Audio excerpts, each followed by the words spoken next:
Morning. Day 62. Second day of Brenda. There we go. Good. All right. Yesterday, interesting day. No anger there at all. No. And up this morning, reviewing documents, the DOJ doesn't find at 9:30 at night and inform the commission. Right. Where's Brenda's notes? When are those going to come out? You're going to find those months from now. Oh. All right. So we got 33 of you in here. Please do share. Good morning, Ready Player. Robert Thomas. Any guesses on the clothing attire? I suspect you may see that there is a change. I got a phone call about how astute your observations are in terms of the staging of Brenda's appearance. Very purposeful how she appears aesthetically to people. It was all very well orchestrated, so didn't seem to sell well. I don't think with a lot of people. The colors of the Atlantic stuff and soft and white innocence. Anyway, we'll see if there's a change today. Countryside, good morning. Tara, good morning. No, okay. Blue Nose, good morning. Ken.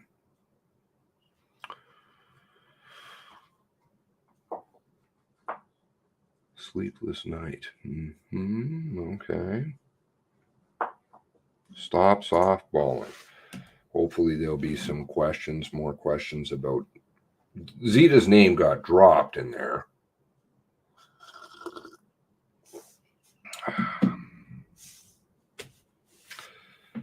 It's all very big stuff, and I noticed that's the media didn't say anything that I could see about late DOJ releases on notes. Right, 50 of you, welcome.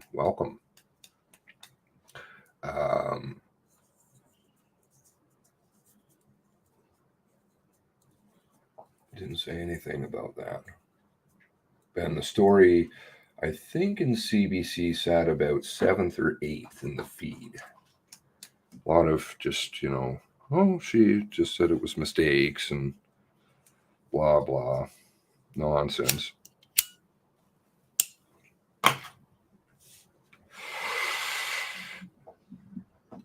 But didn't make a lot of news on purpose. The money. Operation Mockingbird. Very true. MH, Chris Lee, good morning. JJ, good morning. Finished the dishes in time. Ready for round two. Julia on the rock. Half an hour out. All right. Our official timekeeper. Good morning, Ken. Something just very odd happened there. On my end, okay, we'll just keep going. Brought to us by Chesterfield Center. Trish Lund, good morning. J9 Mac, good morning. Lily Baum. And Nova Scotia 44, good morning. Kelly Tibbetts. Haven't seen you in a while. Good morning. Nikki, good morning.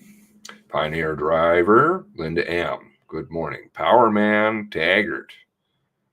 Power Man 1954. The Power Man? Are you Power Man on the tweeters?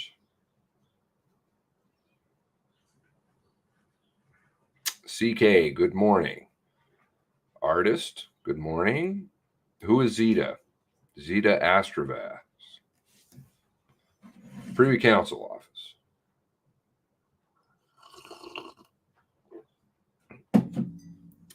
Cleanup lady. She is the cleanup lady. Very serious and hardcore. Brought in about the guns right away. Emails between Brenda and Zeta. CK, Jamie. There were the notes uploaded last night. No, I bet I've been reviewing some interesting documents regarding all that. Might get into some of that. I've been spending the last few hours doing that. A little bit last night. Tanya Smith, good morning. Nosy Scotian. Okay, so yes, all right. So I like to kind of get a feel for who all is who in this world of cyber stuff. Who is who? Who knows?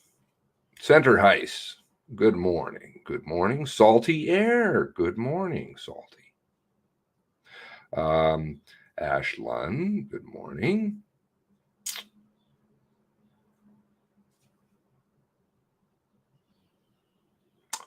Yeah, Zeta is a very big player. She is actually known as a fixer, and hangs with the likes of Butts and such. Very close to the Prime Minister. Long time backroom politics. So, yeah. Anyway, hopefully I'm glad that they brought that up a little bit, but definitely worthy of digging into a little bit more. Political interference is a very, very serious story in this country, and can't be, pushed aside. DVD, no. Good morning. I think we've got it set up here. Hopefully no mutes. Small screens. Titan Killer 666. Brenda Lucki needs to be in federal prison for crimes against the Canadian people. Still trying to figure out the power moves going on in the back room. There's a lot of things happening. Bus is definitely going bump over Brenda. Who's behind that one? So some of the things I was looking at last night, I don't really have a lot of time to talk about it. Was East Hants Logs, which they've dropped a second version of that, which is out. Let's see here. Do I have the other? Where's the other one? The number of lines are out. Things have been altered in it. Time zone is different. But what I'm into right now is the typed report, and actually the person who I suspected scribed the notes that night is not the person that issued them. But there happens to be one thing I'm not finding. I'm still reviewing them.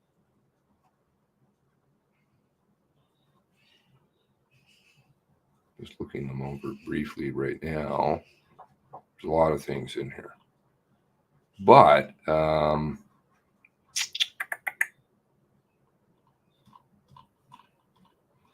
one of the big ones that stood out to me, because there's a few, is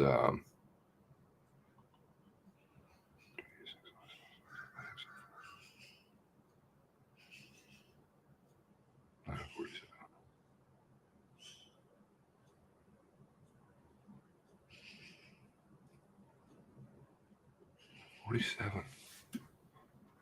Oh.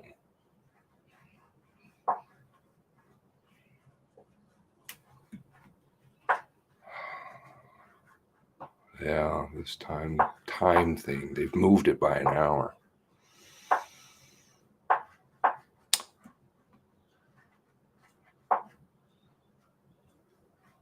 One moment.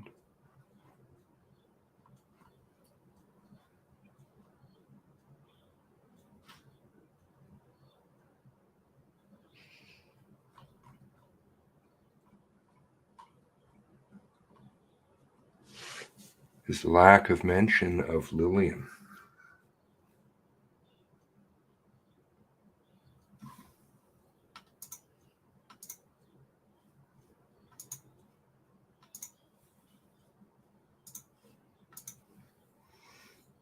I'd say that that's a pretty major event. And yet it's not here.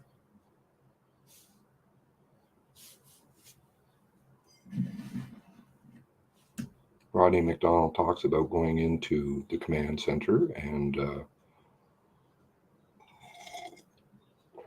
was going all over the radio when he was taking the dog in. But it's not here. Heading towards... okay, my apologies, but 9:43.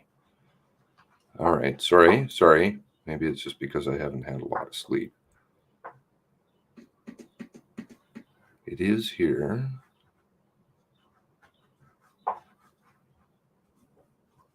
But 9:43, I'll have to check the GPS logs.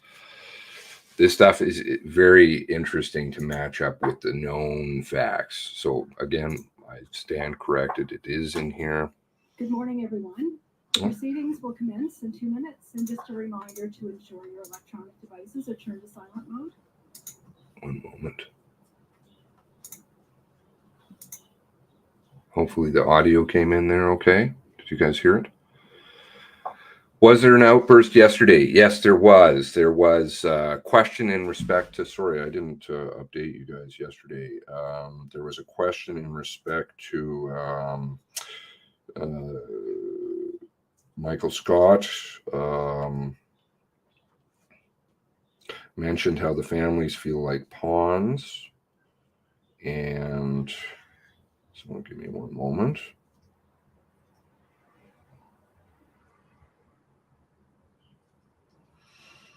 And there was an outburst about the question basically was, did he realize that or did she realize that the families felt used like pawns? And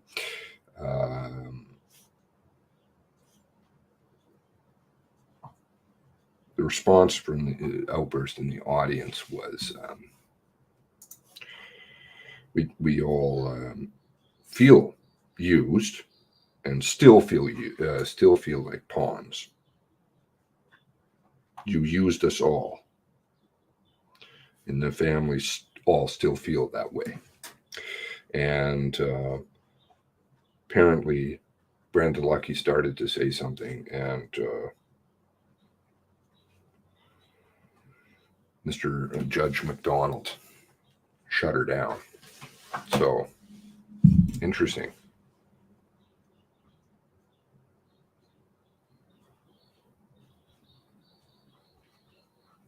Okay. Apparently there's an interesting power outage that just happened. Just happened.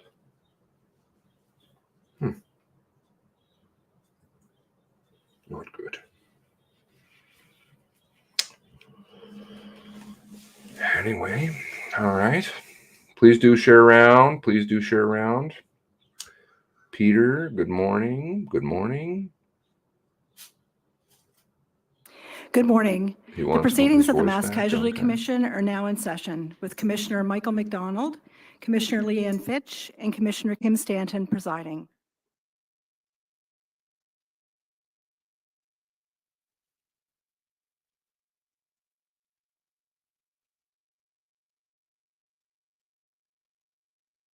Morning, Tommy and Donna. Bonjour, bienvenue, hello and welcome. We join you from Mi'kma'ki, the ancestral and unceded territory of the Mi'kmaq. Please join us in remembering those whose lives were taken, those who were harmed, their families, and all those affected by the April 2020 mass casualty in Nova Scotia.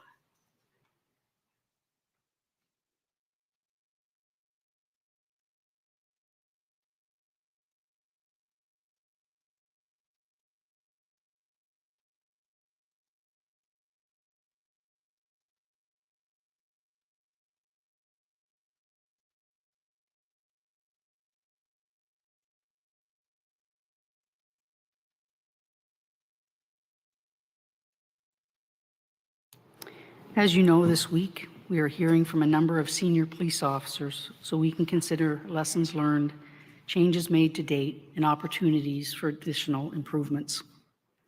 Today, we will continue to hear from RCMP Commissioner Brenda Lucki, and tomorrow afternoon, we will hear from Chief Dan Kinsella of the Halifax Regional Police. I will now ask Senior Commission Counsel Rachel Young to resume. Ms. Young.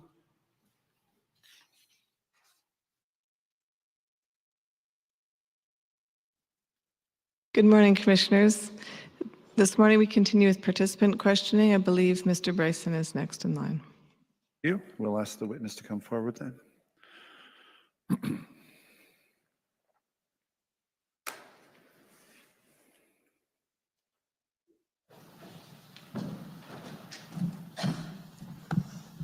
Good morning, Commissioner Lucki.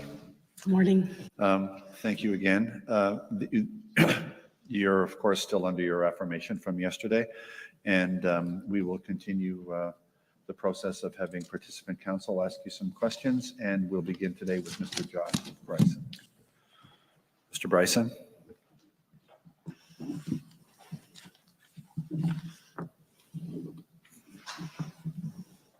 Thank you, Commissioners. Good morning, Commissioner Lucki. My name is Josh Bryson. I, along with my colleague Aaron Wagner, represent the family of Peter and Joy Bond. They resided at 46 Cobequid Court within Portapique.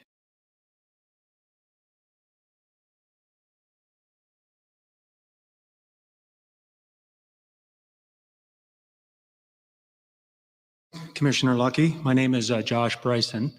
I, along with my colleague Aaron Wagner, represent the family of Peter and Joy Bond.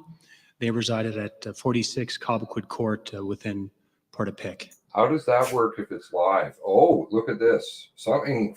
Whoa! Whoa! Commissioner Lucki, my name is Josh Bryson. I, along with my colleague Aaron Wagner, represent the family of Peter and Joy Bond. They resided at 46 Cobequid Court within Portapique. Yeah. Not a mistake.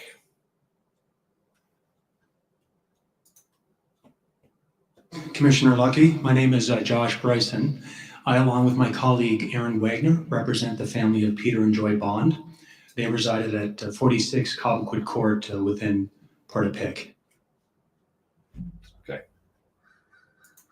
Anybody else having issues? Commissioner Lucki, my name is Josh Bryson.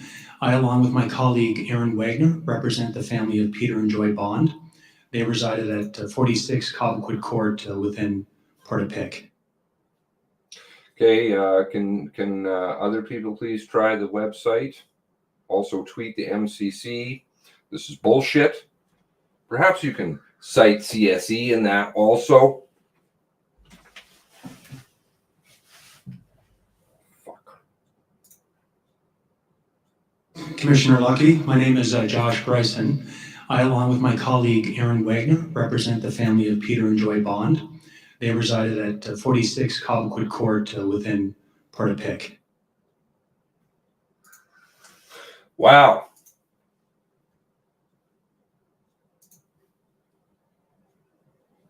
Oh, their site is website. Their website is fucked too? Oh, that's good.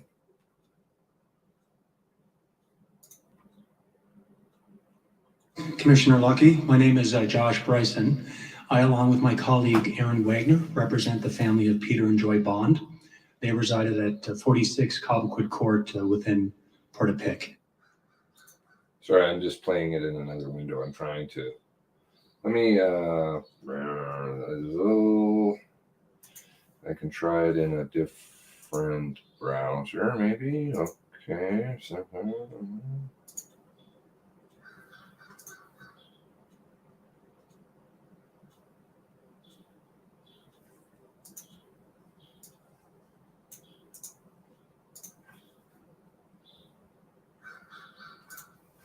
let's be sure to tweet MCC, please. I'll drop that in here.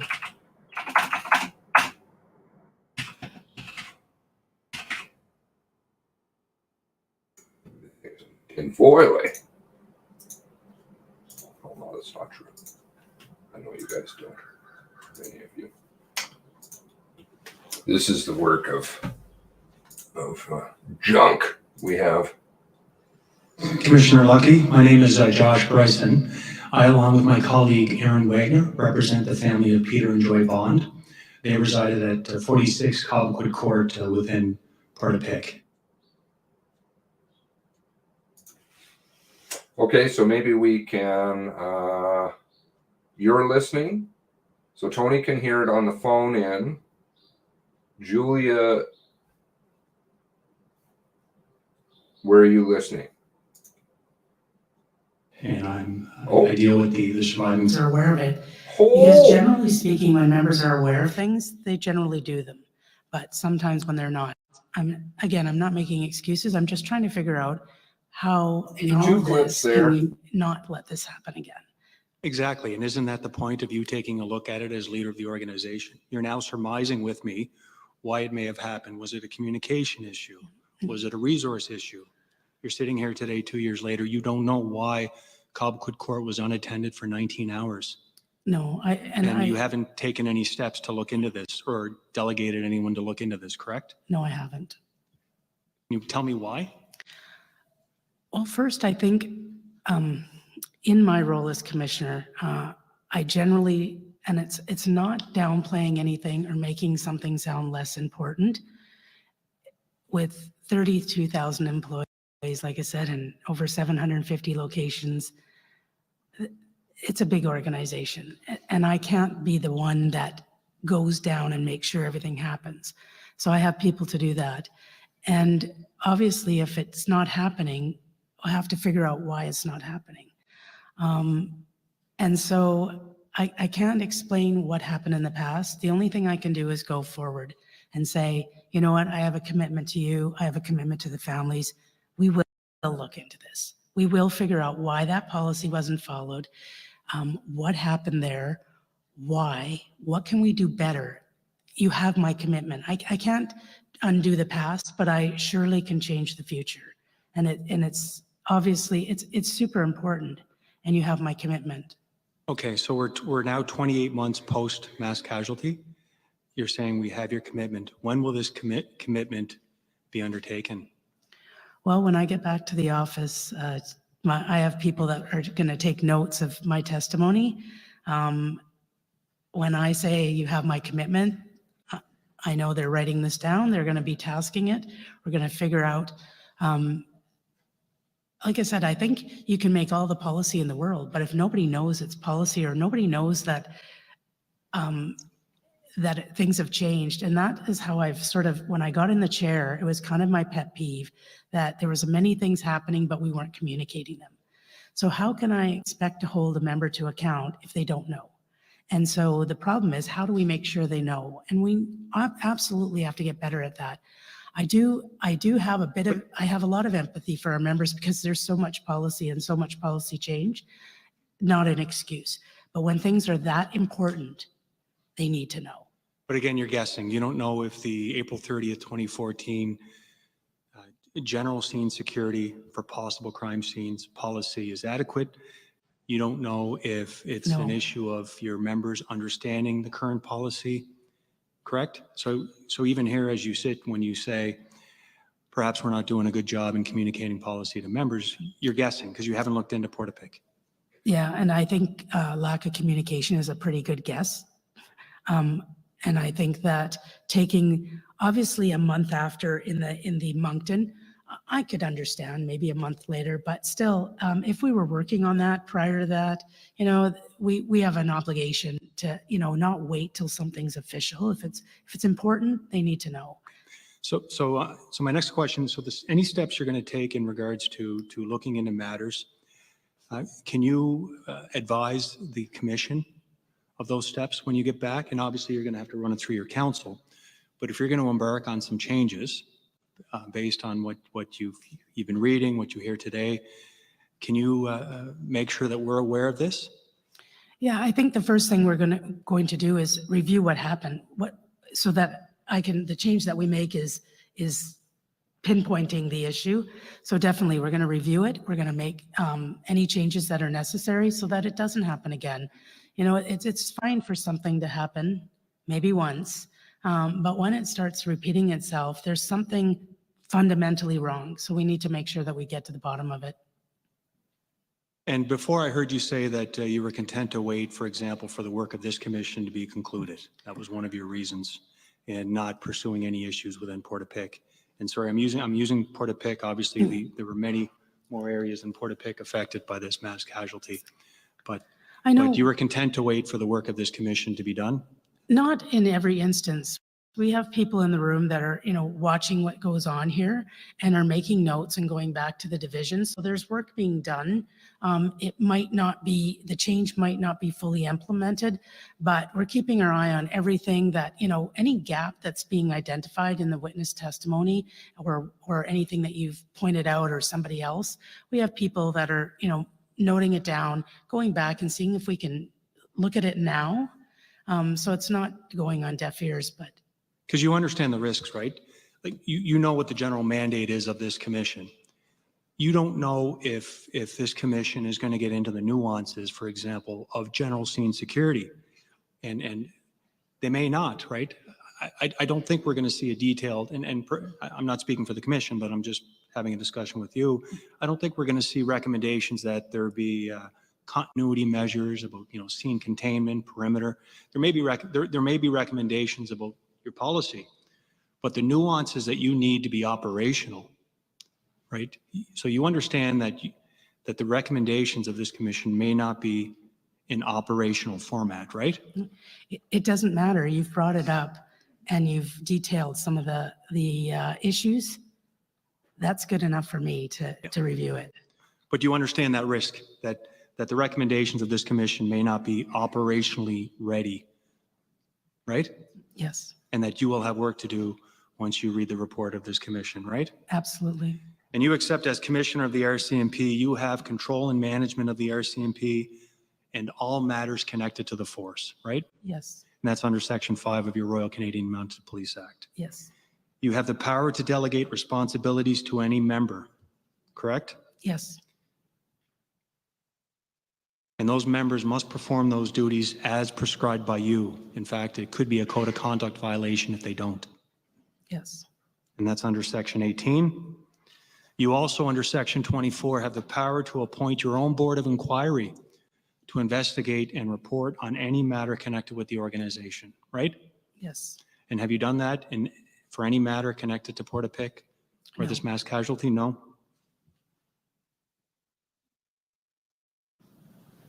I'm going to go back to the McNeil report.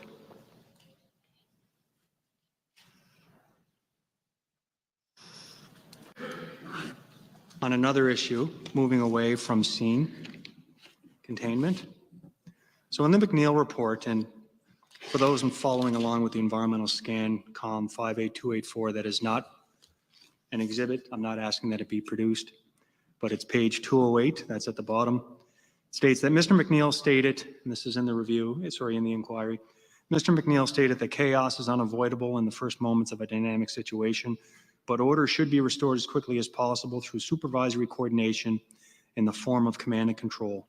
Structure, even when the structure is not perfect, is expected by members in a crisis.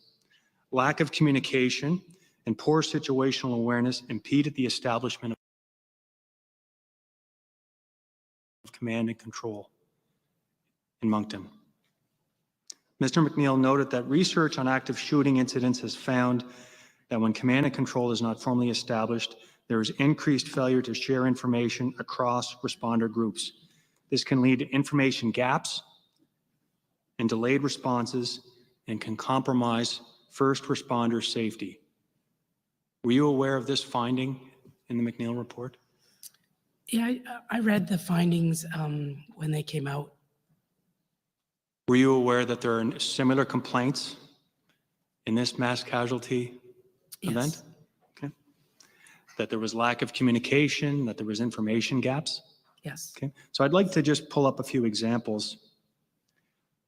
If we can, Madam Registrar, if we can look at Comm 62377.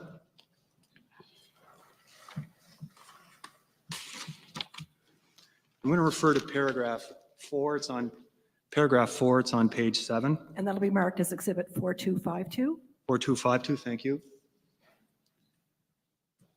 And what page, sorry, Mr. Bryson? It's page 7, paragraph 4.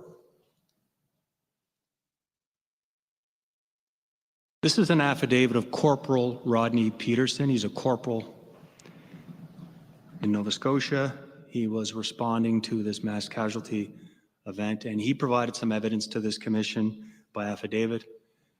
Okay, paragraph 4. This is Corporal Peterson's comments. I found the reporting structure confusing during the mass casualty event because I was not instructed who to report to.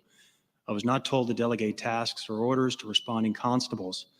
Sergeant O'Brien tasked me to take general duty calls and to determine why my members had reported for duty that night and to report back to him. I was dispatched to the Wentworth complaint before I completed this task. Were you aware of this issue? Not in detail, no. Constable Nick Dorrington testified before this commission. He was on duty on the evening of April 18th and said, Sergeant O'Brien coming on the comms, which you can review yourself. It's Comm 3806. It's a history of all the calls, starting with the 10:01 p.m. 911 call from Miss Blair. And you can see, and I'm going to suggest to you, you can see the confusion in the comms. Constable Dorrington states that Sergeant O'Brien coming on the radio created, in my mind, confusion for the chain of command and who it was that I was responsible for. And for those that wish to check the reference, that's Comm 59596, page 72.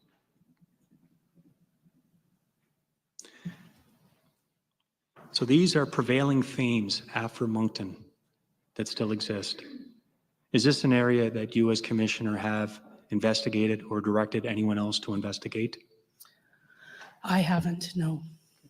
We can go back to that affidavit, please, Madam Registrar, 62377, page 10, paragraph 18.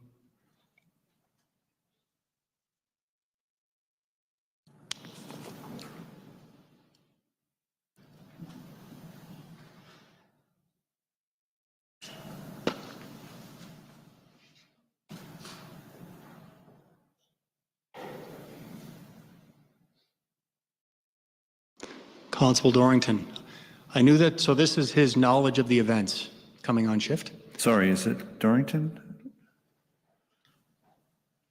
Yes, we're back to Dorrington, yeah. Oh, Peterson, sorry. Peterson, right. Yeah.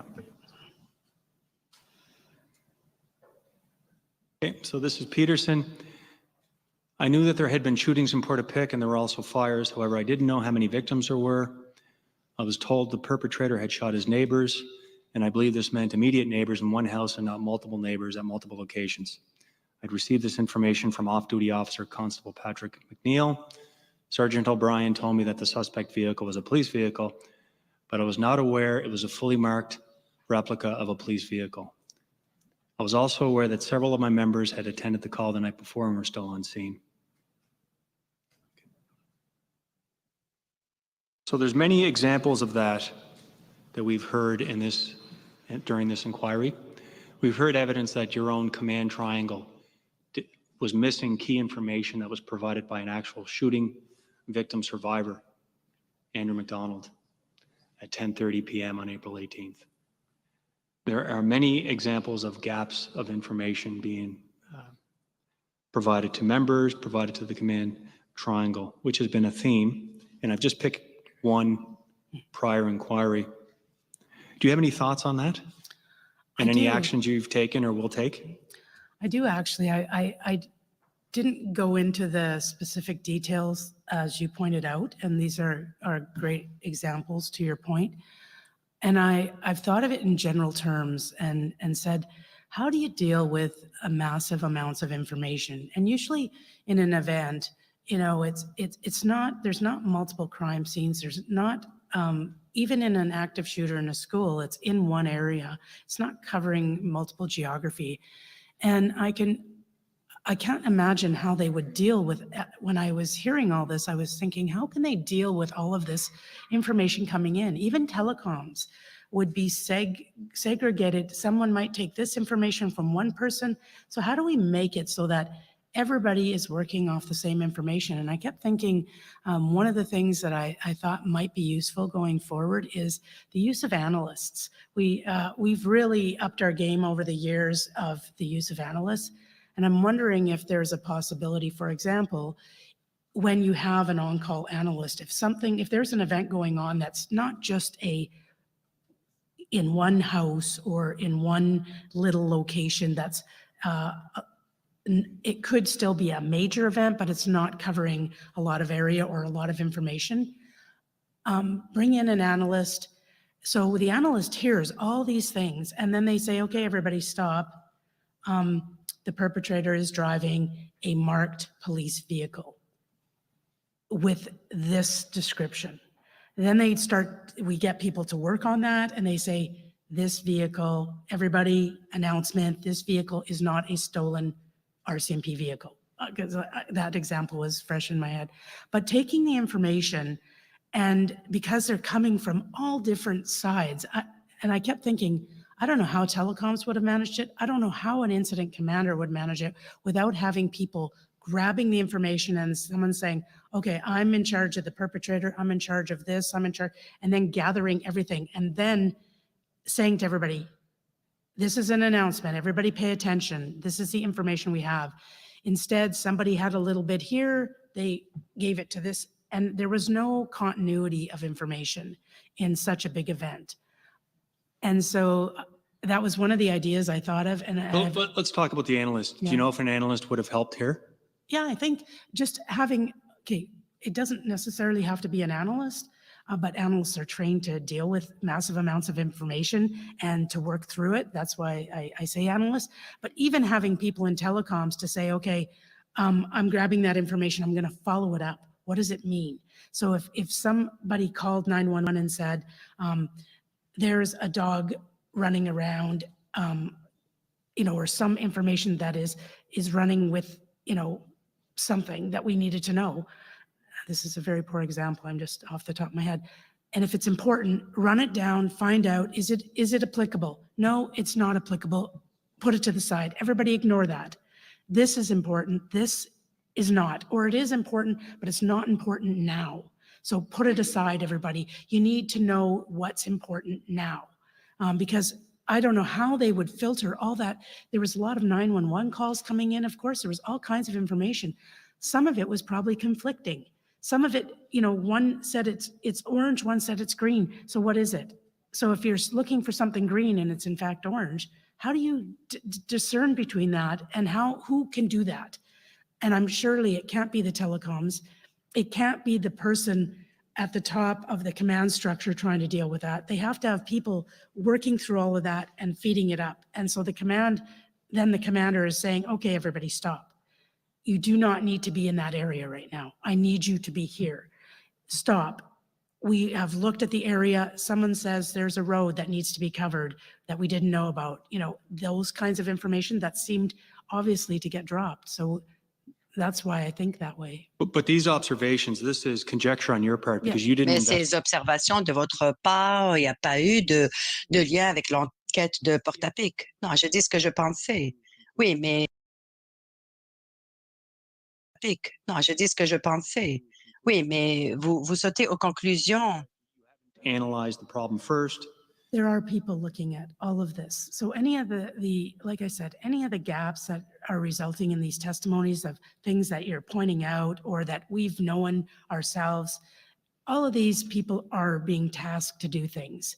Where it's at, who's specifically being tasked, I can't give you those details. I don't know them. I just know that we're not sitting back and saying, okay, let's, like I said earlier, even though some of the things we are in fact respecting the commissions to put the recommendations forward, we are slowly dissecting, analyzing the issues and seeing what were the issues. And then we're going to go into our own sort of plotted plan in conjunction with the recommendations that come out of the commission. Often in these inquiries, we find ourselves by the time the recommendations come out, we've done a lot of work already. So you said you're analyzing the information, and that's the members you have that have been present in the proceeding, but you have not instituted any that you're aware of changes in regards to general scene security, information flow during a mass casualty Not event? me personally, no. Or that you're aware of?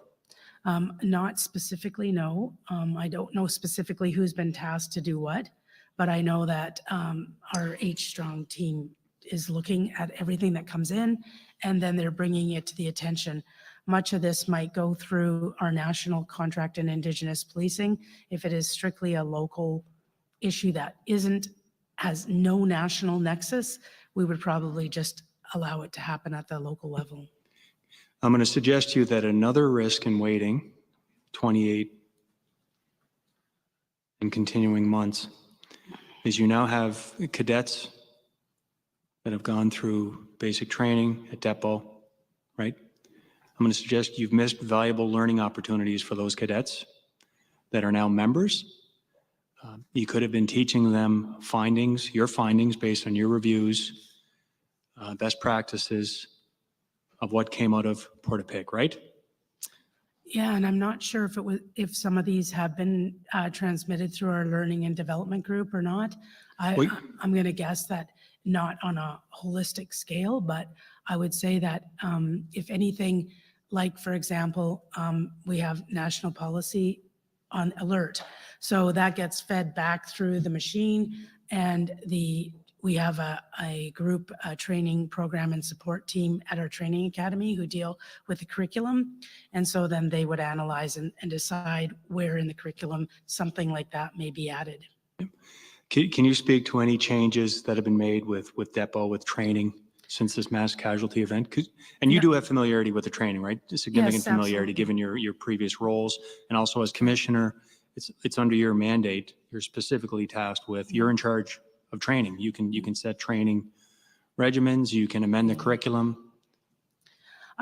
I think I should just take a step back. In my role as commissioner, like I said, I'm looking at things at the 10,000 foot level. The questions you're asking, I'm not looking at it at that level. There are people that look at it at that level. And I think, if I had the benefit of knowing some of the things you're asking, I can certainly ask the questions. I know my people right now are writing it down and they're going to be asking the questions. But for me to do that, it's at my level, I don't go down in the weeds. And I feel bad because I would love to be able to answer your questions with greater detail. And I'd love to be able to give you accurate information. I don't have that accurate information. I only have it in general senses. So for that, I'm sorry. So under section 20.2 sub 1 of the RCMP Act states the commissioner may determine the learning, training, and development requirements of members and fix the terms on which the learning, training, and development may be carried out. Have the members in training since Portapique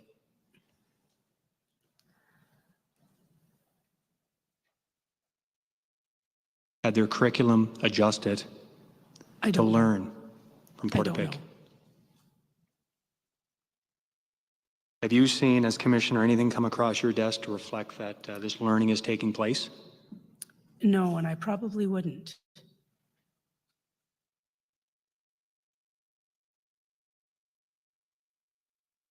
So another example, and this was brought up by my clients, Harry and Corey. So on April 18th, you have 4 members working at Bible Hill, and they responded to the initial 911 call. Okay, 3 members proceeded into Portapique on foot with no night vision, FLIR, or backup to pursue the perpetrator who is now mobile. According to one member's testimony, they ended up traveling 9 to 10 kilometers on foot that evening. Did you know this? In a general sense, yes. Have you assessed the training protocols to see if IR training is dynamic enough to cover this type of scenario? I know there has been changes to the IR training in regards to ensuring that it's covering, well, it was covering day and night scenarios. I don't know the specifics. Yeah, I thought you were, like in your interview, you had talked about the training recommendations that came out of the Bastarache report that I don't believe were implemented. Do you believe, are you suggesting that the training recommendations that came out of the Bastarache report were implemented? In other words, you're behind in updating your training to reflect the public inquiries that have and reports that have taken place. Which recommendation are you? Sorry, there's a, Ms. McPhee, is that? Thank you. I was just going to ask council to perhaps bring up and put those specifics to the commissioner so she can try and address.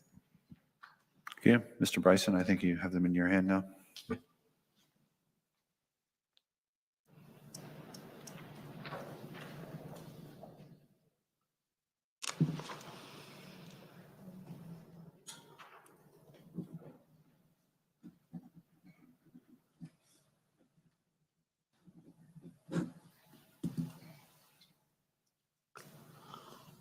So you mentioned Bastarache. Is it Bastarache or McNeil?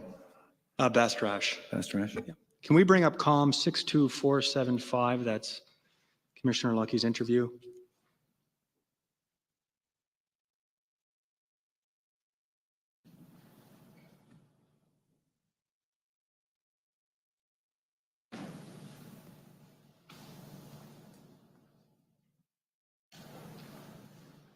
Please turn to page 118.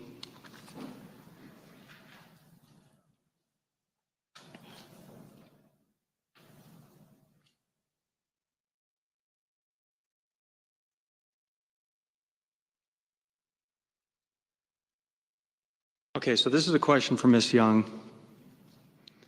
And you're talking about training that came out of the Bastarache report recommendation. Ms. Young, so you don't know whether there's going to be an external expert reviewing the training program. Response, I think that is part of the plan. I'm not sure if they're going to implement that because I know there's been a few reviews since the Bastarache report. But like I said, I'm not intimately familiar. Yes, so there was a internal review. It's an academic review that they do.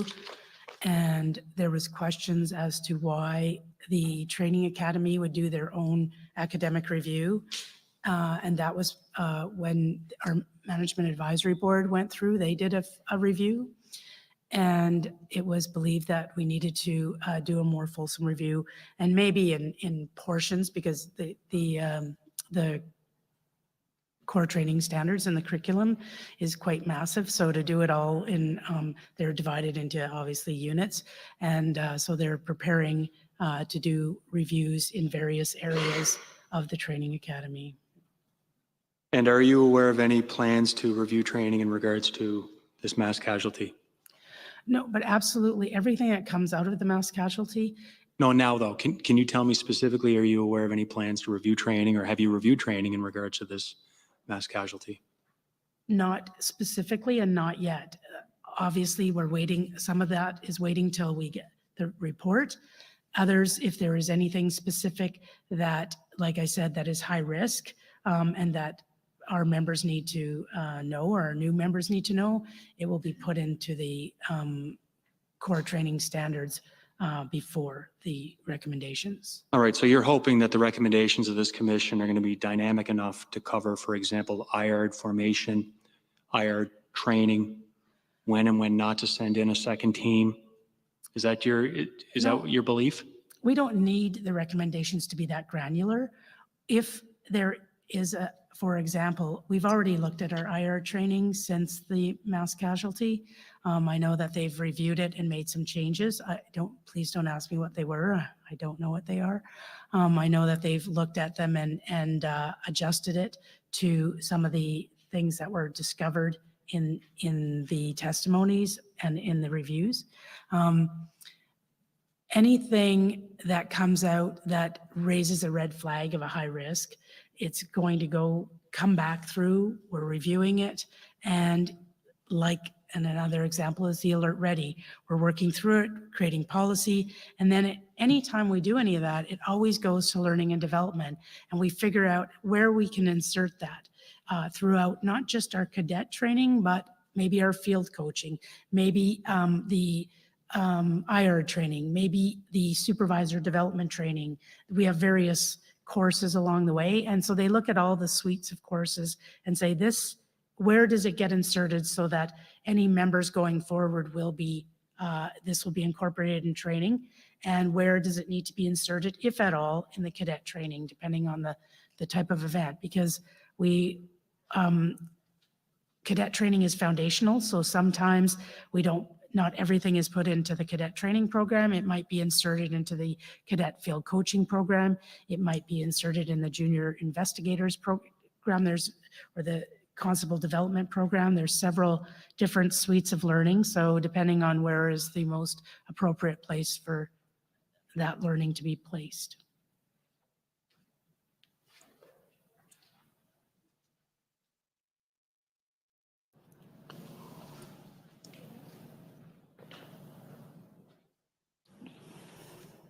We can bring up Exhibit 3990.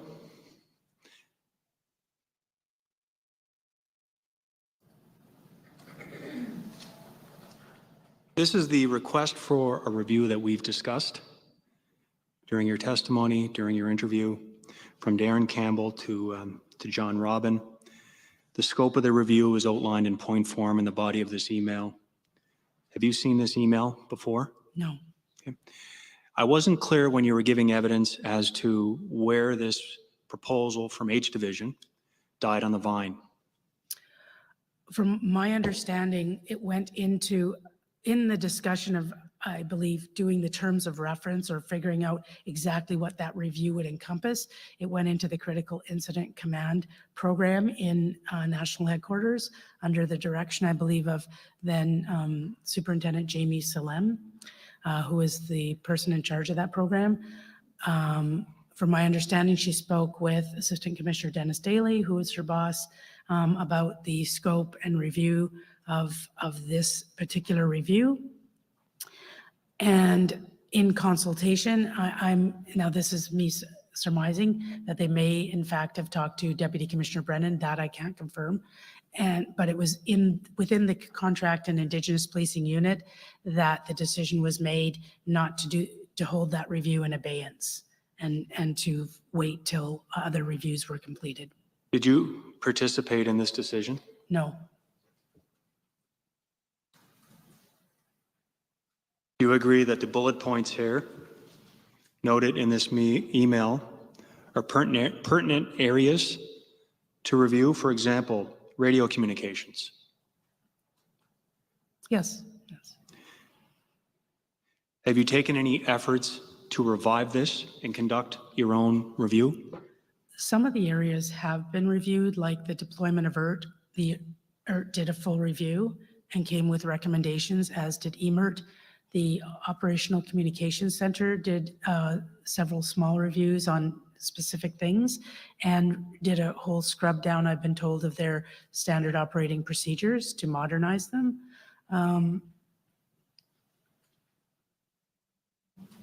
I'm just looking, I know that we, again, have done some changes to our IARD. So it hasn't been done holistically, but there was smaller reviews done on some of this, to my knowledge, so. Okay, so you mentioned the ERT, you're referring to the ERT after action report? Yes. Okay, what else? EMERT, the Emergency Medical Response Team, Yep. did a report with recommendations. The These are operational. the draft reports that we discussed. Yeah, from what I understand and what I've been told recently, they're not draft reports. They're completed reports with recommendations, and they're in the midst of implementing recommendations. Some of them have in fact been implemented. I don't know specifically the ones. I did read it just 2 days ago because I knew that I'd already been asked about some of this. So I was curious, just brushed through it very quickly and noted that those 2 reports had been completed with 6 to a dozen recommendations each. I'm going by my memory, and some of them have been implemented. Okay, so there's a bit of patchwork that's occurring, but why wouldn't you, as commissioner, adopt the recommendation of H Division and put forth a review? This is, it's not a done deal as in we're not going to do the review. It's just that with all the different reviews going on between ESDC, Hoyt, and all the ones that we talked about yesterday, it was felt that, again, going back through and re-interviewing people at that time, we wanted to give some time and distance on some of the things that were going on and putting it in abeyance. This type of review can be called at any time. And it's not to say that it won't be called, but I think the strategy is to deconflict with all of the different interviews and to see that some of these we already might have the information that we need. Unless it comes to something that you deem to be urgent, right? Yes.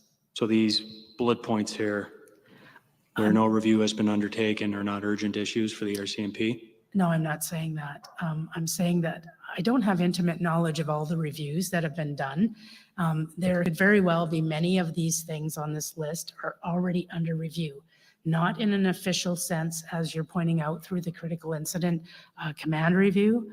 But when issues have been identified, as I said before, they're brought through into the organization, deciding how it needs to be reviewed. Is there any immediate changes that can be done? Or should we wait for a fulsome review? What's the risk? Is it something we should do now? Is it something we'll hold in abeyance? And I'm probably not the best person to tell you what all has been reviewed. I just have a bit of knowledge on some of those because they were recently brought to my attention. And just to wrap up this area, but it's fair to say that you as leader of this organization, you're content to accept the recommendation that this internal review not take place? It's not a decision that it won't take place. For now, it's been held in abeyance. Well, we're 28 months out. So when Yes. is this internal review going to take place as recommended by your commanding officers for the province of Nova Scotia? I'm not sure. Are there any immediate plans to do so? I'm not sure.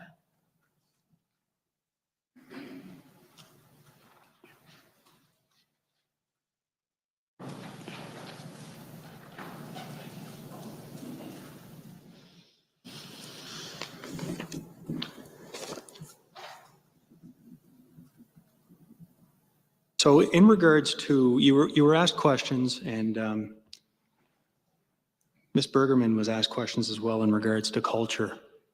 And but your understanding is that culture is not going to be an impediment to adopting recommendations to better the RCMP.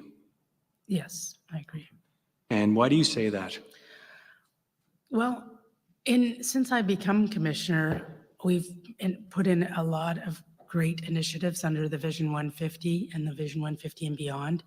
I mentioned the 4 pillars, and there's been several initiatives under each of those pillars. They've been widely accepted. There's been a lot of enthusiasm from the employees.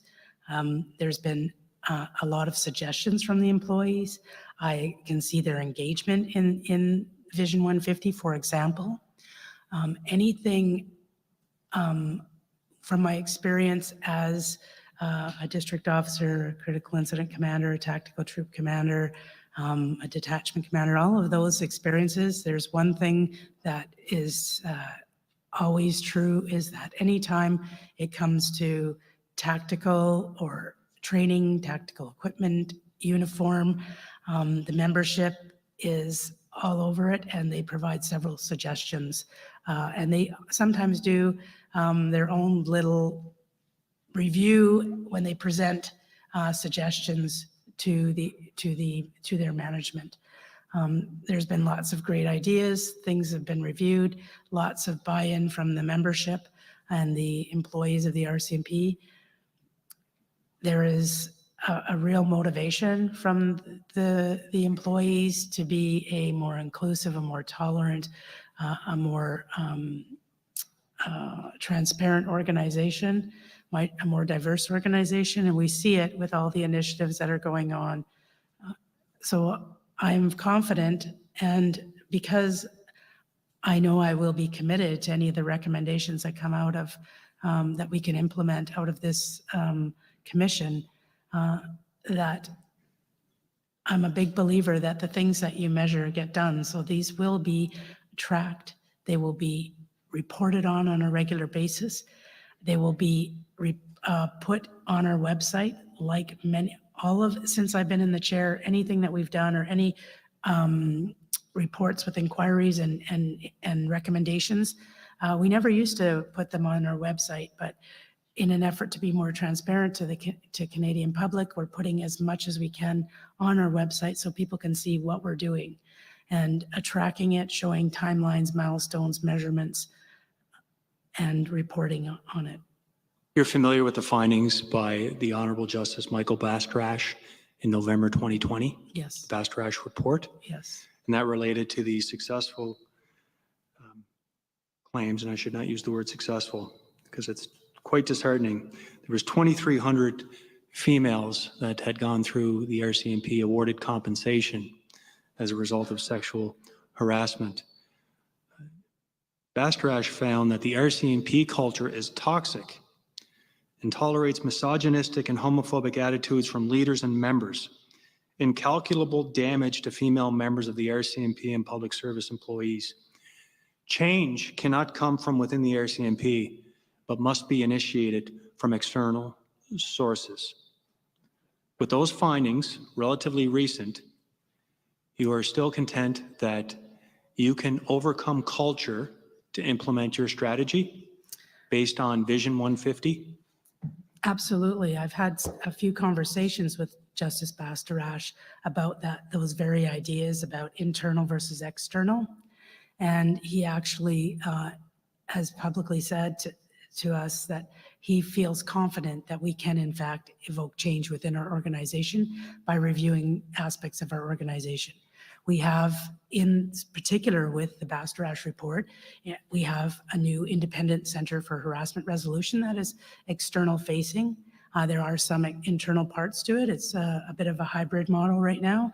We are using external investigators, and it's about when sometimes if everything, and this is just my belief, if everything is from the outside in, often there might not be as much ownership. So we have to decide sometimes when something might be better off being reviewed from the outside. So an example, when we talk about Justice Bastrash's recommendations, we have chosen to do a full review of our sanctions in our code of conduct process.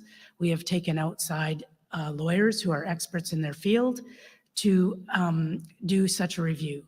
They have created an internal panel so that they can have access to people who are conduct advisors and provide some context. We've provided, for example, our new union, National Policing Federation, are part of that panel. So that's a full external review. And the first part was on sexual misconduct, and there were 17 recommendations, which we've committed to implementing. The second part of that review is a review about everything else outside of sexual misconduct, and they're in the midst of doing that. And when they come with the recommendations, again, we will review the recommendations. So I think it's not always your default should be external reviews, because there are some things that we can review ourselves. We can come up with recommendations through those reviews and implement them. Sorry, so who's conducting your external review? Paul Sison and Scott, I forget his last name. You know when the report is due or what the status of that review is? The first report on sexual misconduct is completed. And the second one?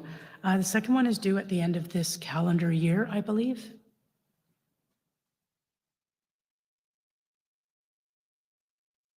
That's just but one example. And we have used various consulting firms to do certain reviews on logistical things, also to do, they helped us with our environmental scans, reviews or gathering information on best practices. So if we're looking at making changes on something, we want to know what the rest of the policing universe is doing. Often we'll go to consulting firms, for example. Just a few other questions here. What's the RCMP's relationship to the GC surplus?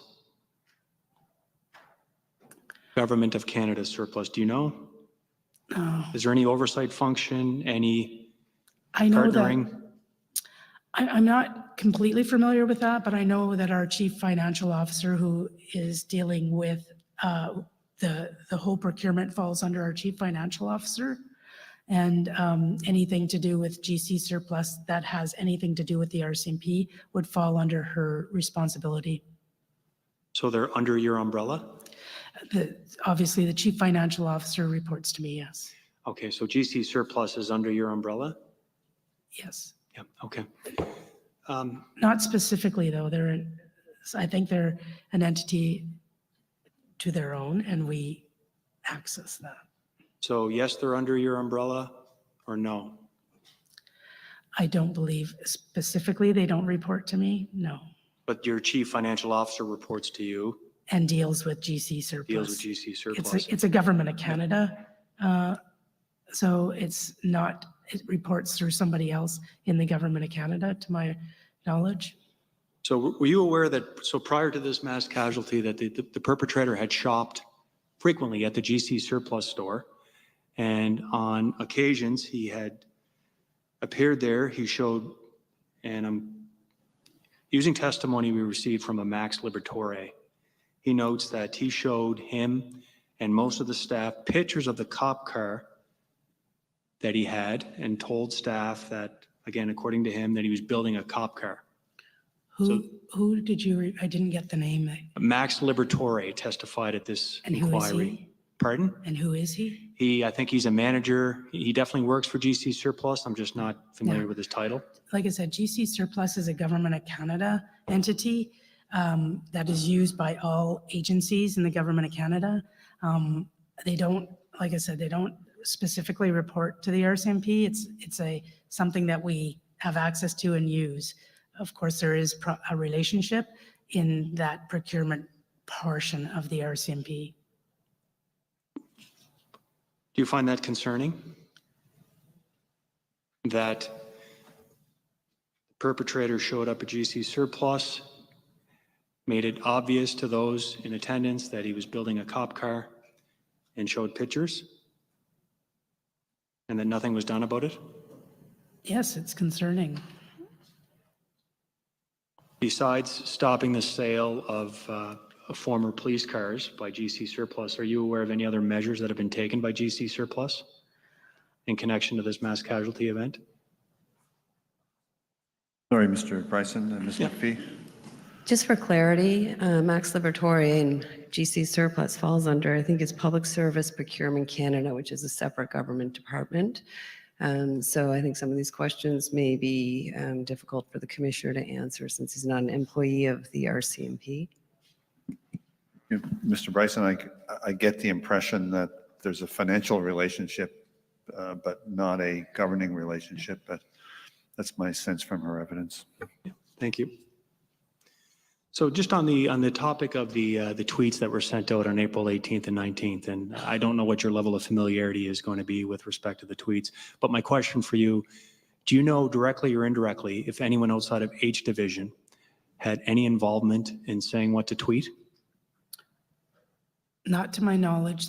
There might have been some consultation with National Communications, but it's the relationship is that of consultation, but I'm not familiar if there was or not. Especially in the early hours, I would say that there wasn't, but I can't say for sure. Why do you say there wasn't?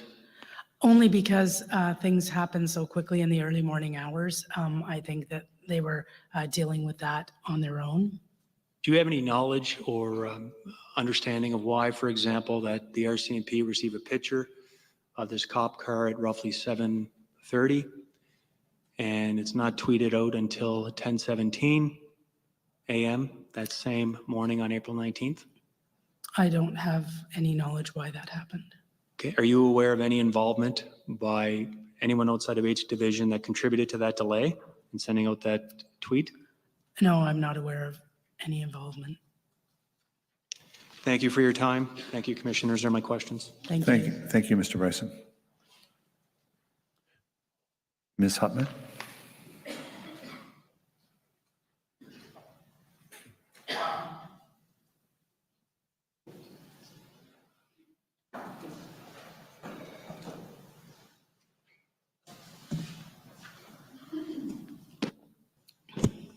Good morning, Commissioner Lucki.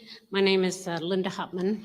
With my colleagues Stephen Topshee and James Russell, we represent the families of Jolene Oliver, Aaron Tuck, and Emily Tuck, who were killed in their home on Cobble Creek Court in Portapique the night of April 18th. And we represent the family of Lillian Campbell, who was killed while out for her Sunday morning walk near Wentworth on April 19th. I just have a couple of areas for questions, and they got shorter during Mr. Bryson's session, so he covered a couple of areas that I had notes on. One area I want to, and he raised with you the fatal inquiry report coming out of the Mayerthorpe event in 2011, I believe it was. There's one recommendation from that report that I want to draw your attention to, and in fact, it was raised with you during your interview with Ms. Young, and that is the recommendation of that a threat assessment coordinator should be designated at each detachment. And I just wonder if, Madam Registrar, we could pull up the Mayerthorpe inquiry, Comm number 58319. And we would be looking for page 22, because I just want to bring up that recommendation in its, as it's written from the report. So under it starts off, I therefore recommend that, and then from there, that each detachment should designate a member as distinct from staff to fill the role of threat assessment coordinator. This person would be primarily, but not exclusively, responsible for the collection and maintenance of master and individual threat assessment files, that they would be tasked to query members on a regular basis and brief new members, and that they could also liaison with behavior services group as appropriate. And then it goes on and explains a bit more. And I think when you were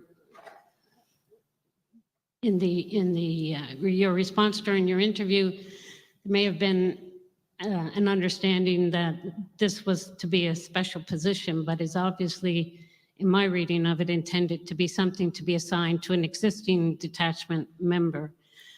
You indicated in your response in your interview that you weren't, you weren't sure if this has been implemented. Do you have any further information on that since that time? No, unfortunately, I don't. So and then that brings up, I guess, just for me, the question of, and obviously Mayerthorpe was an inquiry and a report that came out before your tenure, obviously, as commissioner.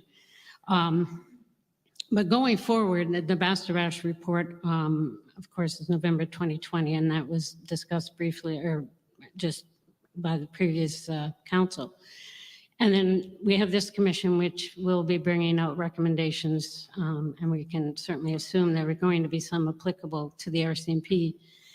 In your role as commissioner of the RCMP, I know you've referred several times to, you're kind of at the 10,000 foot level, and people who are tasked with things. But when there are recommendations coming out of things like public inquiries on very serious matters and bringing in recommendations going to basic and concerns that relate to public safety, officer safety, and so on, isn't it incumbent upon you as the commissioner to be tracking those recommendations and knowing what's happening? I mean, ultimately, the buck stops with you, doesn't it? I would say yes. I know during my tenure, obviously I can't speak to a lot of the reports that were done before, but at one point during my tenure, I had asked the question for people to review previous reports to make sure there was no outstanding recommendations. Under the contract and Indigenous policing, most of those reports go through, often go through them when it comes to any responses. I didn't do any further follow-up. I just said, let's, I can't control what happened before, but let's ensure that, in my tenure, I said, when we have any inquiries, any recommendations, they will be tracked, they will be assigned, there will be a lead for each recommendation. We will research it. We will have timelines, milestones, measurements. We will publicly put them on our website. And that was my commitment to transparency and accountability for my organization and part of our culture change under Vision 150. And so as part of that would be a continual updating and tracking by you and to stay on top of those things. Yes, I have people that are responsible for each and every one of those reports. And depending on, like for instance, when a report first comes out, or when recommendations come out, or we have tasks to do, obviously there's a lot of front end work and so there's a lot of work going on, and the reporting is more regular. And then we make the reporting depending on how far along we are in those recommendations. It might not be as often as it was. So for example, I was given a mandate letter from the government through the minister's office. In the first instances, we were setting up who is going to be the lead, who is going to be tracking that, who is going to be responsible for tracking it. At the beginning, we had, I think, bi-monthly reporting, and as things got set up, we had made that reporting. I think we're still at bi-monthly. We could be at monthly. So we sometimes ease off because there's less action happening, especially if it's a longer term recommendation. But all that to say is that it's important, even if nothing's happening, nothing happening means something. So it means, why is nothing happening?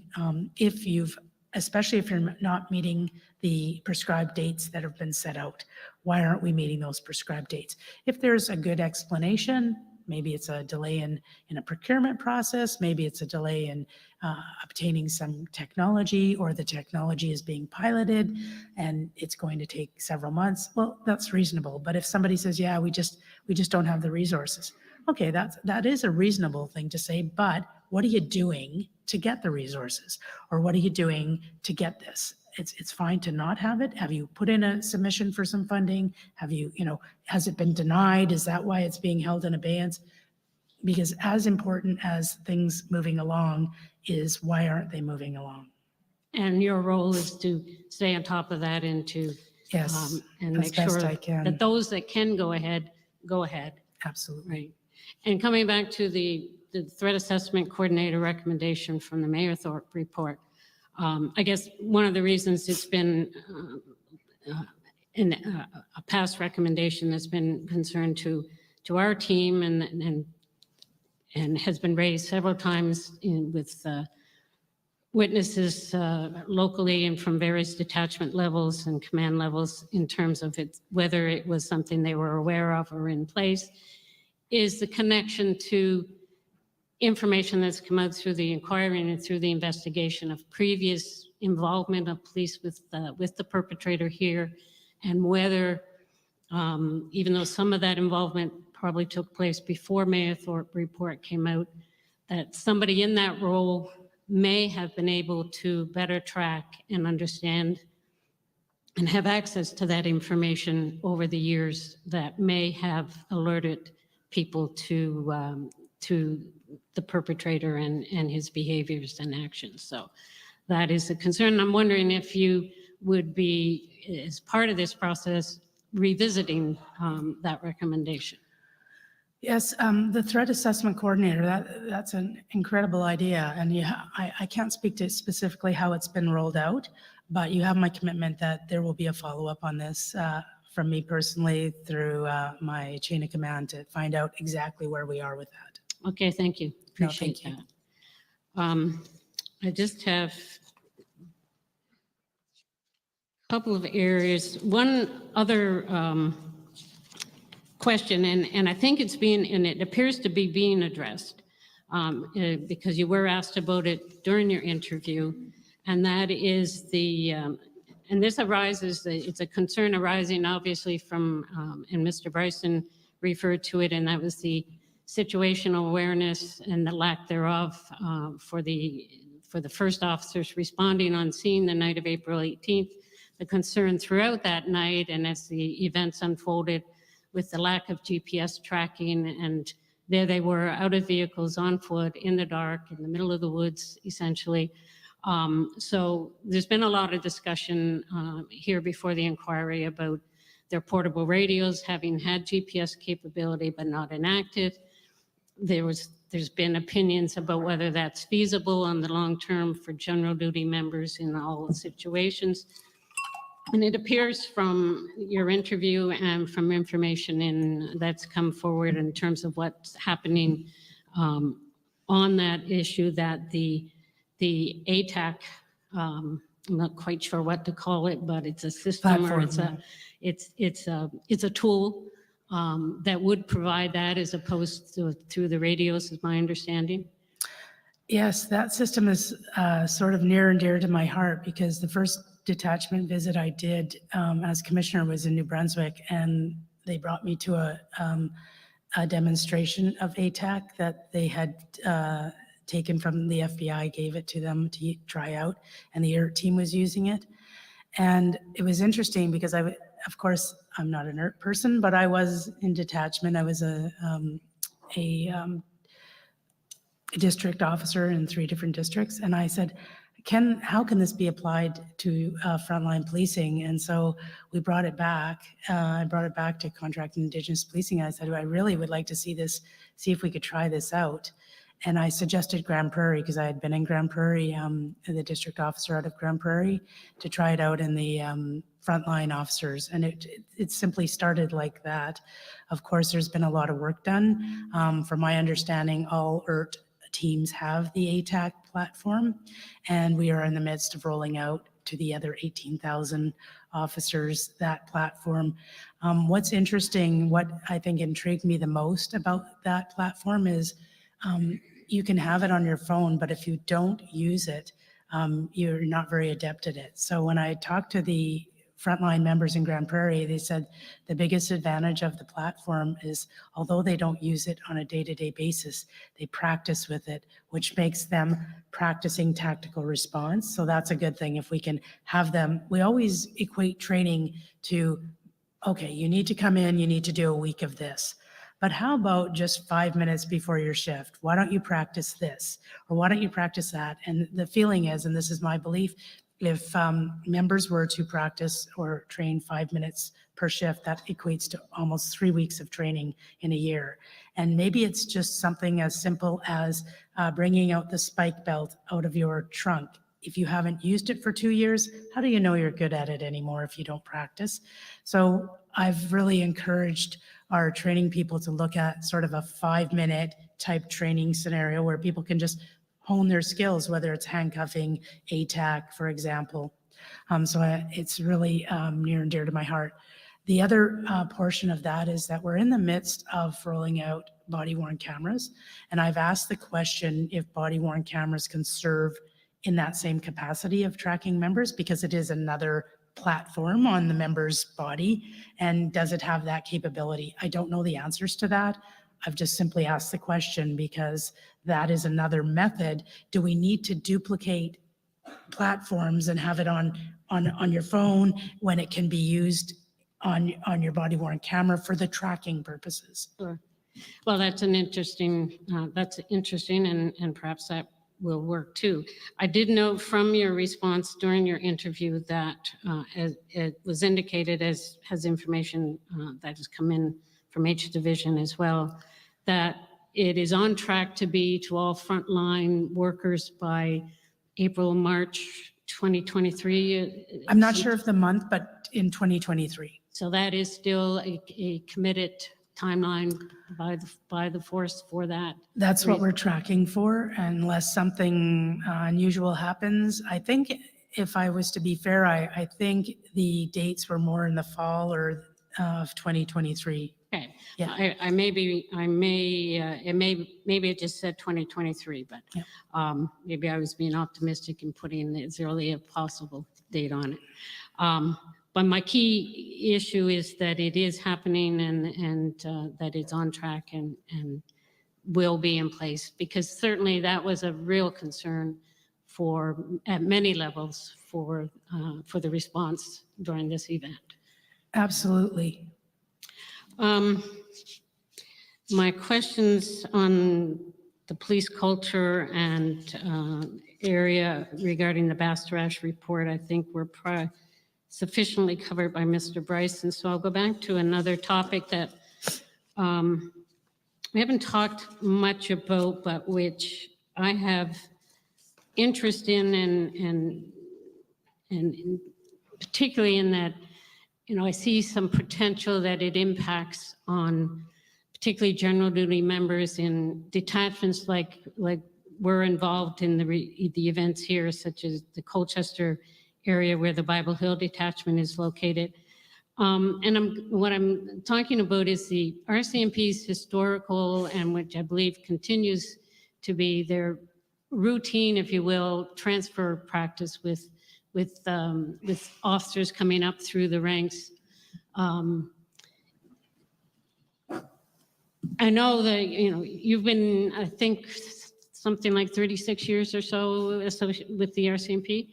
My expectation is that this is long predates that, but do you have an information, and can you tell us the roots of this practice or the genesis and the rationale for why this would be kind of the routine practice? Well, first of all, we have, like I said, 700 and close to 750 locations. We do police in the Northern Territories as well. So we do rotations into the North because that is something that people would not stay very often their whole career in the North. So we need to do those rotations and then bring them back down to the South. There's also promotions. I didn't mention that the other day, where sometimes a detachment is very small. So you might only have a sergeant and a corporal. So if in fact a constable who may want to stay in Colchester but wants to get promoted may not have the opportunity to do that in Colchester. So they may have to leave to take a promotion elsewhere. Or they may want to get into some specialized services, which they can't do, for example, in Colchester. So there's other reasons.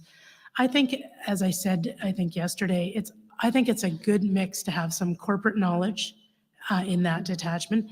We do rely on the detachment service assistants very often for much of that corporate knowledge, and some of the people that stay in the detachment for lengthier periods of time. There are people who would like to stay in those detachments. And so we used to be more forceful on promotion, like on promoting mobility. We're finding that people aren't as mobile as they once were. Unfortunately, we'll always be a mobile workforce in the RCMP because of the many locations we police.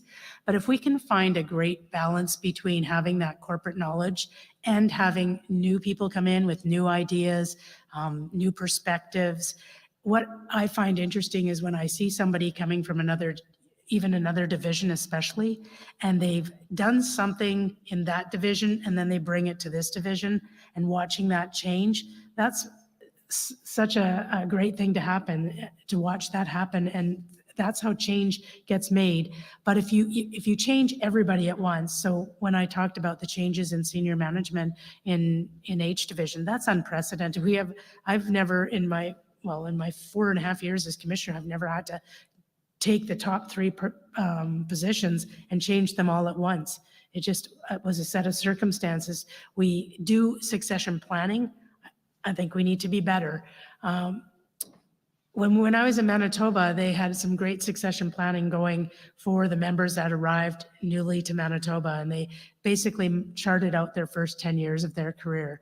And I found it was a lot easier to deal with the members because they knew what to expect. They knew that in 10 years, this is what was going to happen to them. They could go home to their family. They could explain what was going to happen in the next 10 years. They even knew what kind of training they were going to get in that 10 years.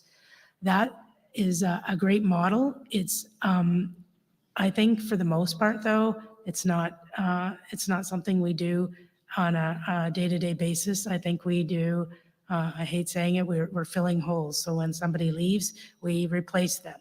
But we don't look at succession planning in the way it should. And I don't think we're managing employees' expectations as well. We have to do better at the succession planning, as I mentioned yesterday. Okay.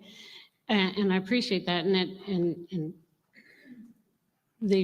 what's happening in Manitoba sounds promising in the sense that it sounds as though people would be more settled. And one of the concerns I have, or where my concern arises here, is particularly in general duty members, coming in from somewhere else to, and we'll use Colchester, the Bible Hill posting as an example, simply because that is a very large rural area of Nova Scotia with, very, very spread out. Takes a long time to drive from one end to the other. And one theme that came out in certain testimony and evidence related to people having been here 3 or 4 years and they still didn't know the way around the geography of that area, let alone then be transferred somewhere else and have somebody new come in that it, again, has to learn the geography, the layout, the communities and so on.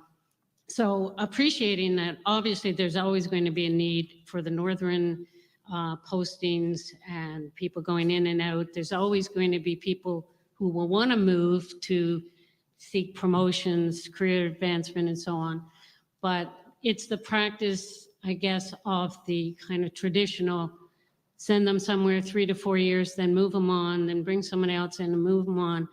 That doesn't allow, or which I see as creating some negative impacts on the communities that they're coming into fresh and new. Yes, they may have new ideas, but at the same time, they don't have local knowledge. They don't have connections that will help them in their response to the service in the area that they've been posted to.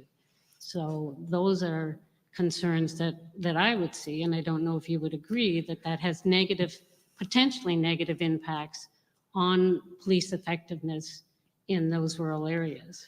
No, you raised some excellent points, and obviously having somebody there longer, they get a better familiarity. We should also include technology. Is there something in technology that can assist them in knowing their geography? That's one example. The other thing I think of is if you have the same people staying there and maybe somebody's not doing their job, do you still want them to stay there because they know the area? You know, sometimes people get settled in their ways. I think if I understand you correctly, a good balance and having those people that want to stay and contribute positively to the detachment, absolutely, we should be looking at extending their time. I don't think we have, the only places that we have set times are in what we call limited duration postings. And those are mostly in northern postings with less amenities. Sometimes they don't have schools, hospitals, depending on the areas. But for the most part, in places where there's amenities, there's not a prescribed time. Sometimes it's a guideline. But we have been looking at it because for the most part, people aren't as mobile as they used to be. So, and I was wondering, I mean, you've raised several times this Vision 150 and so on and beyond, and whether that strategy has looked deeply into some of these ingrained practices of the organization and whether those are open for change as part of your other strategies under that. Yes, absolutely. We actually have a task force on retention, and this issue falls into that because there are some people who may leave our organization because they don't want to be mobile. And so how do we retain them? And so it's led by Assistant Commissioner Rhonda Blackmore, who's the commanding officer of Saskatchewan. And we're rolling up our sleeves and just trying to figure out, okay, what are the barriers to retention in our organization? And one of those barriers is in fact mobility. So we are looking at it, and the task force has only been struck like maybe less than a year ago, maybe 8 months ago. Okay. Thank you, Commissioner Lucki. Those are my questions. Thank you, Ms. Hutman. Thank you. Ms. Miller? Commissioners, Sorry? thank you. Can I suggest that we take a break now? Sure. We'll take a 15-minute break. Thank you. Thank you. The proceedings are now on break. We'll resume in 15 minutes.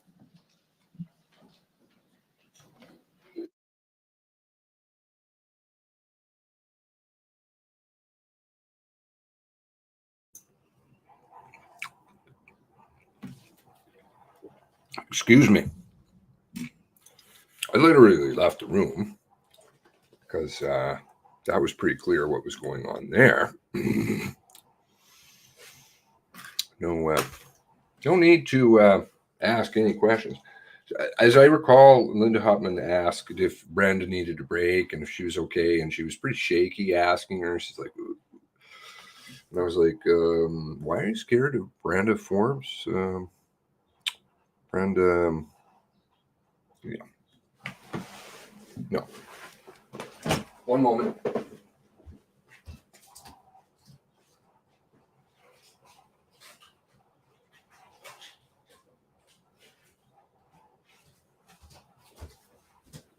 Not expecting great things over there. Yeah, DOJ calls for breaks. Better get things lined up. So is anybody going to ask about Zeta?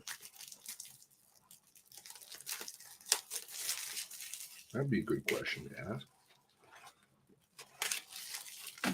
I was see, maybe I can find that.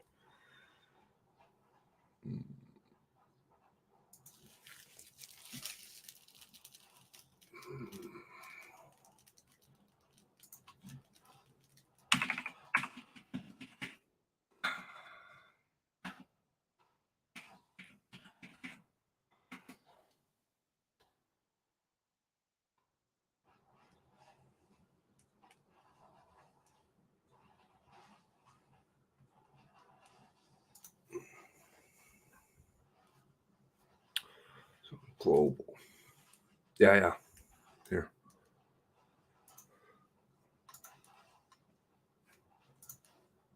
But I don't. I liked how long. I'm gonna have to use the microphone again. Sad.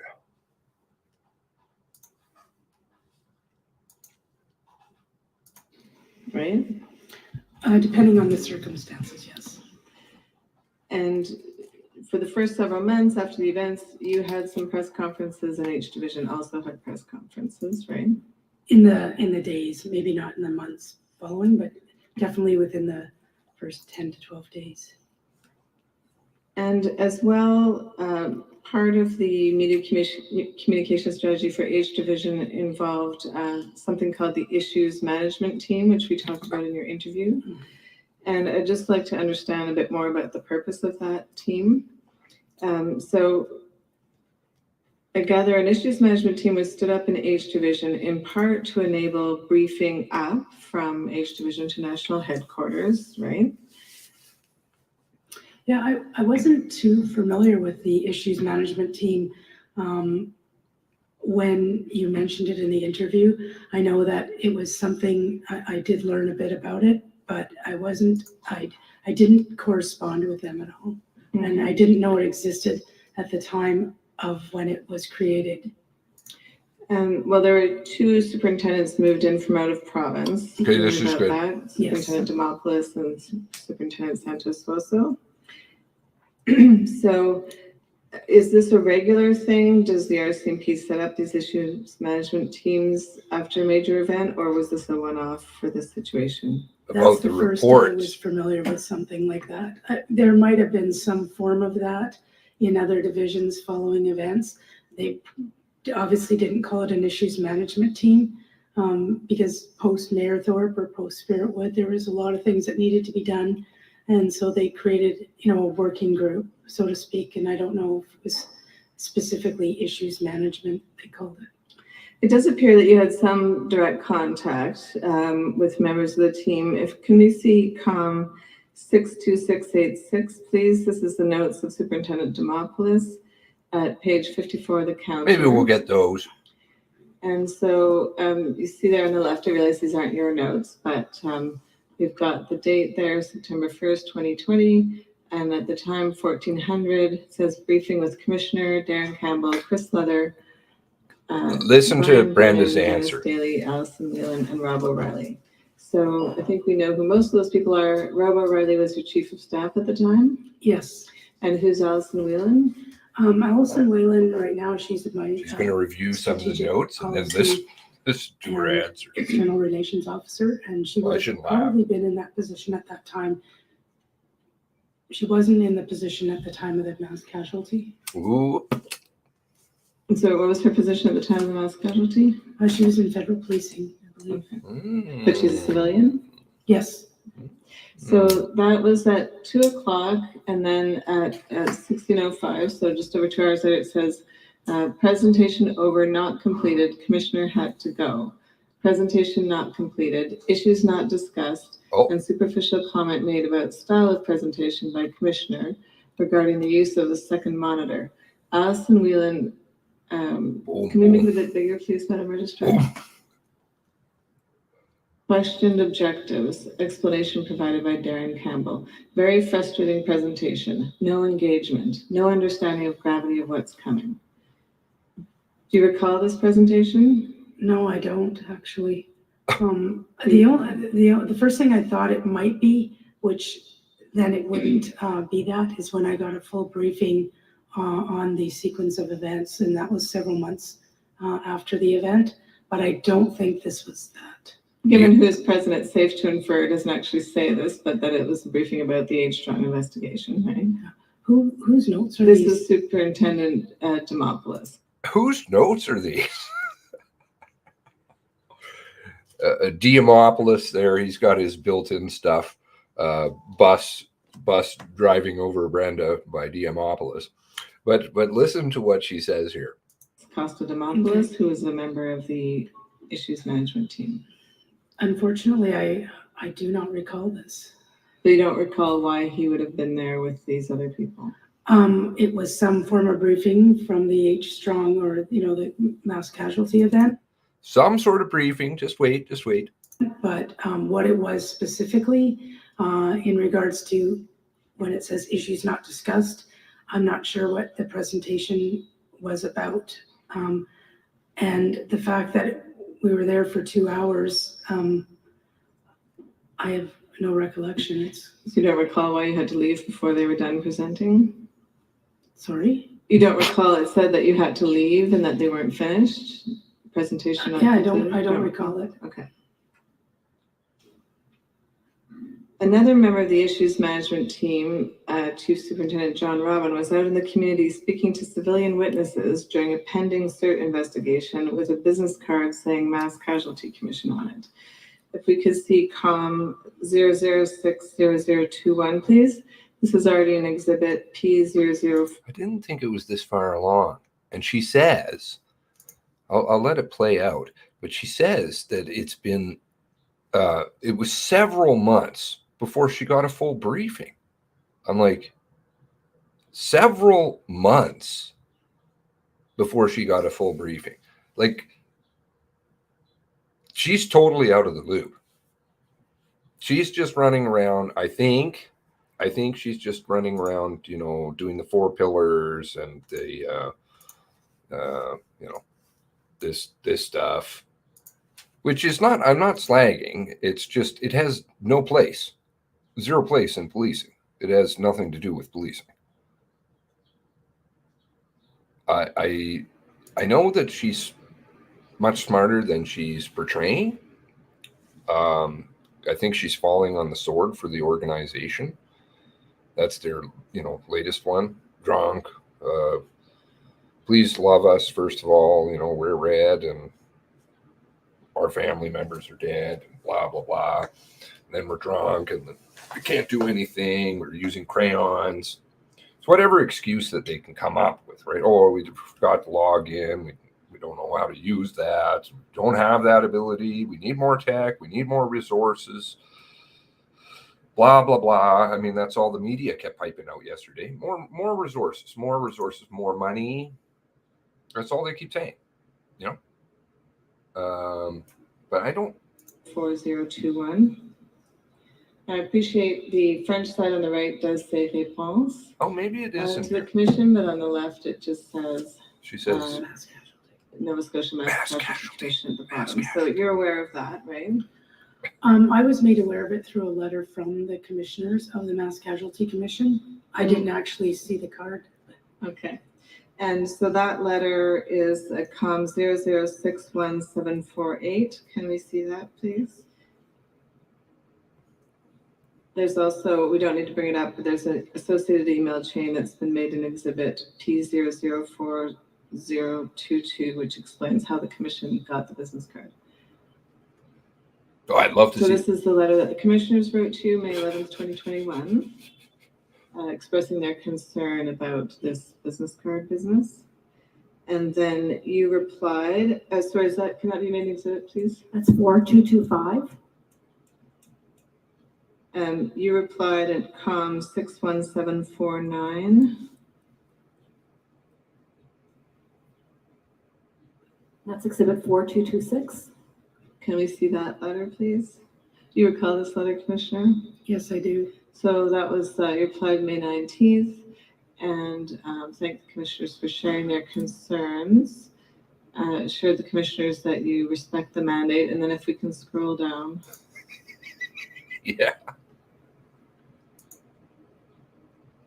And it's been clarified he's not an employee of the Mass Casualty Commission. And can you scroll down again? And you extended your sincerest apologies. So did you look into that to find out what John Robin was doing? Not me personally, but when it was brought to my attention, of course, I tasked it out. I have a commissioner's tasking unit. They would have tasked it back to the division to find out what went wrong so that, and in order to prepare my response, they would have done, looked into it. And that's when we discovered that obviously, from what I understood, there wasn't an intention to misrepresent, but I could obviously see the connection to the commissioner's concerns and was grateful that it was brought to our attention, because if we had compromised the independence of the Mass Casualty Commission, especially at that point, it could be detrimental for them. Oh, yeah. I'm sure. That's why they had business cards printed, right? They weren't aware. They just weren't aware of what John Robin was doing. Janice seemed to know. Straight line to Ottawa. No problems. Janice Gray knew. Everybody seemed to know. Just poor Brenda didn't know. Okay, whatever. Thanks for bringing it to our attention.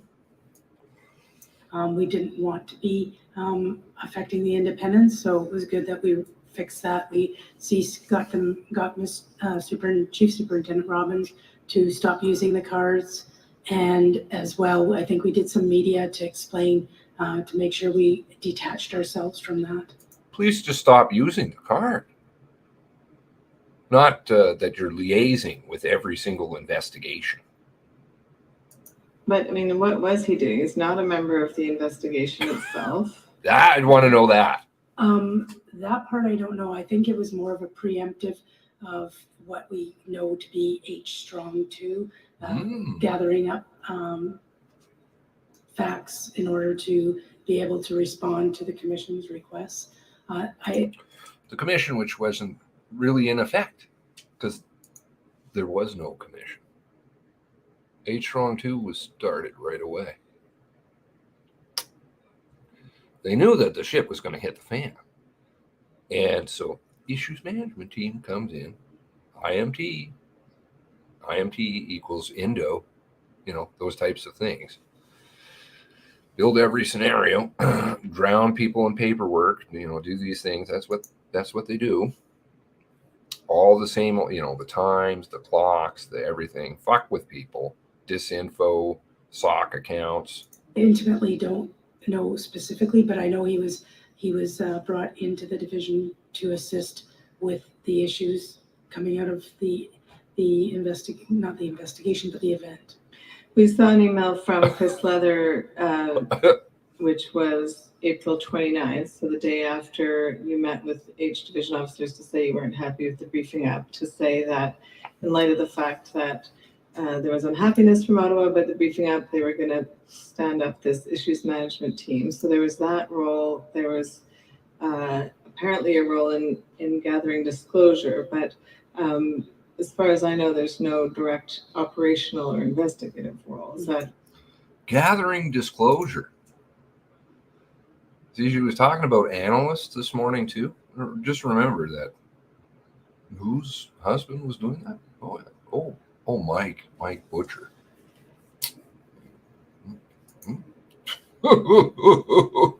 your understanding as well? Yes, and I'm not sure because I had very little direct involvement with the issues management team per se, other than obviously I had a meeting with them, but I don't recall a lot of interaction. I don't recall a lot of interaction. We just had a 2-hour meeting. Don't know anything about it. Nothing. To help the commission. But the commission wasn't established for another 3-4 months. For me, it was more briefings in general, and I wasn't attaching it to an entity. I was thinking more that I'm getting briefed on the events themselves. Okay, here we go. The issues resulting in the reviews that were being done, for example, but I didn't attach it to an issues management team. This is the same Chief Superintendent John Robin who is the husband of Chief Superintendent Janice Gray of H Division, right? Yes. And you're also aware that Mike Butcher, who is on the issues management team, is the husband of Lee Bergman? Yes. Oh, I'm aware. Can we see Comm 00397111, please, Madam Registrar? I believe this is already an exhibit.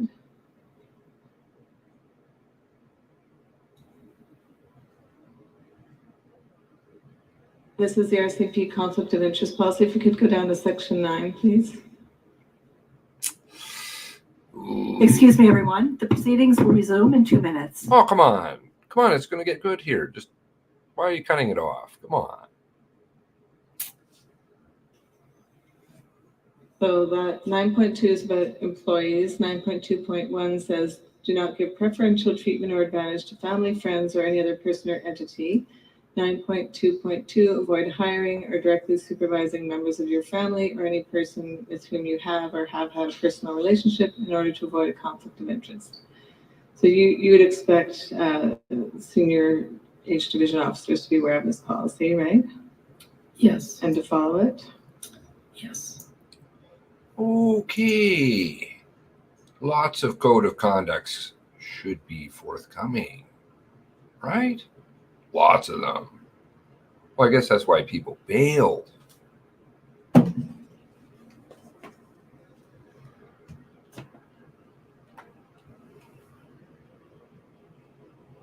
Jenga.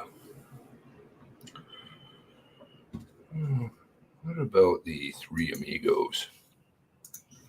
And can we also see Comm 00545503, please?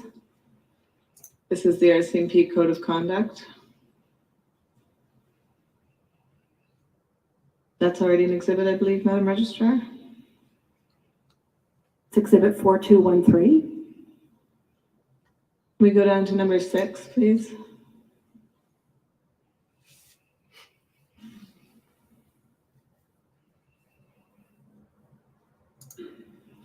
Number 6 is conflict of interest. It says members avoid actual, apparent, or potential conflicts between their professional responsibilities and private interests. So you'd expect your senior officers to follow that, right? Yes.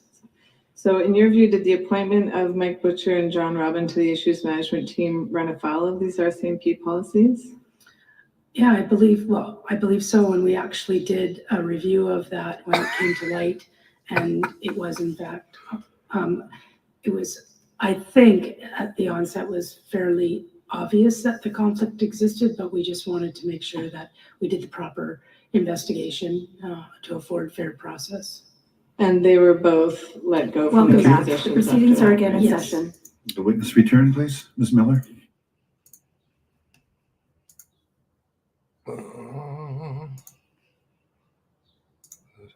No.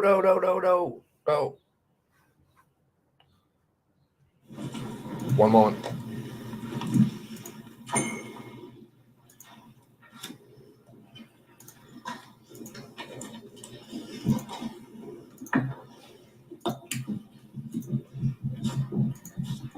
Good morning, Commissioner Lucki. My name is Tara Miller, and with my colleague, Alex DeGoo, we represent a family member of the late Kristen Beaton and her unborn child.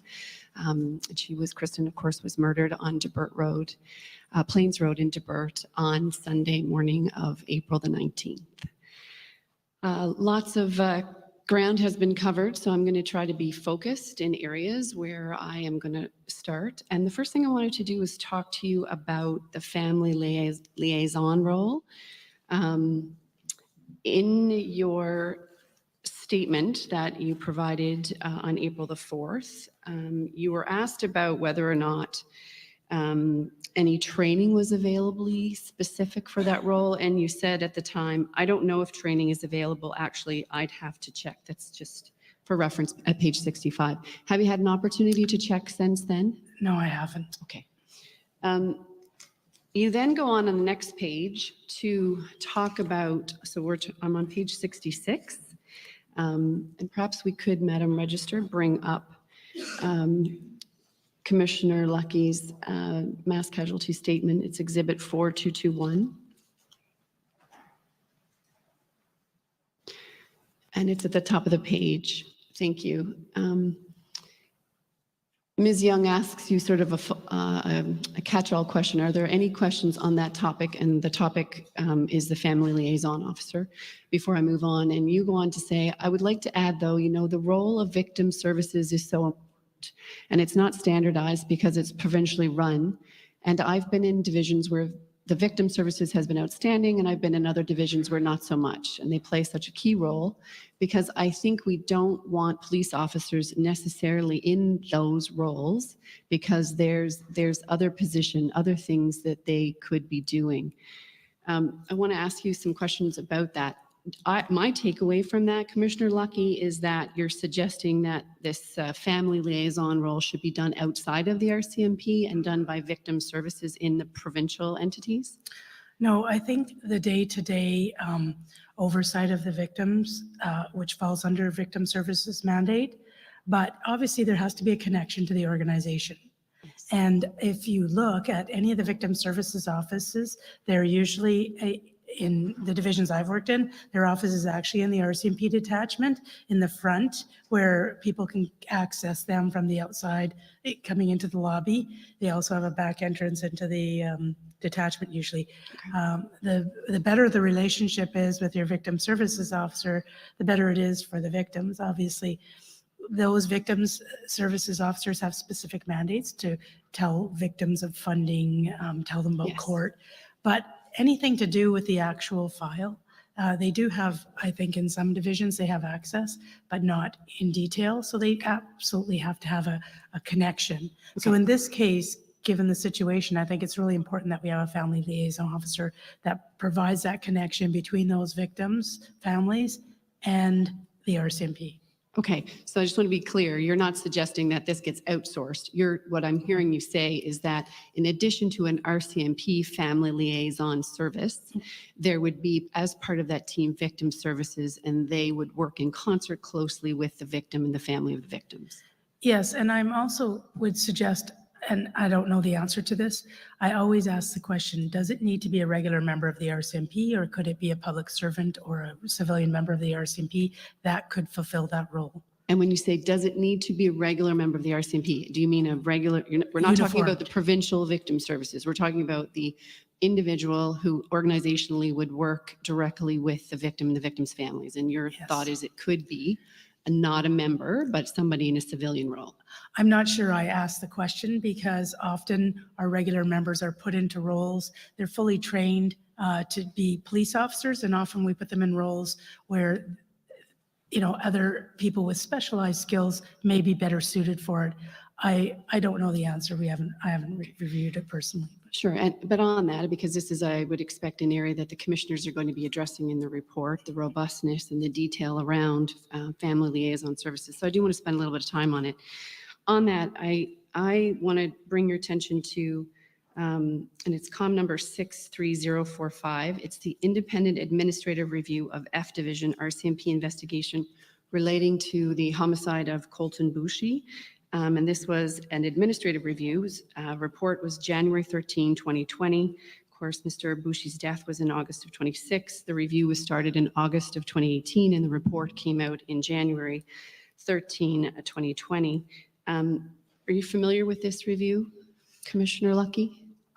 Not the specific details, yes, but I know there was a review done. Right, and it certainly would have come out, the report would have come out 2 years into your tenure as Commissioner. Yeah, have you had a chance to review it? I'd have to look at it to see if it jogs. Would you have had any role in relation to this specific review? Not directly, no. Okay, so the report itself has 44 recommendations, and there are specific recommendations which start at page 77 that deal with family management. And there's a lot of content in here which is helpful in terms of reviewing the role of a family liaison. It starts page 77. It talks about death notification becoming the first step in a broader strategy to manage the family in a manner which recognizes that this is an important part of overall quality of the investigation. I'm not going to take you through it all because it goes through a number of pages, but if we could go, Madam Register, to page 86. And this is recommendation 18.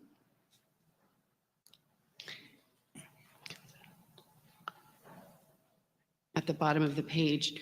And the recommendation coming from the Boushie report was, well, there were several relating to family management.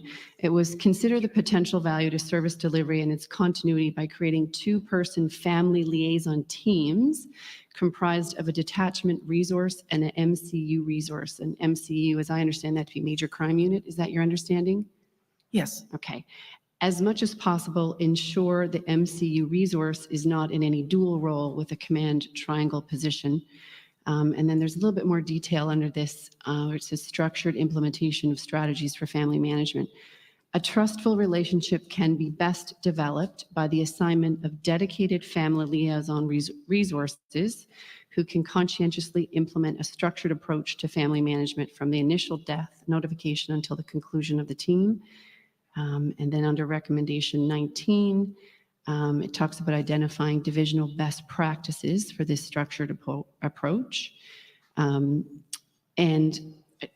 having looked at that, and I appreciate you haven't reviewed this in detail, but it strikes me that having a civilian member serve in this role would be contrary to this more comprehensive, complete, trusted role of somebody who is an important part and would play an important part in the overall quality of the investigation. Would you agree with that?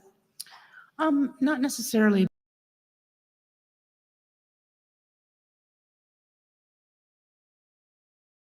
Has, background on dealing with people dealing with grief, who has education in that area.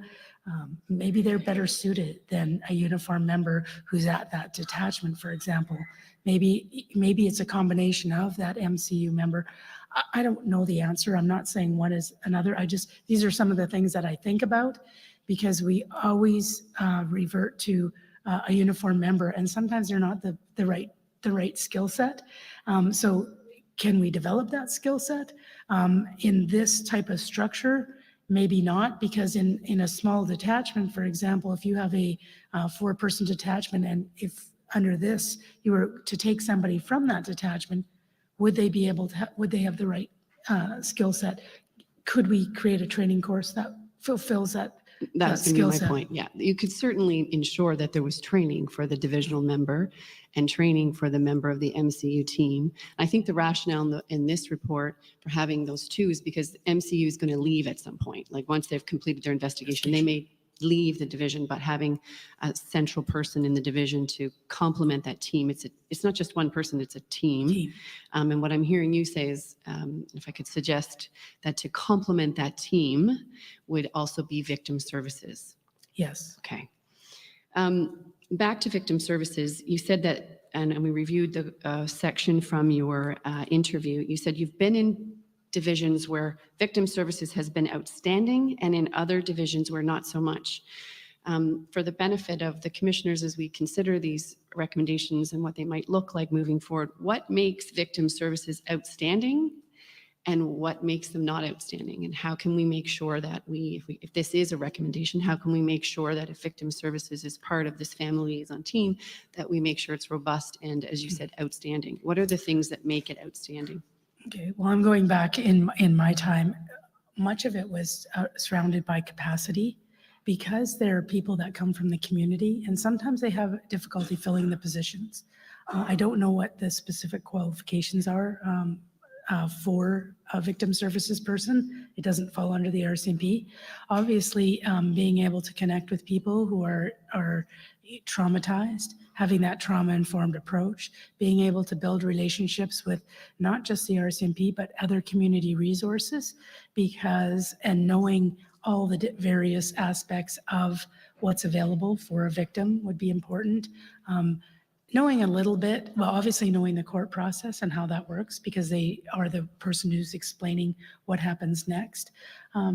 Connecting, being able to connect with people, probably having some kind of not necessarily grief, but some type of training that allows them to deal with people in vulnerable positions because of what's happened to them, or in distress, or with anxiety.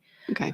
So what I'm hearing you say is the victim services, if done well, could be a good complement to the family liaison role that the RCMP plays, but the RCMP doesn't have any control over the quality control of victim services, but you do have control over the quality service and the training of your own members who would be able to, and do perform this role, correct? Yes. Okay, thank you. I'm going to move on, Commissioner Lucki, to your background. You were an instructor at Depot Yes. From 1996 to 1999. Yes. And what did you instruct in? Applied police sciences, which is all the, from more or less the academic portion.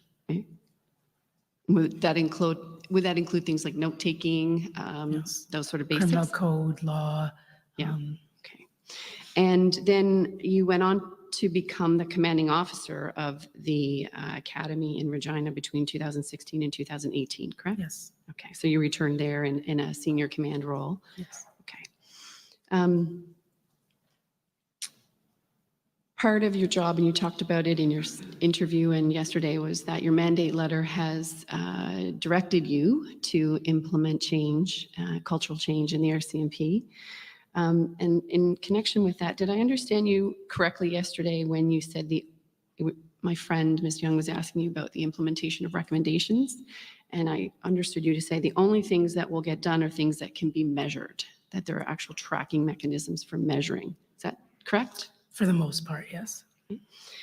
I'm going to move now to the wellness report that is dated September 2021. This is Comm 62465. We heard from retired Assistant Commissioner Lee Bergerman that what she had requested through Brian Brennan was really some immediate resources for her senior officers. And I'm paraphrasing her evidence from my notes, but she said with respect to when she was questioned about whether or not the report was her idea. She said, well, it wasn't what I was seeking. I had a handful of officers come to me about their health, burnout, succession planning, looking for assistance on how to manage it. It was concerning. I went to Deputy Commissioner Brennan, told him senior officers burning out, suffering. I was looking to him for strategies. Can we bring in independent people re mental health? Also succession planning interviews. And what I understand from her evidence is what happened from there is that it was taken away by Deputy Commissioner Brennan and turned into this report.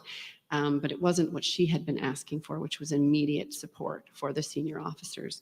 Were you aware that that was the genesis of this report, the wellness report?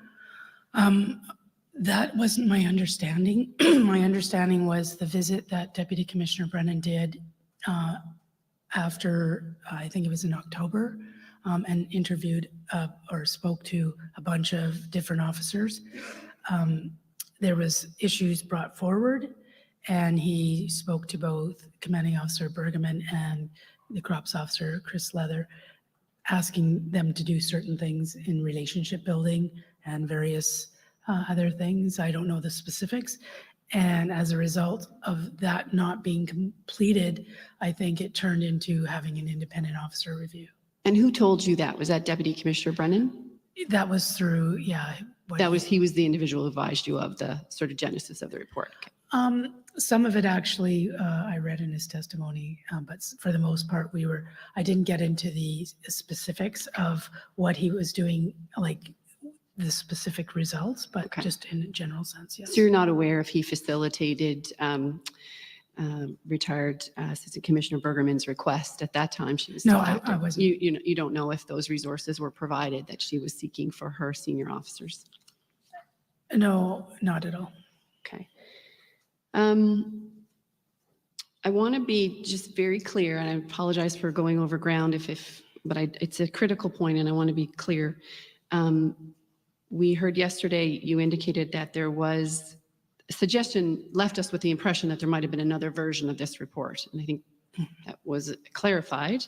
So I just want to be very clear. The report that we have exhibited, because you said in your evidence there needed to be given an executive summary with recommendations, which was properly vetted.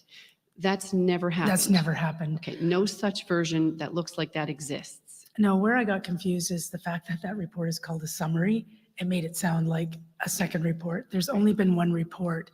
The way in which that report was written couldn't be shared with the participants because it was identified. I understand that from your evidence. So that's why I made reference to when I talked to the divisional officers, I said we need to provide you with an executive summary and the themes that had already been provided and the recommendations.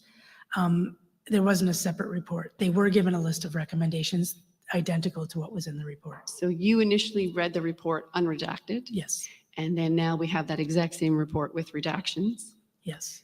And there's been no further summary or vetting done to your knowledge. Okay, thank you. Also on the report around timing, we know it was dated September 30th, 2021, certainly just coming to light now. You were asked in your August 4th MCC interview, as I recall your evidence in your interview and certainly here, the report came to your attention when you were getting ready to travel to Nova Scotia for Constable Stevenson's memorial and some town halls. And someone asked you about what's the update on this report. Who asked you what's the update on this report? No, what happened was when I do town halls, I usually get my people to go to the participants and say, do you have any questions for the commissioner? Yeah. Because I'd like to at least be able to research or have people look into the answers. So one of the questions was, can we get an update on the wellness report? I don't know who specifically asked it, okay. But it came through my office. And then that's when I said, oh my goodness, where is that wellness report? Okay. And then what did you do once it came to your office? What did you do, that question, to understand what had become of that report? I didn't even get an opportunity to read it at that time. It was so close to when I was traveling. But what I just got asked for an update on what the next steps would be, so that when they asked me at the town hall, I could say, this is what we plan to do. Okay. And that was through the Chief Human Resource Officer. So you came to Nova Scotia for the memorial in the town hall. You hadn't had the report at that point. I had the report, but I hadn't had an opportunity to go through it. Okay. And you were asked in your commission interview by Ms. Young at page 92, just for reference, you don't need to bring it up, Madam Register. She was asking you, the report is dated September 2021. Do you know why you didn't see it sooner? And you said, no, I asked that question. I think it. And I want to ask you a little bit of detail about that portion of your statement. You said, I asked that question, I think. So who did you ask the question to in terms of why you hadn't seen it sooner? To both Deputy Commissioner Brian Brennan and the new Chief Human Resource Officer, Nadine Huggins. Okay. When did you ask them? Probably the week before I went to Nova Scotia when it was discovered that I didn't have that the report was completed, and I was doing the sort of preparing my response for the town hall. Okay. So they gave you the report, but what was the answer that they gave you in terms of why you hadn't seen that report before? Both had no idea. The Chief Human Resource Officer was new to the position. The retired Chief Human Resource Officer would have probably been the best source of information. I'm not sure if anybody's reached out to her. I myself haven't on that subject. Just on that? Gail Johnson. Gail Johnson, Yes. and she had retired, I understand from your Yes. evidence yesterday. When did she retire? Oh, I want to say in the spring of this year. So sometime in the spring of Just 2022? maybe February, March. Okay. And so that position was from her retirement to when Nadine Huggins, when she took over, that position was not filled by anybody, even in an interim basis?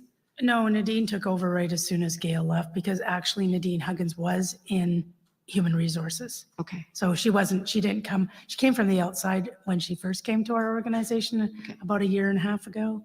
So she would have been part of Gail's team. Gail's Yep. team. Yep. And you understand that Gail retired in February or March of 2022, and then immediately Nadine Huggins took over. Yes. Okay. So that is longer than a few weeks before, I think your evidence yesterday was that she had only been in the position a few weeks, so she had very little time to understand it. You know what, my dates might be wrong. She may have been in the position she could have been in the acting position for a few weeks and then got in the position for another few weeks. So it might have been about a month or so. It wasn't very long. I'm guessing, I think that it may have even been April that Gail left.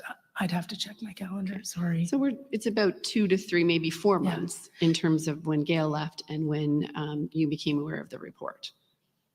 I don't even think it was that long. So had a member in Nova Scotia not posed that question in advance of the town hall, do you think you ever would have become aware of that report? I think eventually it would have come up. It's amazing that it didn't. It is amazing that it didn't. I know. I was very surprised. I And think then that's of what I'm course, struggling with. How is this Yeah. another example of a report where energy, resources are spent and people participate, and then it goes someplace and no one is aware of it? No, it's like it is completely surprising to me because that's not the normal way things happen. So I'm actually quite shocked that although, you know, the CHRO has told me that they're working on these things, like especially in the wellness area for officers, we're looking at peer-to-peer programs and things like that have been looked at. But the fact that it hasn't been brought, and I think because it wasn't sort of something national, for example, it wasn't even divisional, it was for that group of officers, that it didn't get the profile that it ought to have for some reason. I'm guessing. I have no. I appreciate that. If that is the case, is that not deeply concerning? It for is. you? It is Yes. deeply. I'm not going to deny. Yeah. Have you initiated any kind of review in terms of your Human Resources Office to see what happened here? How did this Not yet. report? I've asked the question. They are supposed to get back to me. I haven't Who followed have you up asked with- the question to? to the Chief Human Resource Officer. The new chief. Yeah, And what have she- you asked her to do? Have you just asked her what happened, or have you asked her to do a review? No, I asked her to find out what happened, why I wasn't made aware of the report. And then obviously she gave me an update on what they've been doing. I got that already. She went When over. did she provide you with the update of what they've been doing? Well, we talked about it before I went to Nova Scotia a bit because that was part of my response to the officers. And then most recently, there was I asked for a full update on the recommendations. And so I was given a management action plan on each and every recommendation. And do we, you've been recently provided with a management action plan on In each of the July. recommendations? Yeah. Okay. Commissioners, perhaps we'll raise this with counsel for DOJ, but production of that Thank you. update full management plan. Thank you. And when Ms. Hudgens gave you the update on the status of the recommendations before you went to Nova Scotia, or you came to Nova Scotia? Very generally. Generally, yeah. And I think you said yesterday, again, I want to confirm your evidence. You said, I know the Chief Human Resources Officer has been working on some things informally. Well, I say informally in the sense that there wasn't a formal management action plan created. The recommendations were very well known. They were in the report. And so I asked if there was an action plan. Okay. And why I say informally is I say because things were being worked on, but they weren't all put in a document to track. And that's kind of Goes back to one of the that's things kind of that- my shtick, Yeah. like put it in there so we can see it, who's responsible, what are Yeah. the timelines. You And said so we're not doing change unless we can track it and it's measurable. So it Yeah. struck me that if it's been done informally, there's no way to track it or measure it. She might have had a process. I didn't ask her that, if she had a process to do that, but I wanted to see it all in one document. And that is the document, the full management action plan? Yes. And when we see that, there'll be things identified and who's responsible and timelines. Is that what you would expect to see in that? There'll Or what you definitely have be the seen in it? recommendations. There'll be the actions to date, and there should be timelines. I've glanced at it very quickly because it only came out and I was away and my memory is not very good on it. Sorry. Okay, thank you. I'm going to move from that now, Commissioner, to a topic about note-taking and retention. You confirmed that when you were an instructor at Depot from 1996 to 1999, you would have been part of what your curriculum that you taught would have been about that sort of basic, critical note-taking part of policing. And will you agree with me that that's such an important part of policing because notes serve to refresh memory, justify decisions made, and record evidence? Yeah, it's very important. And well-documented notebook entries lend credibility to testimony and can substantiate information years after an original entry was made. Yes. Okay. And that from your perspective then and now, it's mandatory for all members to make written and/or electronic notes as soon as practicable in order to prepare accurate, detailed, and comprehensive notes setting out their observations made and actions taken during the course of duties. Yes. And that all notes made during an investigation are an integral part of an operational file, which would be subject to disclosure. Yes. Okay. And that's a core part of the training for cadets in their 6-month program at Depot? Yes. Okay. Do you know if there's a current policy on note-taking in the RCMP? Yes, there's policy and reviews, when to review notebooks. Again, I don't know them by verbatim, but there is policy on notebooks. Fair enough. And I'll help you with that because I'm going to go back to the Bouchy report. And that is Sorry, what report? The administrative review that was done in relation. I didn't get the name. Colton Bouchy. Oh, Bushy. Okay, Yeah, sorry, I couldn't. That's Comm number 17899, and it's been exhibited 4214, Madam Register. There's a whole section in that report that deals with note-taking. And perhaps if we could bring that up, Madam Register. And the Comm number is actually 63045. Thank you.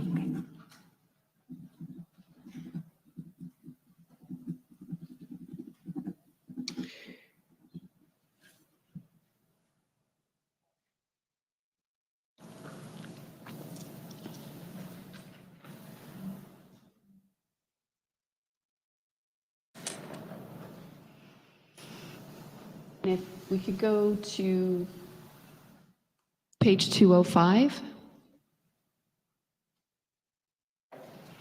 This is the section, Commissioner, that deals with investigators' notes.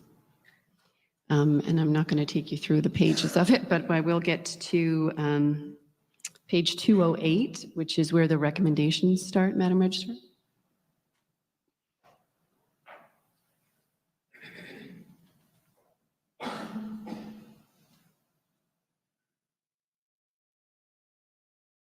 Actually, page 209.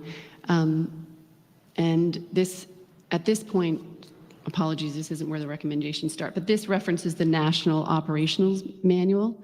That's the RCMP National Operational Manual. And that's been disclosed and it's online. And chapter 25.2 deals with investigators' notes. And then we see a reference independent external review from E Division. Madam Registrar, that's just if you could scan down to the bottom of that page. So the authors of this report would have looked at existing governance documents, which would have included the operations manual, and then this review out of British Columbia, which had identified best practices around note-taking, and there's information there. And then if we go to the bottom of page 210,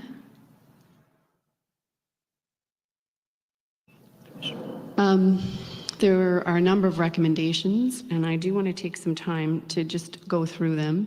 The recommendation 42, divisionally implement training and supervisory strategies to ensure all members take complete, accurate, and comprehensive notes. And my understanding is that this arose out of the fact that in at least 2016, this report is in 2020, there were issues with the thoroughness and accuracy of the notes that were taken. Is that your understanding of one of the findings from this report? I will. Excuse me, I'll add that note-taking is always an issue. Yes. It's often an issue. Why is it an issue? If it's such a fundamental, basic part of policing that's addressed in Depot, why is it an issue? And why are we still seeing it an issue? And I'll give you a little bit of context, which I'm sure you're aware of. I know in 2014, there was a national audit done of the RCMP investigators' notes. So this has been a perennial problem, and we've seen some issues around it with respect to the investigation leading up to the mass casualties as well, which I'll go through in a bit. But why is it such a problem? I have my thoughts on it, and it's interesting because when I was a constable, it wasn't very long into my tenure as a constable that I testified in court. And you only need to testify in court once, and then you will honestly understand the importance of your notebook. Our members don't testify very much like they used to. They don't go to court. I've been in districts where I've actually said, we will go to court on traffic tickets if we have to, because they need the experience to go to court. Because until you get tested on your notes, you think people can supervise you and they can look at it and say, you're missing this, but until you've actually had to open your notebook in court, these are my feelings. I remember the first time I opened my notebook in court and then they asked me questions that I didn't have the answer to, my notes changed exponentially. And I think that that's one of the reasons. I think that we ask supervisors to verify the notes, but we ask 1,000 things from supervisors and notebooks are but one. I think the amount of demands we put on people, I think the generations are changing. They're not writers, they're texters. So we have to find a way to modernize that and so that it is in fact following court rules, because often electronic disclosures get questioned, whereas handwritten notes have been the standard on investigations from day-to-day investigations. Generations now are not handwriters. So I think there's a bunch of different things. Yeah. I'm not the expert, obviously. These are just my opinions. Because if I could just take you on one of your comments in terms of your own personal experience and what resonated with you in terms of the importance of note-taking was your first appearance in court. Could the RCMP not take that and do practice runs with officers to sort of use that as an experiential way to highlight for them the significant importance of notes? Yeah, I did that when I was in Thompson, Manitoba with the crew. We would get the Crown Prosecutor. Again, that's, part of it, but it's one of many things that we expect them to do. And I'm not saying it's not important, because obviously it's very important. And so we really stress it. I have seen improvements, though, I have to say, because I review all of the CRCC, the Complaints Review Commission reports on public complaints. And when I first got in the chair, the number of times that I would see the recommendation of providing operational guidance to a member about the importance of note taking, and the ones that I've been seeing in the last year and a half, very few have that recommendation. So that's sort of my guide that maybe things are improving a little bit. It is something that we put under our unit level quality assurance. It's one of those standing items. And I just can't figure out how to put the caramel in that caramel bar for some reason. If we can, Madam Registrar, if we could go to the bottom of page 211. And these are the two other recommendations with respect to notes. Divisionally, ensure all major crime units conduct audits of in-progress files or files awaiting court to determine whether well-established full disclosure obligations are being met properly or are being properly met. Is that what you're talking about in terms of making supervisors review notes, or that's more discrete? No, with major crimes, they are specialized. That's a specialized disclosure. That's a specialized, they're asking about disclosure. That wouldn't be the general duty frontline member. Right. That would apply to. So these two recommendations appear to apply to the more specialized major crime unit. Yes. So they wouldn't capture the general duty members and the importance of their Not in review. this recommendation, but on our issues are never usually on big files where major crimes units are coming in. They have they're well-trained, they have a command structure. Where I find that things fall through the cracks are on the smallest of files. We have what's called sometimes paperless files, and sometimes those are the ones that can cause us grief. Some of the smaller files that members don't pay attention to, they think they write a few things down and then all of a sudden it becomes something else, or they actually end up going to court. They didn't have the notes that they needed. So it's not the big files like the major crimes ones. They're usually pretty good. You're not worried about those ones? I'm not worried about those. And when you say you have paperless files, that's not sanctioned by the RCMP. That's just, you get files that have no notes in them. Is that what you're saying? Yeah, despite your best efforts? It might be something like a barking dog complaint comes in. It's put on what we call a paperless file. It's not as there's no follow-up. It might have been dealt with by telecoms or the operational comm center. It might in divisions that have risk managers, they may have dealt with it. So it didn't actually have a full file with a folder. Okay, but would you expect, even on a call that might seem insignificant, would you expect on a call that there would be notes taken by a member who's responding physically to a location to identify or respond to a call? I would hope so, yes. I just wanted to go back. You talked about handwritten versus electronic notes. You talked about that in your statement as well. Sorry. That's okay. You all right? Yeah. Okay. You talked about, young officers are not really into handwriting things, and the issue that you talked about in your statement in here is how to take notes in a more modern way. And what initiatives are being taken by the RCMP to address the modernization of note taking? I'm not sure specifically what's being undertaken. I just know that we have to, it's something that it's not a new issue. And it gets better when it's reviewed, and then it's left and it's unreviewed for a while, and then it starts to drop, and then it's reviewed and it gets better. It's one of those activities that you have to keep on top of it at all times. And we expect the supervisors, I think per policy, they're supposed to review members' notebooks once a month and initial inside them. Sometimes they will do that review on a file, so you might not see them initialing it in an actual notebook, because often the notes are scanned and put in the electronic file. So they may in fact be reviewed. We just don't have a good record of that review because they've looked at it in amongst all the other documents in the file.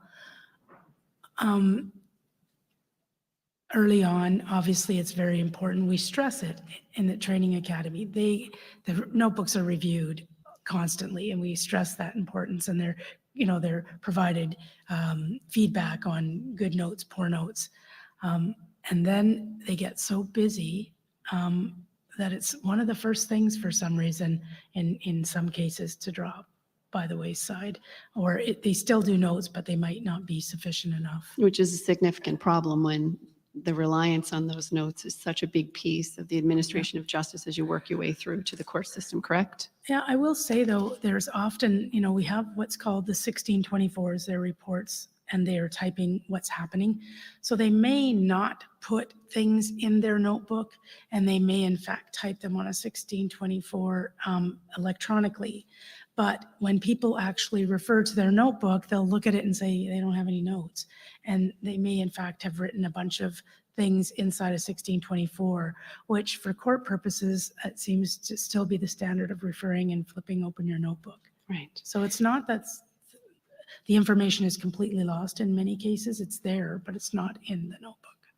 And on that point, if it's in the system, is that not at risk of being purged at various Yes. points in time? In- And then in you've various lost points. all of it. Yes. You don't have any handwritten notes and you don't have the system notes because they've been purged. So Yeah, that's a and risk that's of why that. we're not asking them to do one or the other. Their notebook is still their primary source. Okay. But in some ways, that's how.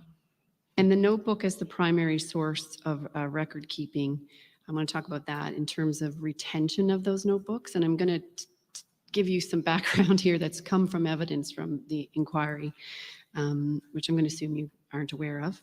Correct me if I'm wrong. But we've heard evidence from a member, Constable Troy Maxwell, July 19th, 2022. That was the date he gave his evidence before the inquiry. His involvement, Commissioner Lucki, arose in around July of 2013. And the evidence that we understand before the commission is that a neighbor had called the RCMP to say the perpetrator had assaulted his common law wife and had illegal weapons. And Constable Maxwell and two others investigated that complaint. Of those three individuals, the only notes that have been produced or located were with respect to Constable Maxwell. His evidence was he didn't know if the others kept notes or if they even would have made notes. So on that point, would it have been your expectation that all responding officers to an incident of any magnitude would be keeping notes of that? Not necessarily, because somebody could arrive on the scene and leave. Somebody might just be providing backup and wasn't privy to any conversations. So depending on their role. Okay. Constable Maxwell did keep notes. When the mass casualty happened, this neighbor came forward and said, I told the RCMP that he had this illegal cache of weapons, and that he had assaulted his common law wife. And the RCMP was unable to locate any information until they requested that members look for their notebooks. Sorry, Ms. Miller. Ms. McPhee?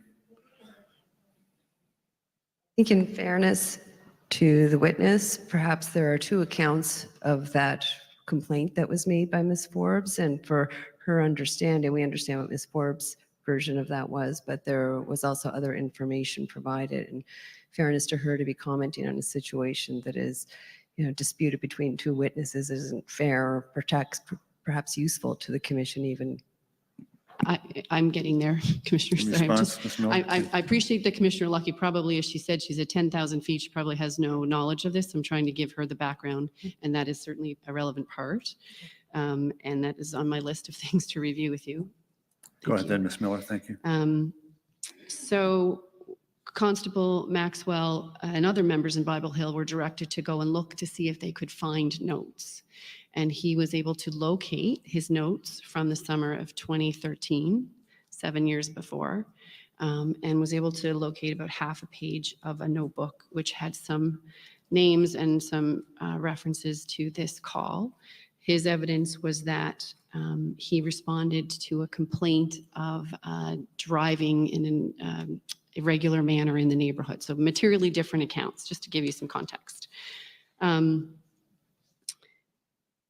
And what I'm getting to, the notes were pretty sparse, and we've talked about the importance of more robust notes. But that varies from, member to member and can cycle in terms of how good note-taking is, as you said. What I'm getting at is that these notes that Constable Maxwell was able to locate, he found them at home. And so I had asked him whether or not there was any policy in terms of where these notes, which are such a critical piece of a crime investigation, where they should be retained. And he said it was ad hoc. He was at home working through COVID and had been off duty, sick at some point. So he had actually moved them from the headquarters to his home.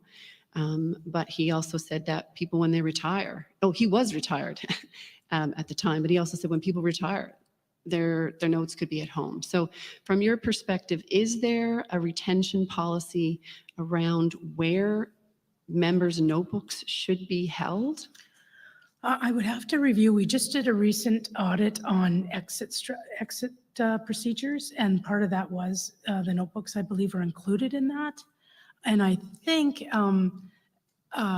obviously there were some inconsistencies identified, and I think there was a recommendation. I'd have to go back. It's just I'm pulling it out of a memory because normally what should happen is you normally keep your notebooks unless you create a specific notebook for a specific file, that is usually left with the file.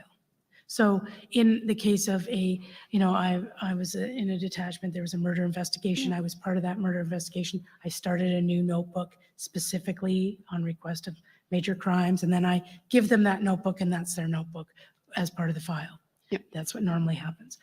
Your day-to-day notebooks that you continue and work through. Normally, in my time, we kept our notebooks. We brought them with us from detachment to detachment because sometimes you might have had to reference those. Did you keep them at the detachment, or did you keep them at home? I kept them at home. You kept them at Yeah. home. Okay. Actually, in some cases, I had a locker and I had a little box, and I kept that box at the detachment and brought it to my next detachment. Okay. In some cases. You said there was a recent audit on exit procedures, and you think there's a recommendation in that? In regards to notebooks, I believe. And when was that audit done? Well, it was done in the last year or so, and the results just came forward. But I can't say for certain, but for some reason, I think there was something on notebooks. And would that be available, the audit be available on the RCMP It should. webpage under the audit section? It should be if it's been, I may have signed it off, and so it might not be public yet because it has to go to the minister. Usually it gets signed, there's a signing process, but we could do a follow-up. I'm going to, commissioners, if it's okay, we'll get our friends at DOJ to follow up on that. If there was a recommendation around retention of. And it may not have been specific to notebooks, but it could have been like RCMP property needs to be handed in at the time of resignation or retirement. Okay.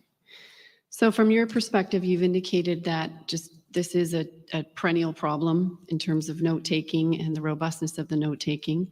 There have been audits. There was certainly the one done in 2014. We have the National Operations Manual. Have there been any audits on investigators' notes done since 2014? Well, there is usually under the unit level quality assurance. There's reviews done by the supervisors. Nationally, I am not familiar if there has been one recently. Okay. And how would such an audit come about nationally again, like a bringing forward almost 20 years later from, in order to have an tenure, audit? Yeah, or 10 years later from 2014. It would become a priority. Like what would happen is we have meetings on what the priorities are going to be for the audits.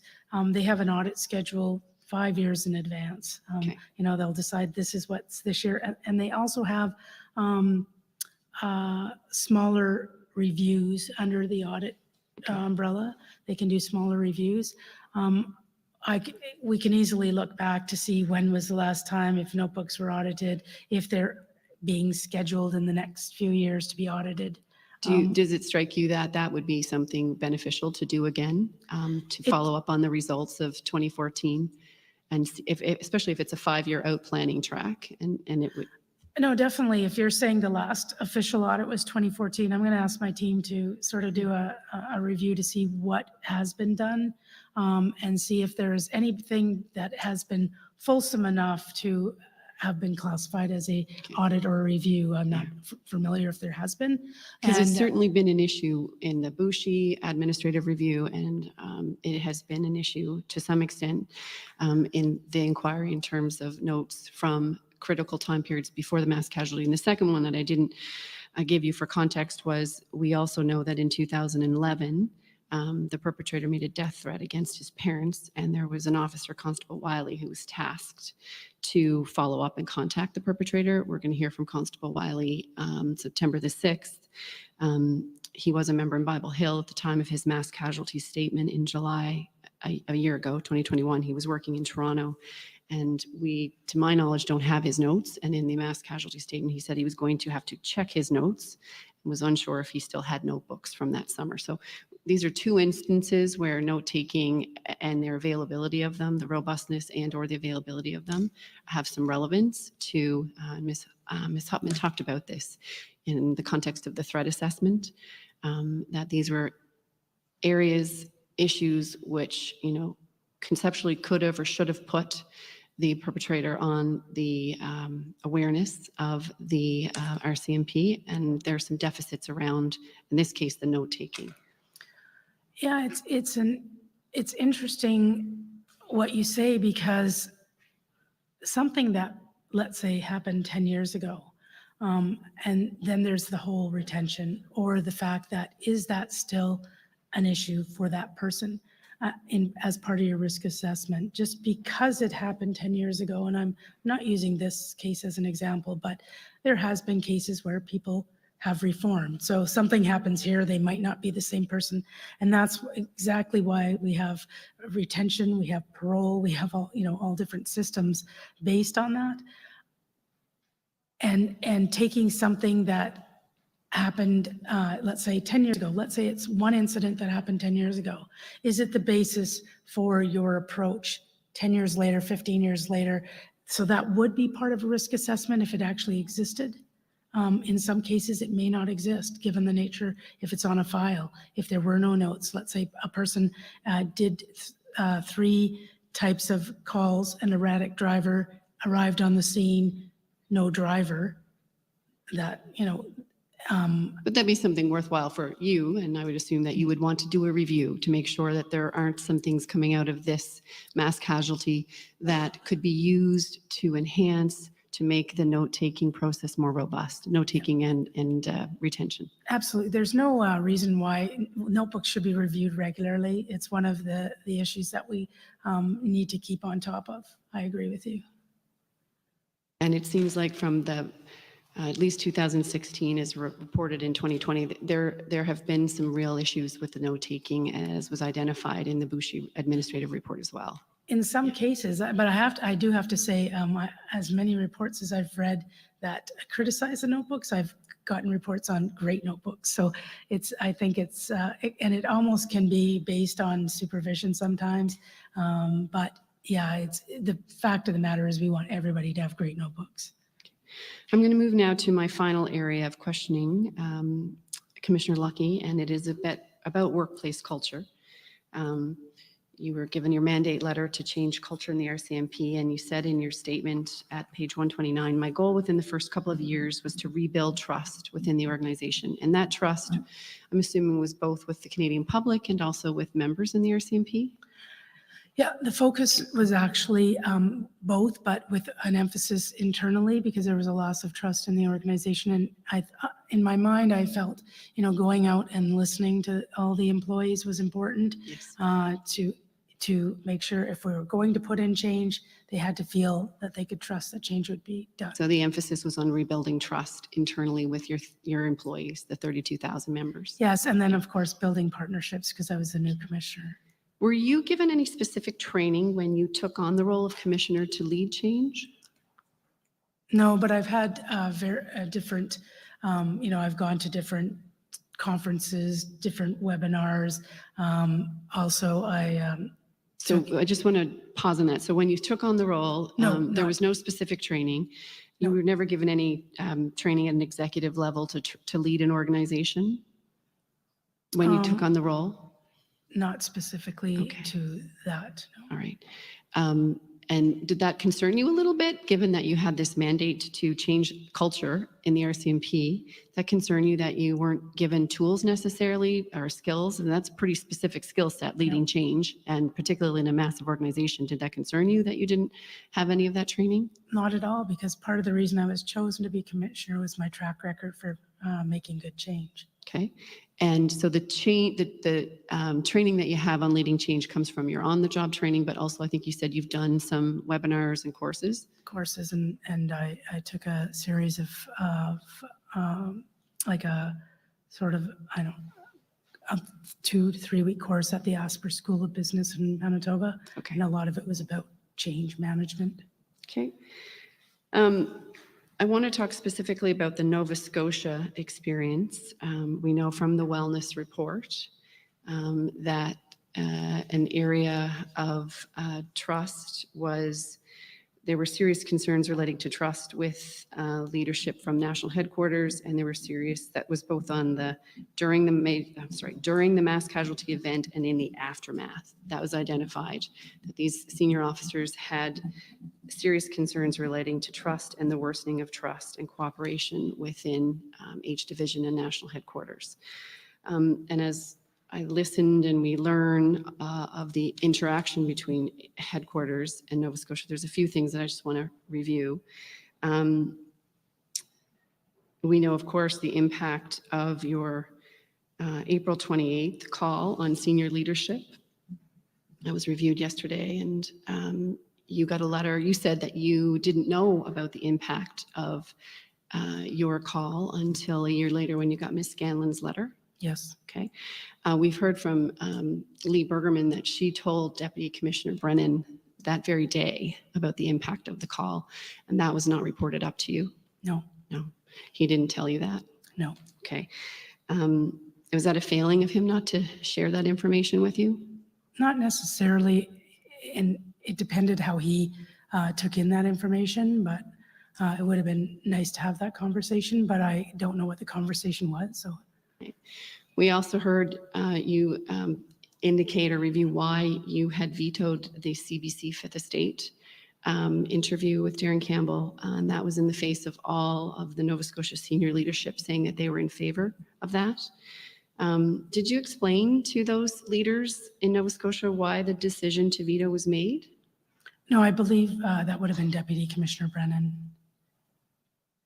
And that's one of the fundamental tenets I think you had articulated yesterday about change management is, you know, sometimes you have to tell people what the reason is, what happens if you don't, or if you do the change. And from your perspective, you didn't. I didn't personally, but You believe Deputy Commissioner when Brennan they did? closed the loop on the decision, it would have been either Deputy Commissioner Brennan or Assistant Commissioner Dennis Daly. Okay. And that was an idea from your senior commands, an idea from the bottom up that they were all in support of, and that got shut down. So you could understand how that would be demoralizing for them. I'm not sure. There's all kinds of ideas. Like I say this because there's all kinds of ideas that come forward, and we don't do every idea that comes forward. Like I said, it was the people who are experts put their mind to the matter, and a decision was made. I appreciate Unfortunately, that. we But don't you also always talked have about to. change management. You know, ideas come from the bottom up, and they have to be collaborative, and they have to be involved in change. And then this was a case where they came up with this proposal, and it was kiboshed at the national level. And I understand why you gave your evidence yesterday, but you can understand why that would be demoralizing. Yeah, it may have been demoralizing. We also have heard evidence from Ms. Scanlon, and certainly in the communications foundational document, that the Nova Scotia Communications Group had asked repeatedly at national headquarters to be able to lead the dissemination of information. They had asked for that to happen. And in certain cases that didn't happen. You can agree with me that that would be demoralizing for the H division staff with respect to that issue. You would have to ask them if it was demoralizing. I think doing day-to-day decision-making and day-to-day work, there are some times that it's the decision-making cycle. A decision is made, and now you need to support it. Whether you agree with it or not, you need to, something comes forward, a decision is made, and then the person gets the information, they make the decision. What happens on the ground is only but one part of the decision, and I find that happens a lot. Something comes forward just because this person or this group thinks that this is the right decision. There's many other factors when I get presented things that I have to look at. So there's many other factors.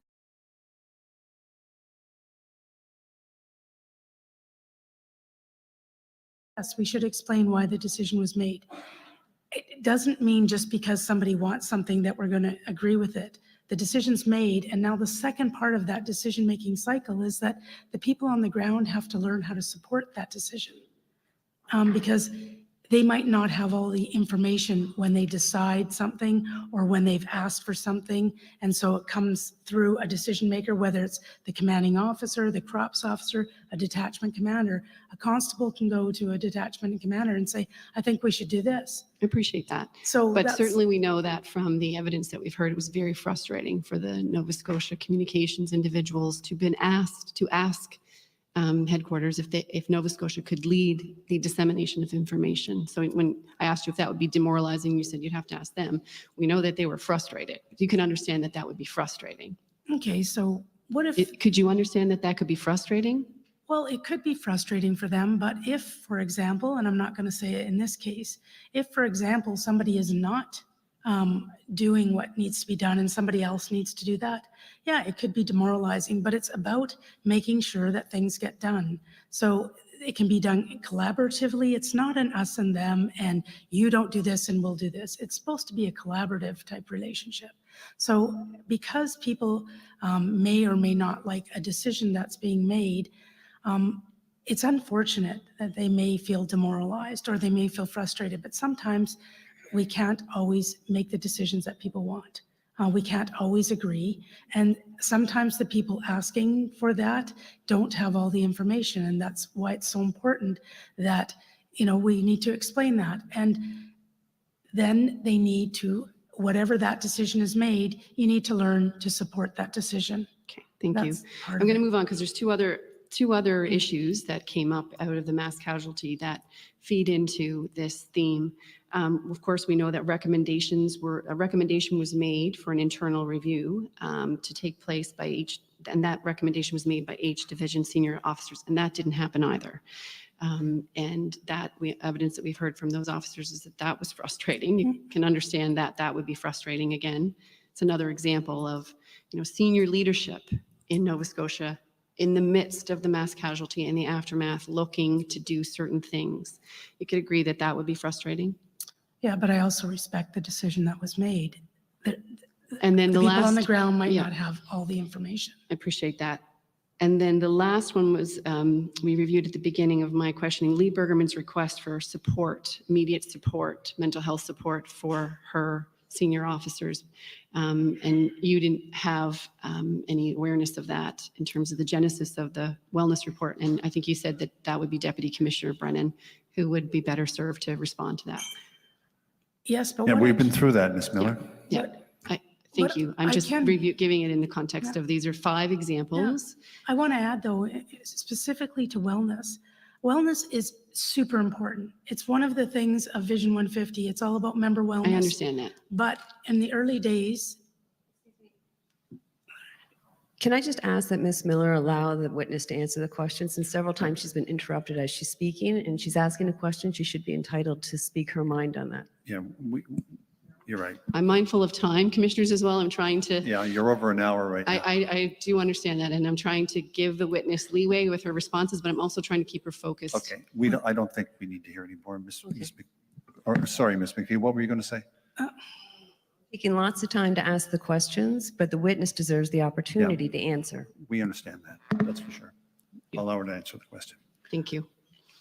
what I wanted to add was that very early on in the maybe within a day or two, wellness was so important to me that I reached out to an experienced psychologist in Alberta and said, I want to make sure that each and every employee, no matter what their rank is, their category, has access to psychological assistance, critical incident debrief, whether they were directly or indirectly involved.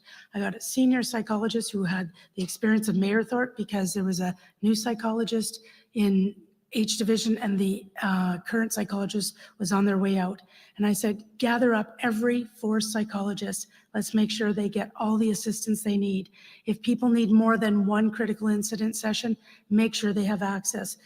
I left that responsibility. I personally made that phone call because that's how important member wellness is for me. So to say that it wasn't important and for the commanding officer of H division to say that is disheartening because there was a lot of work put into making sure people had all kinds of access to critical incident debriefings, wounded warrior assistance through their programs. There was a lot of work done. Thank you. Did you need the wellness report to convey to you that there had been a serious concerns with trust and leadership in Nova Scotia at a senior level with national headquarters? Not necessarily the idea of it, but what are they specifically referring to? And it wasn't just, that wasn't the impetus of the report. It wasn't for the relationship between headquarters and the division. It was actually issues within the division itself was the reason that that report was requested. But the report itself concludes that It has some during the mass casualty event and the aftermath, there have been serious concerns noticed with respect to trust and the erosion of trust. And going back to that fundamental tenet of building trust with your members internally is the most important part. Does it concern you that the trust has been so eroded in Nova Scotia with senior leadership and national headquarters?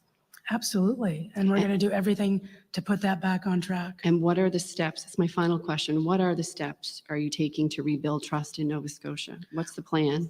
Well, we're bringing in a new commanding officer, a new criminal operations officer, a new officer at the Halifax Regional District, a new officer in the support services. We're ensuring that the vacancies in the officers, because there was some vacancies because people post the event wanted to leave.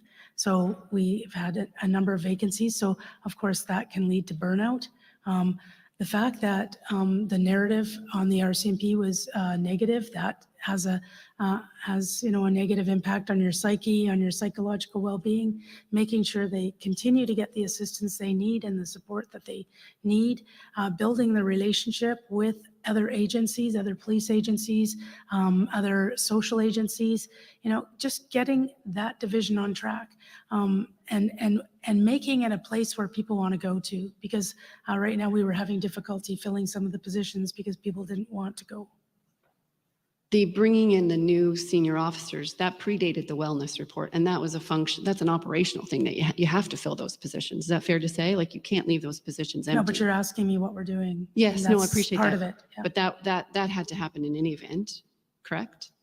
Yes. Okay, so again, I'm just But trying to it get an didn't. understanding of what other items, concrete items are being done to help rebuild the trust in Nova Scotia. Yeah, it didn't necessarily have to happen because some of the officers could have stayed.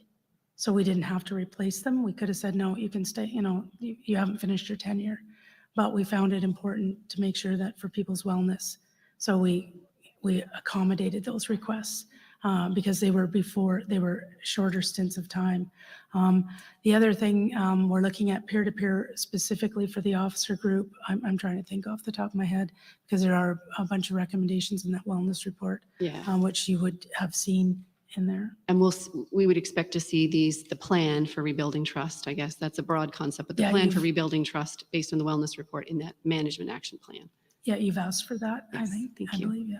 Okay, those are my questions, Commissioner Bergman. Thank you. Or Lucki, thank you for your time. Thank you, Ms. Miller. Mr. McDonald?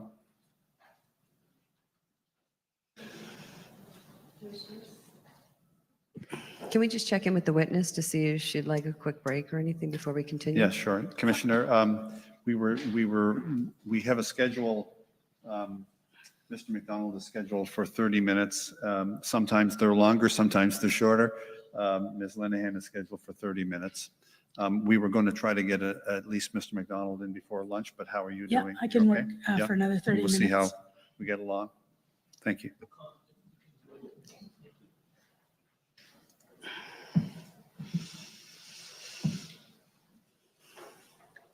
I guess it's afternoon now, Commissioner Lucki, so good afternoon, and to the commissioners. My name is Tom MacDonald. I am the counsel for Scott McLeod, whose brother Sean was lost in Wentworth on April 19th, 2020. The first question I have relates to the RCMP response to the mass casualty. I just want to put it in context first. So I'm speaking about the totality of the response over those 2 days, April 18, 19 of 2020. And I want you to know that for the purposes of my question, we've heard a lot of evidence about the response, pro and con, if I can put it that way. So I will say for the purposes of my question, I accept that the RCMP members tried their best. I accept there was bravery, whether it was the IARD members who entered Portapique or your members in Shubenacadie, of course, your ERT members at the Enfield Big Stop. I accept you were, as in the force, were dealing with the resources you had at the time. I accept it was an extraordinary circumstance, 22 people brutally murdered with the worst mass murder in Canadian history. But having said that, we have also heard evidence that in the early hours of the response in Portapique, there may have been confusion in the command structure. We've heard a lack of containment. The active shooter became mobile, left the community. We've heard evidence about the accidental shooting at the volunteer firefighters at the Onslow Fire Hall. We've heard about a delay in sending the tweet the next morning about a fully marked police car. We've heard about an alleged lack of awareness, I guess more than alleged, and use of Alert Ready by the RCMP. And of course, we've heard about the tragedy of some bodies not being discovered for about 18 hours. As Commissioner of the National Police Force, even at the 10,000-foot level, would you agree the response by the RCMP could have been better? It can always be better. In any operational response, I say that because even at the most basic level of a response in a non-big event, I myself have reviewed things I've done and went, ooh, I could have done that better. There's always better ways of doing things. I want to move to public communications, specifically during the mass casualty. And we've heard evidence from both people who run the public alert system in the province, and of course, your senior commanders at the time in Nova Scotia, whether it was Assistant Commissioner Bergerman or the Critical Incident Commander West or Criminal Operations Chief Superintendent Leather, about a lack of awareness of the availability and the use of Alert Ready. Would you agree with me that the fact that there was a lack of awareness and use was unacceptable? No, I think a lot about this, and I think that given the fact that the Alert Ready system was used for natural disaster, it hadn't been used in criminal events, wouldn't bring them to a default of the first thing they're thinking of is, let's use Alert Ready. In fact, the McNeil report said use Twitter. And so and it's interesting, that's what the avenue they took following the recommendation of a report. So the fact that it didn't come to their mind in the first instance, wouldn't call it unacceptable. It wasn't in their normal occurrence of response. I look at the difference, I look at the briefing notes, and I look at the amount of times people are actually using it across the country,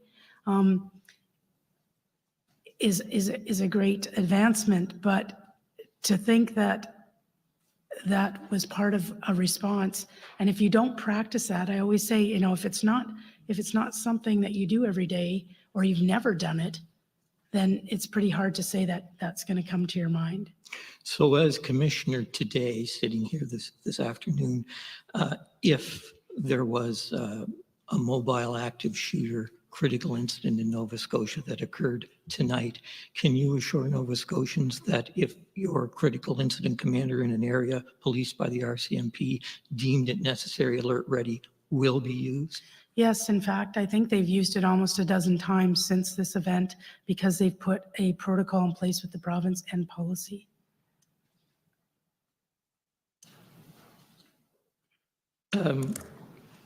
We've had lots of evidence of late about the political interference issue. And of course, I've listened to your evidence. I heard your evidence before Parliament. I read your transcript. The good news is I'm not taking you all back through it again. I think it's been covered. But I took the point yesterday from, and correct me if I'm wrong, from your side, there was none. You and your team say there was none. You were in the meetings with the politicians. And then we have the other side, which is these three very senior commanders in Nova Scotia, Assistant Commissioner former Bergerman, who would say that it would appear that there was. We have Chief Superintendent Leather saying he had the impression there was, not at first, but later. And then, of course, we have now Chief Superintendent Campbell saying there was. I know you mentioned yesterday in your evidence that there seemed to be discrepancies, but I will call it, as a member of the public, it seems to be there's a gulf. There's two solitudes, two sides completely different. Have you taken any steps to deconflict that impression by reaching out to those senior commanders, excuse me, to try to reconcile the 2 points of view? No, I haven't to date. It's part of something I want to do going forward, but given the testimonies at the parliamentary appearance and given various testimonies here, I didn't want to interfere with that. And do you as commissioner have any plan to put into place some kind of a refresher for your senior command people, including yourself, so that everybody is once again reminded and clear where the line is in terms of alleged interference in a police investigation with And I would really like to take it a step further, because I would like to take it to sort of a national level whereby members of parliament, elected officials of any kind know what police independence is and what it isn't. And I say that because I'm part of the Five Eyes group, which is Australia, New Zealand, the UK, and the US. And we've talked about this, and they're struggling with it as well. They struggle with it, especially in Australia and New Zealand, about police independence. And so if it's happening there, I want to be very careful that it's not happening here. And I've mentioned it to my counterpart in public safety, the Deputy Minister, saying, we really need to put this on the table and have some kind of document that makes it very clear. And so when people come into a position, whether it's a commanding officer, whether it's a minister or it's a member of parliament, to say, this is what you need to know about your interactions with policing agencies. I want to look towards the forward-thinking mandate of the commission and also organizational change within the RCMP. So I have two questions. The first one is, we've heard a lot about staffing issues and how frontline officers feel that they're doing administrative duties and they're not being able to frontline police like they could.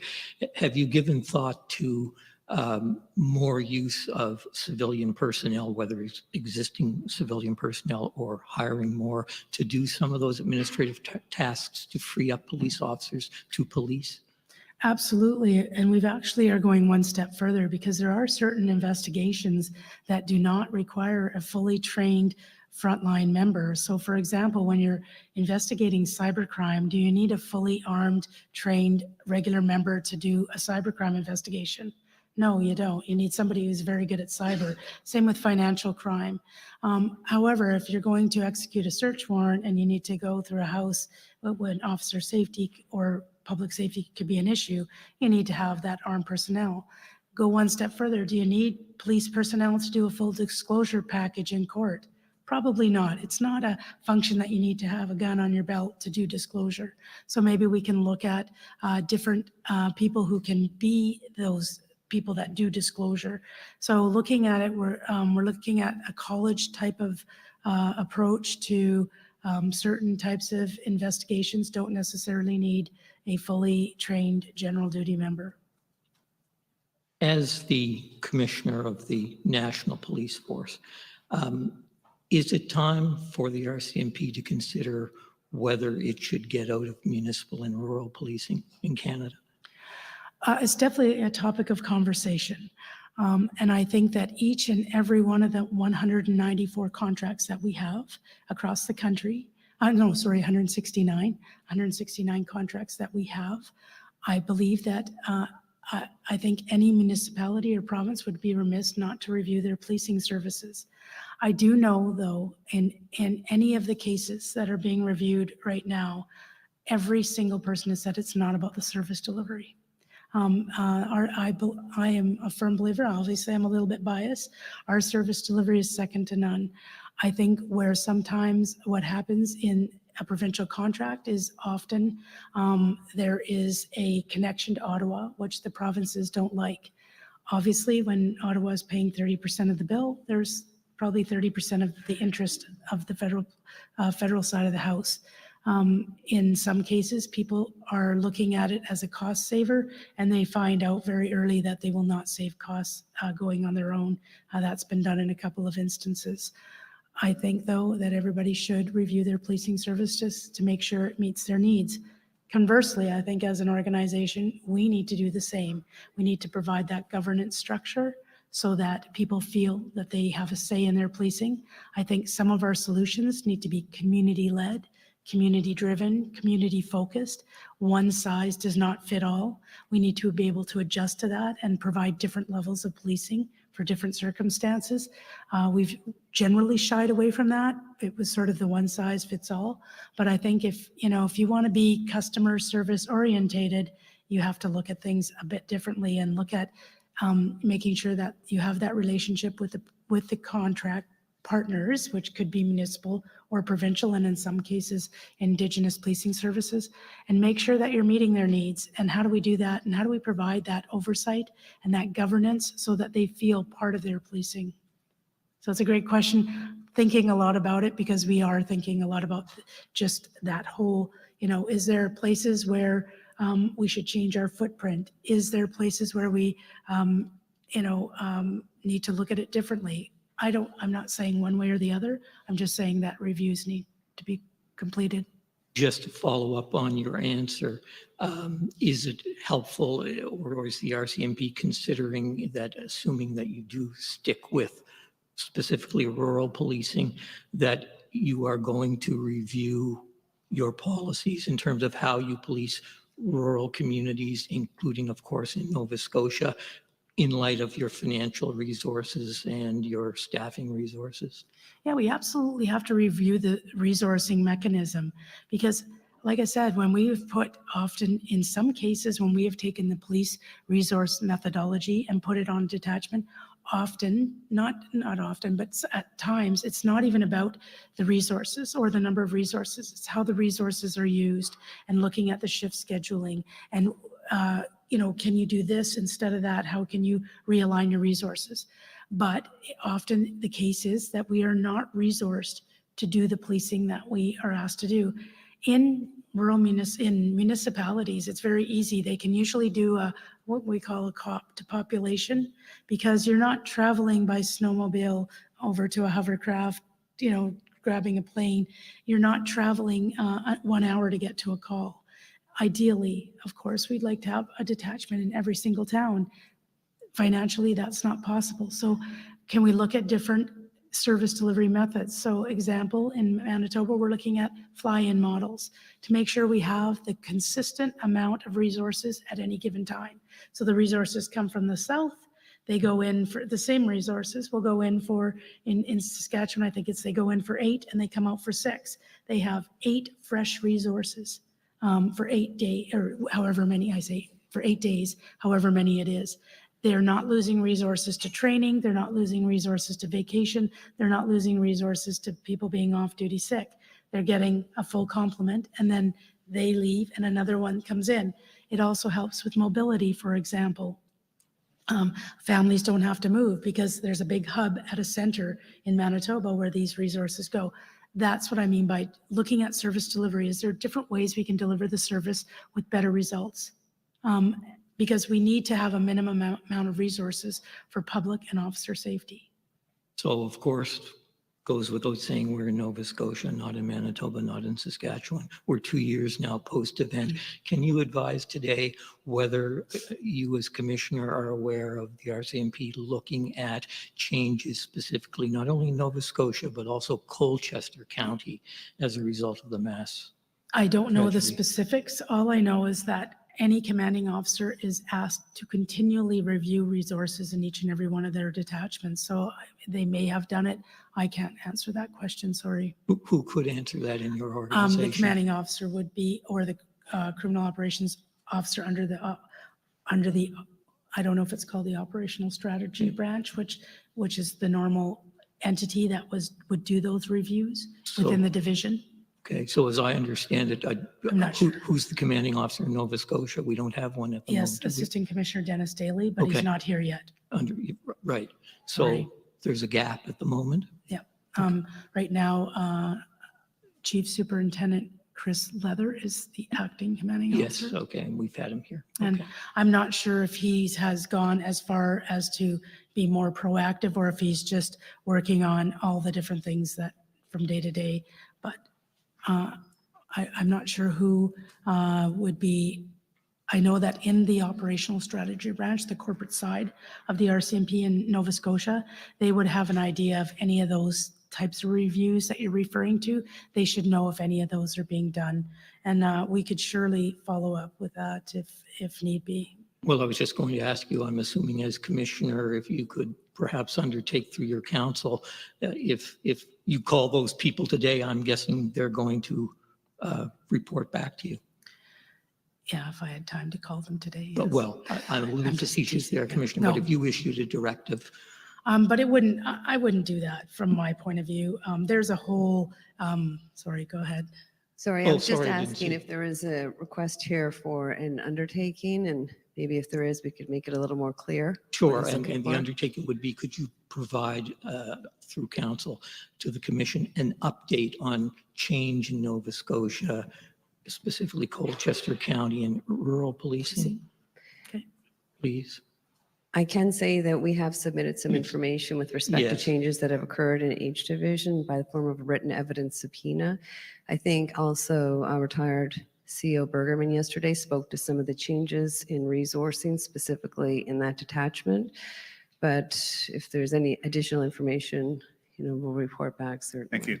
So I guess, commissioners, from my point of view, this now would be an undertaking at the direction of the commissioner of the RCMP, who's now asking today for this too. With respect to an undertaking, we'll take it under advisement. Okay, Mr. McDowell? those are my questions. Thank you, Commissioner. Thank you. Thank you. Commissioner, we'll break now until 2 p.m. Thank you. Thank you. Thank you. The proceedings are now on break and we'll resume at And 2 thank you, p.m. Mr. McDowell.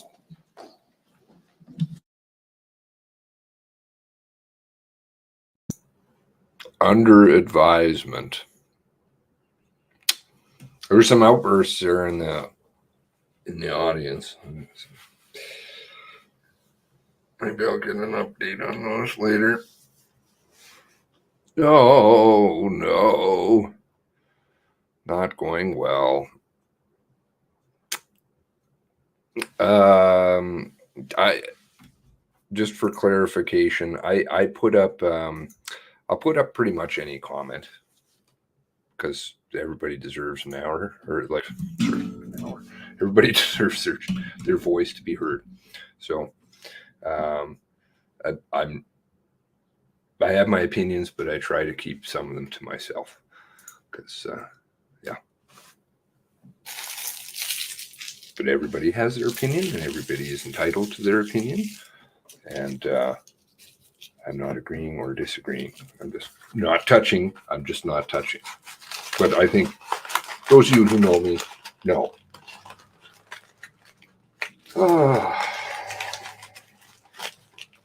I definitely feel like, I'll make a general statement that way.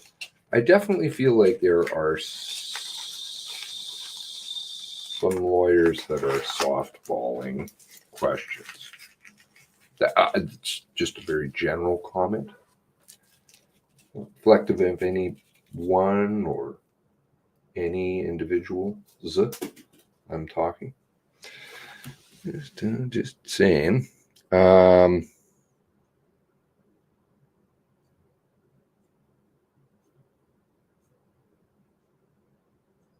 More outbursts. Well, I don't think it's wrong to be able to speak your mind.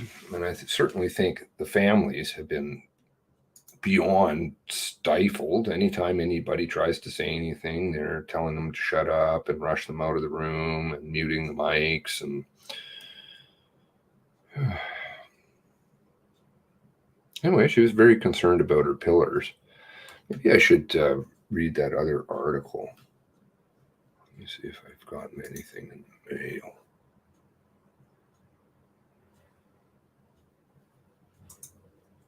Oh, I did have this one. The thing that's different about a Virgo vacation home? Clamp it. I don't know why anybody thinks they care. Let's see here. Where was that? I think it's somewhere in about here.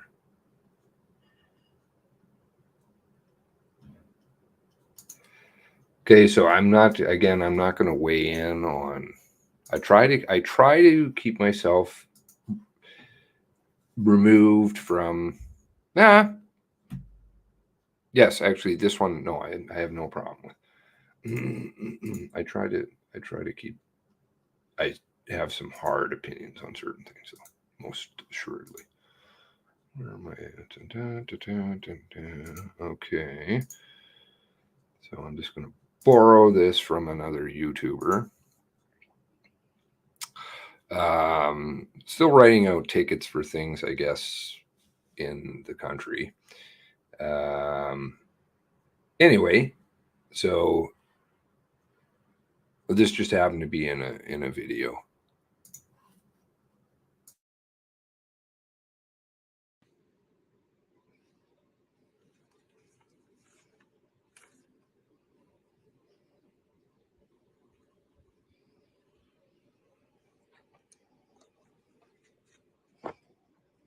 What's this one? Which one? Your pin there. Right.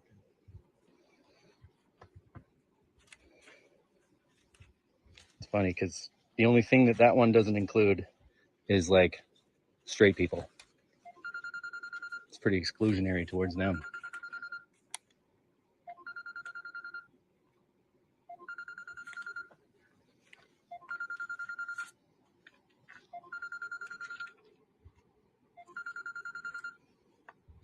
So if we don't consent to taking these, then what?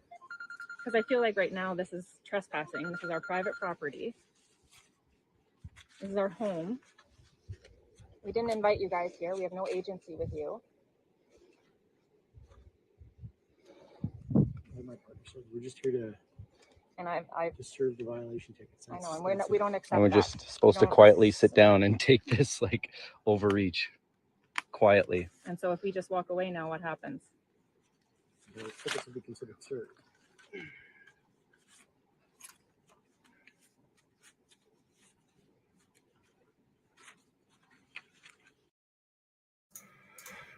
Anyway, I won't. I'll give you the link to that. It's not my channel, so here you go.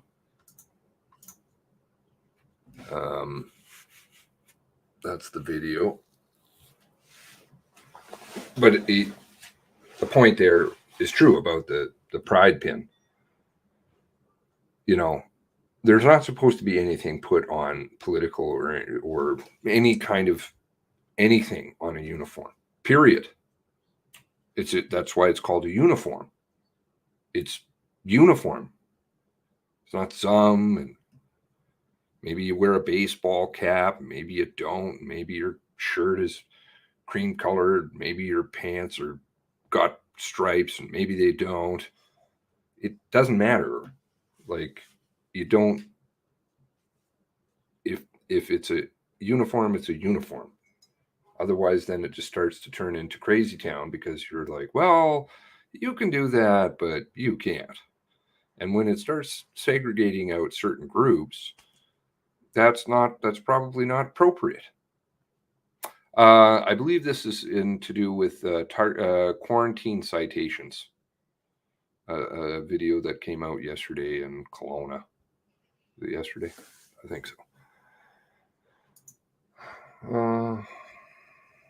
I'm sorry.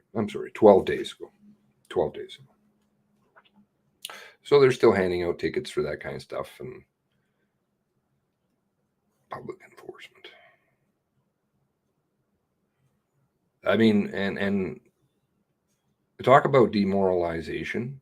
That kind of stuff is really demoralizing, I think, for officers by and large, because they'd rather probably be fighting crime than worrying about if somebody came out at their house. Just saying.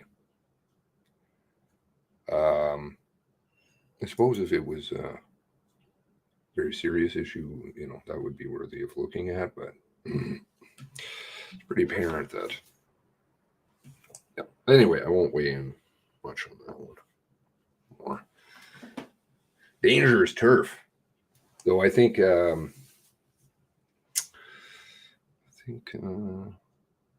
most people have kind of come to their own conclusions on this kind of stuff and aren't being swayed too much. But I see the latest poll and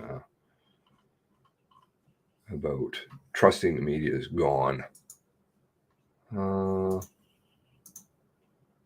All right, so let's have a look at, Brenda was talking about, she brought up Gail Johnson again. Yeah. $6,500 fine for leaving your house. True North, strong and free. No, you're supposed to be a rodent if they tell you to be.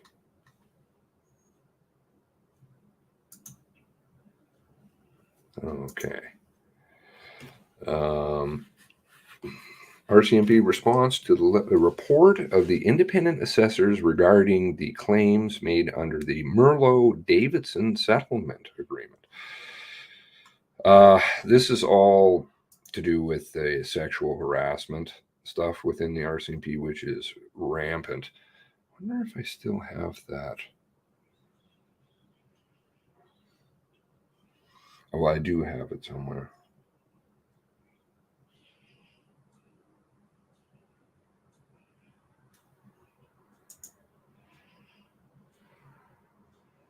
That might take a while to find, though.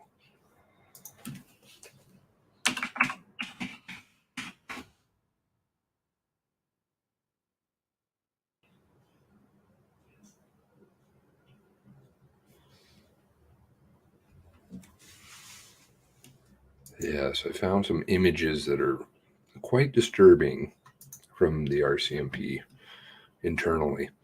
Acknowledgement, the RCMP commissioner and her senior management team acknowledged the devastating impacts caused by the experience of harassment and discrimination in the workplace and the courage it took for women to come forward and disclose their experiences. Well, this is ongoing as always. The RCMP also acknowledges that there are many others who have had such experiences who did not take part in the claims process. The RCMP understands that the report is likely to have impacts on others and not directly impacted in the settlement on the others not directly impacted by the settlement. The RCMP acknowledges the recommendations made in the final report, recognizes that change will only occur if it's meaningful, holistic, and addresses underlying systemic factors that have contributed to the toxic culture for women and LGBTQ2S+ employees. I'm not familiar with that one. Did anybody ever see the, not that I'm not going into politics, but did anybody ever see the one where Trudeau was out in BC and he couldn't say it. He couldn't get the letters right. And he was stumbling all over the place. I might have that video somewhere. It was pretty bad. Anyway, Should have gone to school with the RCMP because they got to remember all those things from the online classes. Things.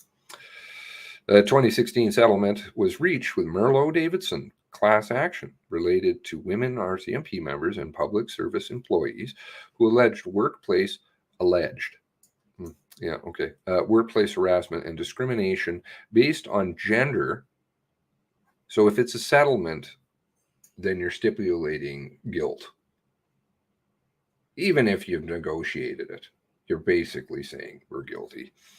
Harassment, discrimination based on gender and sexual orientation between 1974 and 2017. The settlement was during a period marked by a series of reviews focused on RCMP culture, including harassment and bullying behavior. These generated numerous recommendations to improve RCMP policies and practices with the goal of ensuring a workplace free of harassment, bullying, and abuse of power. The majority of the recommended changes have been implemented in whole or in part.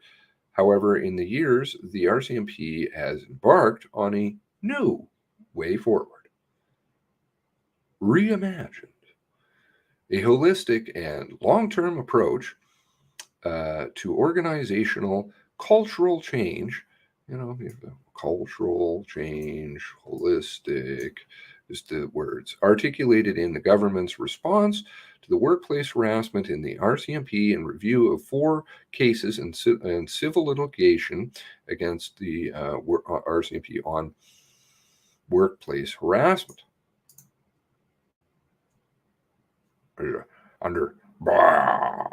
Was this Blair then? No, this is older.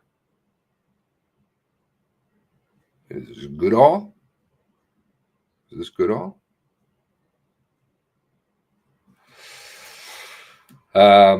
It identified actions to address the key underlying factors that create the foundation for a healthy workplace free from harassment and discrimination. Specifically, efforts have focused on strengthened governance, enhanced leadership development, advancing equity, diversity, and inclusion, and ensuring a trusted harassment resolution regime.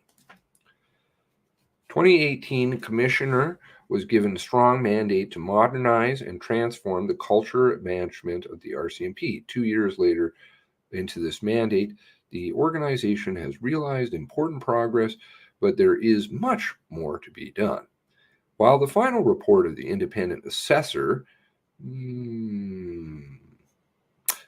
echoes many of the troubling findings of other reviews, well, why see this kind of stuff? Why do you need to just keep writing more and more reviews until you get the desired outcome?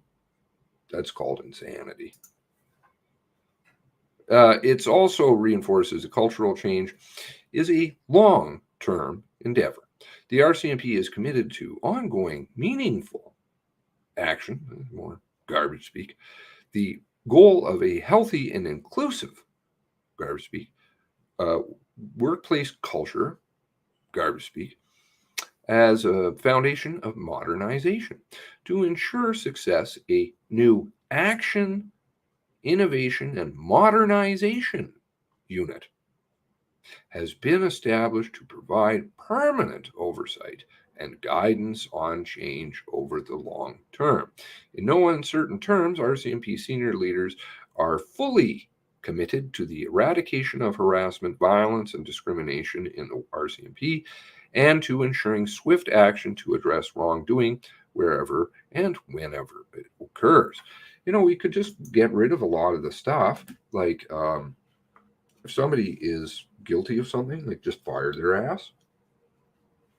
Don't drag things out, just fire them.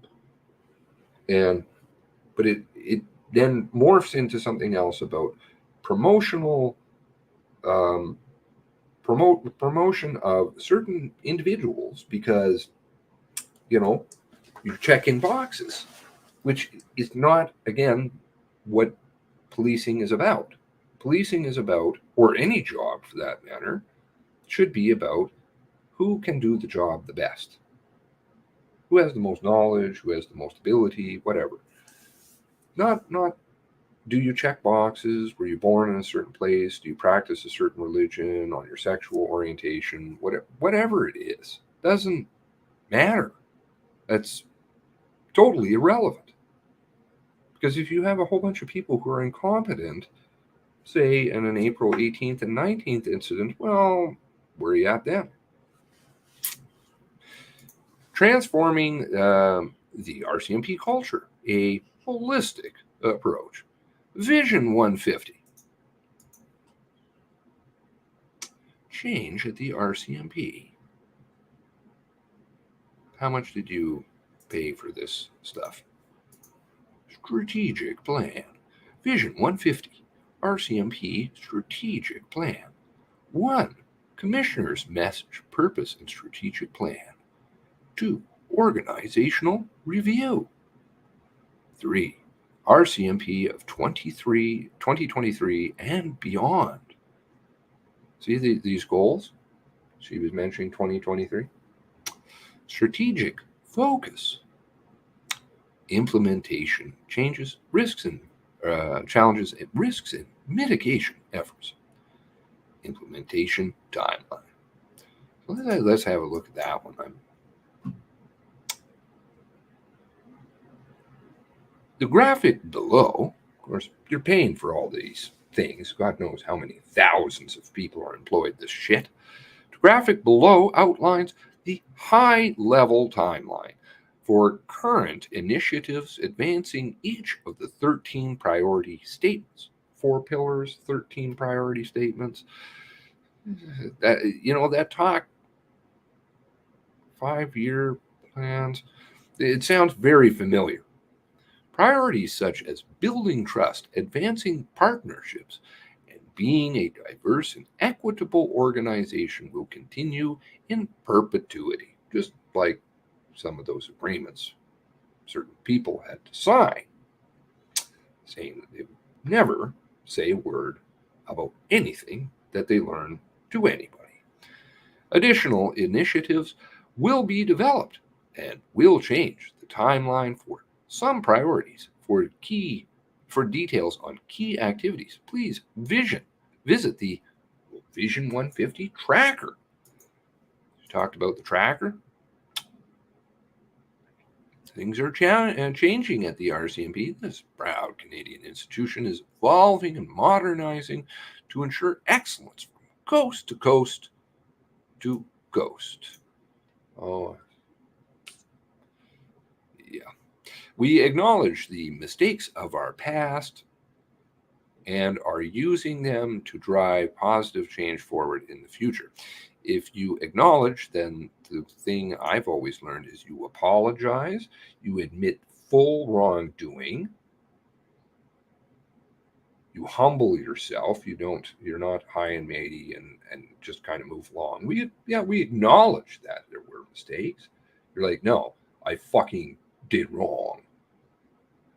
And here's what I did. And I promise not to do it again. And I'm very sorry. And if you tell me to fuck off, then, well, I guess that's my tough luck. And are using them to drive positive change for the future. We are an organization with a rich history, traditions, and cultures, and proud of our accomplishments. Very proud. Pride, not a... something about sins and pride. However, we know much of the work ahead involves changing aspects of our culture that no longer fit with what we're trying to achieve. What are you trying to achieve? Policing? Taking care of public safety? Just don't know. Call me simple. That's kind of what you're trying to do, unless you're transforming, indoctrinating. Okay.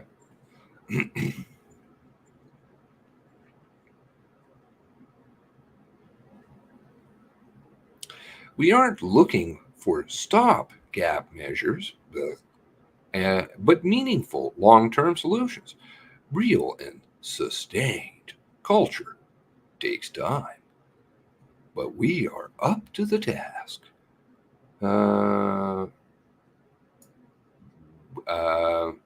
So far, I see a lot of what you do, you fail at. Don't have a great track record going for you right now. Like, historically, it's pretty atrocious. We want to share the details of that work with you. Not only what we are doing, but also why. Each initiative matters.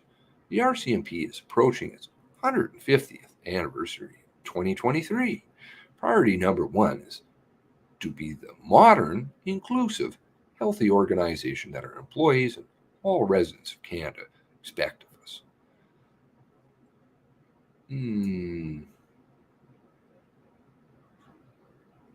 I wonder how this is going over right now with the public. You know, all of the scandals, the political garbage, the investigations that get buried all over the place, the spying on Canadians, whether it's COVID related, audit technology being used on politicians, Facebook, private conversations going through, monitoring you 24/7. I wonder if that's what you expected. This means continuously finding ways to better take care of our employees. Okay, I'm not hearing Canadians, but I'm hearing employees. Treating all those we serve, with dignity and respect. What about, carrying out our police work in ways that builds trust and confidence? Trust and confidence. What happens when you shatter trust? This will ensure we can fulfill our primary mandate, which is to keep people safe. Textbook. Below are some of the many ways that we are modernizing. Stay tuned to learn more about our efforts. Follow our progress. The Big Five. We got the 4 pillars. You know, what was the other one? 12 something or others. And now we got the Big Five. Ensure a safe and equitable workplace. Address systemic racism. Advance reconciliation with Indigenous peoples. Support modern policing. Improve. Oh no, that one. That's me throwing the phone. Get rid of it. It's shit. Improve accountability, transparency, and conduct. All it does is give excuses why you can't do your job. If you don't have it, then you can't say I didn't do it because of that. I couldn't do it because I'm totally incapable. I can't even write notes. People are seriously putting that down. I know that they're lying. It's very clear that they're lying. We did not take notes that night. Really? Okay. Just like notes get found underneath pillows. Certain pages get photocopied, other ones don't. Improve accountability, transparency, and conduct. You notice how, though, all these things, they always sound great in theory. That's what they love to sell you on. Just all of these initiatives all over the world. It's great over here. It's utopian. But the problem is it's exactly opposite usually to what they're saying. It's total and utter bullshit.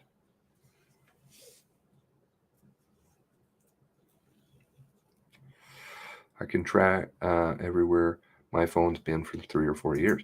Yeah, and you can tell whether you've been on a bicycle or riding in a car or like in a car, you know, and then you start throwing in the metadata stuff or walking, it does all that. Tells you can tell if you're sitting down. Your phone is on you. Literally just because of the what is it, the gyro inside the phone. Whew. The amount of shit this phone tracks, unbelievable. Everybody just, there are tens of thousands of people. I think there's over 50,000 jobs alone in the United States. Directly, all they do is data mine. That's it, data mine. Number one commodity in the world is all the data on you. Not oil, it's not banking, it's none of that shit. Number one, data. Data. Smart. Very wise. Very wise. You know, and look what it's done to the kids. It's just ruined them. It's tragic. Kids committing suicide and shit. CTV, Ms. Laflamme dug into Nor Laflamme. Well, she's got an Order of Canada. I'm not sure for what. I haven't quite figured that one out. She's friends with certain people. I think she's friends with some people in the RCMP, if I was reading correctly. Into scandal here.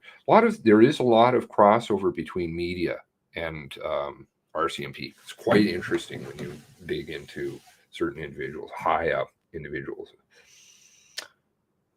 Nor the Afghan papers read Desmond case, shilled for Big Pharma, unscientifically lauded for Pope, but Facebook continues pity parade. Yeah, and I don't want to turn it into a political thing, but I think a lot of people can see the writing all over the wall. Improve accountability. Really? Let's see how they're doing on that one. How they believe. They're gauging themselves. Let's see how they think. Improve accountability, transparency, and conduct.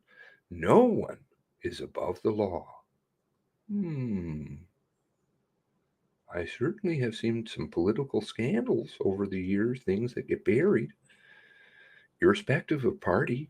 Yeah, don't know about that one in this country, including those who are sworn to uphold it.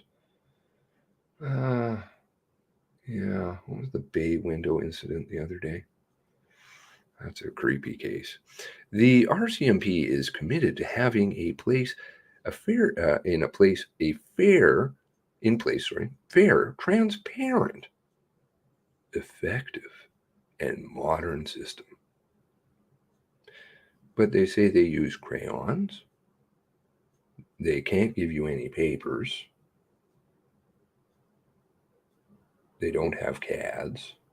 Nobody's logging in. Seems like the racism seems to still be kicking around. The conduct of our employees. We will ensure that employees are held to account and the consequences are meaningful and rehabilitative. Are you trying to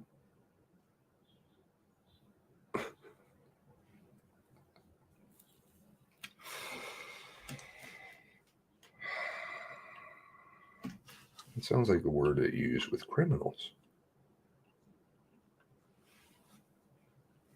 Interesting. As part of our modernization plan, we have committed to respond more effectively to concerns, complaints, to be more open and transparent with our information, and to be accountable for actions always. All right, so they're telling you what they hope to do. Let's see.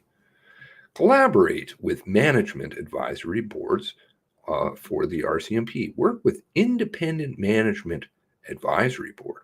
Oh, that sounds like a winner. That sounds like a winner. Wonder how independent it is. You know, anytime I've, throughout this process with Nova Scotia, anything that seems to be, quote, independent, turns out to be anything but. CERT is not independent. The shit.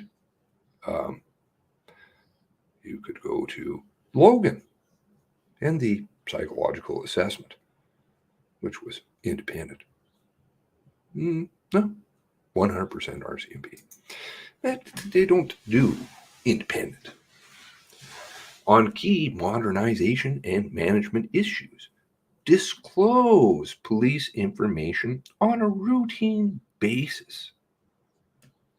That, like all those black pages. Disclose police information on use of force, calls for service, and diversity statistics to build trust and increase transparency. Enhance leadership culture. Use character leadership training. Is that online classes again? Pages and pages of them? When on duty, sitting in front of a computer, when you should be enforcing the law? To improve recruitment, training, and promotional processes. Oh, we want to hire more people. We want to do more online training when we take officers off the road. And we want to bump people for checking boxes. Equip RCMP officers with body-worn cameras. This seems very big to them. I, don't necessarily disagree with it, but listen, they've got all kinds of fucking data mining shit. But they say they can't even log into their fucking computer. Officers certainly are known to turn on and off cameras. Equip all RCMP, okay, to improve public transparency and accountability. But then, when videos do come out, what really happens? They get busted, beating up people and things like that. Well, there's nothing really. Improve transparent oversight serious incidents. Ensure investigations of RCMP employees involved in serious incidents are transparent and fair. I don't know. That's not usually the case. Go to the code of conduct hearings. Some are there, like very few. Others aren't, especially those who are connected with nepotism. Review RCMP conduct measures.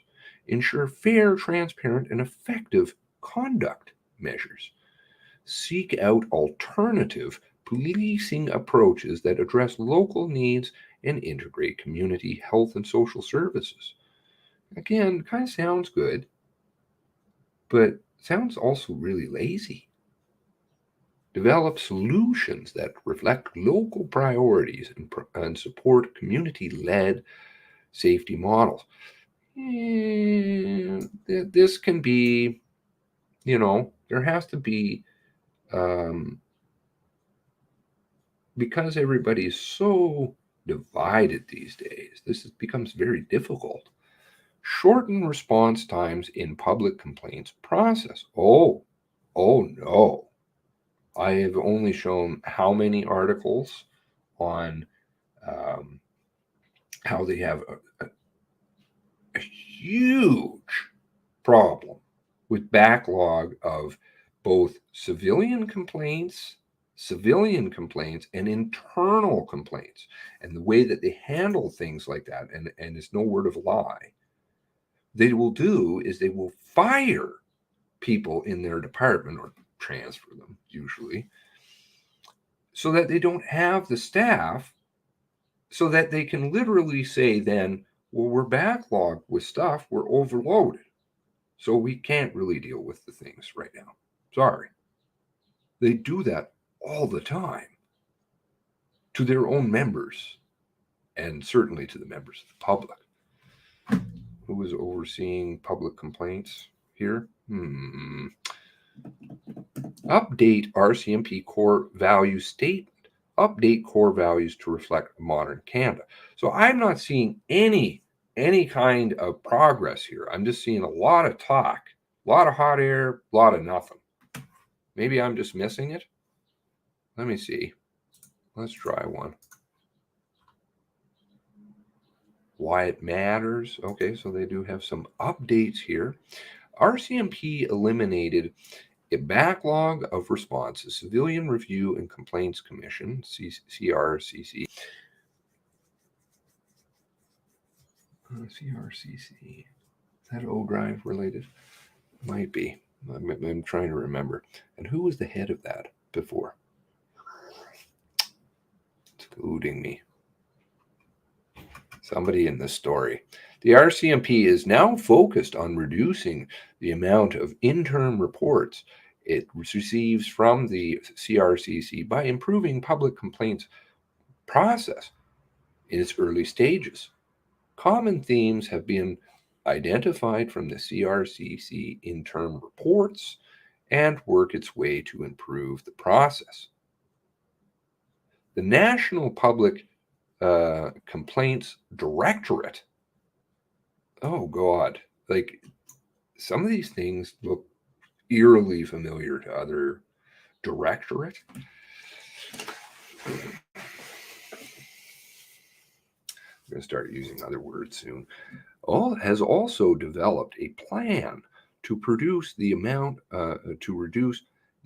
of overdue public complaint investigations to improve the early stages of public complaint process.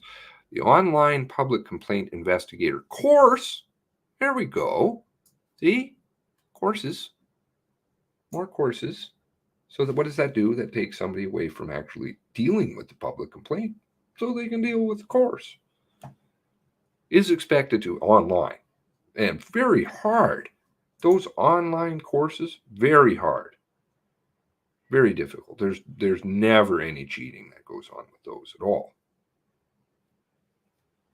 Not like people, leave the PowerPoint program going and then have like the answers and just check boxes. Hey, look what I did. Is expected to launch in the fall of 2022. Communication strategy and best practices guide is also being developed for RCMP employees. Everything is tomorrow in this land. It's always sometime next millennia. Never, we're going to deal with this. We need to do a review. We're going to have what did she say there? There was like reviews, and then there was like the mini reviews of the reviews underneath the review umbrella. Some of this stuff, that's why I think she's talking about caramel bars, because I believe it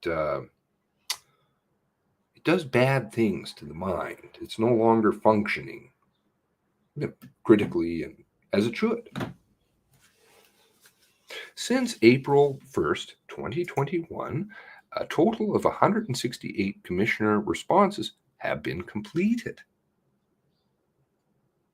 The NCPD is posting on RCMP website all of its commitments, future, tomorrow, sometime, and implementation statuses from all supported CRC recommendations for the fiscal year of 21-22. Hyperlink is where? No, doesn't help you. They have completed 168 responses out of how many complaints?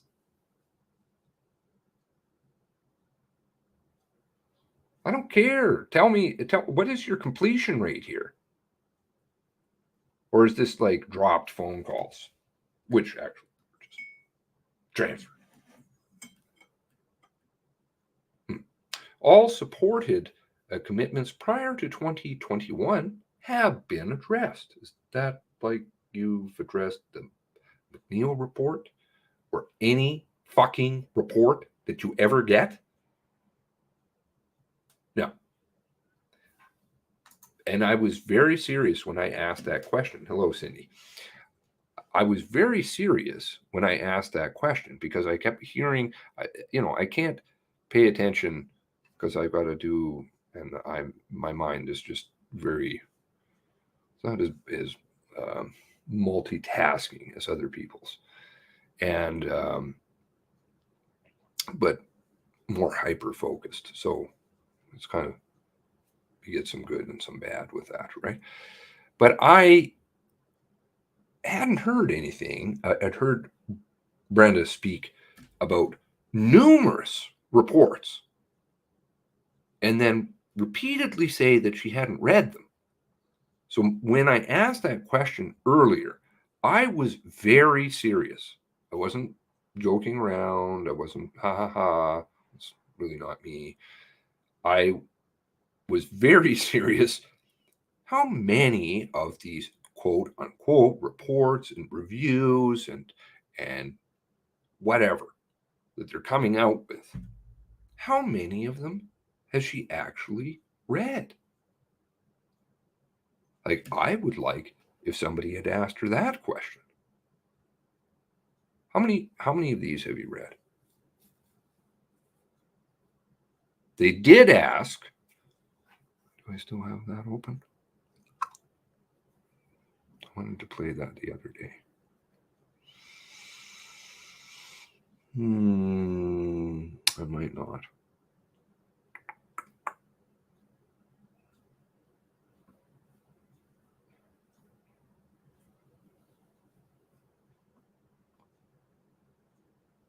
Mills.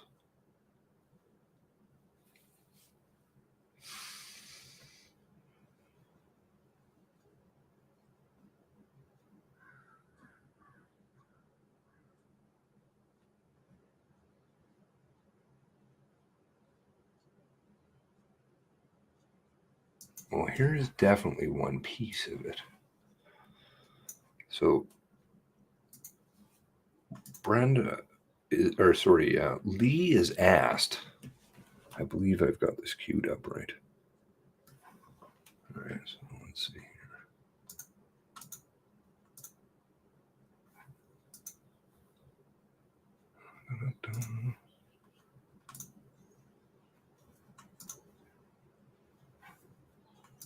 Critical incident commanders, and they're, at least my knowledge of both of them, highly qualified police officers. What recommendations? The McNeil report recommendations. And I will, Madam Registrar, if we could go to page 5 of this report, and we see recommendation 3.6. So this, Ms. Bergman, was the recommendation that I referenced with respect to the 2 critical incident commanders about establishing a policy and protocol through the emergency operational plan to identify entry exit points in major transportation routes that should be alerted and monitored.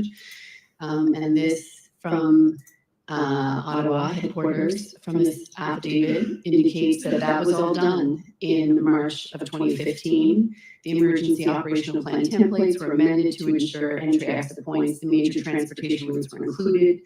The amended emergency operational plan templates were then disseminated to all RCMP divisions.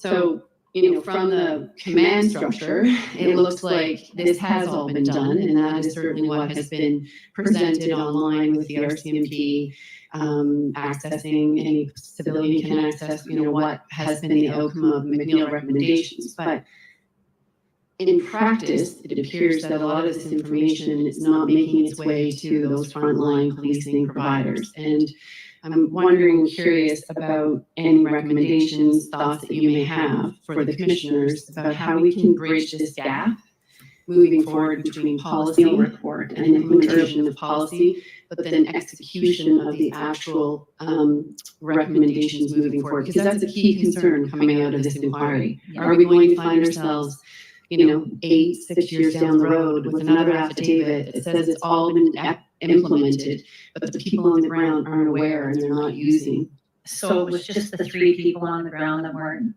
aware of these 2 recommendations? Well, I use these as sort of the classic examples, the evidence. We have evidence on these, and there were 2, communications, and then critical incident commanders who had no visibility over the fact that the McNeil report said that major transportation routes, entry exit points should be monitored and alerted.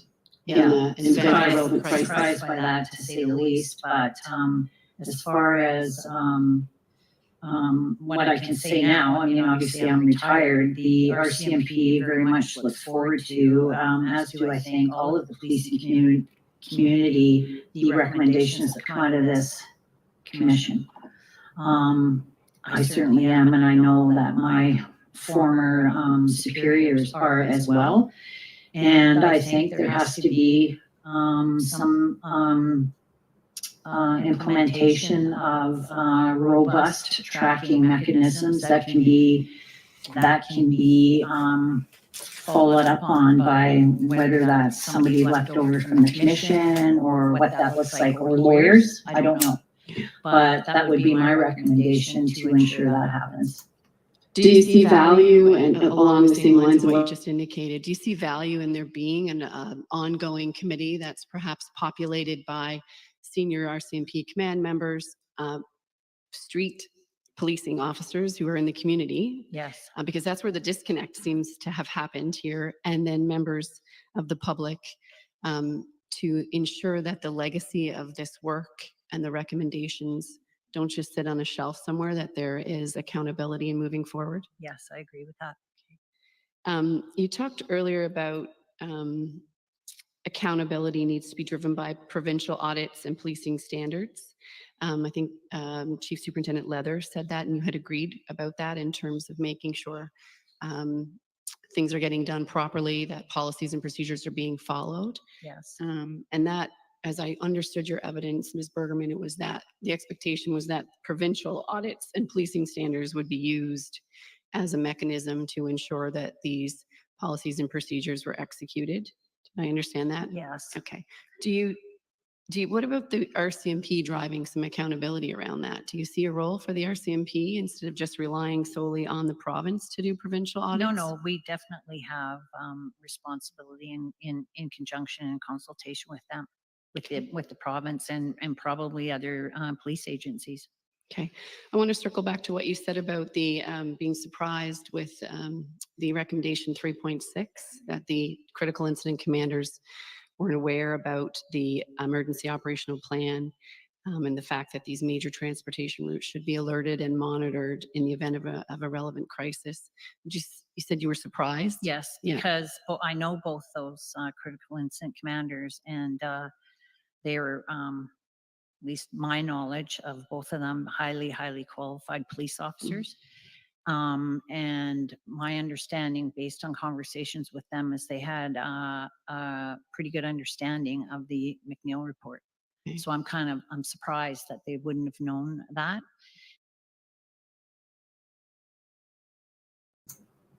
Okay, so she knows both of them, obviously. She's talking about West and Surratt. She knows both of them. And she's very surprised. She's talked to them about this, and they're highly knowledgeable on the McNeil report. Now, does that bear out? Let's see here.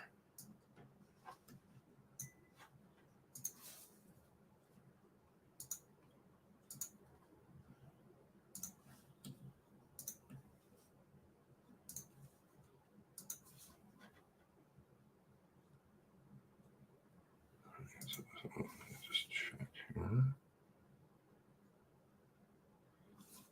Something about.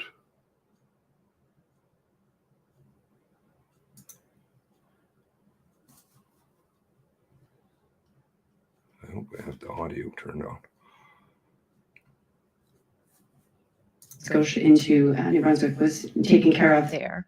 And that looks like it was as a result of somebody turning their mind to it. Is that fair to say?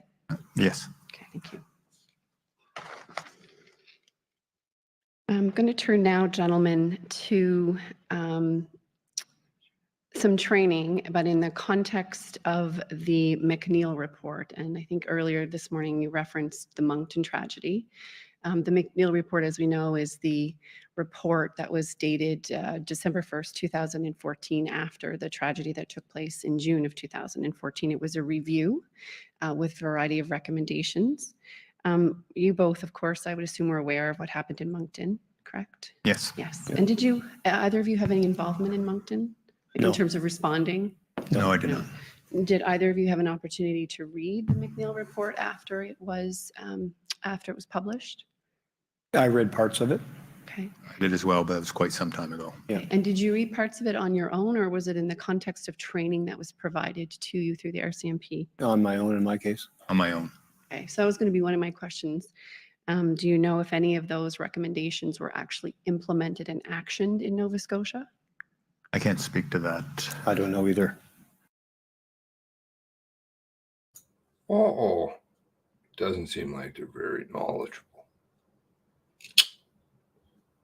Got puffed up a little bit there by Lee. But she talked to them afterwards, and they seemed to know all about it. But apparently, under examination by Tara Miller, they didn't. Problem. Anyway, it's just the finer points on things like that. You're going to say you know something, but you don't. Must be the back rooms watching. Like never equal views. Two people testifying at the same time still seems wrong. Absolutely. 100% wrong. Wouldn't question witnesses this way. That's not the way it's supposed to be done. But in this case, in this investigation, they did. And there are people who are unidentified in the rooms. Sometimes you can derive from reading the reading the interview who it is. Okay. So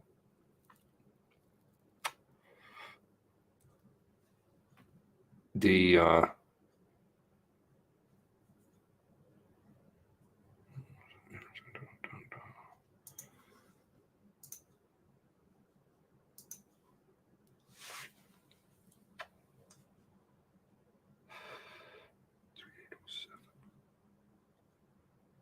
one moment.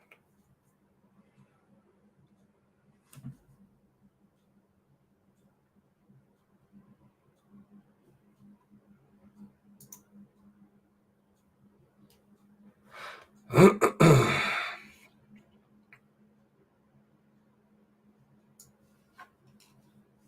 me a moment here, because I don't have it quite set up. I'm still very much in the beginning phases of this.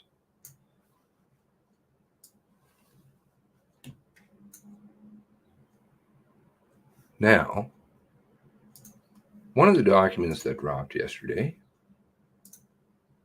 was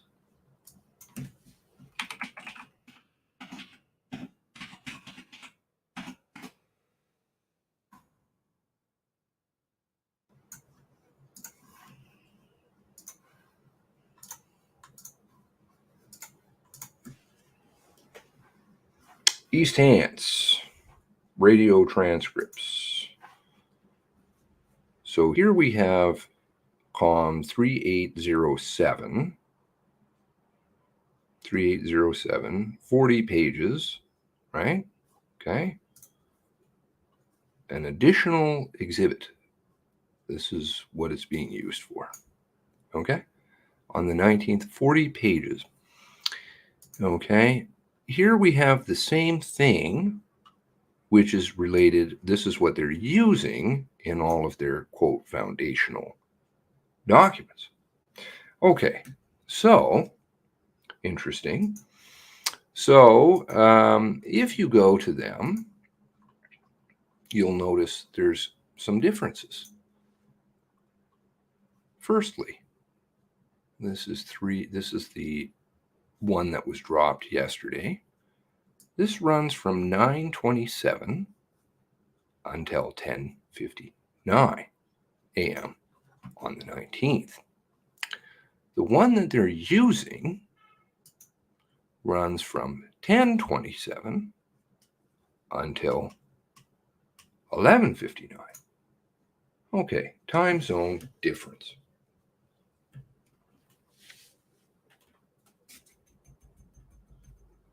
Fair. Now, so this is the older version, right?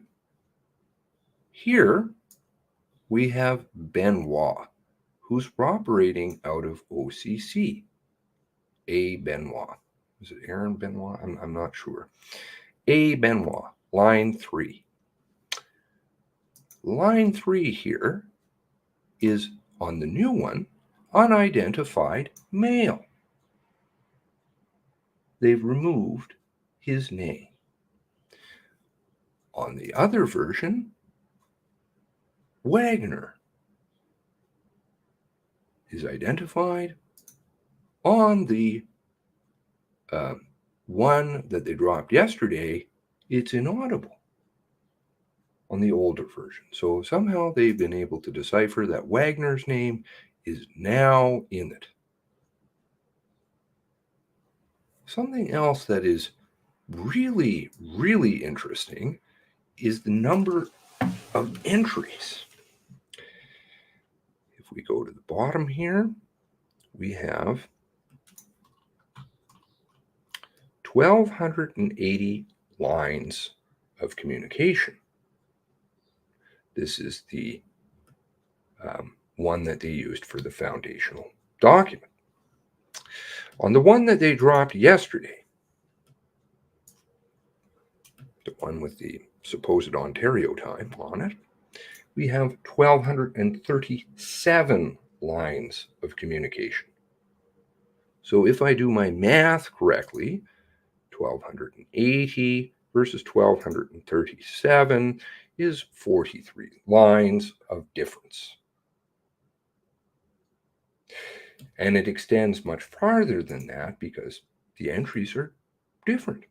Sometimes there's things there that are there, and sometimes they're not.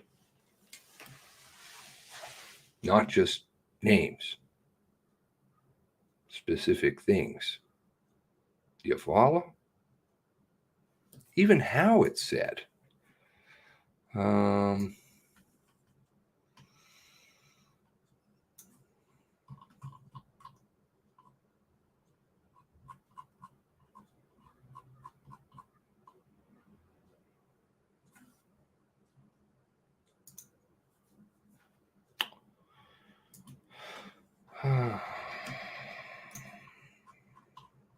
No, did I not save some of this?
I won't bore you while I'm flipping through this, but there are differences. 43 lines of difference is a significant amount. Names, either added or removed, that's kind of a difference. Time zones, kind of a difference. What are they doing? This goes back to what what I was talking about yesterday with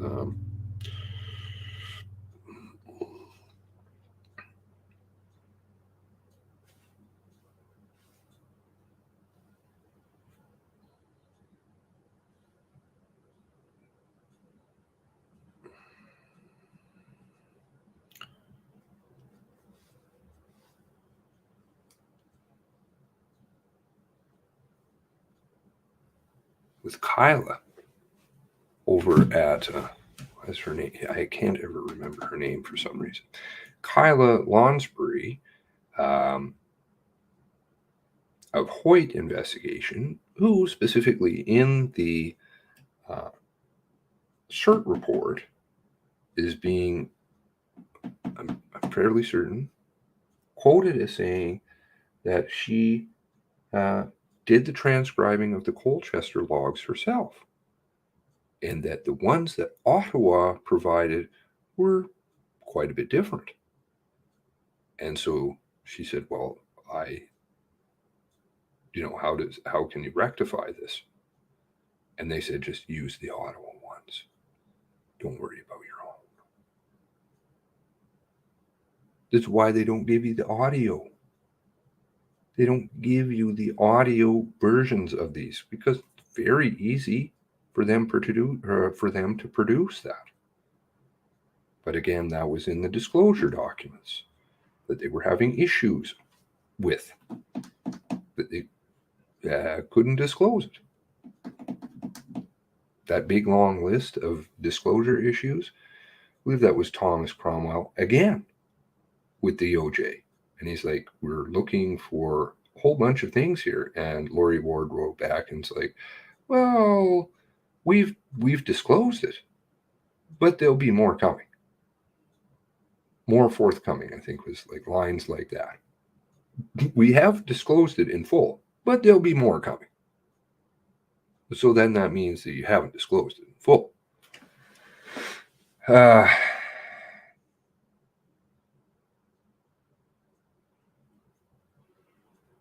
If you're ever in Northeast Nova, look me up because I'd buy you a Coke. I'll take a coffee, but that's okay. I like to pay for myself. I'll certainly go and have a coffee with you. That would be great.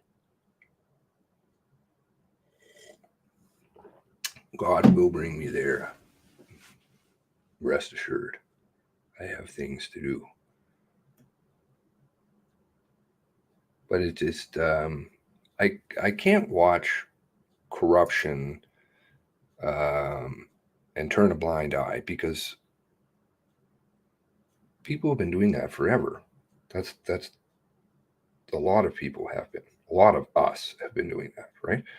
We just kind of figure, oh, let's get it cleaned up or somebody's going to come here and do it for us. The problem is that's never going to happen. And we've dug ourselves such a deep hole all over the world. But, if you just keep one in mind here, like the RCMP, nobody's going to clean them up. Politicians aren't certainly going to clean them up because, well, the RCMP owns all kinds of dirty information on them. Do you think they're going to want them to clean up? When you watch the parliamentary hearings, there are some politicians who ask some really great questions, which either means that they don't have a lot of skeletons in their closet or something, I would say. But you can certainly see that the RCMP is absolutely a political entity. Why? Because in this case, and again, it's not a political thing that I'm turning it into, but the government in power is the Liberal Party, right? And the Liberal Party at any opportunity was trying to shut down anything to do with either of those hearings. Just go away. No, close down. They're asking stupid questions. They're pre-scripted. It's pretty obvious that both parties know what the question's going to be and the answer is going to be. And then when it comes to motions to make things like, well, we would like that all disclosed now. No, we should have a study on that. We should really think about that. And then they're picking their dates very carefully. And their dates are revolving, in some cases, around the Mass Casualty Commission. So it's a political thing. And because if it was no politics involved, right, the party in power, the opposition, everybody should want to clean up the police because they want the best police force possible. You wouldn't say, no, actually, we'd want to look into, a little bit more about how people are being monitored and how you're monitoring our phones, because specifically those hearings, a lot of the audit hearings have to do with monitoring politicians' phones. Liberals don't seem to care. Why? Is it because they're the government in power? Is it because they're getting a free pass? Is this kind of a Lavalin situation, or a Bell Island situation 2.0? You just don't worry about that stuff. Don't worry about Raybould. Don't worry about that. It's okay. Monsef, hey, we threw her through tons of checks. CSIS, RCMP checks it, but we couldn't figure out where she was born. Well, I'll tell you. In that case, I was intimately familiar with that case at the beginning, for sure, before it kind of went nuclear. And it was widely known in Peterborough.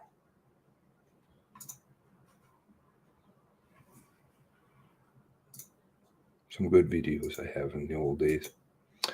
Anyway, looks like they're taking their time. Where are we at here?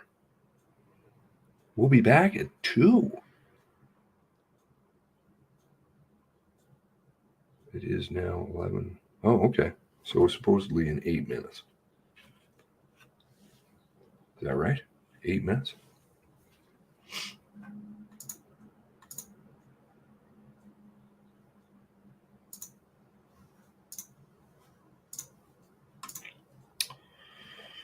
Okay. Did we have lots of? So who got to hear the very beginning part there? Of I think Julia said she did, right? Those first couple of minutes where seemed to be some issues. Wouldn't be coming from CSE's end, would it? No.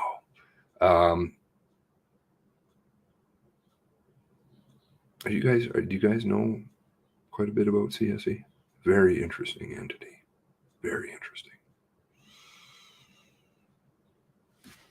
I think the RCMP plays above the law.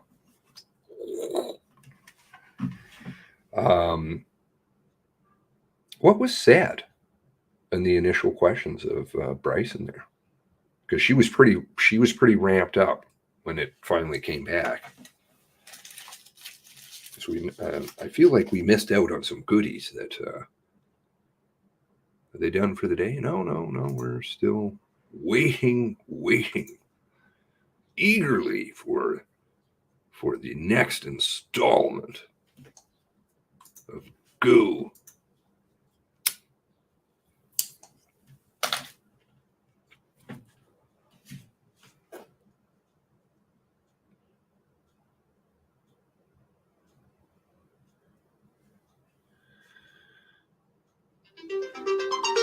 Oh, shut up. Beepings and fucking flashings. Josh said, not Joanne. There was a minute lost when I got into my phone. Joanne said you did not have anybody to go to Cobequid, and you never followed up. Josh said, not Joanne. Okay, now I'm lost. Who's Joanne?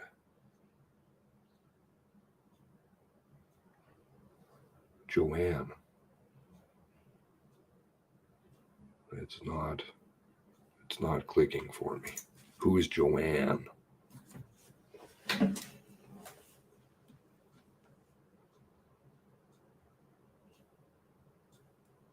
Oh, I see. Sorry. Okay. This is why text blows. Josh said you did not have anybody to go to Cobequid and you never followed up. Now that was another report that was released yesterday, which I'm looking forward to reading. Is the new and improved, revised? Is that the? Let me check that.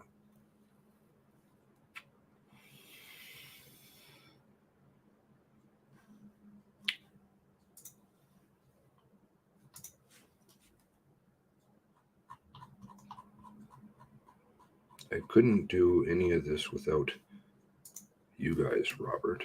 So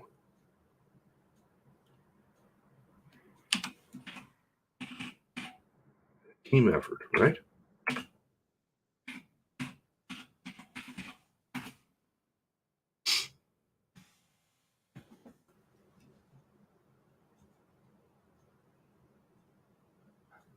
Do you guys read those supplementary reports? Those are good.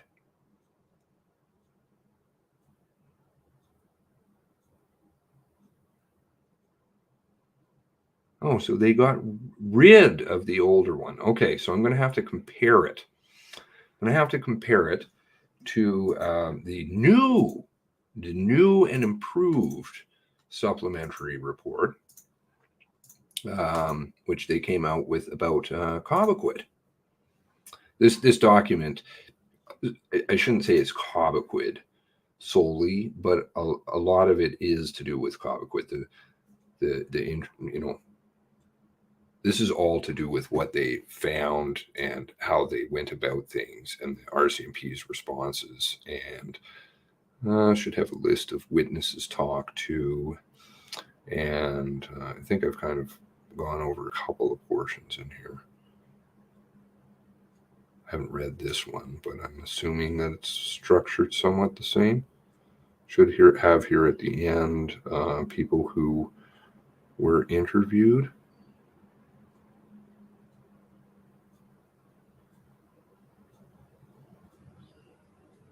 Sorry if I'm making anybody ill.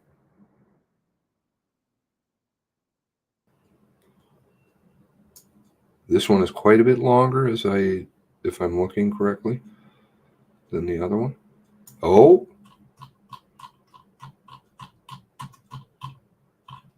Yeah, this one is very different. Interesting.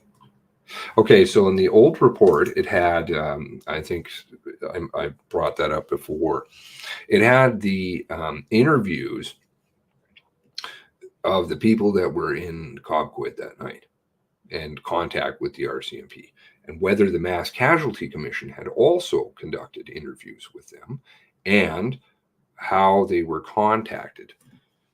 And I see that's gone now. And that list, when I saw it, was, again, it's I'd say it's difficult to shock me at this point, but it was definitely eye-opening because nobody seemed to speak to anybody. And I was like, what? The Mass Casualty Commission was just like, no. A lot of the interviews even that they had done, people were with the RCMP, the Mass Casualty Commission didn't follow up with anybody, really, other than the few key people that you've kind of heard of, but other people who lived in the neighborhood or were friends with him or whatever, it appears as though they weren't talked to. Additionally, some people turned down either the RCMP interview and or I think it was both, usually.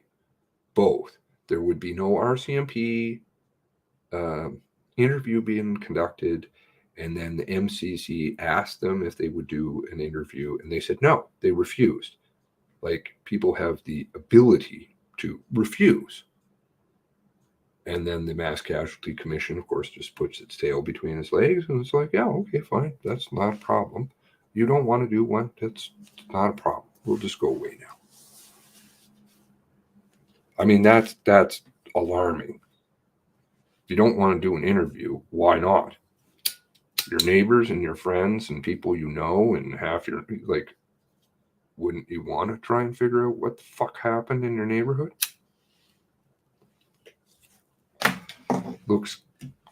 Looks kind of, yeah, I have a difficult time looking at that and saying, yeah,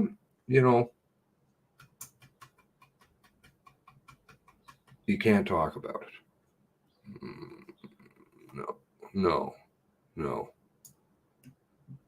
Let's see if they have that other map, which they had 3 maps in here that I thought were really interesting. So that's probably all the stuff to do with Cobequid. Cobequid is a serious mess. I know I keep repeating it, but it is. It is a big, big mess.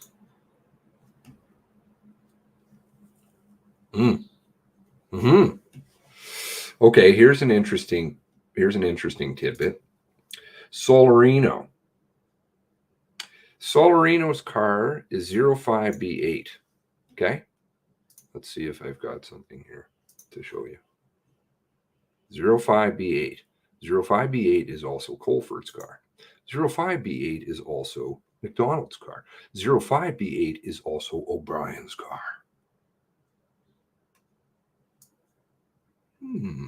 After getting hit by the deer, the car keeps going back and forth.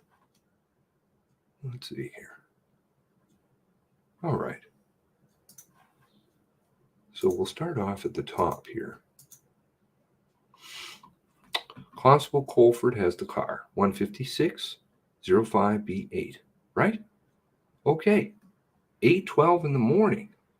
Colford's GPS, by the way, shuts off. It shuts off if I'm going by memory. It shuts off at about 6:22 in the morning, going 117 kilometers an hour down the highway. Okay, away from Port Pitt. How's that possible? Well, this is a I did some notes, and I'll show you. I don't generally do notes. I had my girlfriend help me with it. There's it here.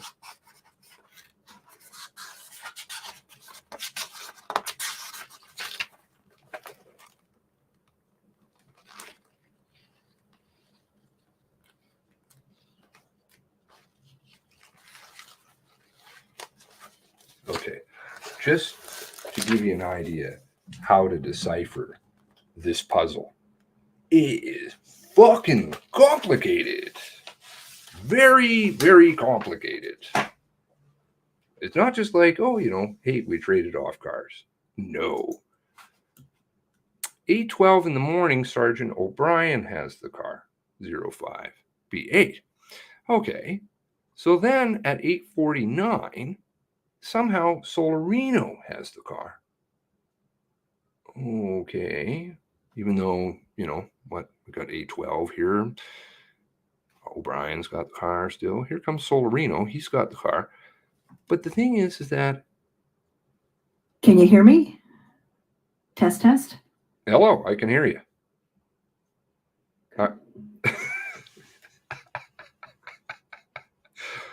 Okay, now, so this is going to probably come back here shortly. So then, Solarino has the car again. Then it goes back to O'Brien. Okay. 8:49, then 9:11, it goes to O'Brien again. Back to O'Brien. Okay. So I guess somewhere in that hour, Solarino came on. Then, I don't know. And then, so that continues on. And then 9:53, well, it's no longer Solarino, but this is actually McDonald and Forrest, who then end up actually talking to O'Brien.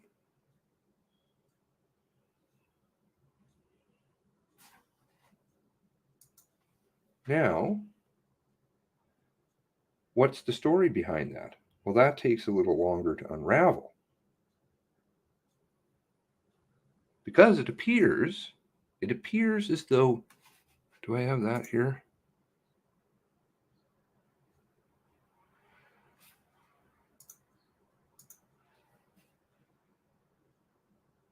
All right, so here's a phone call from O'Brien, 9:49, calling to Solarino. Called to see if he could come into work. He will come into work. But at the same time, Solarino's on the radio with O'Brien's car. You follow? The one that's in between? What the fuck is going on?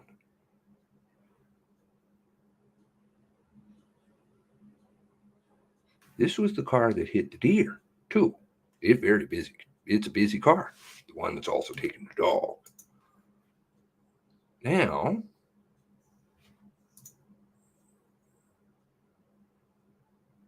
that's not it.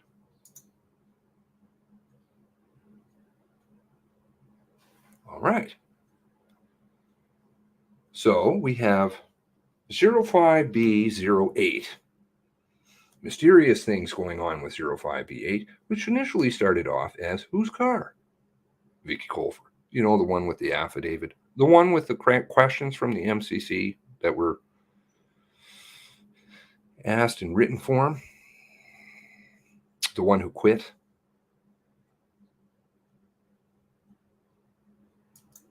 The one I don't believe that there's an interview for.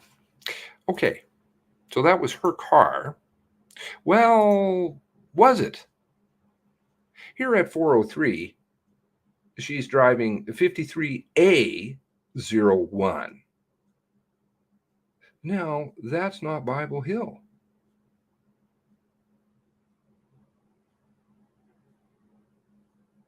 Who is 53A01? 53A01 is Natasha Jameson.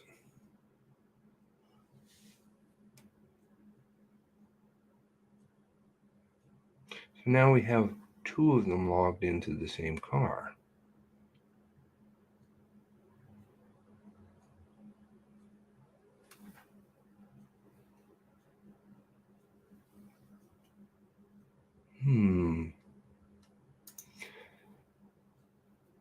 But if you do that right, think you got to work with me here, right? They say that there is no GPS for 05B08 from 6:22 until 11:26. Handy that, right? The O'Brien, the Colford, O'Brien, Solarino, O'Brien, McDonald Forest car. Okay? Just so we kind of got it. I hope I'm explaining it. Now, they say that there is no GPS for that car between 6:22, if I'm doing that by memory, 6:22 in the morning till 11:26, right? But if people are logged into the vehicle, like O'Brien and Solarino, there's fucking GPS for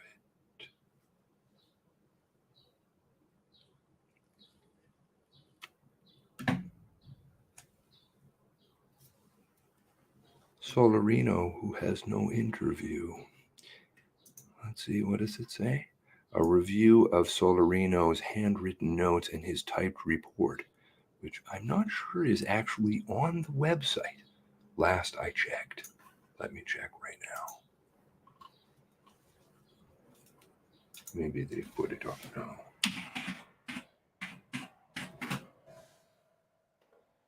That would be a no. Solarino. Right here. Boom.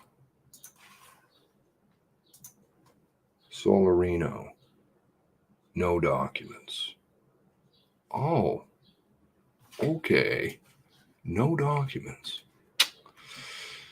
Now it says that there is Solarino's handwritten notes, which they have a Comm number for, and a typed report, which they have a Comm number for, which we don't have.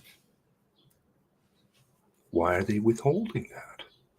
Indicate that he commenced work April 19th at 6 p.m. Now, if you read Rodney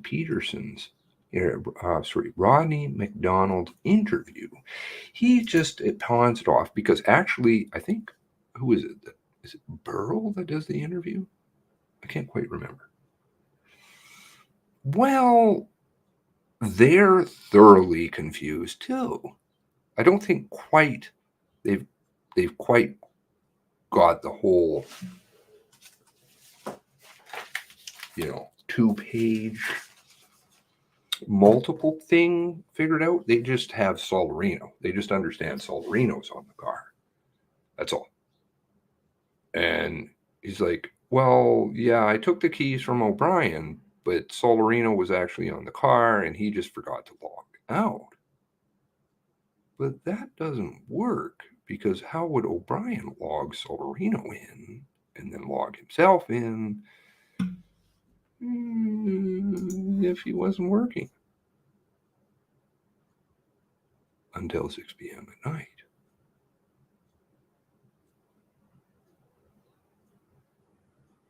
Constable Solarino was not present during the time period being examined. Therefore, no map was created for this officer. Yeah. Missing GPS.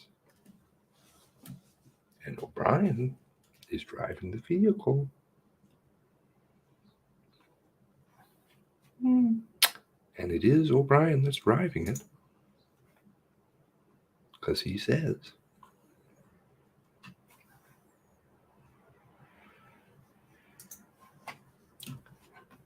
Staff Sergeant Carroll. From who? Sergeant O'Brien. Drunky O'Brien. Oh.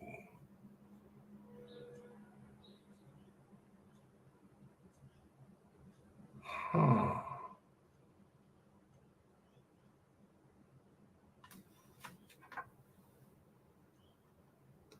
Hmm.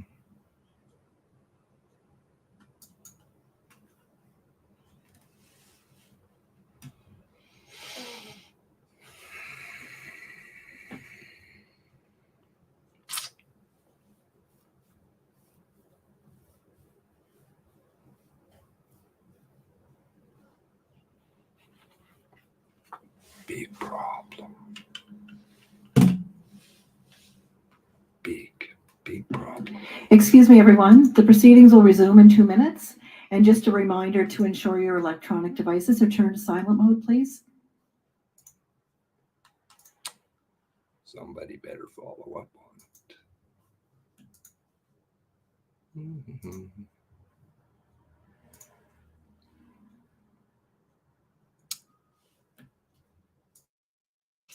And with that, I will take a short break before this shit show commences.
Welcome back. The proceedings are again in session.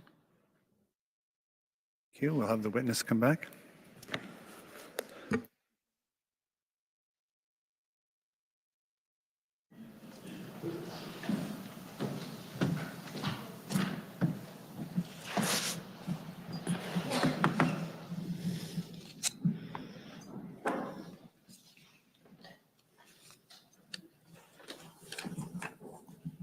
Good afternoon, Commissioner. Along with my associate Dan White, I represent the family of Gina Goulet. My name is Jane Lenahan. Gina was, as you probably know, the perpetrator's last victim, and she was murdered in her home on Highway 224 at about 11 o'clock in the morning on April 19th, 13 hours after the perpetrator started his rampage in Portapique. So I want to ask you a couple of questions about subject matter experts first.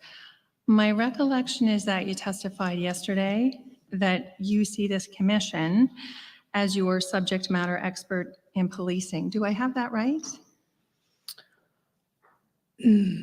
I don't think that's what I was referring to. I'd have to see the actual testimony. All right, maybe I'll ask the next question and we'll go back to it. So if I understood the gist of a lot of your answers yesterday and today, as commissioner, essentially you're waiting for this commissioner or these commissioners to write the report before you start to act on the problems that arose or became apparent from Portapique. I know some things have been addressed, but you're really waiting on the commissioner's report. Not necessarily, because like I said, we have a team that listens to all the things that are going on. There's daily overviews done. If there's things that we see that we can correct or things that we can adjust, we're not going to sit back and wait. If it's something of a bigger nature that maybe will take a bigger review, maybe we'll start gathering the things that we need to look at it. Depending on what it is, we may not want to go down the road only to find out that it might be a different recommendation.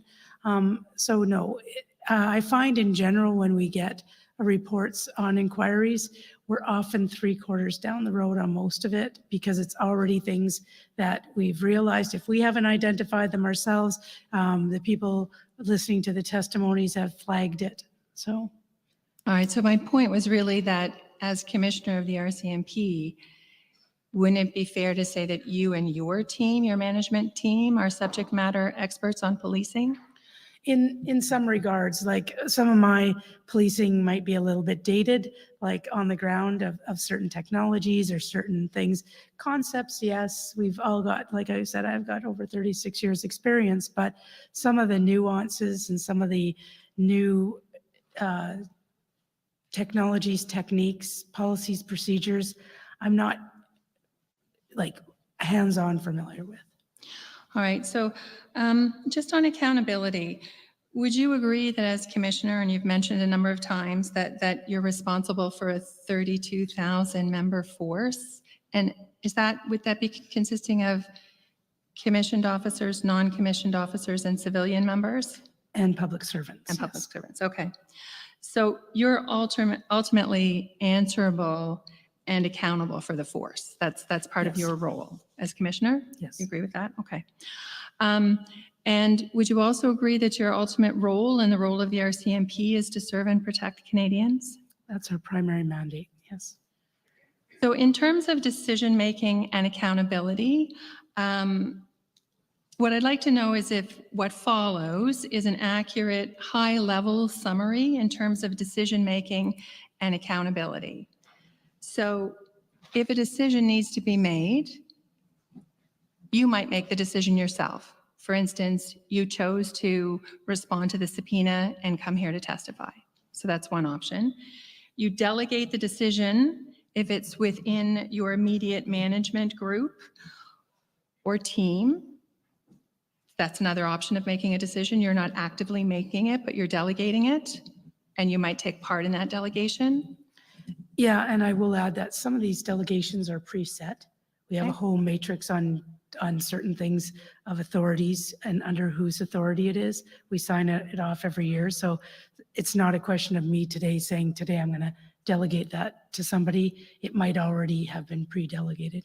All right. So in that category that I just described, an example would be, I would suggest, the decision that Chief Superintendent Campbell wouldn't participate in that fifth estate episode. That was kind of a decision of your management team. Okay. So below that, and I realize I'm sort of jumping down to the ground level and maybe I'm missing something, you can tell me if I am, but decisions made below that, whether it be the provincial commanding officer or an RCMP officer who just stops somebody on a highway for a traffic stop, those decisions must be made in a way that meets with your expectations as commissioner. And within the policies, procedures, legislation as well. It's not just, it's not about me as the commissioner, it's about all the policies and procedures and legislation especially. So I guess that an example of that might be the media releases in Nova Scotia about the mass casualty. Those had to meet with your expectations as commissioner. I'm looking, I guess, more at the discretionary decisions in addition to the decisions whereby you have to follow our CMP policy. Well, I think with any decision, there is a level of discretion. And we try to provide as much guidance in general terms. The biggest difference is when there is something of national interest or something, a much bigger event, often those decision trees change, and it's not necessarily documented in the same way. Like if something happens on the ground in BC and the media's relations people are dealing with it, if it's going to get a lot of media interest, we ask them to advise. So there's no decision making, it's just often it's an advisory type of function. If in fact they are looking for something outside of their division, then the requests are made and decisions are made. So to narrow it down just as the way you're doing it, there's so many exceptions. That's the problem, because it depends on the event, right? All right, well, maybe I'll just give you some specific examples. You know that Nova Scotians are looking to the RCMP for accountability and explanations about why things unfolded as they did in April of 2020. So I have a couple of examples here.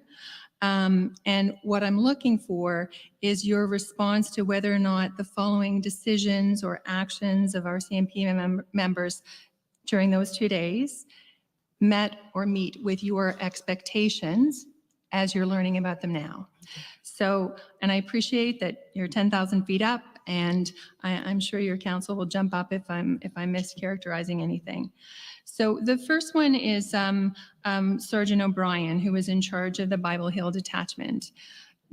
Does that name, do you know that name? Does that sound familiar? It was brought in today, obviously, yes. Okay. So what I would like to know is, did it meet your expectations when he decided to self-deploy essentially on the night of April 18th after consuming 5 ounces of rum? And that's by his own reporting. He said, I had about 5 ounces of rum. I heard about what was going on. I was very concerned. He then jumped in, got a radio, and took an active role in directing people on the ground in Portapique on the night of the 18th. Does that behavior meet with your expectations? It's not about the consumption of rum. Was he like at a state where he could do that? Was those 5 ounces of rum 10 hours ago? Was he impaired? Was he not impaired? Fair enough. I would not expect him to be at work if he was impaired. So his evidence was that he was off that night and he was watching television with his son. And between the hours of 6 o'clock and 10 o'clock, he estimates that he consumed about 5 ounces of rum. And when he heard about this situation, he felt that he shouldn't get involved, and then he did. And at what time did he get involved? 10 o'clock. In the morning? PM.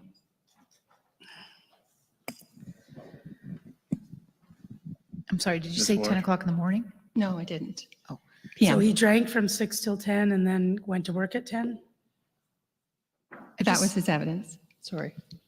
I'm not sure if we agree about what his evidence was. My recollection is that when he learned about the events unfolding on Saturday night, he knew he had consumed alcohol and thought he should not go in, but he was in text contact with some of his members, and he did go in much later on and had his wife drive him to the detachment, and he did have a role in sending some messages to his members. But I don't think it's accurate to say that on Saturday night, when he first got notice of events unfolding, that he immediately said, I need to get involved, if that's what you're saying.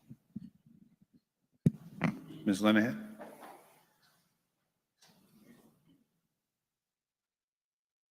So I guess my question, Commissioner, is that something you would condone? Is that a reasonable decision? I'm not suggesting that Sergeant O'Brien was not able to sit with his adult son and watch a hockey game or whatever and recreationally consume alcohol. My question for the victims' families is, was that reasonable? Was that what he should have done at that point? Should he have gotten involved if he had consumed alcohol? That's a very broad question, in the sense that I would expect people, if they were going to come into work, that they would not be over the legal limit. That would be our expectation, and as per our code of conduct. To be in contact with somebody when you've had something to drink, it depends on the contact.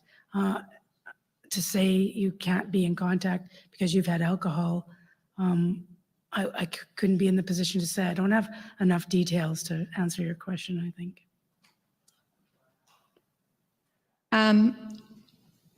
My recollection, and again, I'm sure Ms. Ward will jump up if she recalls it differently, is that not long after the IR team arrived and decisions were being made as to whether or not to send a second team in, Sergeant O'Brien waded in with his opinion on whether another team should go in. He was home with his radio, having consumed enough alcohol, again, 5 ounces of rum by his report, that he did not drive to the station to pick up a radio. He had his wife take him. In that scenario, are you comfortable, as the Commissioner of the RCMP, with Sergeant O'Brien involving himself in that capacity that night? I will say again, my expectation is that when people go to work, they are prepared to work and not in a state of over the legal limit. Whether he was or not, I cannot speak to that. All right, thank you. The next scenario I want to ask you about is an email exchange between Chief Superintendent Leather and Truro Police Chief McNeil on the morning of April 19th. And this was shortly after the incident unfolded in Wentworth, where Lillian Campbell was killed by the perpetrator on the side of the road, and the RCMP responded. So on that morning, shortly after that, and I don't have the exact timestamp, Chief McNeil emailed Chief Superintendent Leather an offer of assistance. We know what's going on. What can we do to help? And the reply email from Chief Superintendent Leather was, we think that we have the perpetrator contained in Wentworth. And of course, sorry, it's up on the screen. Thank you, Madam Registrar. And we now know, of course, that they didn't have the perpetrator contained in Wentworth. And basically, I'm paraphrasing, I'll let you know if we need help. And we also now know from Constable Leather and from the record that Chief Superintendent Leather didn't ever get back to Chief McNeil. So when Chief Superintendent Leather was questioned at this inquiry as to why he didn't get back to Chief McNeil on April 19, he explained that there was a lot going on. He was very busy. He simply didn't get back to him. But he went on to say, and in any event, there was a more appropriate RCMP officer that Chief McNeil should have contacted rather than me. He didn't tell us who that RCMP officer was, nor did he tell us whether or not he gave the name of that RCMP, whoever it was, Staff Sergeant, CIC, I'm not sure who, or their contact information to Chief McNeil. I would suggest to you that the appropriate response was, thanks for your help, to a neighboring police chief and looping him in immediately, whether the chief contacted the right person or not. So again, does that meet your expectations for a nimble, responsible force in the middle of a critical incident? What I would say is that first response from Chief Superintendent Leather seems very reasonable, considering the circumstances. I would expect Chief McNeil to know or appreciate how busy Chief Superintendent Leather would be in this situation. And I agree with the fact that there are many other contacts that he could have used instead of going to straight to Chief Superintendent Leather at his level. And I don't think, and I've found this in general, I don't think people appreciate the level at which some of the members in the RCMP are at as compared to other local police agencies. So when I get asked questions at my level, I don't get into the weeds of many of these questions. Chris Leather shouldn't be getting into the weeds. He should have the system set up for other people to deal with it.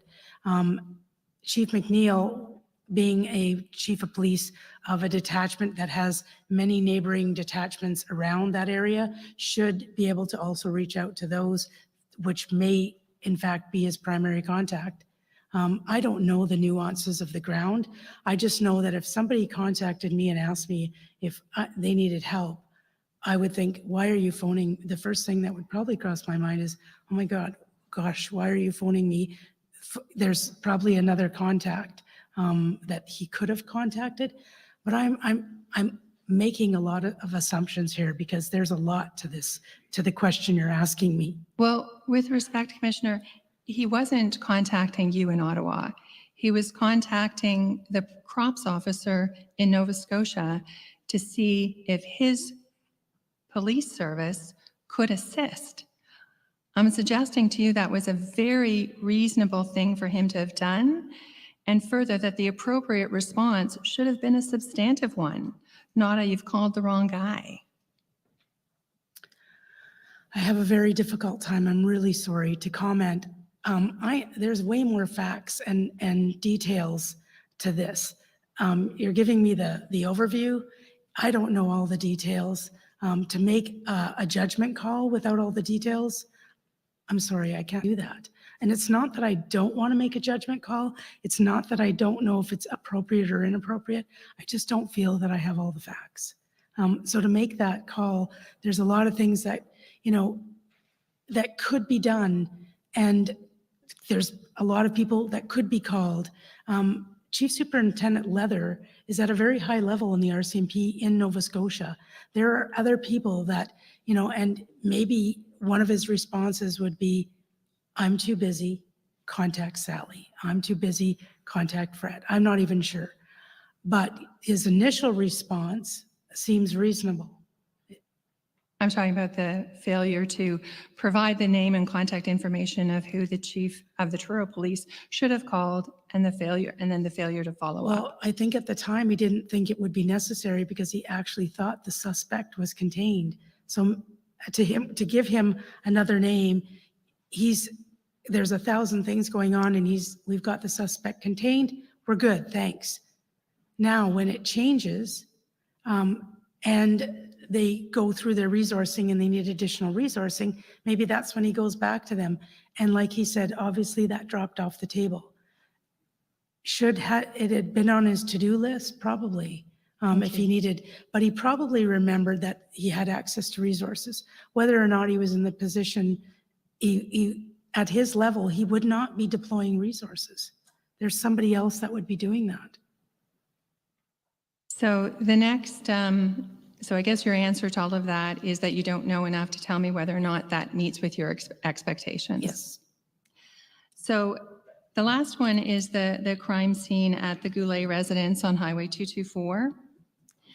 The family of Gina Goulet believe that the RCMP failed them miserably, and they've lost trust in the RCMP. And it's in part, it's for a number of reasons, but these are the ones I want to ask you about. Their crime scene was left unsecured and unattended.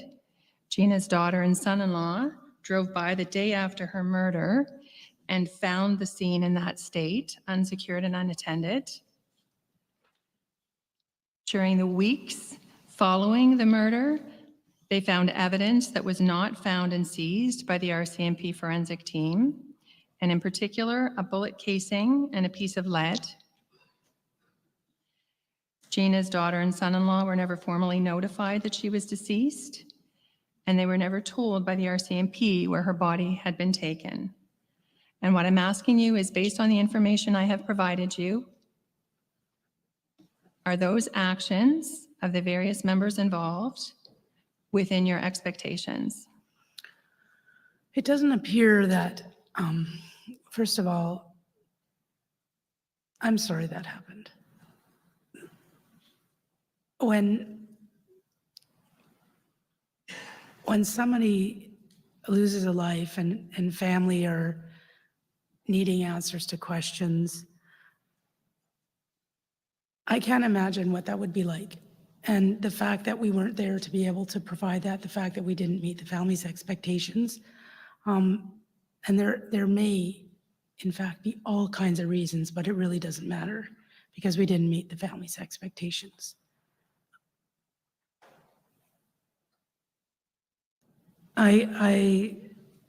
I don't have any explanation for it. The fact that I can't imagine the myriad of things that were going on. It still doesn't make it any better for the family. I am sure the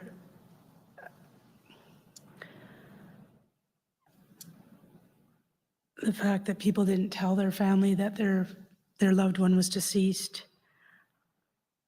not knowing where the body was.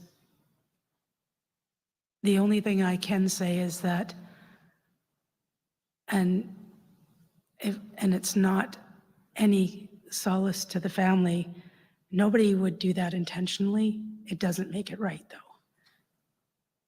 And I think that when the members, when they fall short of expectations, that's not what they want to do. And I'm sort of at a loss for words. So Commissioner Lucki, first of all, thank you for your apology, and I will extend that to my clients, and they will appreciate it. So thank you for that. You made a comment this morning that, in your view, the service delivery of the RCMP is second to none. As I started out saying, Nova Scotians are looking for some accountability, and I would suggest to you that the first step is acknowledging, for the RCMP to acknowledge incidents where their actions did not meet the expectations of, and I'm putting it to you, the RCMP Commissioner. I understand that underneath that we have policy, we have everything else, but you answered that you appreciate that your members' actions did not meet the expectations of my clients. My question was, did they meet the expectations of you as the Commissioner of the RCMP? Again, I'm not here to protect, defend my members, but I'm kind of a fact gal. I like to have all the information, but it doesn't appear that they've met some of the expectations. If how you say it is exactly how it happened, without all the overlying, because I'm sure there's a lot of details to all of that. It doesn't appear that they met my expectations. Thank you.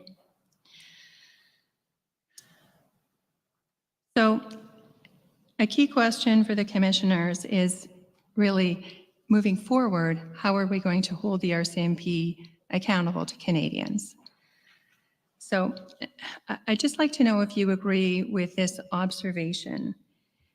It appears that the management structure of the RCMP, from an outsider's perspective, is this incomprehensible web that actually thwarts efforts to hold the RCMP accountable and thwarts the RCMP's own efforts to change. And what I'm referring to is, if I had a dime for the number of times I have heard an RCMP officer say, not my department, can't answer that question, not sure. You need to ask this person. And really the question with regard to Chief Superintendent Leather was in that realm. You are he's a representative of the RCMP. A municipal police chief is saying, hey, what can I do to help? You provide a substantive response. So I'm just wondering what your thoughts are, because it does seem to be the management, that big clump in the middle between you and between the members on the ground, really does seem to be quite an incomprehensible web for someone on the outside. Do you agree with that? And do you think that that sort of dense management system that you have, where you talk about business lines, but it's not clear where they connect, whether that is thwarting accountability and thwarting your own efforts to change this organization that you lead? Well, when you consider the size of the division, there has to be these various layers. I'm not expecting anybody from the outside to understand all of that, because it's a big organization and it's very structural.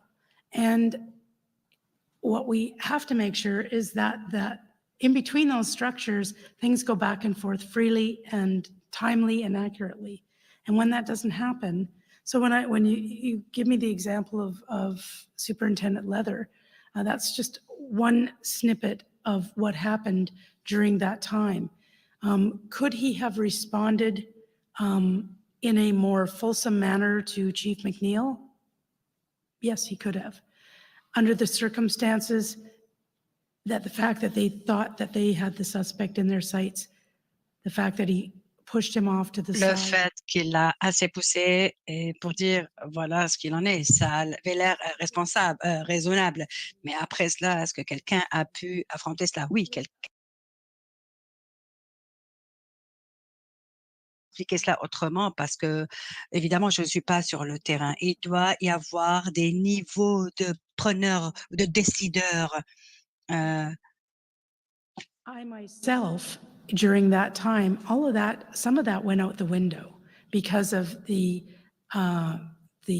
size of this event, the dynamicness of this event, the fact that, and I know people don't want to hear it, the fact that in my case, COVID was a huge factor.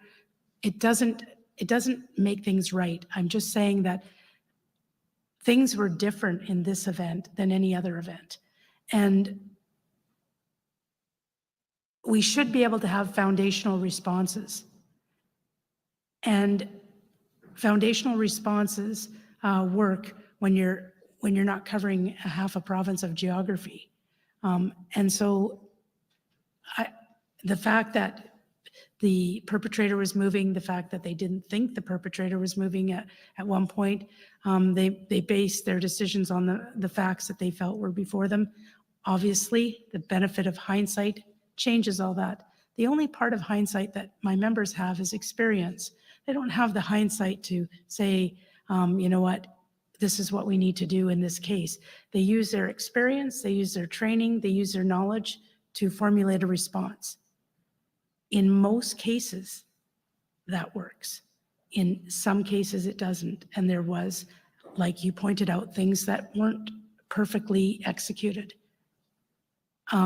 Looking at it from the now after the fact, there's a lot of things that could be done differently, but in the moment, people use their experience, their knowledge, their training, and responded according to the facts before them. Well, I'm just concerned about what you said in the middle of all of that explanation, that it's a big organization and you don't expect people from the outside will understand the complexity of it. So my question is, how are we, as the people that you serve, going to be able to hold you accountable if we don't have that transparency that you've told us you agree is so important? I'm not going to sacrifice transparency here. That's not what I don't think that's what the question is about, transparency. I think it's about, first of all, providing me with 3 lines of part of an event and asking me to make a judgment call.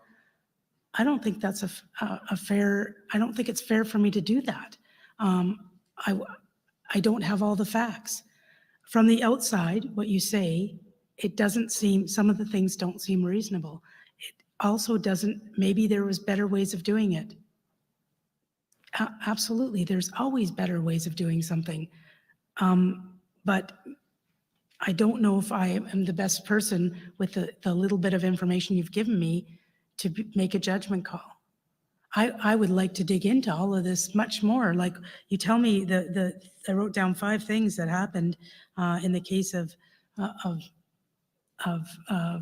Gina, and I'm going, my goodness, we need to look into that. What happened there? It doesn't seem reasonable. What happened? Let's figure this out. Absolutely, because when I look at all the things, we have policy that covers a lot of these things, but my gosh, does that mean anything? No, it doesn't mean anything if we don't follow our policies. It doesn't mean anything if we don't do the right things. So I really want to look into these things and say, my goodness, why did that happen? Why wasn't the family told where the body was? Why weren't they given a proper next of kin? You know, how did we overlook that evidence? How was the family allowed to drive by and we had not secured the scene? Those are questions that we need to ask, most definitely. And we need to give good answers to that. And that's where I see the transparency and that's where I see the accountability. But for me to provide a judgment call, I don't think I'm in the position to do that. Well, I think the question that you're answering at this point, I think you're going back, and I appreciate those comments, to earlier questions, but was really, don't we as Canadians need to be able to go onto the RCMP website and clearly find an organizational chart so that if we have a question, we know who to ask that question to, we know whose field of responsibility it is, and we can see the lines going sideways and up and down as to how the institution itself holds itself accountable. Does that seem reasonable? Well, I think that when you live in Area X, the detachment commander is your point of contact. And if the detachment commander is not, if you ask a question to that detachment commander that may be out of their realm of responsibility, for instance, you're asking the detachment commander of Colchester about something that's happening in another area, of course it won't be his or her responsibility, but he should be able to direct the person. It's no different than when I call Walmart and get the wrong department. I would expect somebody to direct me. Thank you. In the same way that Chief Superintendent Leather ideally could have simply directed Chief McNeil to whoever he felt he should have spoken to. Yes, and I would also expect Chief McNeil to have some knowledge of who he should be speaking to. I want to ask you some training questions, and I know that this ground has been covered, but I did note that you used to be, I guess, the commanding officer at the training academy, and before that you taught, correct? Yes. A number of years prior to that. So what I'm not clear in the evidence you've given between the interview and your answers to various questions is, do you believe that the 26-week training program that RCMP cadets receive at Depot is adequate for the modern police force that you say the RCMP aspires to be? 26 weeks is, it's a foundational training. It also has an additional 6 months of field coaching. So it's basic training. And I say that because we always get requests. Can you add this? Can you add that? Can you add this? And we always have to look at it and say, okay, is it basic training? Or is it something that we need to add to the, sorry, phone is it something that we add to the basic training? Is it in fact basic, or is it something that we could add on to the cadet field coaching? Is it something that might go into the investigator or the constable training program? And as well, in our version, I forget what version we're in, but each and every year we make over 200 changes to our cadet training program. And that could be because there's a new piece of equipment that comes in, there's a new policy change, there's a new course that's being given, or there's something that comes out of an inquiry that we need to add to the training program. And those are just the day-to-day type changes or the year-to-year changes. But we also do a full review of the program holistically, and that's the road we're embarking on as we speak, of doing a holistic review. We've done some portions of it, but now we want to look at it holistically. Exactly to your question, is our training meeting the modern, is it modern? Is it meeting the needs of the modern police officer? All right, so thank you for that correction. I guess what you're telling me is that the training, you have to look at it as a 6-month training program plus 6 months of, let's call it an internship with, as you call it, a field coach. So you're really saying it's a year training. Yes, but then there's all kinds of courses after that Yes. that they will take in their first few years as a constable. All right. So former Justice Bastarache recommended to you in his report, the Broken Dreams, Broken Lives, that the RCMP require applicants to have at least 2 years of post-secondary education or training. So I want to know if you, as the commissioner, accept that recommendation. I understand it's being looked at, but do you as the commissioner accept that? And before you answer, I am aware that some of this ground was covered in your interview with Commission Counsel, and you talked about concerns that the requirement of a university education would pose barriers for some diversity applicants. So I know that's what you said, and if that's where we're going with this, I would like to know about the second part of the recommendation from Michelle Bastarache, which is that you look at sort of a way to look at equivalency standards between post-secondary education and an applicant's life experience or other training, so as not to create the barrier. I sort of lean towards my original answer, because I say that because I'm trying to get people from Nunavut to apply so that we can have Inuit applicants within our organization. Any of what you just said would pose a barrier for many of those applicants. When we want to increase our Indigenous content, or to have more Indigenous applicants or people from the BIPOC communities, in many cases, sometimes that poses a barrier. So we're trying to do the exact opposite. We're trying to remove the barriers. So we've changed our entrance exam because there was barriers in our entrance exam. To say that one way of doing it is the way of doing it, I think, in fact, in some ways it would up our game. But I think we have to have exceptions, because I don't want to close the door on applicants who have maybe life experience that isn't equivalent to 2 years of university or post-secondary. So it would have to be examined from an academic point of view. And what would it be? What would the results be in the number of applicants that we had? So we'd have to really study it, because right now all police agencies and many other professions, but police agencies are struggling to get applicants into their organization. So the last thing I want to do is reduce the number of applicants. So if somebody told me, if you put in a 2-year post-secondary requirement and the 5,000 applicants that you have right now would now be 1,000 applicants, that would be extremely problematic for us. So we have to look at all the cause and effect of such a decision, and is there another way of doing it? So going back to my clients and the family members of Gina Goulet and some of their specific concerns, this family has concerns with what we have learned throughout this inquiry about the RCMP's poor relationship with the Truro Police Force and the Halifax Regional Police, and its impact on Gina on April 19, 2020. So just by way of background, because I know that you're coming at this from 10,000 feet up, The perpetrator drove straight through the town of Truro shortly after 10 a.m. on Sunday, April 19.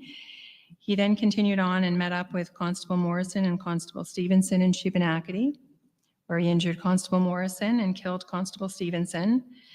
And then he continued on to Gina Goulet's home, which was located about 5.5 kilometers away from the Shuby Cloverleaf on Highway 224, where he killed her. So the second part of that background is that her home is located not very far. It's in Hants County, but the location is not far from the border with Halifax County. So the Goulet family question is whether better relations between the RCMP and municipal forces, which would have allowed those forces to work collaboratively and effectively together during the response to that critical incident, could have saved her life. Ooh, that's a big question. The first thing I think of is, from the knowledge I have about the relationships, it's not about the relationships on the ground. It's about the relationships at the executive level or at the management level where there's been some issues. I often hear in divisions, sometimes there are some issues between a chief here and a chief here, but on the working level, it doesn't translate into issues. I know, generally speaking, when a response is happening, it's all hands on deck. I can't see a constable saying, I'm not going to respond because I don't think we have a good relationship. Police officers don't work like that. It's about the greater good. I think, though, you can't have a poor relationship.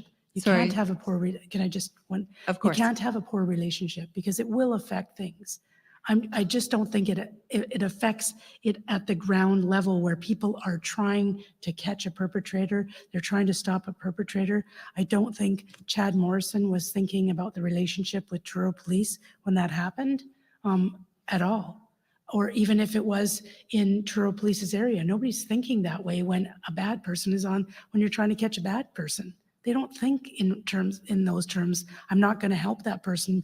I'm not going to help save Canadians because we don't have a good, solid relationship with Truro Police. So is it your understanding that the Truro Police Service and the Halifax Regional Police were involved in the response? Is that your understanding? No, I'm just saying that I don't think that if I am on the ground and I am on the border of my territory, my jurisdiction, and somebody goes past me speeding at 200 kilometers an hour, I'm not going to stop at the border and say, no, you know what, I'm not going to go there because you know what, we don't get along with that police agency. That's what I'm saying, because you're asking me if the relationship affected the results. I don't think on the ground it does. I think at an executive level or a mid-executive level, there may be things that needed to be worked out, but I don't think it translates on the ground. That's my belief. So from that, I take it that you would agree with me that the RCMP needs to be able to work effectively and cooperatively with the other police services in its jurisdiction. Absolutely. I think they all have to work together. It's a two-way street. All right.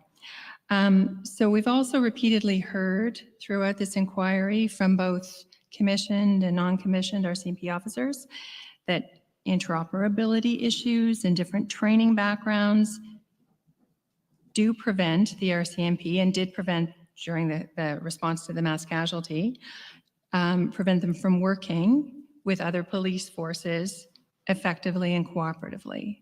So my question is, in your view, from where you sit, do you think that all police officers in Canada should be trained together at whatever location and should receive the same training? Would that help improve our community's safety? Not necessarily. Obviously, if we did things all the same, and if we were one police agency, it may in fact make life easier. But I look at, even within the RCMP, we're one big organization, but how things work in the Lower Mainland in BC and how things work in Cape Dorset, Nunavut, we can't expect them to have the same type of response to things. There's different nuances. Basic training, yes, you know, if we all had the same basic training, but it's not always about basic training. There's, you know, there's all this other training that happens in your career that makes it, when you speak about training. I don't know what you're referring to when you say inoperability. Do you have any specifics on that? Well, it was raised by Corporal Mills, who was the ERT team lead in the night in question, in response to questions about why the New Brunswick ERT team was called in before the HRP ERT team.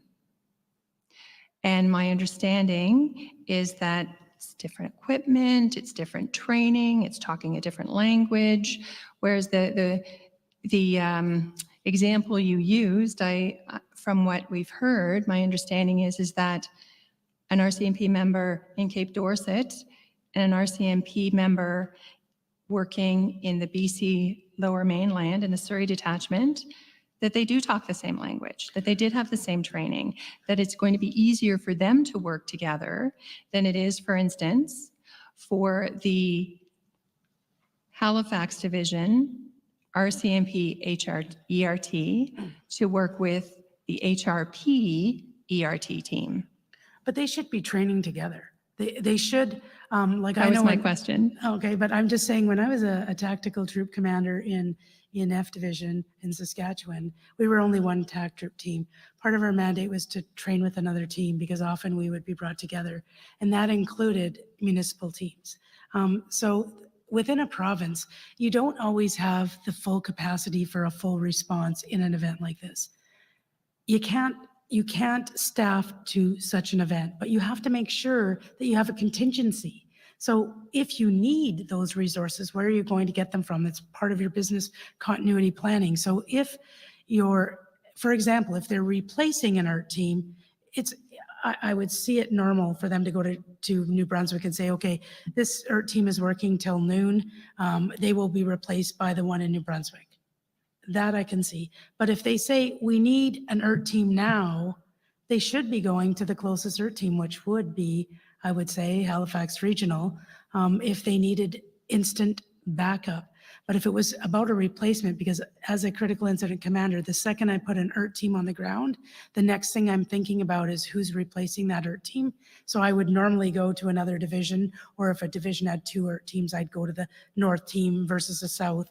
But if it's about an immediate response, and if you are counting on them in your plan as a backup to your own response, then you need to train together. You can't just assume it's going to work. You have to make sure that you prepare for that type of response. So if in fact the backup for an immediate response to the H Division ERT team is Halifax Region, then they should train together so that they know how they can operate together. So would it be fair for the commissioners to say to the RCMP, we appreciate your repeated requests for more funding. What we'd like to see first is a demonstration that you're going to work with the police, other police agencies near you in your jurisdiction, because that's another way to get more resources. Wouldn't you agree? It is, and I put a little caveat because there has to be a standard. So if, for example, our standard is here and another police agency standard is here, we have to find some kind of way to work through that gap, because then it's hard to be operable. But I know since this, one of the things that we looked at is a full-time ERT team, and we only had 6 full-time ERT, I think, on the ground. We're now up to 12. We've already changed that, and we're gearing towards 18. That's going to be very helpful for the Nova Scotia ERT contingent, so that they have full-time resources. But they still should look at working with other ERT teams within the province.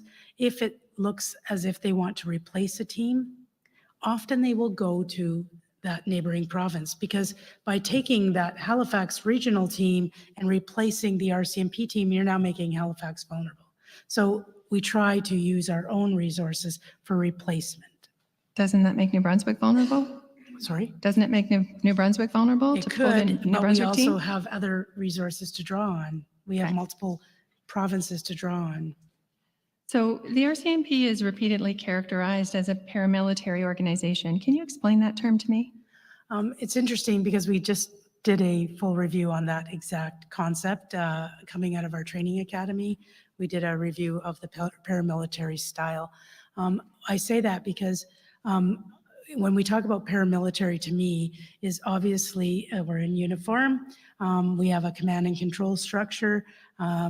The command and control structure, it's not in certain events. You can't be a consultative type leader. Sometimes you just have to make the decision and people have to follow that decision.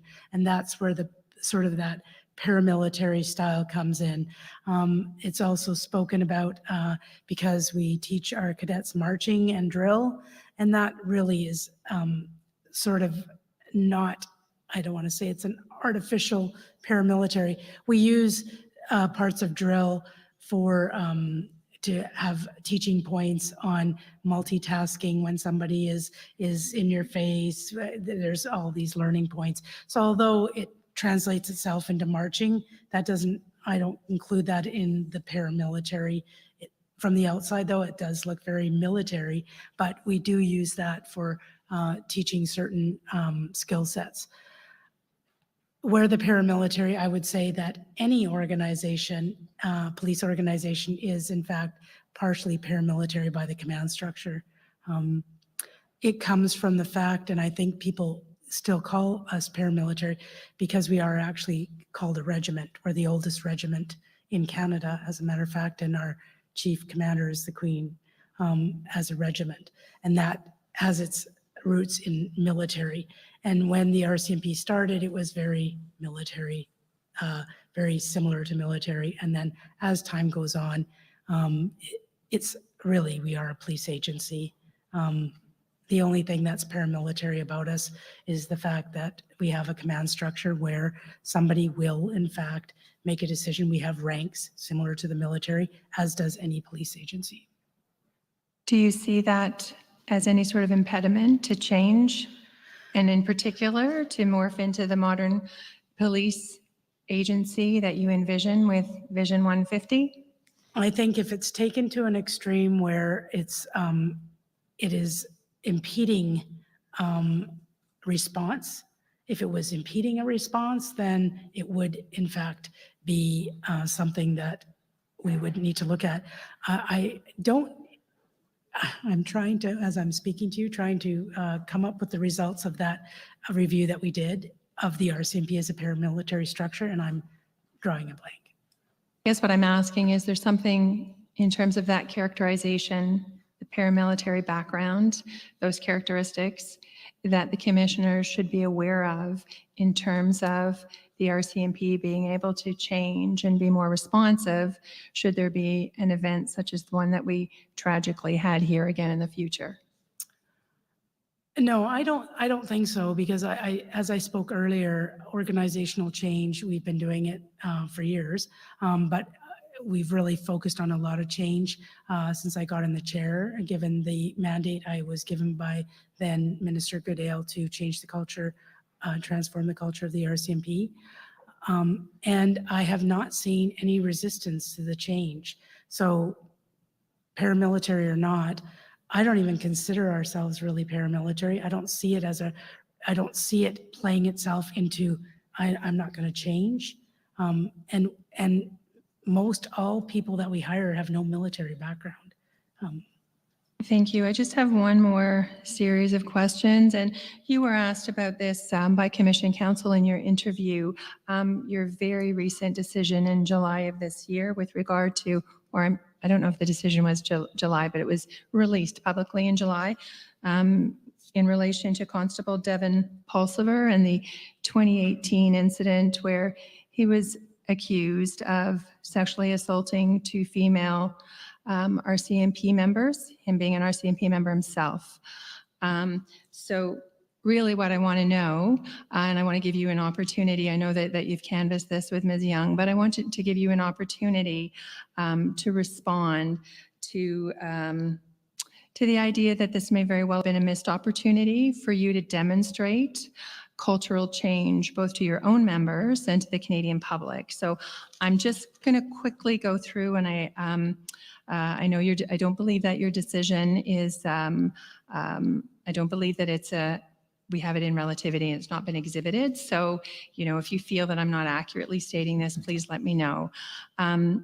My understanding is the allegation was that the constable in question grabbed 2 female members' breasts, and it was at a team building social event for our CMP members following, I think, a day of training. And further, that the member in question didn't deny the allegations, but said that he was blackout drunk at the time.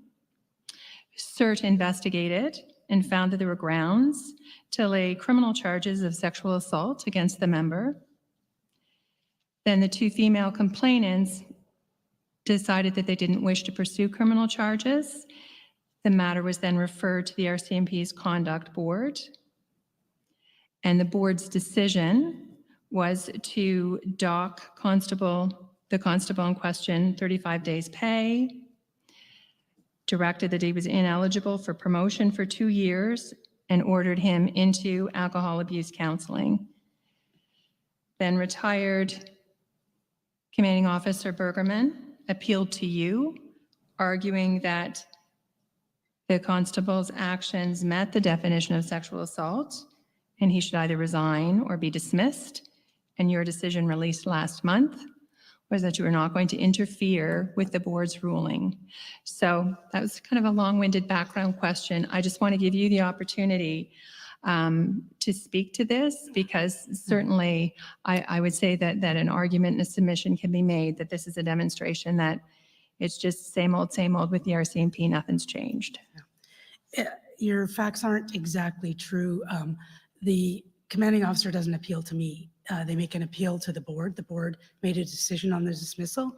So it goes through the conduct process. It went to a board. The board, the member was up for dismissal. They do the aggravating, mitigating. They make their decision. They made a decision with all of those sanctions, as you said. And then the commanding officer appeals that decision. To you? No, it goes to the ERC.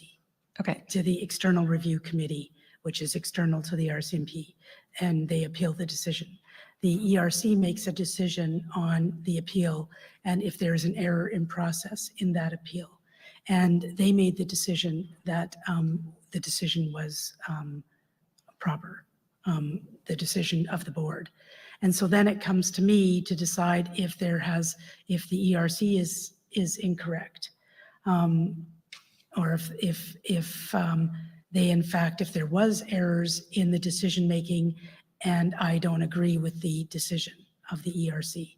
So my role is to take the ERC's decision on the board's decision and decide if there was any errors. And I found there to be no errors in the decision making process. It's all different. Obviously, labor law. I didn't make the decision in isolation, of course. The decision is reviewed at, I go to my subject matter experts. Our sanctions and our code of conduct is based on it's not based on punitive measures, it's based on reform measures. That's part of the labor laws or labor concepts. In this case,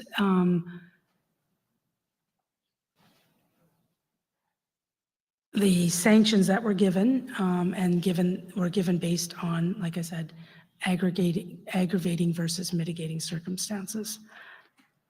It wasn't a decision that I took lightly. There was no error in the decision making, and therefore I agreed with the External Review Committee's decision on the appeal to the board's decision. Do you have any concerns about what that says to female members of the RCMP? Absolutely. And when I think of zero tolerance, I think zero tolerance does not specifically or always mean dismissal. It can mean some of the discipline that was given, if in fact there is an ability for rehabilitative assistance to a member. If, like I said, I don't have all the decision in front of me, but from what I recall, there was a lot of mitigating circumstances in this particular case, and there wasn't an error in the decision making. Can you speak to what support, if any, was provided to those two female members? Sorry? Can you speak to what support, if any, was provided to the two female member complainants in that case? Not specifically. That would have been done at the divisional level. Thank you. You know, Those it's are- something I just want to say, it's something, you know, this is not something I take lightly. And I can say that as a female member. And I can say that with a 36-year history in my organization. And I can say that with history as a female before I joined the RCMP. It is not something that I take lightly, and it's something that's really near and dear to my heart, and something that I follow. You know, I follow what the process is. I don't always agree with sometimes the process, but it's something that it was not an easy decision to make. And I hope I never have to make the decision again, because you grapple with all of the legalities of the decision, and you grapple with the moral part of the decision. And those two things don't go together often in cases like this. So my commitment to my organization is to modernize our conduct. Modernize our conduct. So this is why I've asked for a full review, an external review that I referred to earlier on all the conduct measures. This is where I have to put my fight. This is where I have to make the changes in my organization. And so there has been some major bold recommendations in the sexual misconduct review that's been done so far, things that we did not have in our repertoire. And so that's where I'm going to put my fight. And we're going to do the rest of the sanctions. And that is, again, where I'm going to put my fight, changing the process so I don't have to grapple with the legalities and the moralities of all of this. Thank you, Commissioner. Those are all my questions. Thank you. Thank you, Ms. Linehan. Ms. McMillan?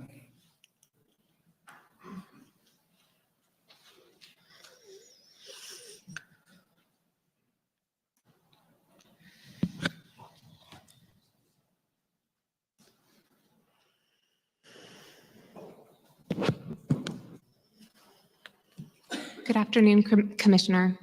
My name is Kelly McMillan, and along with my colleagues Nashna Jowan and Jamie Burnett, I represent the National Police Federation.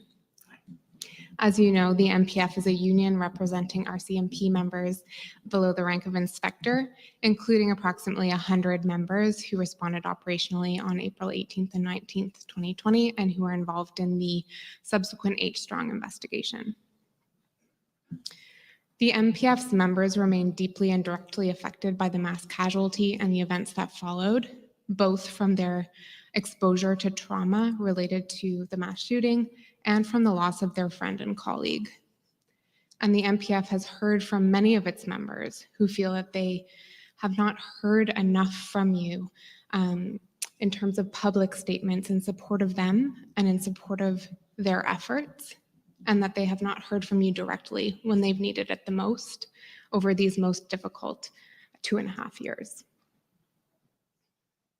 And this support from their leadership is badly needed, and it's sorely missed. And I know that many members are watching these proceedings today to hear what you have to say. So on their behalf, the National Police Federation would like to ask you to share with the Commission anything that you feel that the members who responded to these events and who have mourned the loss of their colleague deserve to hear from you as Commissioner of the RCMP about their service in response to the mass casualty.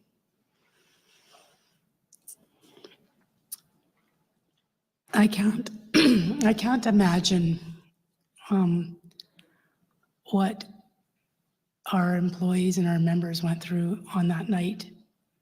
I can't imagine now looking back how helpless some of them may have felt in trying to, like I said, using their experience, their knowledge, their training, and the facts before them, responded. When I saw pictures of the Portapique area and what they were walking through, it sent shivers up my spine. And the fact that they were walking, as pointed out today, 9-10 kilometers towards danger, thinking that they were actually walking towards the perpetrator and were prepared to walk towards that threat. That to me is sheer heroism. Is it reflective in the results? I'm sure, as we've heard in many of the testimonies or many of the questions, many feel we did not meet their expectations. There's always things we can do better, and each and every one of those members went into that call to do the best they could, putting themselves before others. And that's all I can ask from those members and those people that supported them. We will look at this incident. We will, of course, look at the things that we can do better, but that doesn't change the trauma. Actually, all of this just adds to the trauma of what they went through.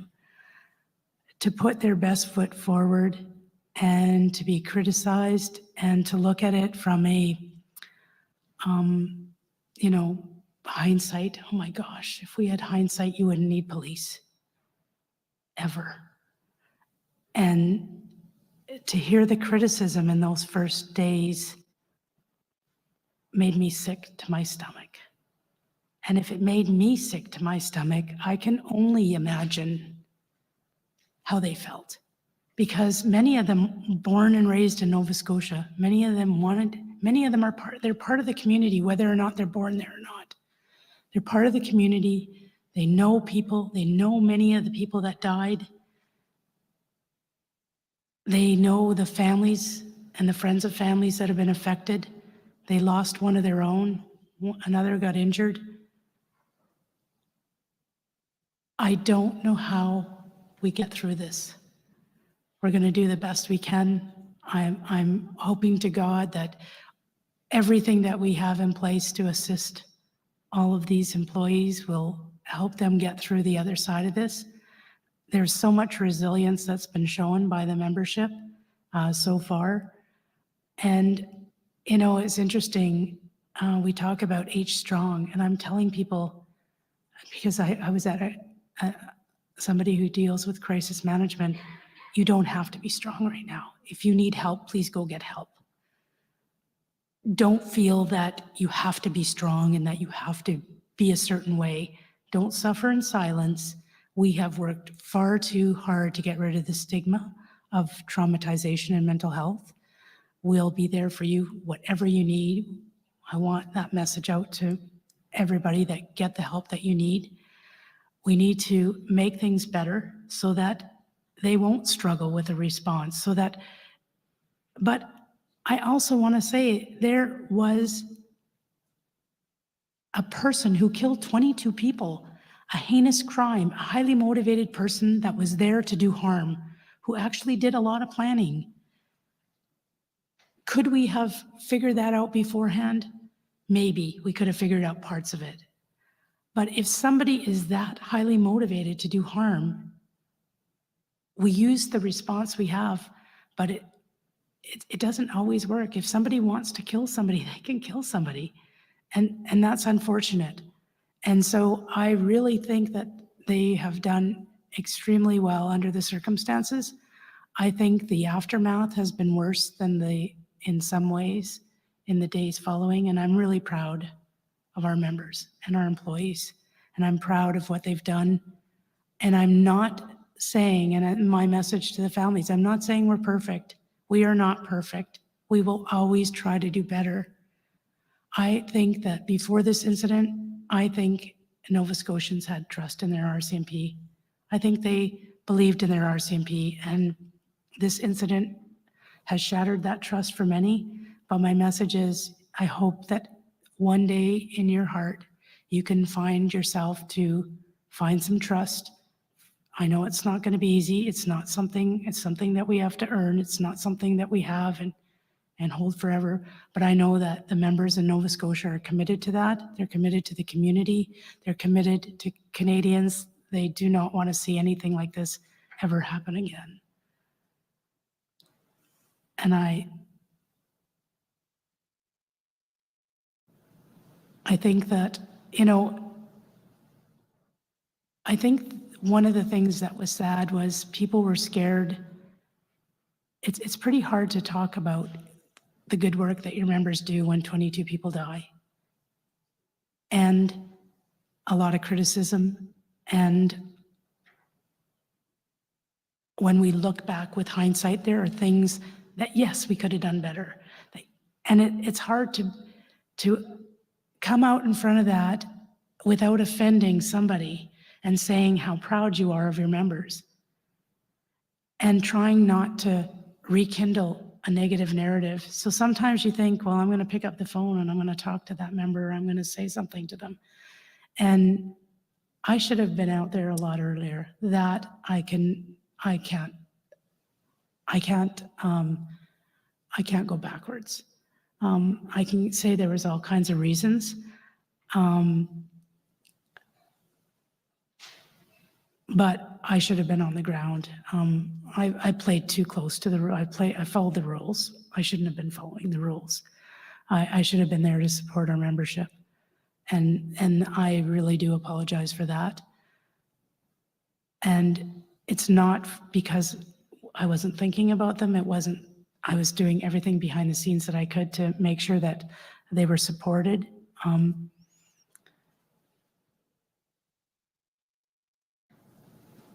And I really want them to know that I am proud of each and every one of them.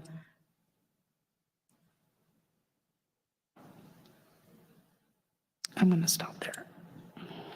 Thank you very much, Commissioner. I just have one follow-up. What commitment can you make to the members of the RCMP on behalf, or what commitment can you make to the members of the NPF on behalf of the RCMP that they will be safer and they will be better prepared the next time they're asked to serve in a major incident where their lives are endangered, as occurred in this incident? Well, first, nobody, those 22 lives, nobody should die in vain. And each and everything that we can improve, whether it's tactical, equipment, training, communication, relationships with other police agencies, containment, evidence gathering. I wrote a bunch of lists down, all of those things, anything that we can do to make that response better, stronger, more efficient, and provide the tools and the training that our members need, God forbid, to deal with another one of these heinous crimes. I am completely committed to that.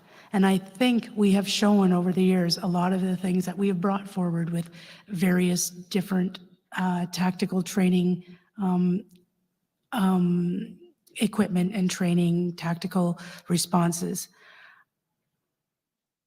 And I still think that part of our response when we talk about things, we have to go back to basics with our community policing, which our members do exponentially and do very well. And that's how we connect to the community. That's how we might save a life of a person who's in a mental health crisis. That's where we might have connected with somebody who was ideologically motivated and turned that motivation into violence. That's part of who we are. And we do that very well. And we have to continue to do that, because I say anything too extreme, if we become too tactical or if we become too orientated towards community policing, we need the strength to find the balance to do both. members and employees of the RCMP have my commitment that these recommendations, any of the ones that we can implement, we will implement. We will track them, we will communicate them, we will assign timelines, we will. Not only do the members and the employees deserve that, everybody in this room deserves that. Every family member, every friend of a victim, every lawyer that's representing the families, all Nova Scotians, Canadians, because it's not about, for me, it's bigger than Nova Scotia, because this can happen anywhere. So the lessons that we learn here will affect all Canadians and all police agencies across the country. But my commitment to your question is I'm fully committed to making it so that the members have a more effective response, so that we can stop someone from doing what they're doing. Thank you, Commissioner. I have no further questions. Thank you. Thank you so much. Ms. McPhee?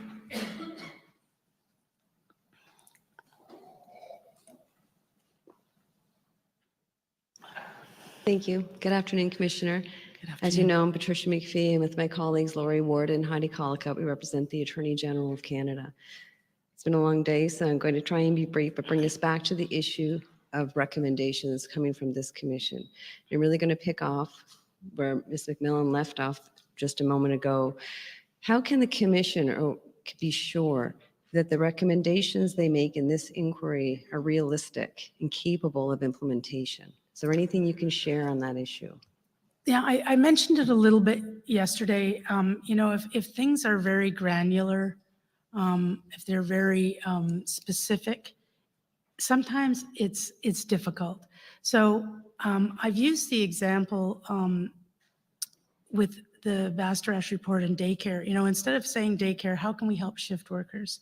So making it so that we will figure out the how, you figure out what the issue is, and we'll figure out how to correct that. But obviously there's going to be reference to certain things that have come out of these testimonies. So it doesn't have to be so high that nobody really even knows what it means. It's just sometimes when it's too prescriptive, it makes it difficult. And I have found we have several review bodies, and the review bodies that come to us with a draft of their recommendations, usually those recommendations are far more stronger than if they're not. And nobody here is trying to influence the recommendations. They're just trying to make it so that together we can make viable, we can make meaningful change. I've had review bodies who haven't done that, and they've actually brought in recommendations that aren't even our responsibility, something that we've already tried and failed on for a good reason. So it's not to influence. We do not want to influence the independence of the commission. We only want to assist in making the best recommendations to make the best change, to make the Canadians safe. And does the ability to implement some recommendations come down to funding? How does that play into this? Absolutely. There's a few things. It's funding, it's technology, it's legislation, it's contradictory to policy things. It doesn't mean that things can't happen, but there's usually some conditions to it. So if somebody was to say, and I know my union people will smile, if they came up with a recommendation that there needed to be 2 to every vehicle after 7 o'clock at night, nobody can afford that right now. It can't be afforded. But how can we increase our capacity? How can we know what our capacity should be in any given place? We have the police resource methodology, but you know what? It's very labor intensive. We can only do a couple a year. Is it completely accurate? We have the unfair advantage compared to our municipal counterparts who can very easily do it because their responses are with a small geographic area. When our members press, I always use the example when Toronto Metro presses their emergency button on their radio, they would get 17 people in 17 cars with 34 people in 17 seconds. In areas we police, sometimes nobody hears that button because of the bandwidth or because of the lack of connection. Sometimes backup is an hour away. ERT teams are down south and need to get to another area. We can't have 2 ERT teams in a small province. So how do we make up for that difference.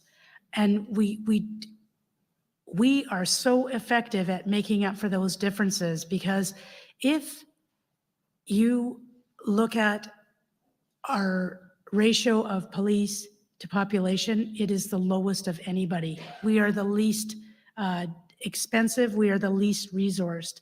So of course, things come down to money. And so sometimes we just can't do things because we don't have the money. And money means maybe we need, like changing the ERT team from a 6-person full-time ERT team to an 18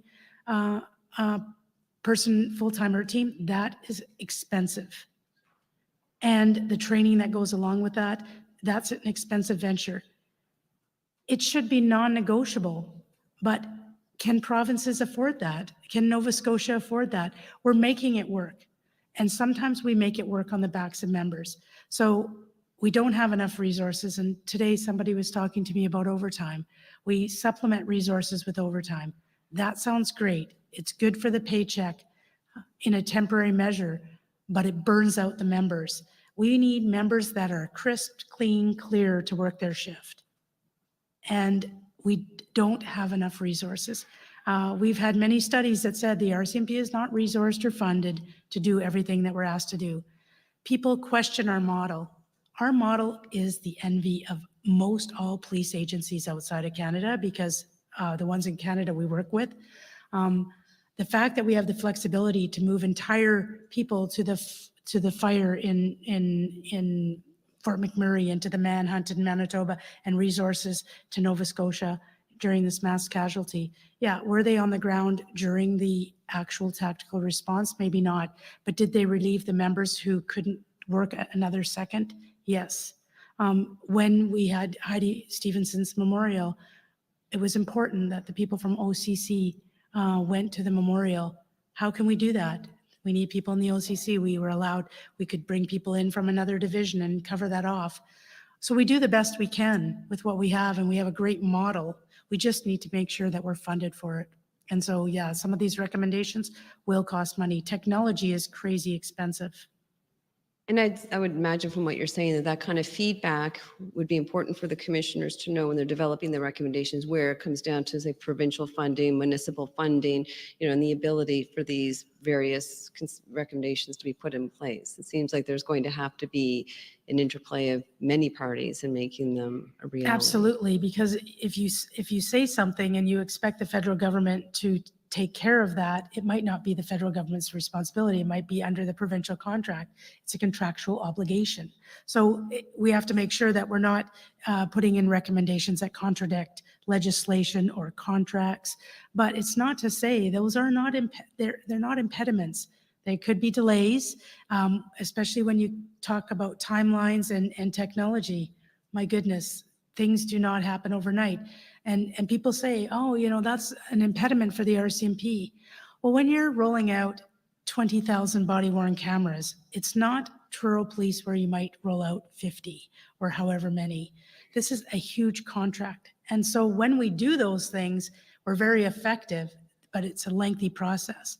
But we also include everybody around us so they don't have to reinvent the wheel, and allow them to jump on our contract. So having timelines sometimes on recommendations sometimes are restrictive, and we'll know if we can get that done in that time, not because of a willingness. There's not a lack of willingness, it's finances or resources. Okay, and just one final question, because it was raised by some participants' council. Would you expect all of your members on the ground to know how various recommendations from various inquiries, such as even the McNeil report or Maythorpe, have actually been implemented practically? Would you expect them to have that knowledge? No, I wouldn't. I wouldn't even expect them to all read reports. What's important, and I can use the example of, okay, let's say in the McNeil report, hard body armor was a recommendation. I don't need them to say, I'm wearing hard body armor because of the McNeil report. I need them to say, as soon as I get to this type of call with this type of threat assessment, I need to stop my car, I need to open my trunk, I need to put my hard body armor on to keep myself safe so I can keep Canadians safe. I don't need them to know that Mr. McNeil made that recommendation. But in some cases, when we're trying to evoke change, there's a whole why factor when you're leading change. Sometimes you have to tell them why. Sometimes you have to say it's because of a mass casualty in Nova Scotia, or it's because of Mayerthorpe, because maybe it's something that's not easily acceptable, and they'll scratch their head and say, why are they making me do this? Well, this is why we're making you do this. But I can tell you, anything to do with tactical equipment, technology, uniform, kit, training, you will never get members questioning anything on the operational side. We can never, ever, ever give them enough of that.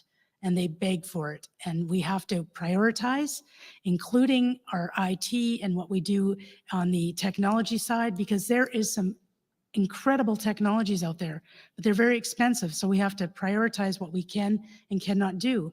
And it's not just about us. If we're rolling out 18,000 platforms of ATAC, it's not the federal government paying 100% of that. It's Nova Scotia paying 70% of that. It might be St. Albert paying 90% of that, depending on the contract. So we can't just arbitrarily say, yes, let's do this, because we have to make sure the people who are funding that have the ability to fund that. And maybe they say, yes, we can in fact do that, but we need 3 years. Okay, so that would affect a recommendation. As much as we would like to snap our fingers and say, yes, we want that, we might have to roll it out in a phased approach. Maybe we do the research 1 year and give them the ability to have time to put money aside. Okay. Just one last question. Is there anything you thought you'd be asked about here today that hasn't been covered that you think is important for the commissioners to know? Oh.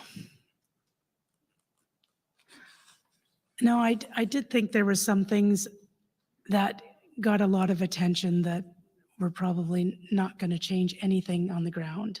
And that's just my own personal opinion, obviously. I'm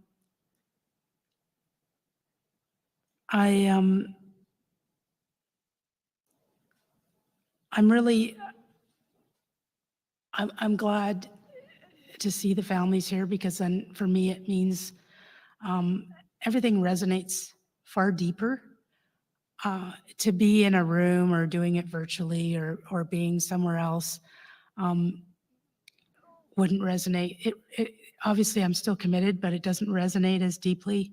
To see the faces of families and to see the pain and just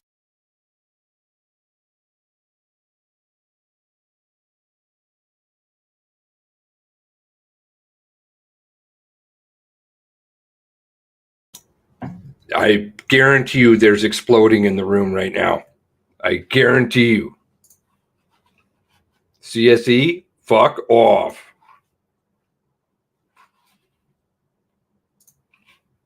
I'm looking in this room of the commitment. I'm looking at all the lawyers who are going to hold us all to account in this, and rightfully so.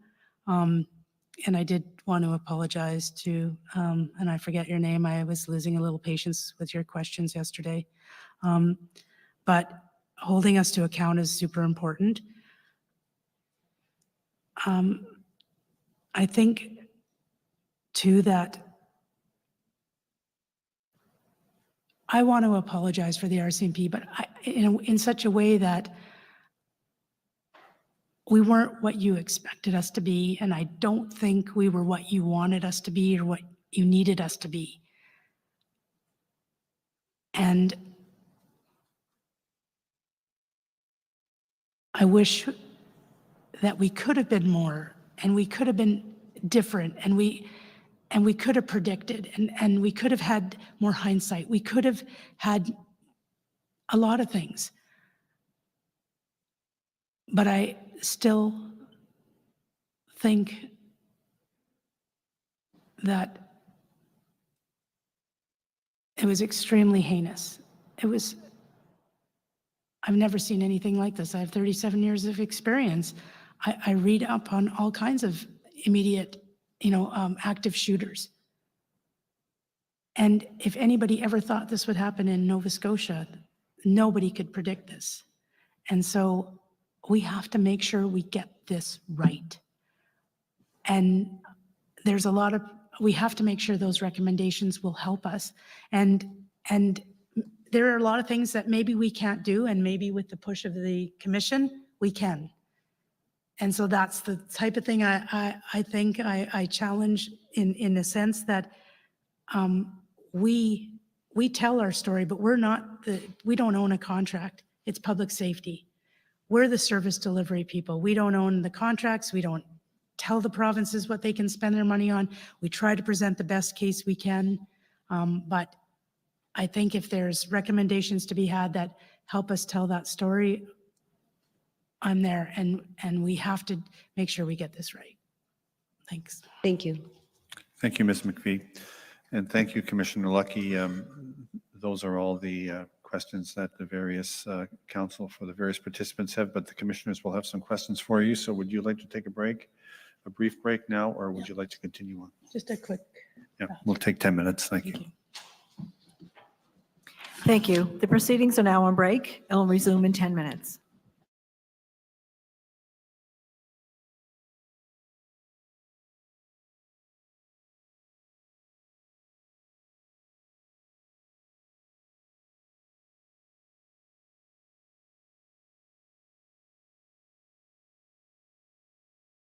All right.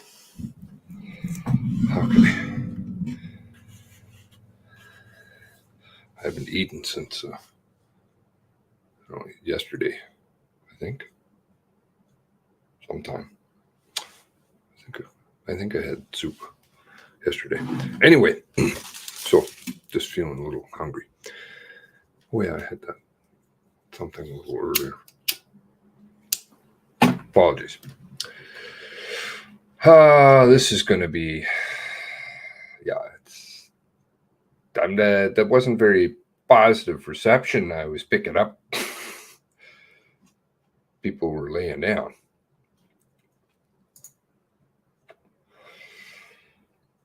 Again, I'll just show comments from everybody, and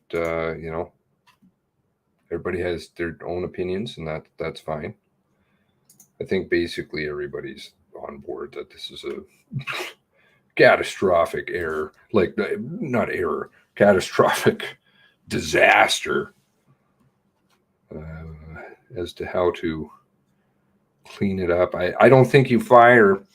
I don't think you fire Lucki. It doesn't change anything. It doesn't change a thing. She's more than likely, my suspicion, just that's my read of watching her. She's falling on the sword willingly. She knows that she's gonna go, and things are already. It was already written on the wall a long time ago for her. So.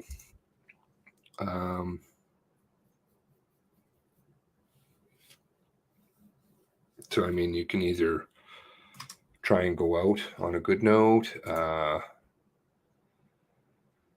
or you can just, as in, like, she'll get some other position, and then the machine can keep moving, right? It's better just to keep this, what's underneath it all, and I would say it's fast and freezies, shit out of the United States, buried, then get into any of that, because they're not going to do that. So she's just one person, and she can take the fall, and she's either bought off or whatever else, bribed into it or blackmailed, who knows, but she'll take the fall for the organization. That's my personal feeling. Because look at how many excuses they farm out. I don't even think that there is one that you can invent at this point in time. I think they basically, the war room right away started thinking of absolutely everything. Quintet and Zeta and the whole lot of them. They thought of everything under the sun. Think tanks, that's what they do. And so throw out any kind of excuse, any kind of disinformation, any kind of whatever. Tar and feather people who look for the truth, whatever it is. play their technological games, and then they never have to answer. What's one person versus the machine that it is? Because 32,000, it's much bigger than 32,000, right? And especially if it has anything to do with the United States, now you're talking huge. And I don't think Fast and Freezies is a solo operations run out of the United States. I think they're Five Eyes. So it all benefits, gun legislation and everything else they want, the ODIT. Hello, more money. To them, it's all win, win, win, win. But, who knows? If enough people hop on board here and start seeing what's going down, even if they don't agree with that theory, they just see that there's massive corruption going on and politicized police force that's out of control. Well, it's all the same, isn't it? I guess. Results in the same thing. I think basically kick the RCMP out, like gone. And that is a message that I have received, honestly, from members. Do not allow, an RCMP member should not be allowed to work in policing again. That is from members themselves. Shouldn't. It does something to their brain. It's too hardcore. They're stuck in a mentality, and it will just re-emerge in a different form. You have to start fresh. Start small. I would say start small. You don't need all this. You certainly don't need all this complicated stuff. Language that they can't understand. They don't even know what they're speaking. What is the question again? I don't know the acronym for that. What? No. And, the word salad spew that they've got going on. So, no. And then you can see, obviously, to a small extent, I think to the small extent we can all see. I have no idea, but I'm going to tell you, this is costing. I would say, I feel fairly safe in saying that. I would say this process so far has cost upward of $100 million. Easily. Between all of the shit that they're doing. Because there's so much. The SOC accounts, spewing disinformation, agents they have running around doing shit. It's costing so much money. So much money. Every day down there costs piles of money. And all of the thousands of employees sitting around shredding documents, sitting there vetting things out, teams of lawyers, teams and teams of lawyers, privy council office. You're talking lots of money. Public safety, the whole thing. Wow. For a dead man? No. For a domestic violence case? No. I think everybody can see that one now. It's absolutely not true. Who was it that mentioned that earlier before? The domestic violence stuff is not really getting played very much anymore, right? It's pretty quiet. So, I don't know. It was pretty quiet to begin with. I mean, they knew it was a major problem. And they even still tried with Brenda. Oh, no. And then she brought that up again. Brenda was a total dumpster fire. If that's your one witness that you can rely on, one witness, and then the person who actually did take notes, and by the way, that is in internal emails, and that is on the MCC.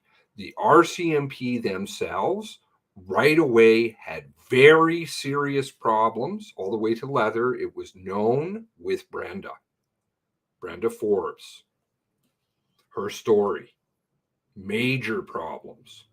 So for them to run around now and peddle this stuff, they knew it was a huge problem right away. Back and forth emails about it, sit rep reports on it. It was, they knew, total bullshit. Who knows? Maybe that's her employers down in the United States. What is it? That group is pretty funky. I forget the name of them. Bad News Brenda. That's a good nickname. Bad News Brenda. And you're bringing up more drunk people and defending drunk sexual assault. Oh, Jesus. And yet, try going and, I don't know, no, don't. I'm not saying, I don't condone that at all. Don't. But you know the tolerance that they have for, say, drinking and driving. Yet within their own organization, they have a very serious substance issue problem. Very serious. That they're not willing to identify.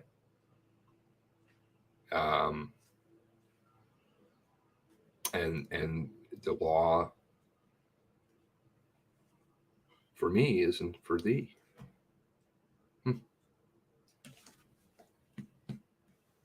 Strange.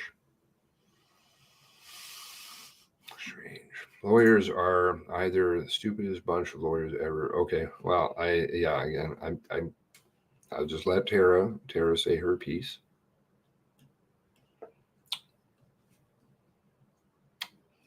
I have my opinions on what's going on.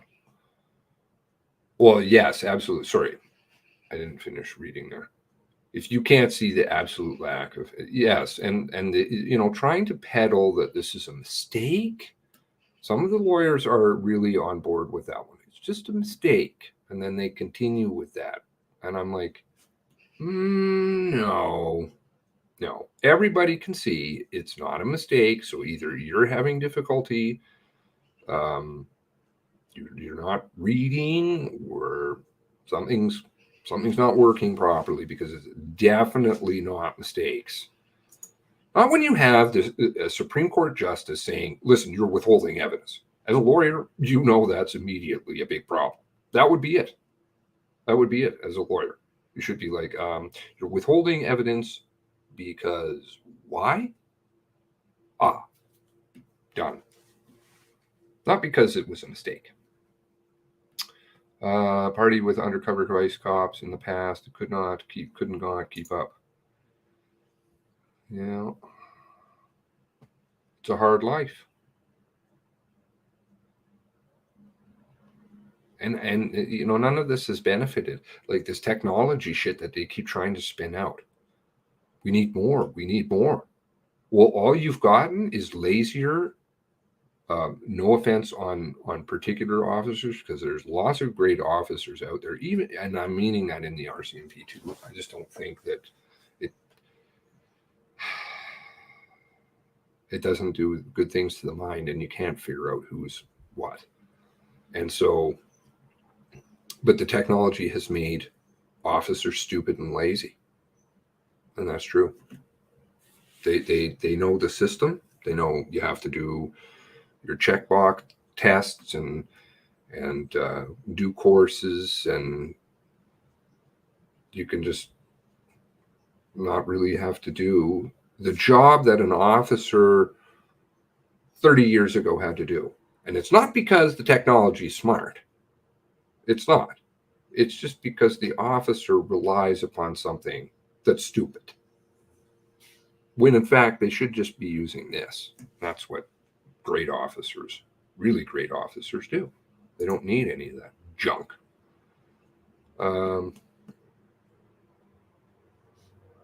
Witness protection once everything is done, you think?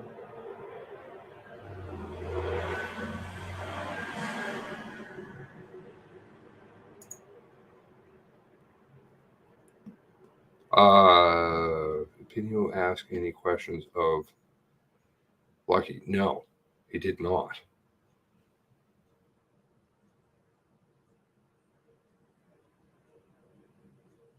Those family dinners. Be difficult. Derek. That'd be a hard one. Be a hard one. Natasha. Yeah. Tough one.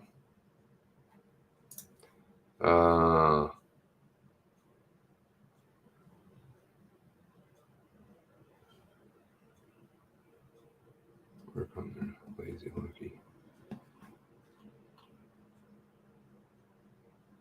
Lose a bunch of. I don't know.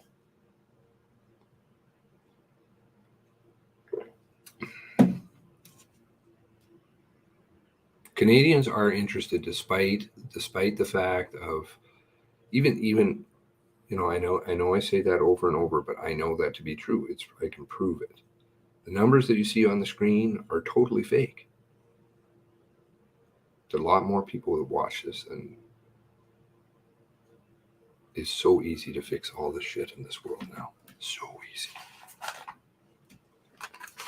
What is it? I found one the other day. I always look for new technological games that they play. I found one the other day. I was looking up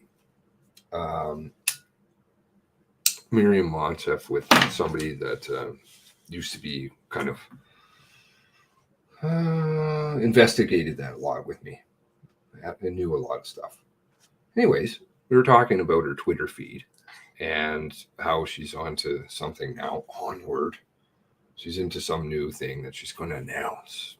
We should all be sitting on the edge of our seat, okay?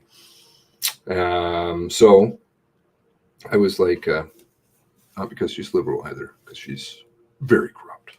So, and not in this country. Lots of things going on outside of this country. So,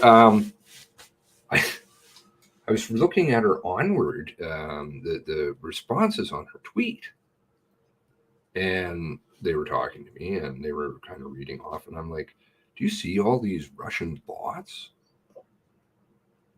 Russian bot responses all about Ukraine? It's crazy. There's tons of them here. And they're like, no, I don't see anything. So I started sending them screenshots of it.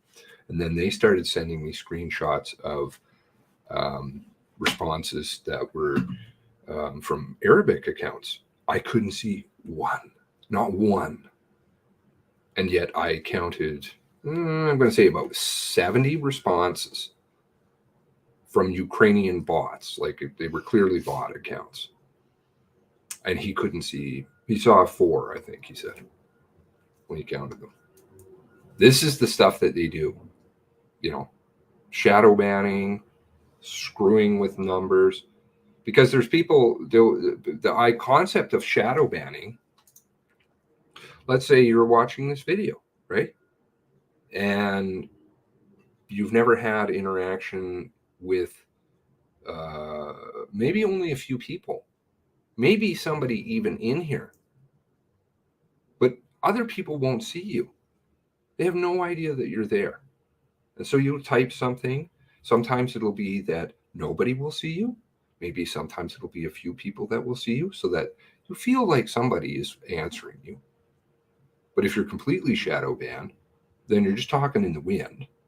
You're there, you can watch, but you have no idea, and nobody even knows that you're there. And you have no idea. Nobody knows. You follow? It's fucking crazy, man.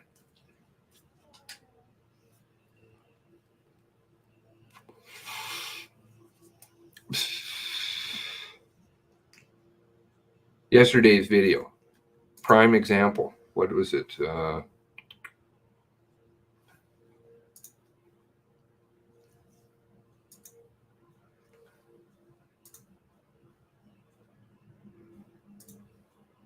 $1,200 views. Oh, there's 3 comments there now. 3 comments. That's not the way that YouTube works. No. There's like seriously, like mathematically, you can work out that is so, there's comments just going, gone. Yesterday when I was looking and it was 1.1, there was one comment. And I'm like, I think some people have some, because you can tell, right? Obviously you can tell. You guys are very passionate about what you say. Comments just keep going.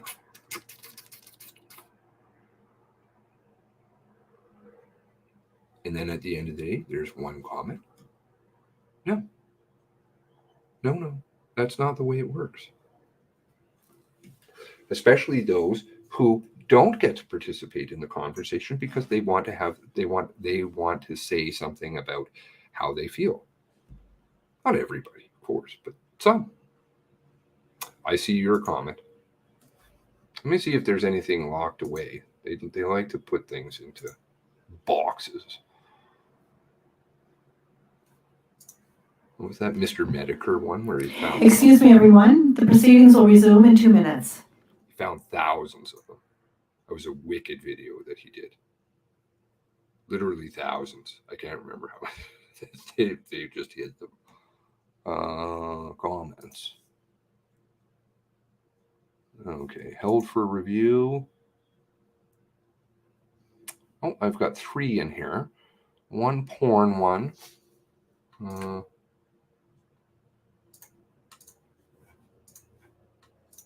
One porn one from a month ago. So that's, we'll just throw that away.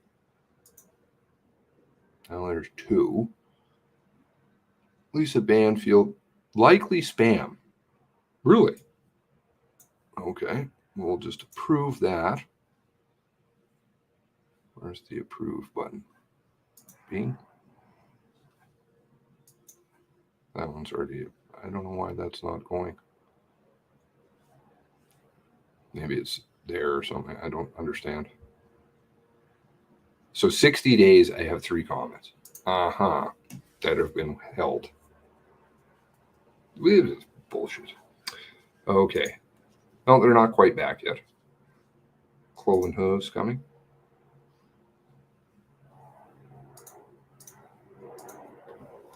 Oh. There's the helicopter. It operates sometimes. Here in Calgary, our helicopter, we have 2 of them. They were flying 24/7, which was outrageous. The amount of money that we've been spending on that for, I'm not sure, for the last couple of years.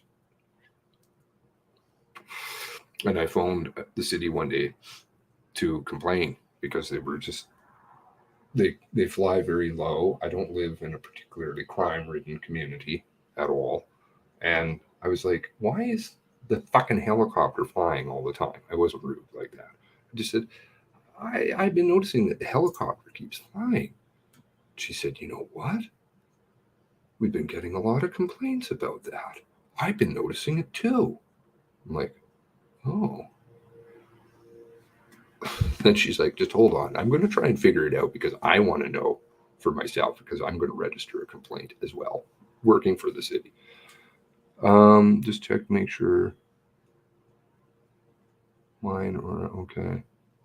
Lower than 10,000 feet. Yes, much lower. Welcome back. The proceedings are again in session. Thank you. Ms. Young, I presume you have no follow-up questions, do you? I think we'll have the witness come back.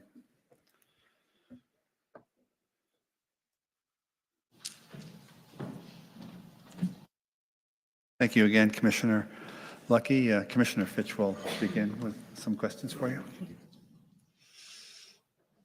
Good afternoon, Commissioner. It's, appreciate you being here for the last 2 days and recognize that it's been a long haul. I do have a few questions for you today and my fellow Commissioner Stanton as well. A number of my questions have been asked thus far by some of participant council. So I recognize that that some of the answers that you're not able to provide us or because you do work at a higher level of the organization and, don't necessarily know all the nuts and the bolts at the ground level. And so with that in mind, some of my questions will be posed to you from that height, I guess. I'm going to start first off with a question that has been asked a few times over the last couple of days around barriers to change, and your reply that you don't feel that culture is necessarily a barrier to change, and keeping in mind that the mandate which you've been given as commissioner is to change the culture of the organization. We know that there have been several reports and reviews over a series of years, some things that have been successfully implemented, changes that have been made, and others that haven't taken hold. I wonder if you can help me reconcile how it is that you anticipate ingraining Vision 150 and all that encompasses without making changes in the culture itself. I'm having difficulty reconciling that. Yeah, it's something that we talk about when we brought out Vision 150 and having it put under those 4 pillars. And our basis was, if we invest in our people will be better, which will make Canadians safer. And that was sort of the basis of it. But when we look at things, obviously, from the Bastarash report, there's, that culture of not wanting to come forward, or when we talk about member wellness and people not wanting to admit they need help. So these are all things as part of our culture. And I look at now, I look at some of the viable changes. I was in a town hall in Nova Scotia, for example, and one of the participants, one of the regular members, put their hand up, went into a story about her PTSD and some of the medications and how she was retiring, but she was coming back as a reservist. And she said, I just don't see the change. And I said, the fact that you can say that out loud and nobody flinched, nobody giggled, nobody, everybody just nodded. I said, that's change, because before we would have different reactions. People would kind of roll their eyes. People would start whispering. There was none of that. There was a lot of head nodding. That's one tangible example. But I think of things like the increase in when we brought in the Independent Center for Harassment Resolution, and there was an increase in reporting. That's good. It doesn't mean there's more harassment. It just means that more people feel free to come forward and report. So all of these, changing the ability and changing from the top. So I look at my senior executive committee. I look at the conversations that we can have. I look at the fact that people are free to say things that in my day, I was never free to say. I look at the diversity. I look at the gender parity. I look at that in itself. Every time we do a board for a selection, we make sure there's a woman. We make sure there's somebody from the BIPOC community. We make sure that there is that diversity, because those are the people that are going to look at the selection. So to make sure that, we have people looking at that. Bringing in race-based data. If you had told me that we were bringing in race-based data 5 years ago, I would have said there's no way. And our culture would have said, we can do this. What did we do? We brought in an expert from Toronto Police Service who rolled it out at Toronto Police Service. And now she has come to us for 2 years. Well, we're extending her for another 2 years. And the opportunity that you have. I look at the things that we've done in reconciliation. I look at the relationships on the ground. It doesn't always translate when I'm in the world of Ottawa. Nothing seems to resonate. But when I go outside those borders and I see the changes, and I see the fact that, communities are, 2 days ago, they had a or a week ago, they had a blanket ceremony for our members for what they did for guns and gangs in their communities. I would have never seen that. And the fact that they're appreciating the work, the fact that they're working with the RCMP instead, these are all cultural changes. These are examples that I can think of off the top of my head.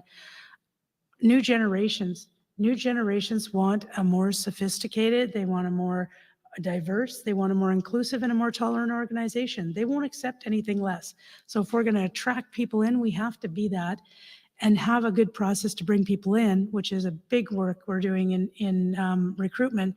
But people have to be able to see themselves in our organization so they'll stay. So we're doing a lot of work on retention and all. So there's many initiatives, and I'm so confident. I get emails. I look at when I first became commissioner and the tone of the emails and the anger and the pessimistic type of tone. The emails I get now are very optimistic, and so I feel very encouraged and feel very confident that we are able to make these changes. And I do want to say that after 36 years in policing, as you have, that your optimism and commitment is certainly noteworthy. And to that point around cynicism and pessimism and optimism, you had mentioned in your testimony today and in your interview with Commission Counsel that you feel that there's good engagement, that there's been good input from the membership, that you're open to hearing ideas, and presumably those who surround you are open to those ideas and input as well. And you also talk a lot about measurement. And so where I'm going with this is, how are you able to measure? How do you kind of capture in a bottle that enthusiasm and that engagement and that optimism in your organization? When we look at organizational cultures and all the dynamic pieces of that, tradition, agendas, personal agendas, different motivations, different goals and aspirations, competing interests. So how is it that tangibly as an organization, you are able to, like I say, capture in a bottle what the actual degree of engagement and enthusiasm is? And I ask that as it relates to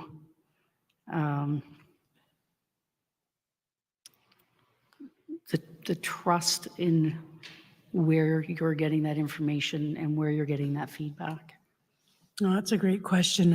And the first thing that I thought of when you said that was, well, first of all, we do a survey every year of all employees that asks a lot of those questions, like things like, I can do my work during my work time. I trust my manager will take my concerns seriously. All these little gauges. There's some that have gone up, and recently there's some that have gone down. And so what we do, where we have fallen short in the survey that I'm really pushing the envelope on, is the analysis. So if, in fact, somebody said the number of people who feel that they have experienced harassment at work, let's say it goes up, what does that mean? Is it one area of the country that went up so exponentially that changed the numbers? Is it all across the country? Because if it is one part of the country and there's one district officer or one commanding officer who's causing grief, then I need to know that. So I need the analysis. So we're really working hard on better analysis of the survey. We also gauge things like codes of conduct, the types of codes, what are the, we do a lot of statistics on, and the analysis on that. We do analysis on the public complaints to see where that is landing. Members off duty sick, is that increasing? And exit interviews. We get a lot of great information off of exit interviews from members who leave. We do they can do a survey, and then we also do a face-to-face interview. So these are the things off the top of my head, but I think there's more that we're doing, and I just can't think of it, but these are all gauges. The survey is a big one though, because we really can see how things change, especially in a big organization. Thank you. And we've heard a lot as well over the last few months and in the last couple of days about various reviews, reports, recommendations for change. And we know some have been taken up. And then we also know that some great ideas, some initiatives, we talked about the C3 report the other day, don't get communicated, don't get shared, don't get actioned. So my question on some of the examples that you just provided, what is your senior command team and those around you doing to make sure that that feedback is being taken in, passed on to you, so that you can make informed decisions in your leadership? Well, first and foremost, from the top down, when we have our senior management teams, for example, we're really, and we have weekly meetings, we're really big into giving the commanding officers the communication so that they can communicate down. We also, and these are small things and they sound like they're not important, but before, when I used to go to these meetings, I wouldn't get the agenda or the items until they were all table drops. And I said, how can you get feedback from your people when you come to these meetings if they don't have the items in advance? So we make sure that the COs get the items well in advance so they can actually have the conversations with their management team, get the feedback, and bring it up. Because I just don't want to hear from the COs. I want to hear from their team. So making sure we often will reach out. In my meetings with the COs, we have co-chairs, and they're usually COs. And we have a bunch of tier committees. We have a management committee, we have an operational committee, we have and I don't remember there's 4 of them, and I'm drawing a blank on the 2 others. And these are made up of the various commanding officers that they can feed into it. So we used to have, and we also have the National Criminal Operations Committee. So that's a lot of the operational things. That feeds into that. It comes up through into the senior executive committee.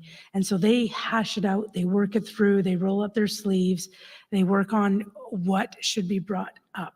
And when it's been consulted with and all the players get a chance to have their say and feed into it, then it gets brought up. Before, we used to bring everything down and say, what do you think? Check, back up. We're asking them to create it from that level and bring it up. And so then now we know that where they're at. And if it comes to us and we go, geez, I don't know about that, we'll bring it back down and ask them that question, say, why did you get to this? Because we were thinking differently, let's say, and it'll go back down to the committees and they'll work through it. We've changed, we brought in some key players from the outside of the RCMP in a civilian capacity to really work on our governance, because we felt that there was a lot of work that needed to be done. I know, like, for example, our chief policy and external relations officer, she has been in the RCMP, but she's also been in government working on, she worked on this years ago. Our chief financial officer, somebody who's never been in the RCMP, so there's a different way of doing things. So just having that diversity of experience and bringing in people from other police agencies. We just brought in the chief of Waterloo Police, who was the previous president of the Canadian Association of Chiefs of Police, Brian Larkin. Huge difference in the way he looks. And he's taking care of, in our organization, we provide policing services to several of all of the policing agencies, and he was a receiver of that service. So now he is overseeing that, and he has a connection with all the police agencies via his role as president. So it's just doing those changes to make the flow of information go back and forth. Thank you, and you've actually answered part of my next question. As a new command commissioner, you no doubt created your senior management team and changed processes. You talked earlier about in your career about going and changing up even the setup of the table to make it more collaborative. And I'm wondering, in terms of your meetings with your commanding officers from coast to coast to coast, how often you would meet with them how do you, and we've talked a lot about communication, how you would communicate and impart your direction and vision to them, which is one part of the communication, but how are you being assured that those directions are being followed? That's a good question. We meet, we used to meet every week on Wednesdays. We leave this every other Wednesday for special meetings. So we meet every second week, but we have 4 3-day meetings a year. And before that meeting, the COs have a caucus and they go through all the issues and they work through all the issues. And then we have a half day during the senior management team meetings to work through those issues. We also include our union in that. I do meet obviously with the unions on a quarterly basis and get a lot of the information, the word on the street, so to speak. So that feeds up. I forgot to mention that when we do these, the senior executive committee meets twice a week as well. And that's all the people, the business lines plus the commanding officer of BC and the commanding officer of Alberta are part of the senior executive committee. Any of the decisions that are made in any of those forums, they're actually put on our inside website for people. I think even sometimes on the outside, but for sure on the inside. And just the number of hits that have increased on that alone tells me that people are engaged because they want to know the decisions that the senior executive committee and the senior management team are making. And so we can count the number of hits on that. And so people are reading what's being done at the top so that they know. And we're expecting at the end of these meetings, they are given a 1 or 2 page communication. So they all give the same message back down when they go to their divisional executive committees. If there's anything that needs to be done, that needs to be tracked, we will track it instead of just asking and coming back. We also use their performance agreement to put big ticket items on. When we wanted to, for example, if we want to decrease leave liability, we will put that as a measure on their performance agreement, which is reported on at the end, mid-year and at the end of the year. Just on that topic of performance measures, would financial accountabilities be part of that? Most of the financial accountabilities are done. Of course, we keep an eye on all that, but it's more with their provincial because their budget comes from the province. It's obviously topped up at the 30 or the 10% from the feds, but budget accountability is mostly done with their deputy minister of the policing portfolio. So their commanding officer's ability to manage their finances within their area of responsibility or their province would not be something that would be tracked on their performance? Yes. It would be? No, it's not tracked on their performance. Each and every one of their financial officers report to the chief financial officer. Right. So that it's not they're not on their own. Each of those financial officers at the divisional level report through to the chief financial officer. So that's how they keep track of. And of course, we get very regular reporting from the chief financial officer, and they provide that to the commanding officers as well. Okay. Now I understand that the commanding officers have a certain degree of autonomy within their divisions to meet local and provincial needs while being aligned with the national responsibilities that they have. And I'm to understand that they are direct reports to your deputy commissioners. Some of them, yes. Some of the 2 deputy commissioners are direct report to me. The chief superintendents report to the deputy commissioners and the assistant commissioners. The operational deputy commissioners. And the rest of the assistant commissioners report to the deputy commissioner of contract and Indigenous policing. That changed because when I got in the chair, they all reported to me. And I had, I think it was 42 direct reports when I got in the chair, and I couldn't do that. So I don't think they still have a dotted line to the commissioner, because I want them to have the ability, if they need to come straight to the commissioner on something, they can. Okay. I'm just curious if there are commanding officers anywhere in the country, and I recognize you have, I think, 720 locations, and, you know, your divisions are spread across the country. If there were problems with the direction of a division under a commanding officer that perhaps wasn't necessarily following their marching orders from the commissioner, how would that come back to you? How would you be aware of that? How would you know that things aren't in sync with national, provincial visions as you would expect? Much of that is discussed at our senior executive committee meetings, which we have on Mondays and Fridays.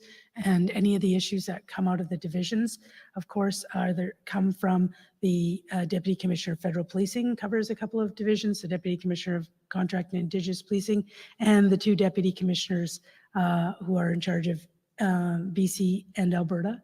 They cover the rest of the COs. Of course, and we have the 2 COs on the Senior Executive Committee, but they report to me, so we have the regular bylaws.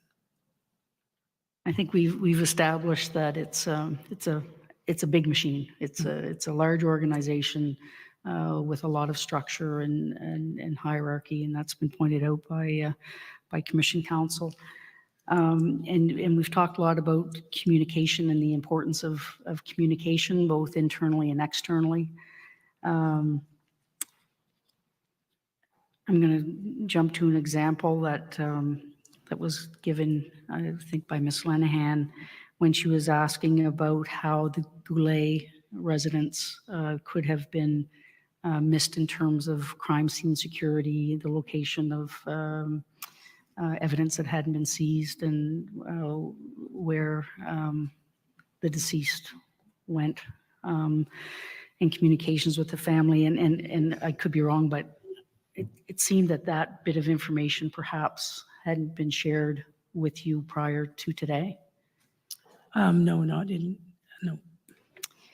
And the reason I raise that, and I should have started with the caveat like I have with all of our other people who have been here sharing with us over the last several months, is that some of my questions are going to jump around a little bit because I've made notes as we've gone through. So, but to me, it just really speaks to the importance of communication. And when we have important policies and procedures and great ideas that get dropped, and when we have a major incident, which is the reason that we are having this inquiry, that you as the commissioner haven't been briefed up with some of those really important details. And I recognize it's a big country and there's a lot of things going on. How confident are you in your command structure that you are being given accurate, timely, important information so that you can make informed decisions? And it's the same question I asked of Assistant Commissioner Bergerman, because it's about those who you've surrounded yourself with as a commissioner and are relying on to get that information. No, that is an excellent question. And of course, there's been a couple of not so good examples brought forward, which are unusual in my mind, because I get briefed regularly on almost everything. And I know a lot about everything. I'm not an expert in anything. But for example, there are daily reports that come out of this inquiry. Do I read every one of those reports? No. There's issues identified and they're sort of tasked out. I have an entire tasking unit that tasks all my stuff out. I know with this, these come through. If they apply to a certain business line, they're highlighted like, okay, pay attention to this, or if it's for the division, have a look at this. And then it's decided on the course of action, what's going to be taken. Now, if it gets to something that's a huge red flag, normally somebody will bring that to my attention. I know that there has been general comments about, so the idea of what was brought forward wasn't foreign to me. The details, I didn't get into the details because let's work this out, absolutely. And now that all the things that have been brought forth by the various councils, this is going to be a good check and balance for me, because I'm going to go back to my team and say, okay, these things were brought forward. I know that the person in charge of H Strong 2, Mike O'Malley, has been, he takes tons of notes. He's farming it out. But I'm going to be asking questions and just testing the waters to make sure that, in fact, all of these things that we talk about are what's happening with them. And if somebody continues to say, oh, nothing, well, obviously, I'm almost 100% confident that's not going to happen. But how are we tracking all that? How are we doing that? Because I haven't gotten in on the weeds on this, only because I've gotten different reports through DOJ. I've gotten different reports through H Strong 2. But I haven't looked at it from a holistic point of view. And now that it's coming not to a close, but the testimonies are coming to a close, that's when I think we have to start wrapping this into something. We're not going to fully bake anything at this point, but we are going to need to start mixing the ingredients and putting it on paper for sure. And like I said, I've made a few commitments today that, and I know that now that it's coming to a close, I want to see if there's things that happened, that are part of a testimony on day 3 that had affected day 7, that affected day 21. I didn't need it in small chunks. I need it when it's more altogether, and then I can deal with it in that way. But getting little pieces, it's just too much information in small pockets like that. I can certainly appreciate what you're saying about, information overload, I'm sure. When you went in as commanding officer and assembled your senior management team and you meet with your CAOs, do they clearly understand the level of information that you would expect to be briefed up on? Yes, and every so often, because the checks and balances obviously are social media and the media, because everything lands there eventually. When I don't get briefed at the level that I should be, or if I find something out in the media, because what we've done is we've said, you don't need to stop and do a full briefing. Send 3 lines up through to the deputy commissioner in charge of that, whether it's federal or on the contract side. Give a heads up, and then we will wait for the fulsome briefing. Unless we need something, we might just get it verbally. For the most part, there's been very few times, and there's just been one example recently where I was surprised I didn't get the information in advance. And but I can count on less than one hand how many times that has happened. The CEOs are very good at briefing, and sometimes actually there's information that I think, oh, I didn't really need to know that, but it's nice to know. It was something at a level that probably didn't affect anything in particular. So there's no lack of briefings. We've certainly heard, the surprise that people had when they learned certain details in the chain of command, and the gap in time of passing on very critical information that leaders either of their division or as commanding officer or as commissioner or deputy commissioner, one ought to, I imagine, have known. And the reason I'm going down this road is, and we've covered the waterfront, I think, certainly on the April 28th call, so I don't want to spend unnecessary time on that.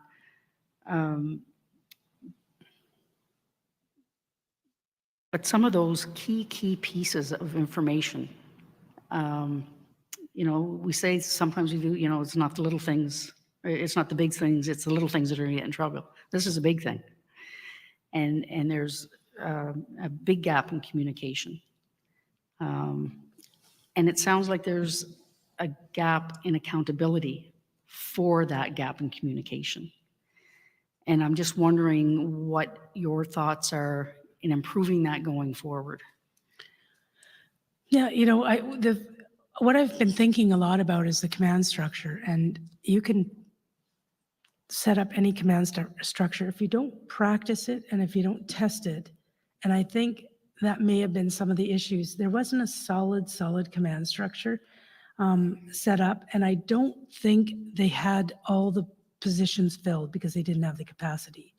So we've talked about, the creation of a tiger team that would actually go down to divisions when big events happen to make sure that the command center is properly set up by the people that need to be in there. It doesn't have to be outsiders. And you always have to think about, okay, you have a gold commander. Who's replacing the gold commander when the gold commander is not there? They can't work 24/7. Who's your silver? Who's your bronze? Who's your logistics? Who's your comms person? And setting up that gold, silver, bronze. And I think there was an incident command put up, but I don't know if there was a full command structure in the way that we do for COVID, for example. We set up gold, silver, bronze. We've done it enough in the national headquarters environment that we put it up very quickly when there was another event. I forget which one. I just remember it was during COVID. So we took the COVID command center and translated it into something different. During the convoys, we set up a huge command structure that was with multiple police agencies.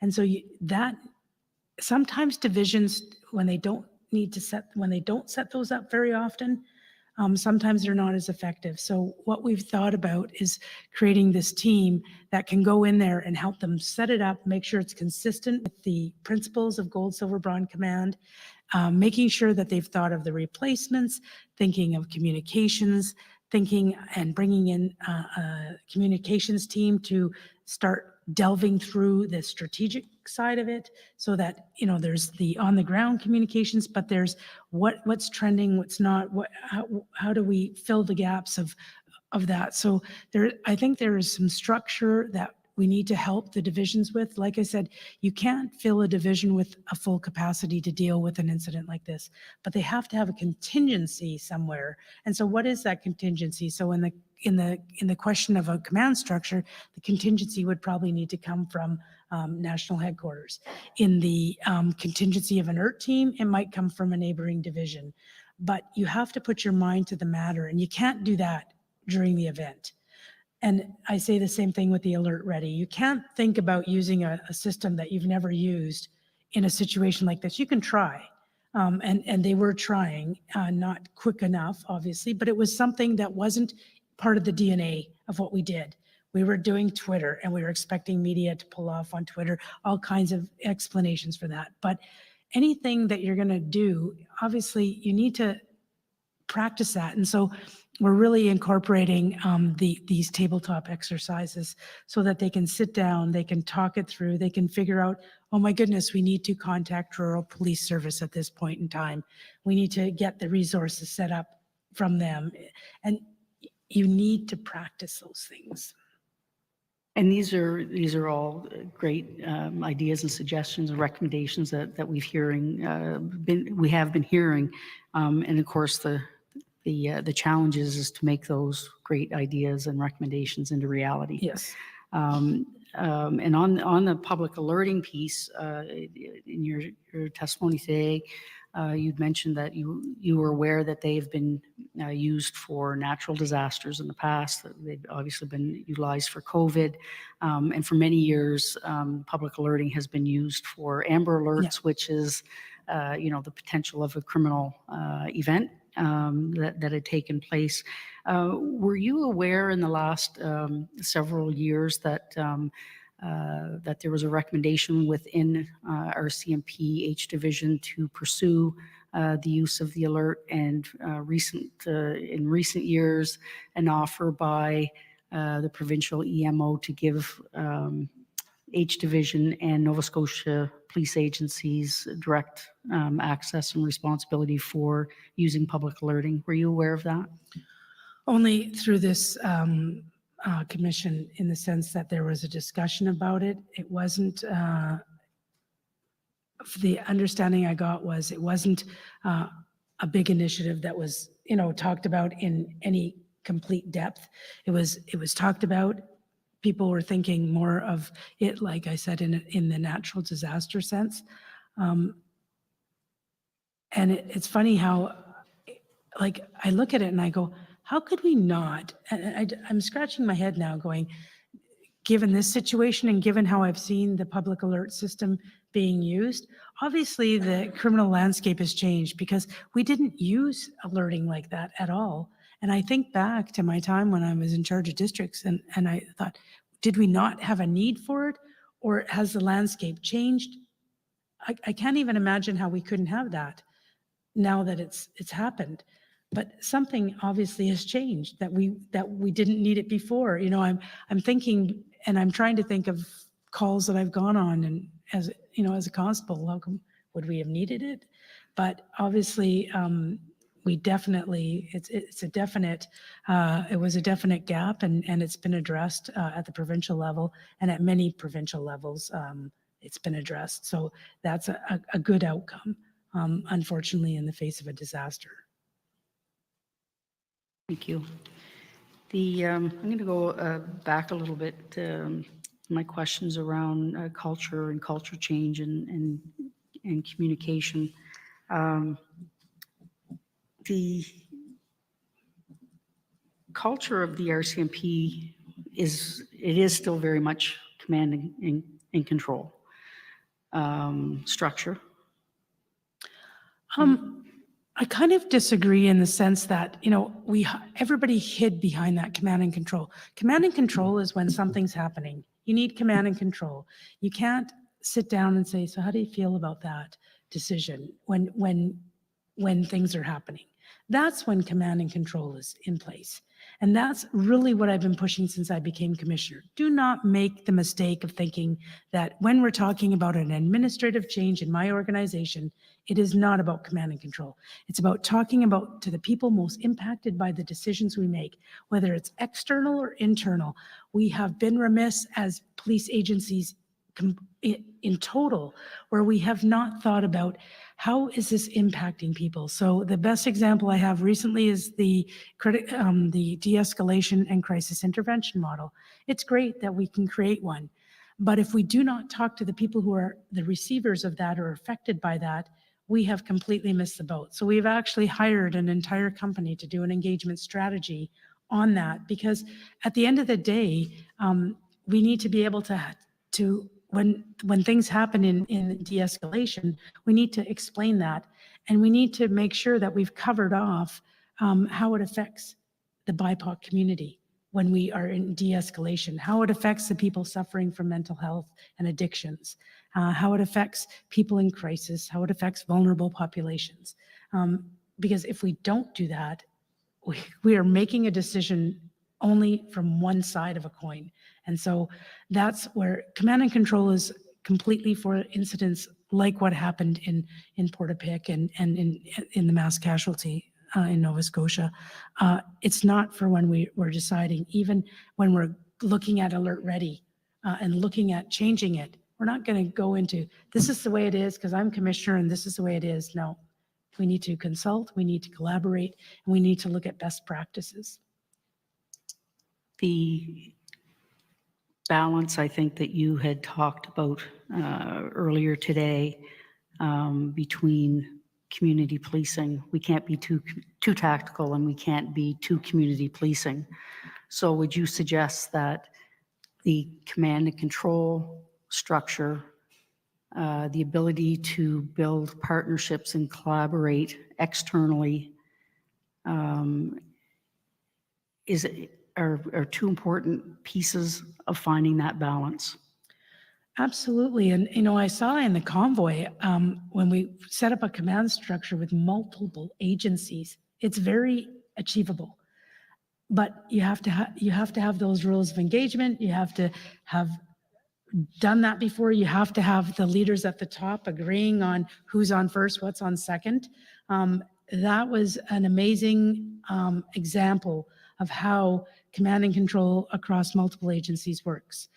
When we talk about the balance, I look at post 9/11, and anybody who is in policing will understand this. Post 9/11, all of a sudden, everything went tactical. The pendulum went up. Everything was about armored vehicles, tactical responses, tactical equipment, tactical weaponry, and we became very tactical, and we forgot our roots.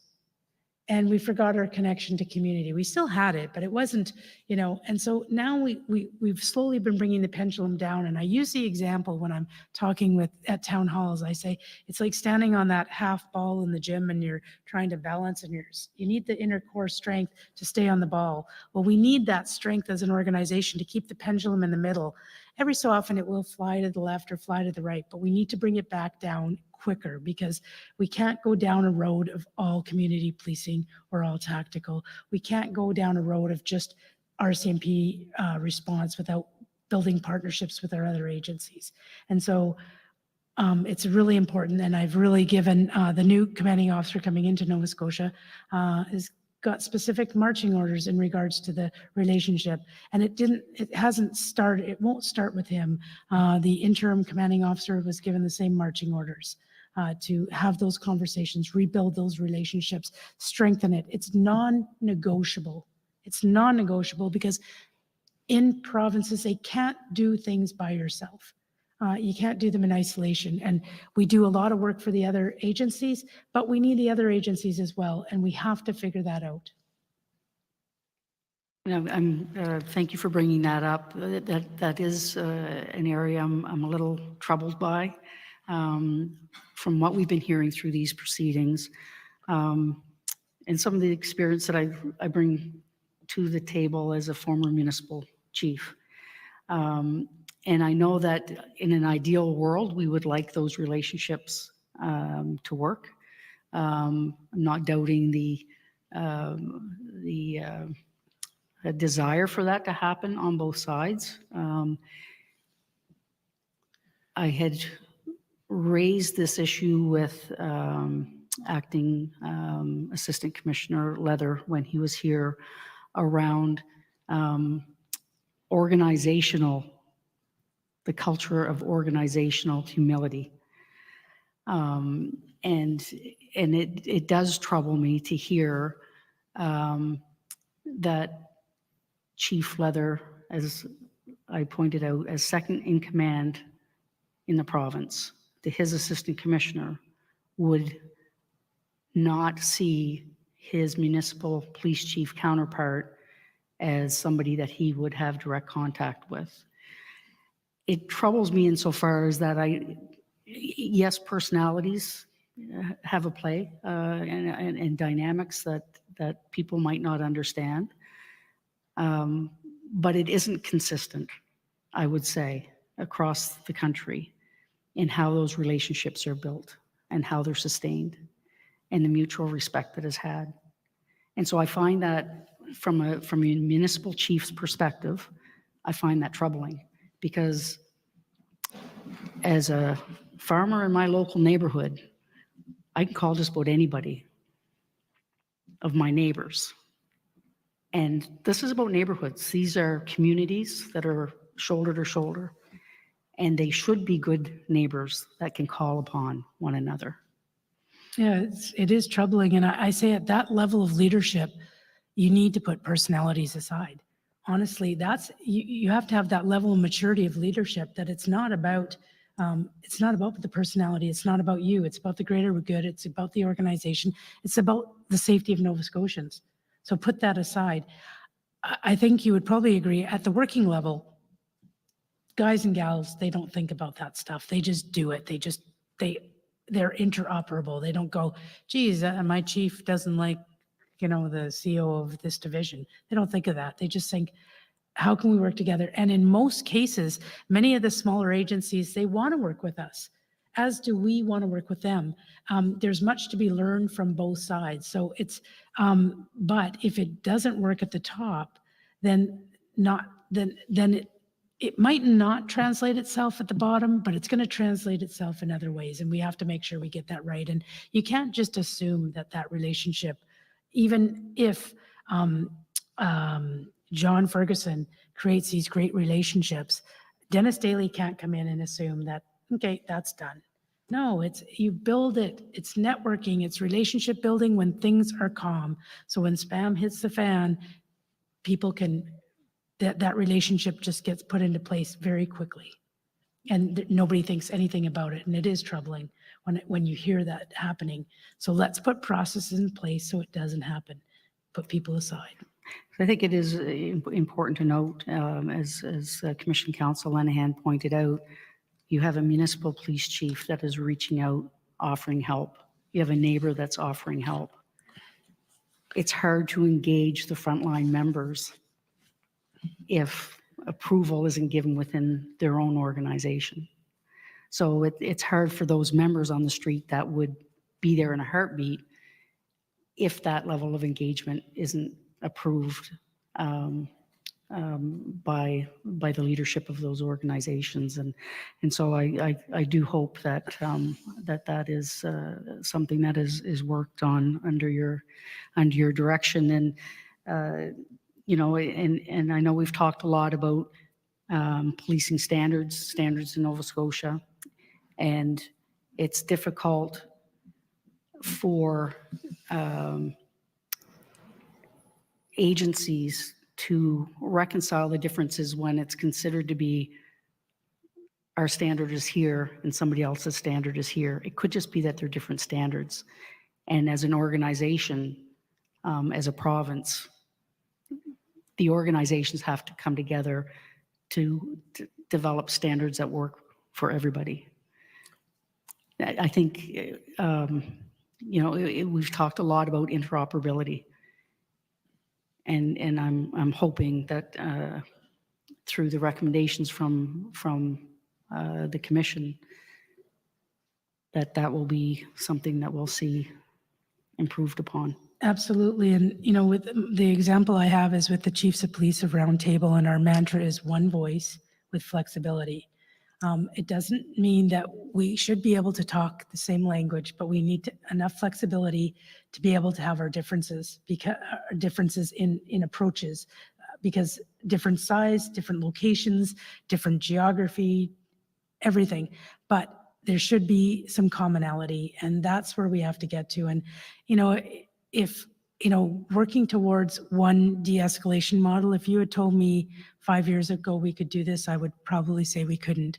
But I think there's such an appetite amongst the various police chiefs to speak with one voice, and it's more important than ever. And there's, I get a lot of appreciation from that table, that we're all together to be able to have those conversations.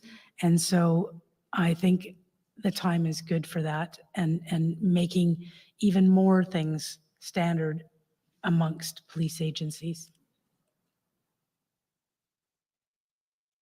I have to say, I have a lot of questions written down. I am cognizant of the time. Our Commission Counsel has asked, and you've answered a number of our questions, as have Participant Counsel. I would love to continue on, but I am cognizant of the time, and would like to turn the opportunity over to my fellow commissioners. Thank you very much. Thank you, Commissioner Fitch. Commissioner Stanton? Thank you.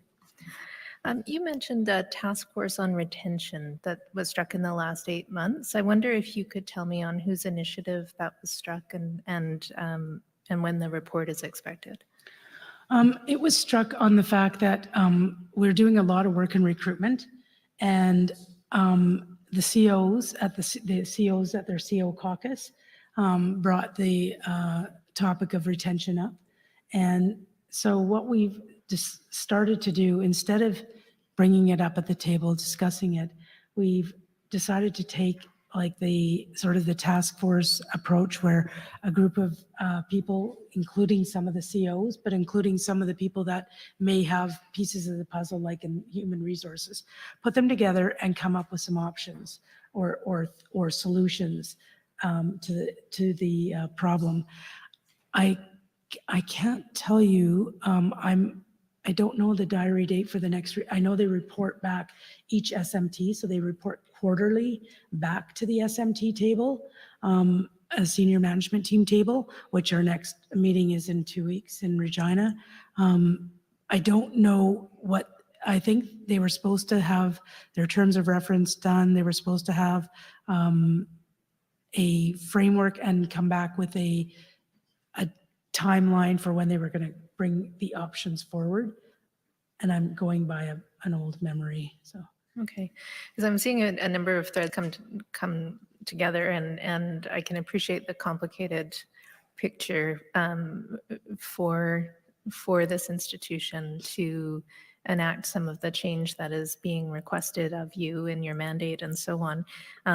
I can imagine there would be retention issues in an organization that has had, a succession of very challenging reports made of it on systemic racism, on widespread sexual harassment, on the death of officers in terrible circumstances, the deaths in custody or encounters with police, failures of major crime investigations like the Bushi case, and then there was the report on police investigating police and the citizen oversight complaints commission piece as well.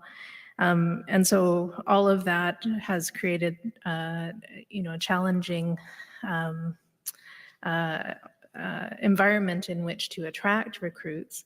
And then I would think once you do have them, you invest in their training and may lose some to municipal forces who are in their home communities. And if you're rotating people to the north or whatever, and they want to be home, and some of the municipal forces pay better, and there are all these issues for retention. So I can see why that would be an issue, and it's certainly tied to recruitment. And Ms. Lanahan touched on it a bit earlier, that the prerequisite idea, and I appreciated that you had said in your interview with the commission that you didn't want to create barriers to having a diverse force by requiring an undergrad, for example.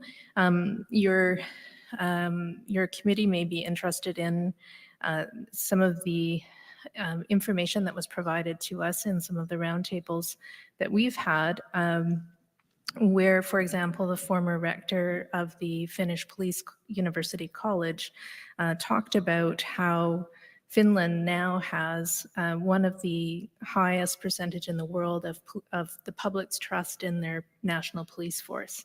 91% of the people have trust in their police. And part of that, I surmise from what he talked to us about, is that every police officer in the country goes through a 3-year program, which engages them in tactical training, in legal training, but also in participating actively in research about policing. So they're part of the research that gets done, because we also have heard that researchers in Canada who do work on things that would actually assist frontline officers in some ways, like how do you deal with stress in physiologically in the moment that you're in a critical incident, have police bodies, including the RCMP, have been reticent to engage in research activities with some researchers. And so perhaps building that research component into an education component that produces a police force with people who have, who aren't sort of 18 and have no life experience to bring to the role, may attract and assist with retention. So I guess I'm not so much asking you a question there as wanting you to be aware of some of the information that we are hearing and how it may overlap with some of the work that you're doing. And perhaps you do want to comment on that before I just move on. I actually do, because there's a few things that came to my mind. We've been doing a lot of work on recruiting and gearing towards a character-based recruitment. And we just did our first pilot in Prince Edward Island on our recruiting evaluation center, which in our past, we would base our applicant selection on past behavior. If they didn't have good behavior, they were filtered out. If they did, they went forward. Now we're looking forward leaning. So we're bringing them in for a week in person. They do some of their physicals, but they also do scenarios on stress. They do scenarios on ethics and moral type of scenarios. So we want to look at how they will perform as opposed to what they did in their past. So it's a whole new way of doing things. And the second thing I wanted to mention was we do have 2 research units in the RCMP, and one of them is doing the longitudinal study on PTSD with Nick Carlton at University of Regina. And in that, one of the groups one of the test groups, they divide them into 2 groups, get this resiliency training. And it was so positively commented on that we've actually made it mandatory in the cadet training program for all cadets instead of just the groups that are in the testing group. So, and then we have a research unit in Ottawa who does most of the stuff that they do is on the tactical side of the policing. And the one in Regina is more on the wellness portion. So it's probably not at the level, like with this, you'd get maybe more projects going. So I definitely think we need to look into that. So thank you for bringing that to my attention. Great. And another thing that we've heard quite a bit about, as I mentioned to Ms. Bergerman yesterday, is from RCMP witnesses in particular, is that really we need more resources. And I am operating on the assumption that more resources are not on the way, because generally speaking, they're not. And so wanting to make implementable recommendations and wanting to consider maybe there are other ways to go about getting to where we all want to go in terms of improving community safety. And you mentioned that commanding officers are asked to review continually ways to do service delivery with better results. And you said there's operational strategy branches who would know about those reviews. Does each division have an operational strategy branch? And what are these? And can you tell me a bit more about them, please? They're the client service part of the RCMP at the divisional level. Some of them are called operational strategy branch. Some of them are called corporate and client services. So they're an arm of the commanding officer's office. And they are the ones who work with the province on service delivery. They work on things like the police resource methodologies that are completed. They also work on relationships with the political entities like the mayors, the reeves, the premiers, when they have the municipality associations and the rural municipality associations, they deal with those groups and bring the RCMP together with those groups. Because I guess what I'm trying to understand is who would do the metrics for an analysis of, I mean, is the RCMP taking steps to understand how detachments spend their time? What proportion of work is proactive? What proportion of work is reactive? What steps is senior command taking to find efficiencies in how regular members spend their time? Because, well, perhaps you can tell me about who's looking into the metrics of it so that the analysis can be done. That's exactly what the police resource methodology is. It's a complete review of the detachment in allocated and unallocated time. And the goal is, I think at one point it was to have, I'm guessing from my memory, about basing everything on 25% of unallocated time so that for other activities. But they look at the calls for service, they look at the shifting, they look at the resourcing, they look at the travel times, they look at and they have formulas for travel times, and they have formulas for this call should take this much time, because we have committees that have predetermined that, and then they do the full analysis. It's quite labor intensive. So usually that group that I refer to, the operational strategy branch, may only do 2 or 3 of those a year, because they are so labor intensive. But and then they come back with recommendations like, okay, first of all, you need to change your shift to this because you're missing this, whatever this would be. So those branches, sorry, are doing that in each division across the country, Yeah, and they report back to the CO in each Yes. division? Okay. And so I guess then the review of policing in Colchester District RCMP, which we exhibited as P003278, would be one of those. It sounds like from what I read, it does exactly what you were mentioning. And so one of the things, for example, that it referenced was that the highest workload driver in Colchester District overall are mental health act occurrences.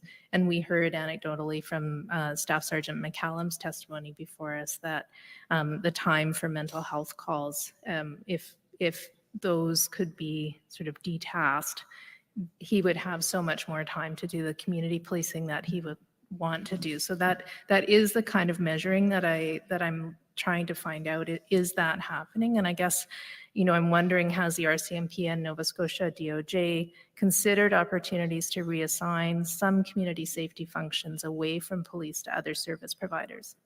Well, and holistically, as an organization, we're looking at all those different best practices. So for instance, having certain calls for service not attended by RCMP in areas where there's social services. So there's a model in LA, for example, that these certain codes, the mental health people get called before the police. It's very difficult in rural settings. It doesn't work as well because, first of all, you don't have those resources. And second of all, your availability for immediate backup isn't exactly there. But we do have mental health practitioners inserted into shifts in certain detachments, like in Grand Prairie.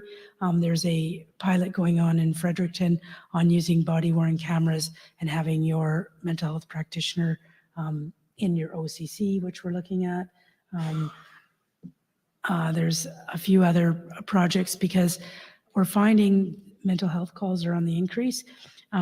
We have a computer program that they use in Alberta and Manitoba where they go through to see if somebody needs to be brought to a mental health institute or should they be something else different done.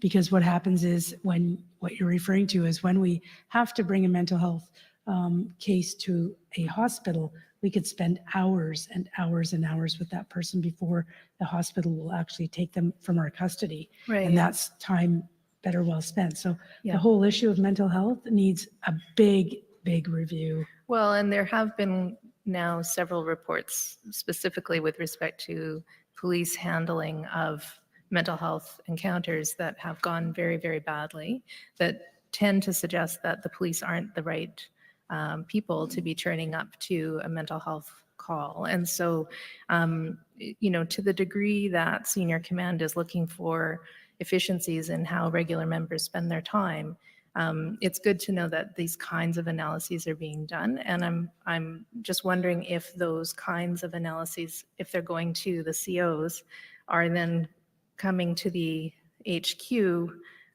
to be analyzed more broadly. I think they come into contract and Indigenous policing after they're completed.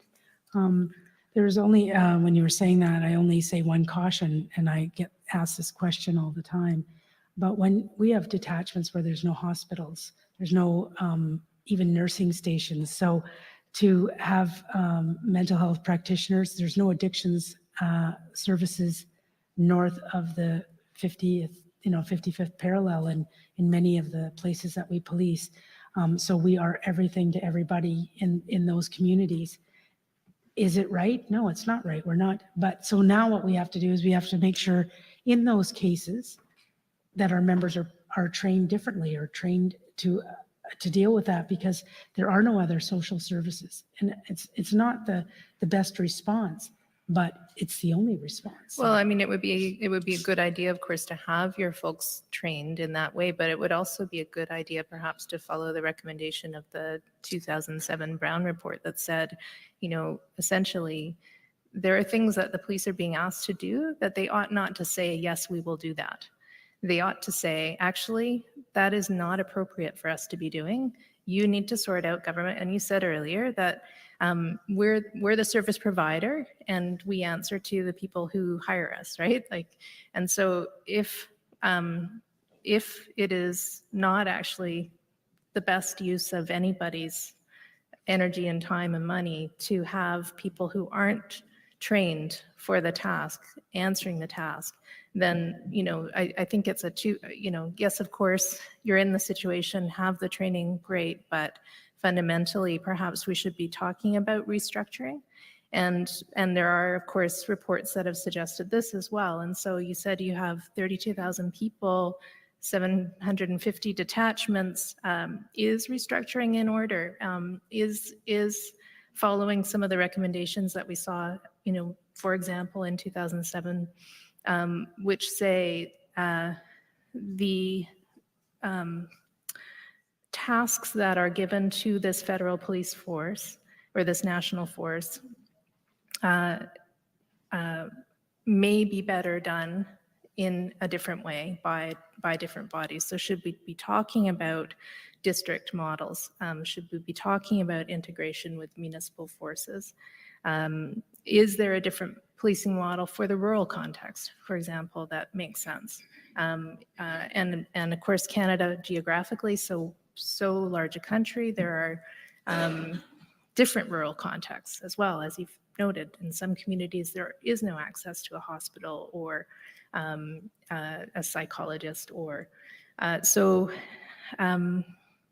and then it seems to us as well, and based on one of the commissioned reports we had, the policing policies are often designed for an urban model, not a rural model. So I just wonder if you might want to comment on any of that.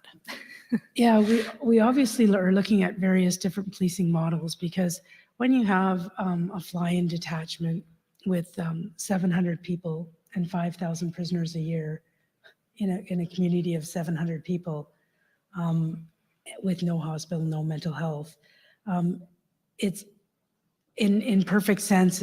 It's fine to say we're not doing that. That's not our job. But that I can never, there's not enough. And let me be clear, I'm Yeah. not suggesting that. No. And I recognize, of course, intergenerational harm and the reason why we are in a situation as a country where we have those kinds of horrendous statistics. But I am suggesting that we have to have, yes, there need to be implementable recommendations in the immediate term, but we also need to be thinking about longer term. And some of the other reports have been saying perhaps we're at a point now where we need to be talking about a restructuring. So I guess that's, I think we have to be thinking on all of these levels.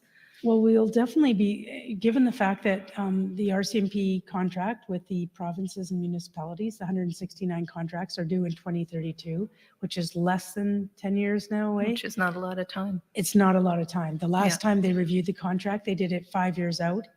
It didn't give them enough runway. So we're asking the government, we need to start having those conversations now. So if we're looking at a restructure in any given contract province, then we need to start talking about that now and looking at different service models and looking at, like you say, like you suggested, hubbing, district policing, which we do, looking at different models that have people in maybe one geographical area and can get to those areas through drive. We have drive models and fly models. Looking at different types of police officers, special constables potentially who are from the community, who live in the community, who will stay in the community. Looking at, there's community safety officers, and we have a great model in Kwanlin in Northwest Territories. Things like this, we have to start capitalizing on those opportunities. And that's why I say before, when I was years ago, tiered policing was not well accepted. So most everybody was getting rid of that type. And then they realized that, you know what, that's not a bad word, tiered policing. You have people doing specialized different services. And I gave the example of cybercrime where you don't necessarily need a police officer. So maybe that frees up resources to be doing other things. And everything should be on the table. but there is definitely, it's the time. I agree with you. Well, and there's a piece of recruiting too that makes, that you might want to look at lateral hiring for specific areas as opposed to having everybody come up through this depot model and so on. And so, but then, I'm also thinking about like, what are the measures taken in light of the previous reports about engagement with contract policing? So you have a June 2021 report of the Standing Committee on Public Safety and National Security on Systemic Racism and Policing in Canada, which recommended that the Government of Canada explore the possibility of ending contract policing with the RCMP, and that the government work with the provinces, territories, and municipalities to help those interested establish their own provincial and territorial police services. You have a 2019 briefing book of the Minister of Public Safety, Canada, identifying systemic sustainability challenges impacting the whole of the RCMP, which relate to contract policing, noting the growing dissatisfaction from contract jurisdictions with regard to costs, officer vacancies, and resulting impact on community safety. 2022 report on the Special Committee on Reforming the Police Act, which recommended a transition away from contract policing in BC to address inconsistencies with respect to service delivery and improve local accountability, responsiveness, and decision-making. And then, of course, Alberta's 2020 report, which also recommended the creation of an Alberta Police Service, although different set of issues there. But what are the measures being taken in light of these reports with respect to contract policing?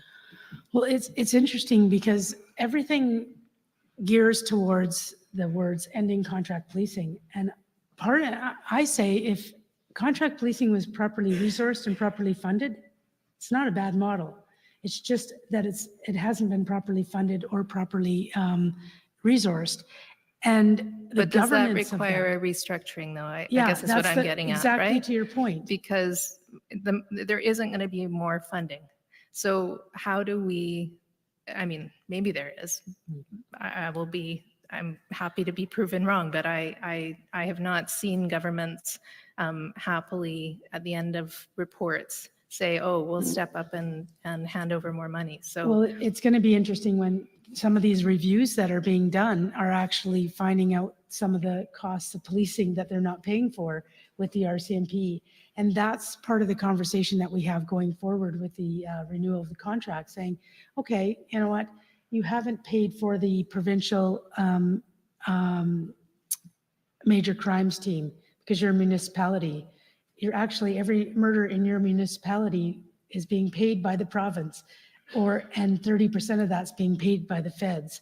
So all these different things that people, when they go to that conversation about how there won't be any more money, yet if you look at some of the preliminary reports of the Alberta report, they have to almost double the cost of policing if they want to get rid of the RCMP. So why not stop that and start funding what you have and looking at that in those terms? And those are some of the conversations that I think we need to have. And the fact that we have 169 contracts, that in itself is very costly. Why do we need 169 contracts? Why can't we have one contract with each province and all of the other contracts fall underneath? So there's all kinds of topics on that. But to your point, yeah, it's time to look at the structure and see if that is in fact, if I talk to my union president, I can tell you that what he's going to say to me is he's going to say, well, instead of thinking about the contracts we should get out of, why don't we police all of Lower Mainland? Why doesn't the RCMP police all of it and be one standard police agency? So there's different points of view on that. It's and wondering if it isn't a question of service delivery, if in fact nobody's questioning our service delivery, then maybe it's time to look at things differently. But I am not saying one solution or one or the other. All I'm saying is I'm completely agreeing with you. But there's many sides to this coin, and absolutely, it's interesting to have that discussion. And we are talking about the sustainability of contract policing as per some of these reports with the government. And so that will be definitely a topic of conversation that's already happening. Yeah, that's, I guess what I'm wondering is this an internal conversation such that there's openness to having that? Because obviously there would need to be quite a number of stakeholders at a table to make that kind of restructuring happen, because it's system change. It's not, and so it isn't, of course, an immediate solution to anything. But if this is unsustainable, as it is, then someone needs to be actually starting that Leading the discussion. charge, So yeah, so I'm wondering if someone is. Well, it's interesting for us because we don't hold the contract. It's public safety. So every time if we try to go down a road too far, it's always brought back because we're just the, we're not the contractor. But you have a fairly strong voice in the context. So I just, I mean, if you're not putting up your hand and saying, because it wouldn't appear to be self-interested to do that, especially if you have a union saying, well, you should be paying us better and our work conditions need to be better and so on. You have a lot of different tensions on you. I get that. But I'm suggesting that in the face of so many reports that say this is unsustainable, then someone does need to be willing to look at it. Yeah, So, and the conversation has started. okay. I can promise you that. It's been going on for a good year with our public safety counterparts and looking at how we're going to start the engagement with all the contracting partners. So that's the first thing that we want to do as or in concert with public safety is, first of all, talking to all the contract partners and saying, what is it that you're looking for from your police? So asking, what are the issues? So we may assume that it might be the cost. We may assume it might be Ottawa's interference or however they want to place it. But until we actually ask the questions and have those conversations, but there's a little bit of reticent until we get a structure set up to have those conversations and an engagement strategy. I mean, it's interesting because the Brown report in 2007, one of its recommendations was with respect to decentralizing decision-making and giving greater weight to the views and priorities of contracting authorities. So if you are starting that now, then it's, 15 years later, but it's happening. So, part of that as well as dealing with barriers to relationship building between the RCMP and the communities they police. So addressing some of those structural barriers and resource constraints, but it has been recommended to the RCMP that giving greater voice to the contract partner in that discussion will be an important way through that. Yeah, and that is a great point because we've recently, we're looking at an entire governance structure. The contract management committee that has the voice for all the provinces is a public safety led committee. It doesn't help us out because it's more from the contract point of view, yet there's tons of interest to have the RCMP voice at that table, which we are at, but the majority of the issues are not to do with the contract, they're to do with other issues. So we are looking at the governance structure. We've put in a advisory committee in Alberta for the first time. We're looking at that structure and we want to duplicate it, for example, in BC. And then how do we create that in each province, where the contract partner can have a voice, a bigger or a stronger voice in their policing? And then how do we have that same structure in Ottawa, bringing representatives from each of those advisory committees, for example, and bringing it in to a national committee, because part of my mandate in my mandate letter is looking at oversight in the RCMP. So that sort of falls in line with that and the governance. So actually where I was going next was with respect to advisory boards. So I'm not sure about if those advisory committees are separate. It sounds like they are. There's the Management Advisory Board, which I gather is as a federally appointed body that is to provide you as commissioner, either on its initiative or at your request, with advice and information. What is the degree to which you're taking the advice of that board? Oh, all of it, actually. They've created various task forces on various initiatives. And for example, we had a task force on the Independent Center for Harassment Resolution, and it was most of all of their suggestions and advice or how we built that. Can I just ask you to move Oh, your sorry. mic a little closer to you because you're turned towards me? If you just move it closer to you on the table, then I There you think go. it'll I'll get turn picked it up there. a little better. Yeah, Okay, thanks. sorry. I'm just conscious of the webcast and thank you. Sorry. That entire Independent Center for Harassment Resolution was created on the work done by the Management Advisory Board. And there was some great academics who had a lot of experience in that area. Now we're looking at how we the externalization, maximizing the externalization of that, because that is, again, another mandate commitment on my mandate letter. But of course, we're dealing with the academics in our Management Advisory Board who are providing advice that might be slightly to the contrary of the mandate commitment because of their experience in that field and dealing with externalization and accountability within an organization. So we're looking at various models and they're still working on it.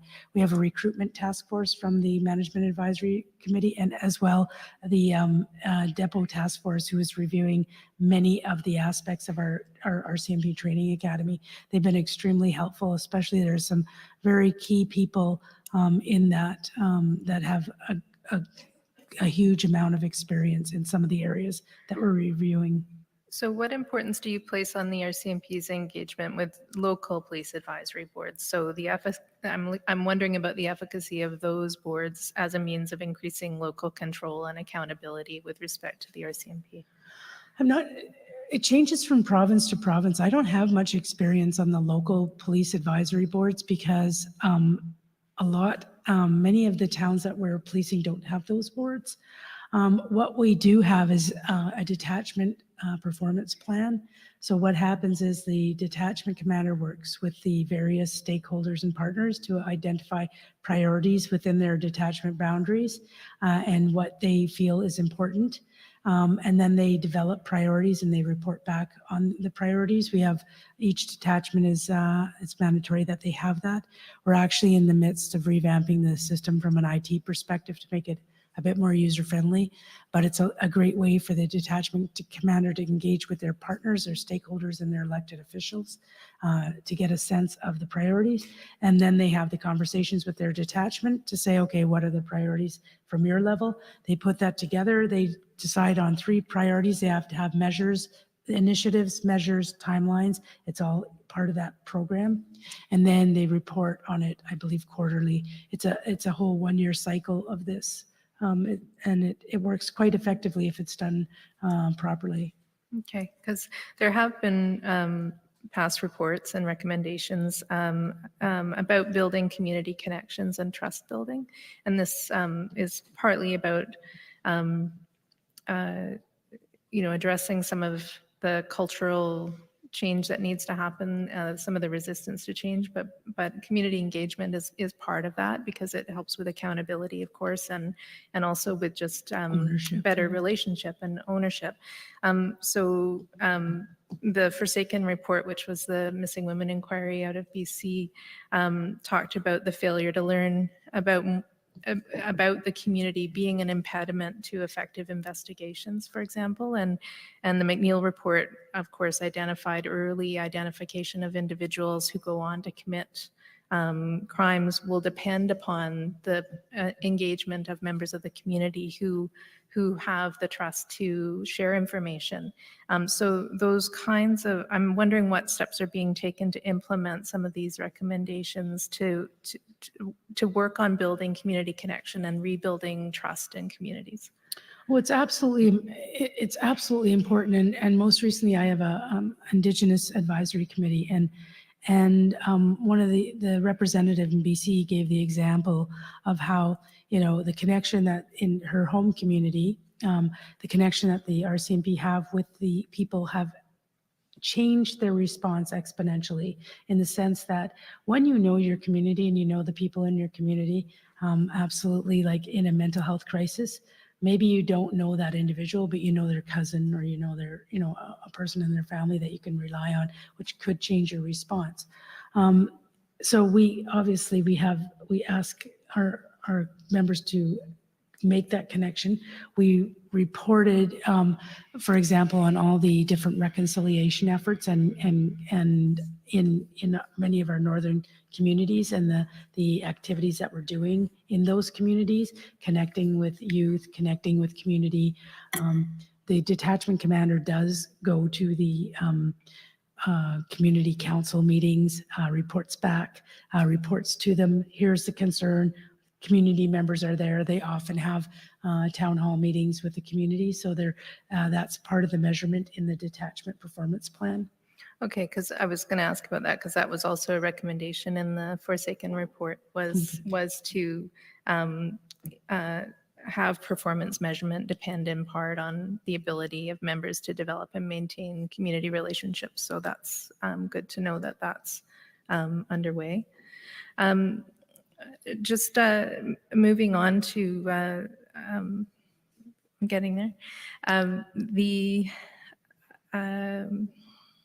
approach that you took, you mentioned that there's been a number of reviews, and I don't think we're the first public inquiry to be established under during your tenure. I believe the national inquiry was part of your tenure as well, and I Sorry, know that which one? the National Inquiry on Missing and Murdered Indigenous Women and Girls. And I wonder about the approach that is taken by RCMP leadership to an inquiry that is, publicly mandated to look into RCMP actions, responses, responsibilities, and so on. And a public inquiry, as you know, does not, isn't a trial, doesn't determine criminal or civil liability. It's intended to create the awareness and understanding to be able to make positive change. So when an inquiry is struck, do you as the commissioner express to everyone in the organization the importance of cooperation with the inquiry? Yeah, I believe early on there was a communique from myself on that. I think, I was thinking a lot about this inquiry and thinking about, obviously this was different than anything I've been part of. The MMIWG was, again, different. And I was thinking about how we could better communicate, how we could better prepare our membership for such an inquiry. And so I've asked at the end of this that we have that type of conversation and sort of a scrub down of what worked, what didn't work, where did we fail on the actual inquiry itself, not the recommendations, not just, is there any way we could have,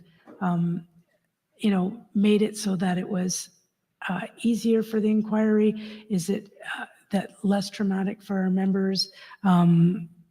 Is there anything we could have done differently? So I think we're going to need, obviously, to have conversations with the participants to see how this inquiry, what we could have done better, differently, and do a scrub down, because I think we'd miss a great opportunity to, if we ever had another inquiry, and it could be an inquiry on something positive, maybe, that we would be able to better accommodate the needs of the inquiry, but also make sure that the results, are very factual, make sure that the information brought forward is factual, make sure we're prepared to provide the disclosures and the various things that go along with an inquiry. Obviously, each and every inquiry is slightly different, but there should be some basic tenets that we should be prepared for when there's talk of an inquiry. And I think it's very important, because obviously oversight in the RCMP is not something new, and I'm not sure we've covered everything possible on this inquiry. Like you've covered all the events, but have we done, what's the report card on the member wellness? What's the report card on the disclosure? So doing a scrub down on that. Yeah, I'm glad to hear you say that, because the pace and format of disclosure has been an ongoing challenge for all of us. And I did wonder what were the instructions internally to from leadership to prepare people to participate in the inquiry, because we are aware now that there was this issues management team formed in anticipation of there being an inquiry that in part was mandated to prepare for disclosure, which any organization who is going to be the subject of an inquiry knows there's going to be a whole disclosure process. So, was there any briefing for people to understand what to expect, right? And it sounds like you are thinking to do that because people need to know that they are going to be asked for their documents. And so to know what documents they're going to be asked for, they need to understand the scope of the inquiry, right? So they need to understand the mandate of the inquiry. They need to know that they'll need to expect subpoenas for their documents and for their testimony and what that might mean. And so having a process by which management and members are briefed on what to expect with an inquiry and how that there isn't going to be, a finding of civil liability or criminal liability, but that we actually want to do right by everyone by getting the information early, getting it in good form so that we're able to actually be as effective as possible for the whole process. And so, we've had some challenges with that, and I think that going forward, having those conversations. And some of the challenges, I think, frankly, seem to be from a different interpretation of our mandate and what the scope of our mandate is. And so from our perspective, the health and the effectiveness of the leadership in each division is very much part of at least two clear parts of the mandate in terms of what the terms of reference say. And so maybe an early discussion with people from a commission and from an institution to have a common understanding of here's what we're talking about when we're asking for documents that relate to this mandate. And so it's good to hear that you're thinking that in future having that kind of approach to participating in a public inquiry will come to pass. Yeah, you have raised a lot of excellent points, and it helps me compartmentalize some of the ideas that we've thought of as a group. I know most recently we have another inquiry coming up on the Emergencies Act, and we've used some of the things that didn't go so well for the disclosure and now we're going to a panel and then eventually testimony. Same sort of idea. They have 1 year, but they only have the 1 year from the time that it's enacted. But we've had some great lessons learned just from this experience. But I think each and every person has to be, hello, you will be a potential person in this inquiry. What does that mean? And giving them, because I find if you manage expectations a bit better, then first of all, it takes down the level of anxiety, but also I think it gives a better product. Well, of course it does, because if we're not getting the notes disclosed of the person who's being interviewed until after they're interviewed, it does a disservice to the person being interviewed, yes, as well as to the public. And those people ought to have anticipated that they would be called by this inquiry to provide an interview. And so it's just going forward, I think, incumbent upon institutions that are subject to these things to prepare their membership for that. So it's good to hear you're thinking along those lines. One of the documents that we sought. I just want to ask a question. Sure. If I can encourage any feedback that you have from the commission and your team that could be provided back to the RCMP on the process. Stop itself, destroying necessarily the documents. outcomes of the, recommendations. Would Stop be the greatly appreciated. DOJ from blacking shit out. Stop withholding shit and covering One stuff of the up. documents that we sought for quite some time was essentially an organizational chart of the RCMP. And Ms. Lenehan earlier talked to you about how the structure of the management of the RCMP is impenetrable to people who aren't part of the RCMP. And for those of us outside of the RCMP, could you explain why the RCMP doesn't have a written command structure or an organizational chart that could have just been provided that would assist the public and us in understanding the roles and responsibilities within each division and within the RCMP national headquarters?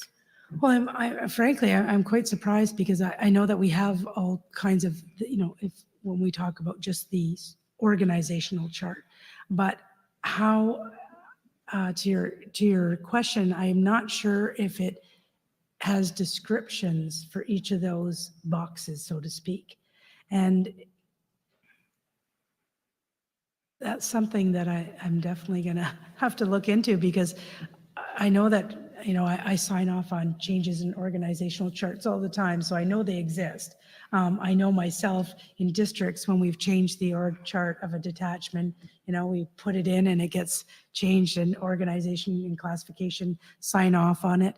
But having descriptors, like I know each type of position, like a detachment commander at a sergeant's level has a description, of what they do. At a corporal level, we do have those in our career management manual. So, but I don't think they're married together on one easily accessible document, if I may. Right. And so I guess if you want implementable recommendations, your structure and the roles and responsibilities of everyone in that structure really need to be transparent to the rest of us, so that we can make recommendations that people can actually, that are addressed to the right role. Yeah. Okay. You mentioned an implementation plan for the recommendations. And so, and I know there's there are entities within, for example, Contracted Indigenous Policing has a critical incident policy center. And you've mentioned, and I understand that it analyzes past reports and recommendations within their scope. And you mentioned today a management action plan. I just wanted to get a sense of what other bodies would be engaged in assessing and implementing recommendations from a public inquiry? I'm imagining that most of the business lines will be involved, because anything with technology is specialized policing services. Anything on an operational response is contract and Indigenous policing. Anything to do with wellness and mental health is under the Chief Human Resource Officer. Anything under procurement or finances would be the Chief Financial Officer. I'm trying to think of the other business. I don't think, in some cases, in the intelligence function, it might fall under federal policing. So what we do is the business lines, of course, might be responsible for some of the initiatives. But what we will do is, if, for example, the majority of the initiatives are human resource related, we would probably make the Chief Human Resource Officer the lead. Doesn't mean that that person's responsible for each and every initiative, because we will have the proper business line be the owner of each implementation. But we'll also work at the divisional level, because there might be things, and I'm guessing there might be things specific to each division. And so they can't do it on their own. It shouldn't be Ottawa or national headquarters led. I think it's a combination of bringing a divisional lead and a national headquarters lead, and working through that plan and the reporting structure on that. Because there's a lot of things that are going to be done on the ground here, and then there's going to be things that might be a national scope that need to be a policy change, for example, and we wouldn't expect people in H division to be working on a national policy. Of course, we'd be consulting, but not actually doing it. For sure. Because one of the things that we've been trying to do in our approach here has been to look at, okay, what are the things that are new with respect to the circumstances that gave rise to this inquiry that that require recommendations. And what are the things that have come up time and time and time again? And there's been a slew of recommendations, but there, for some reason, is a barrier to implementation of those recommendations and how to address those barriers. So part of that, I'm heartened to know that you have instituted an approach of having timelines and milestones in order to track implementation. But of course, tracking alone isn't going to do it, right? It needs leadership, it needs champions to internal to the organization, but also externally. And so when I asked Ms. Bergerman yesterday about barriers to implementation or accountability mechanisms, because she also talked about the need for tracking, she suggested that an implementation committee that included RCMP members as well as civilian members who would act as an accountability mechanism was a possibility. And you said earlier that you have consultants that do some of this kind of work with you. They sounded to me like quite pleased. Great suggestions. Keep them coming. I wanted to mention to you about the BC Missing Women Inquiry Coalition. There were quite a number of people, women's families and local organizations who boycotted that inquiry, the Opal inquiry in BC. And they formed a coalition that still exists now and still holds the feet of the RCMP and the provincial government and other institutions, holds their feet to the fire, and continues to champion those recommendations. And they are an example of the ways in which citizen engagement can be really important for institutions to properly understand the impact of their actions and also to see how change might be still important to people. And so I wonder if some citizen engagement in an implementation committee like that would be something that you would be open to. Yeah, it sounds like an interesting concept. When you were asking me about it, one of the things I was thinking about is the role of our management advisory board in such an inquiry, and is there a place for them in our accountability structure, providing that advice and accountability, but having an implementation committee or having a coalition, as you say, that definitely that's something we should definitely consider. Because if they have eyes on your tracking mechanism and are given meaningful opportunities to check in to ensure that you are in fact on track, then perhaps that heightens the possibility of some of these recommendations not gathering dust.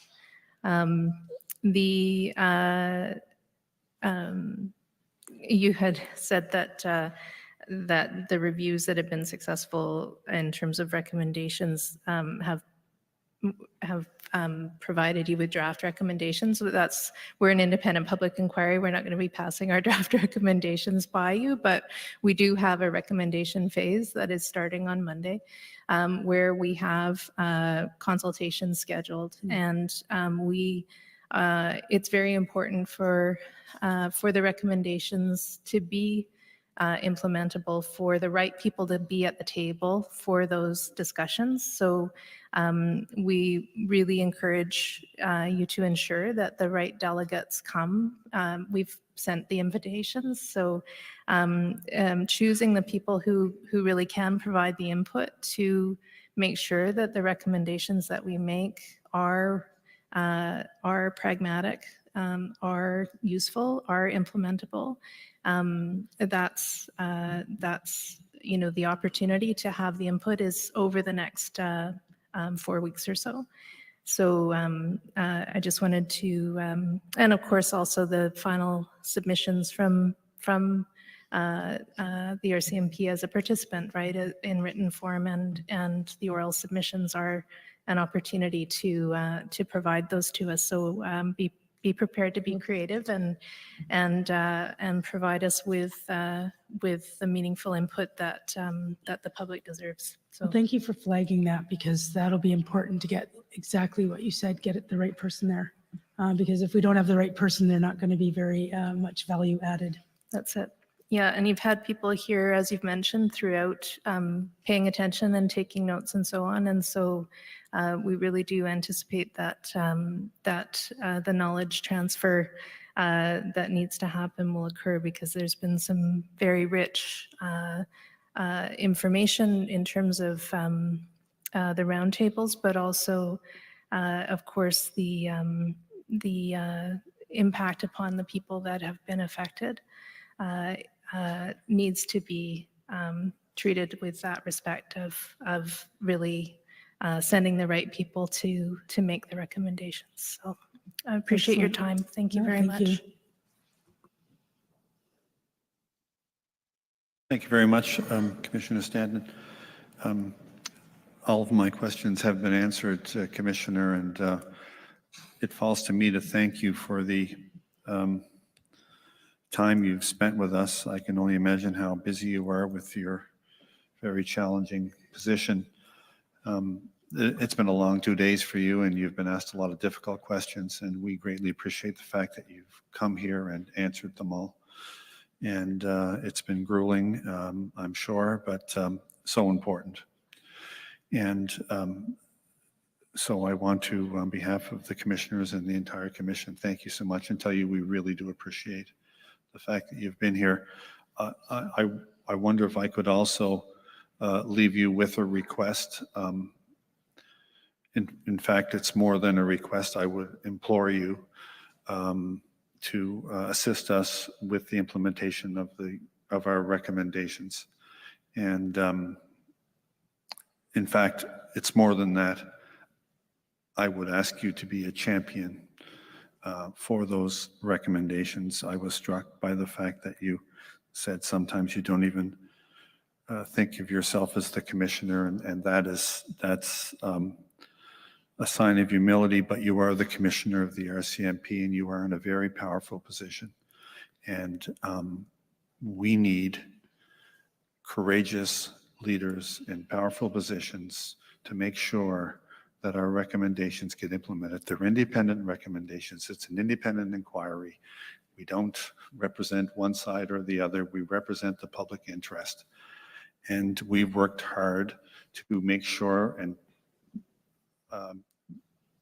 there's been a lot of effort put in, and I'm not talking about myself, I'm talking about a lot of people, the participants, the lawyers, everyone.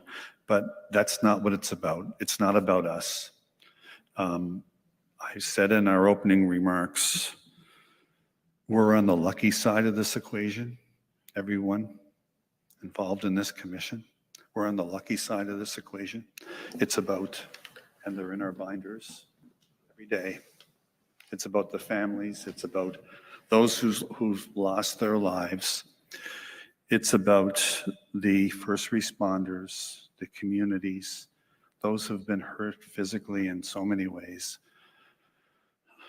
The people of the province, it reverberates around the country. Two of the people who lost their lives were from the United States. So it reverberates everywhere. And, you know, we've seen recommendations come and go, and these have to be implemented, as I say, not for us, but for the memories and for all the harm that's been done.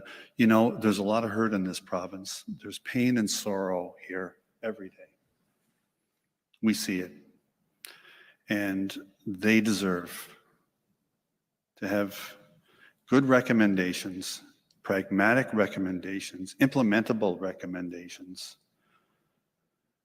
And we will do our best, and Commissioner Stanton has mentioned some ideas. We will do our best from our end to make sure they're implemented, but from us, they're recommendations.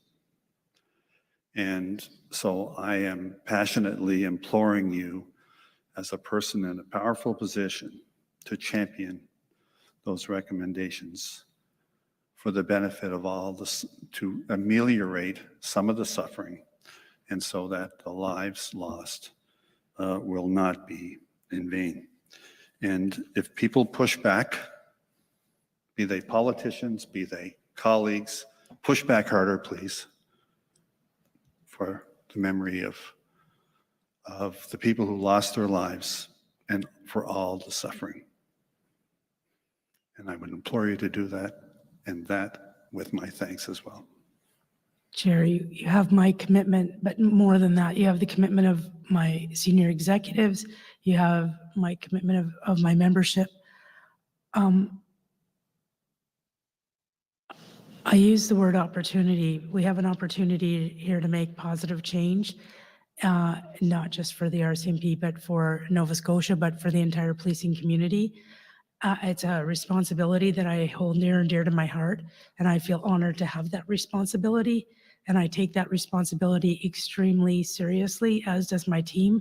And my commitment is not just to the commission. My commitment is to the families, the friends of the victims, to all the people who have worked tirelessly over the last 2 years to make this happen. And I agree with you, nothing is easy, and nothing is easy, and we will champion this. You have my commitment. Thank you. And we will start at 2 o'clock tomorrow. I want to thank everybody for everything, all their contributions, the council, the participants, of course, as always, the media is here religiously every day and still here. Thank everyone for their ongoing involvement. And 2 o'clock will be the start tomorrow, and we will hear from Halifax Regional Police Chief Kinsella at that time. And so thank you to everyone, and we'll break then until tomorrow at 2 p.m. Thank you. The proceedings are adjourned until August 25th, 2022 at 2 p.m.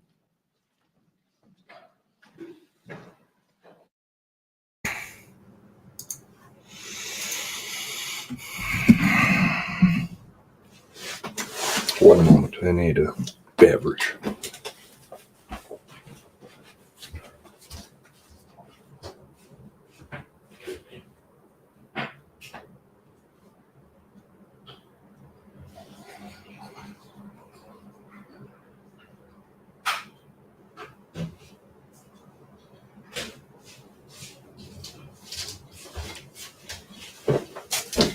So that last little bit there, actually, I don't want to touch that yet. Good for you, 83 people hanging on. You guys are amazing. Because it had its effect. Oh, see, there goes 3. Now, it had its effect, if I believe the numbers.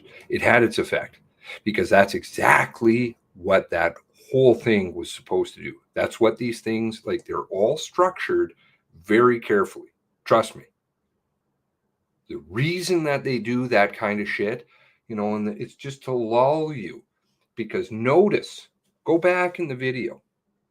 Go back in the video and look at how angry and upset people were. You know, and they were heavily critical. The comments were just rolling, right? And what they did is they got into people's minds. And that's how they do that. They just go on and on, subtly talking, slowly, word garbage, make you feel good, nonsense. I felt it, I'll tell you. And I had to catch myself, and I'm like, but I'm still really upset with you guys. You guys fucked up bad and cost a lot of lives. So I don't care how softly you talk to me for an hour. It does nothing to take that away. It's psychological warfare dreamt up from the war room in Ottawa. They know how to play this game because they played it for a long time. He told you there at the end whose side he's on. He literally said it. Those words were chosen carefully. Why? Because he said, if anybody pushes back against you, you push back harder. Who's he talking to? Who is he talking to? You, me, the families. No word of a lie. That's who he's talking to. Tell me who else he'd be talking to. Who's pushing back right now? Who is pushing back? Is it the media? Is it general population? Who's usually... the story's definitely gotten some more play, but by and large, most people outside of Atlantic Canada, it's a bit of a shaky one. Because what they do is they drop the story. All algorithms, all done very well. Doesn't come up in people's feeds. You know, I actually literally ran into somebody the other day and they had no idea that a shooting had ever happened. They're like, what? In Canada? I'm like, yeah. They're like, oh my God. Were they doing anything about that? I'm like,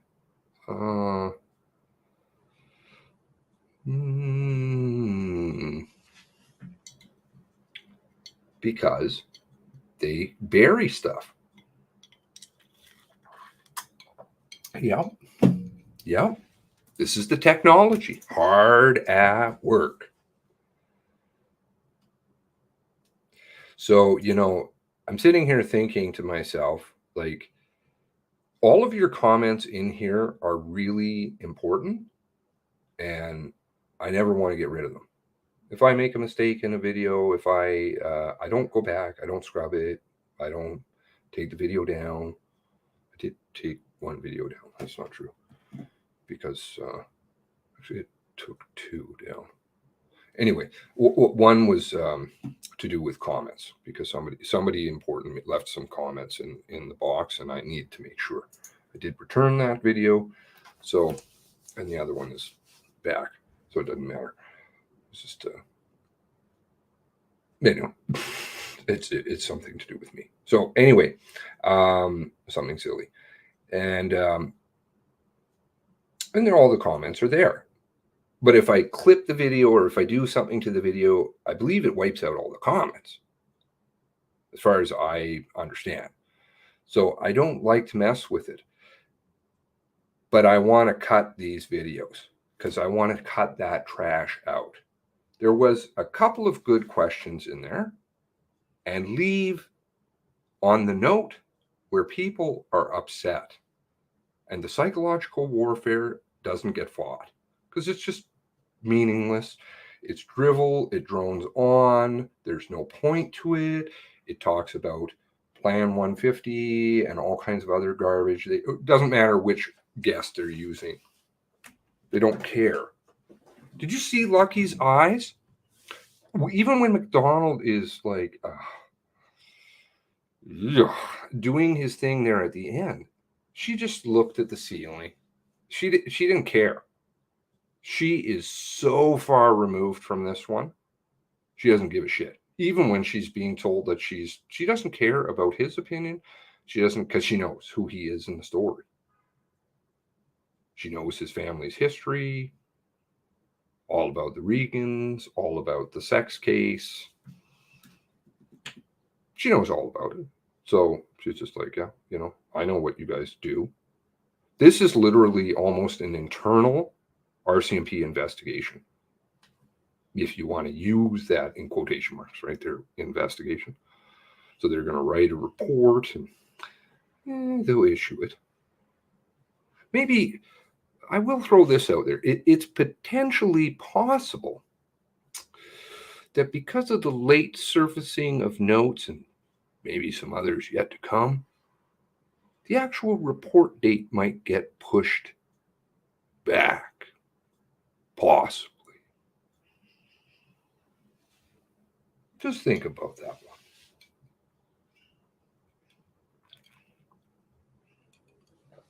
It's possible.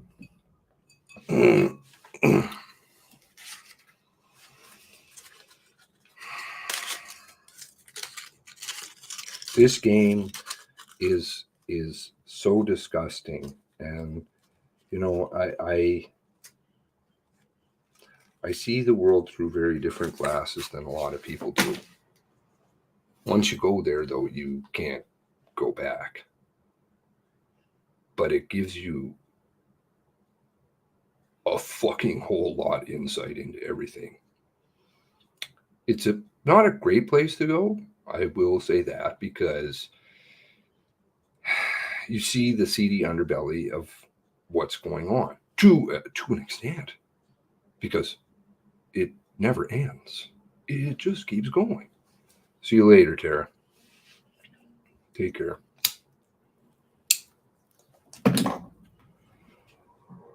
And our minds don't want to believe this stuff. That's just simply the truth. We want to believe in goodness of humanity. We want to believe in honesty of people, morals, and all this other stuff. And there are people that, in the Bible, they describe them as reprobate. They're completely beyond reproach. You cannot do anything with these people. They're just so gone. There's no touching them.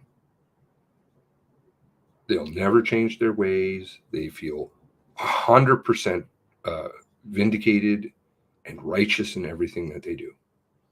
Doesn't matter who gets in their way. It doesn't matter. She's rolling her eyes, sitting there in front of families. McDonald is saying, I'm on your side, and any of you who are out there that push back, to the families who are sitting out there, pointing is rude. My mother always taught me that, but he's saying that to families. Right when he's looking at them in the eyes, you know what? You pose resistance, but you know what? I'm on the Lucki side, and we're going to pose a bigger one. So get ready. And he's serious.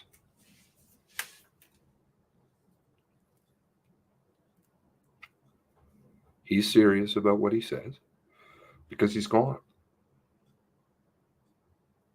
And these are the people that we're up against. I bear no malice against anybody. I don't bear malice against him. But recognizing who people are is important. Seeing through them, their deception.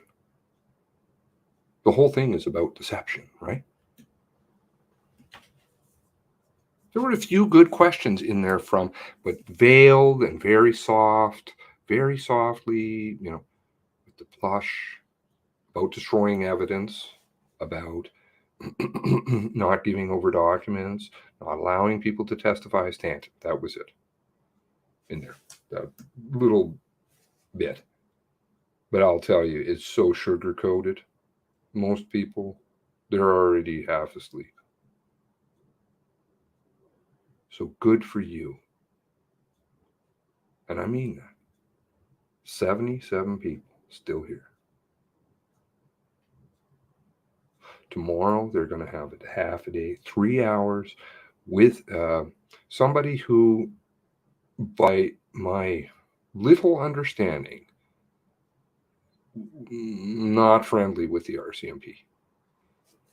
But HRP, a lot more heavily involved than I think, even I think.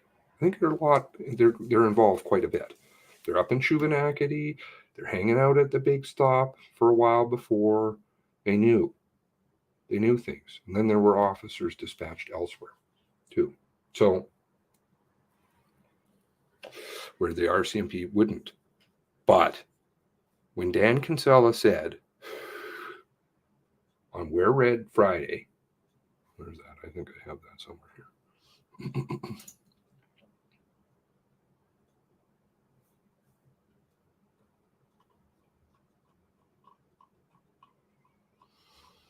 Anyway, I have a video somewhere on my channel. It's amongst a host of others that are not listed, just about different things I picked up along the way.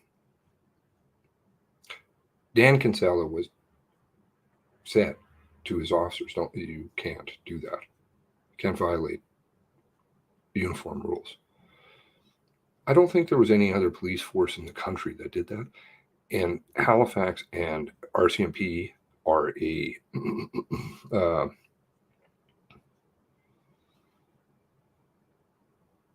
very unique relationship. So something's going on. I don't know what it is exactly. I've heard very mixed things about Dan Kinsella. I don't have enough to make a judgment. So frankly, I'm just going to let the man talk. But they're only going to allow him 3 hours. I'm sure he's got more than 3 hours to say. And given the fact that they're going to bring in anything and everything under the sun, whether it be BIPOC issues or any kind of thing that has nothing to do with what we're talking about, 18 and 19, which is outside of their mandate. This is not a full research project on the RCMP.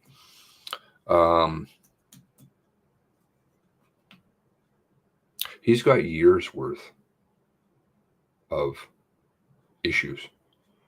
Those disclosure documents that were all blacked out to do with city council. Somebody ATIP'd them in the police budget. Police operations in Halifax district, I thought were pretty interesting. Tim Houston. But true, he was able to pull those up prior to all this happening. Anyways, Kinsella. Okay, sorry. Thank you for the correction. I'm learning how to pronounce words still. Maybe one of these days I'll buy a keyboard that's more friendly. I won't look like I'm spelled like an idiot.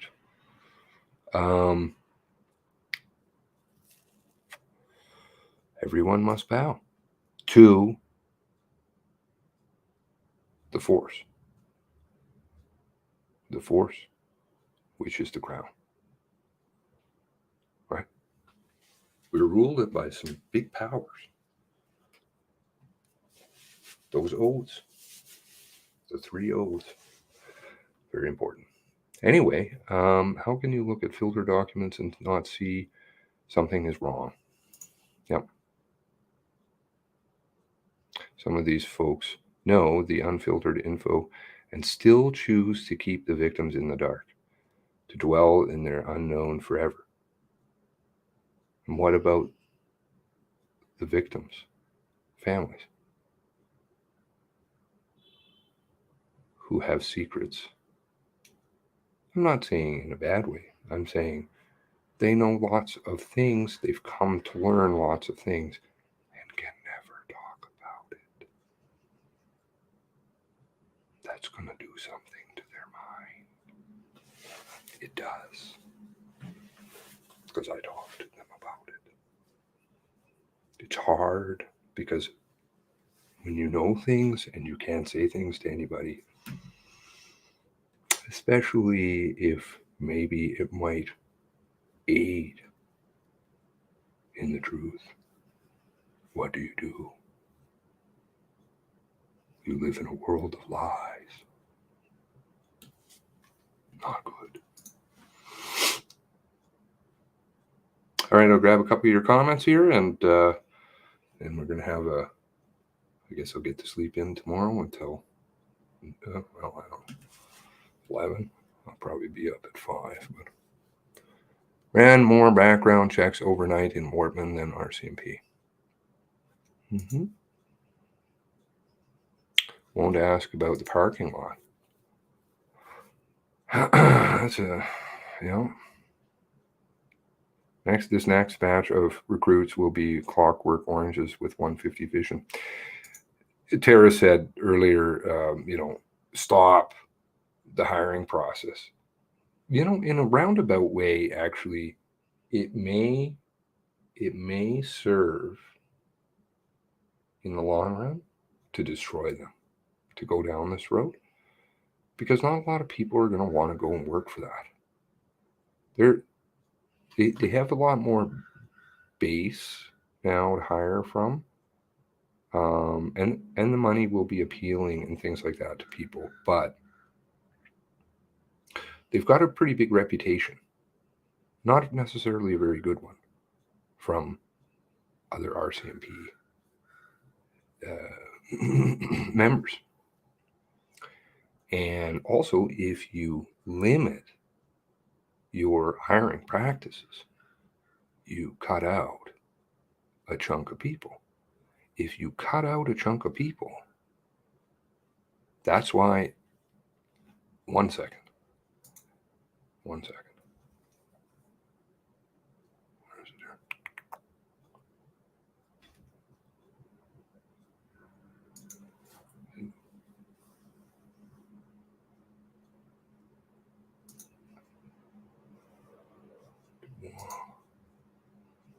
Forced.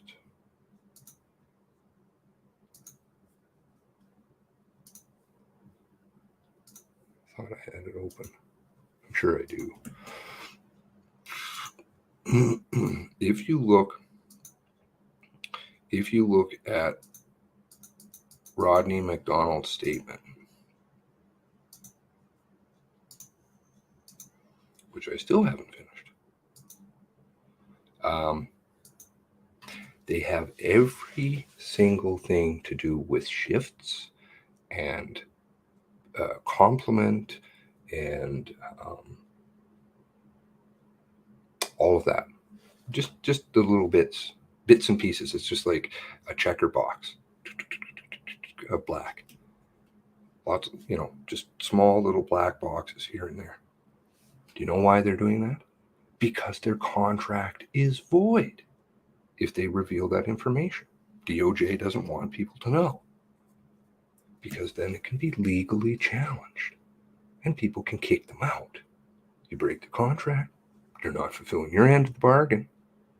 So if they limit their hiring practices, and the RCMP already within internally, I don't know, it's not a good word to use because of the connotations to it, but there is a movement within the internally within the RCMP.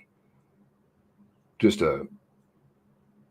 obviously nothing violent or anything crazy like that, of members who are grossly dissatisfied with the way that the system is working. And so if you continue, and then on this Vision 150 stuff, you're taking out a ton of people that you can hire. You're going to pass over a lot of people. They're going to get pissed off. They're going to leave. You're going to be stuck like Nova Scotia is. That's why McDonald's statement looks that way.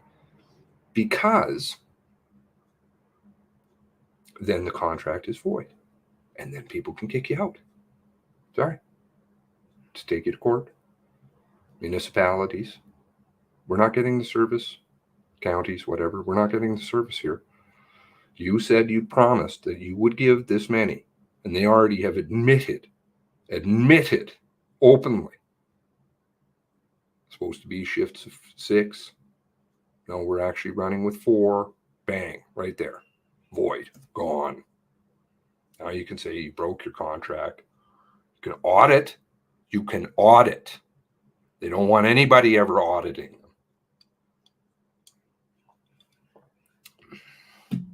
So, in a way, maybe this plan, this vision that they're on, perhaps may come back to haunt them quite badly. Anyway. Oh gosh. I'm just glad to hear all of your thoughts and, sharing ideas and learning stuff from you guys. That's the way things get done. So, God bless you all. God bless the 23. Rewind.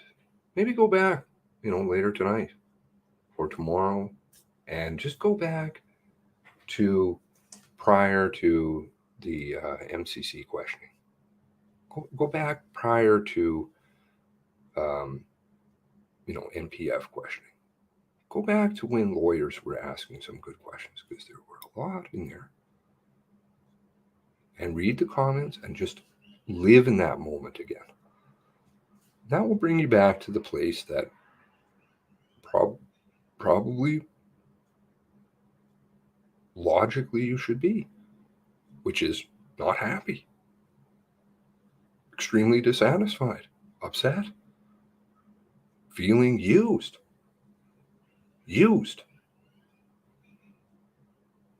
Paying all this money for what? Hurting other people? Well, other people just don't care, and they will continue to. I haven't read any reports. I don't really know. Could just happen tomorrow again. Well, I can't say whether it would or wouldn't. I'm not the person to answer that.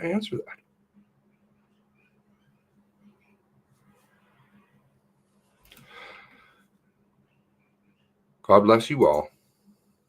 God bless the 23.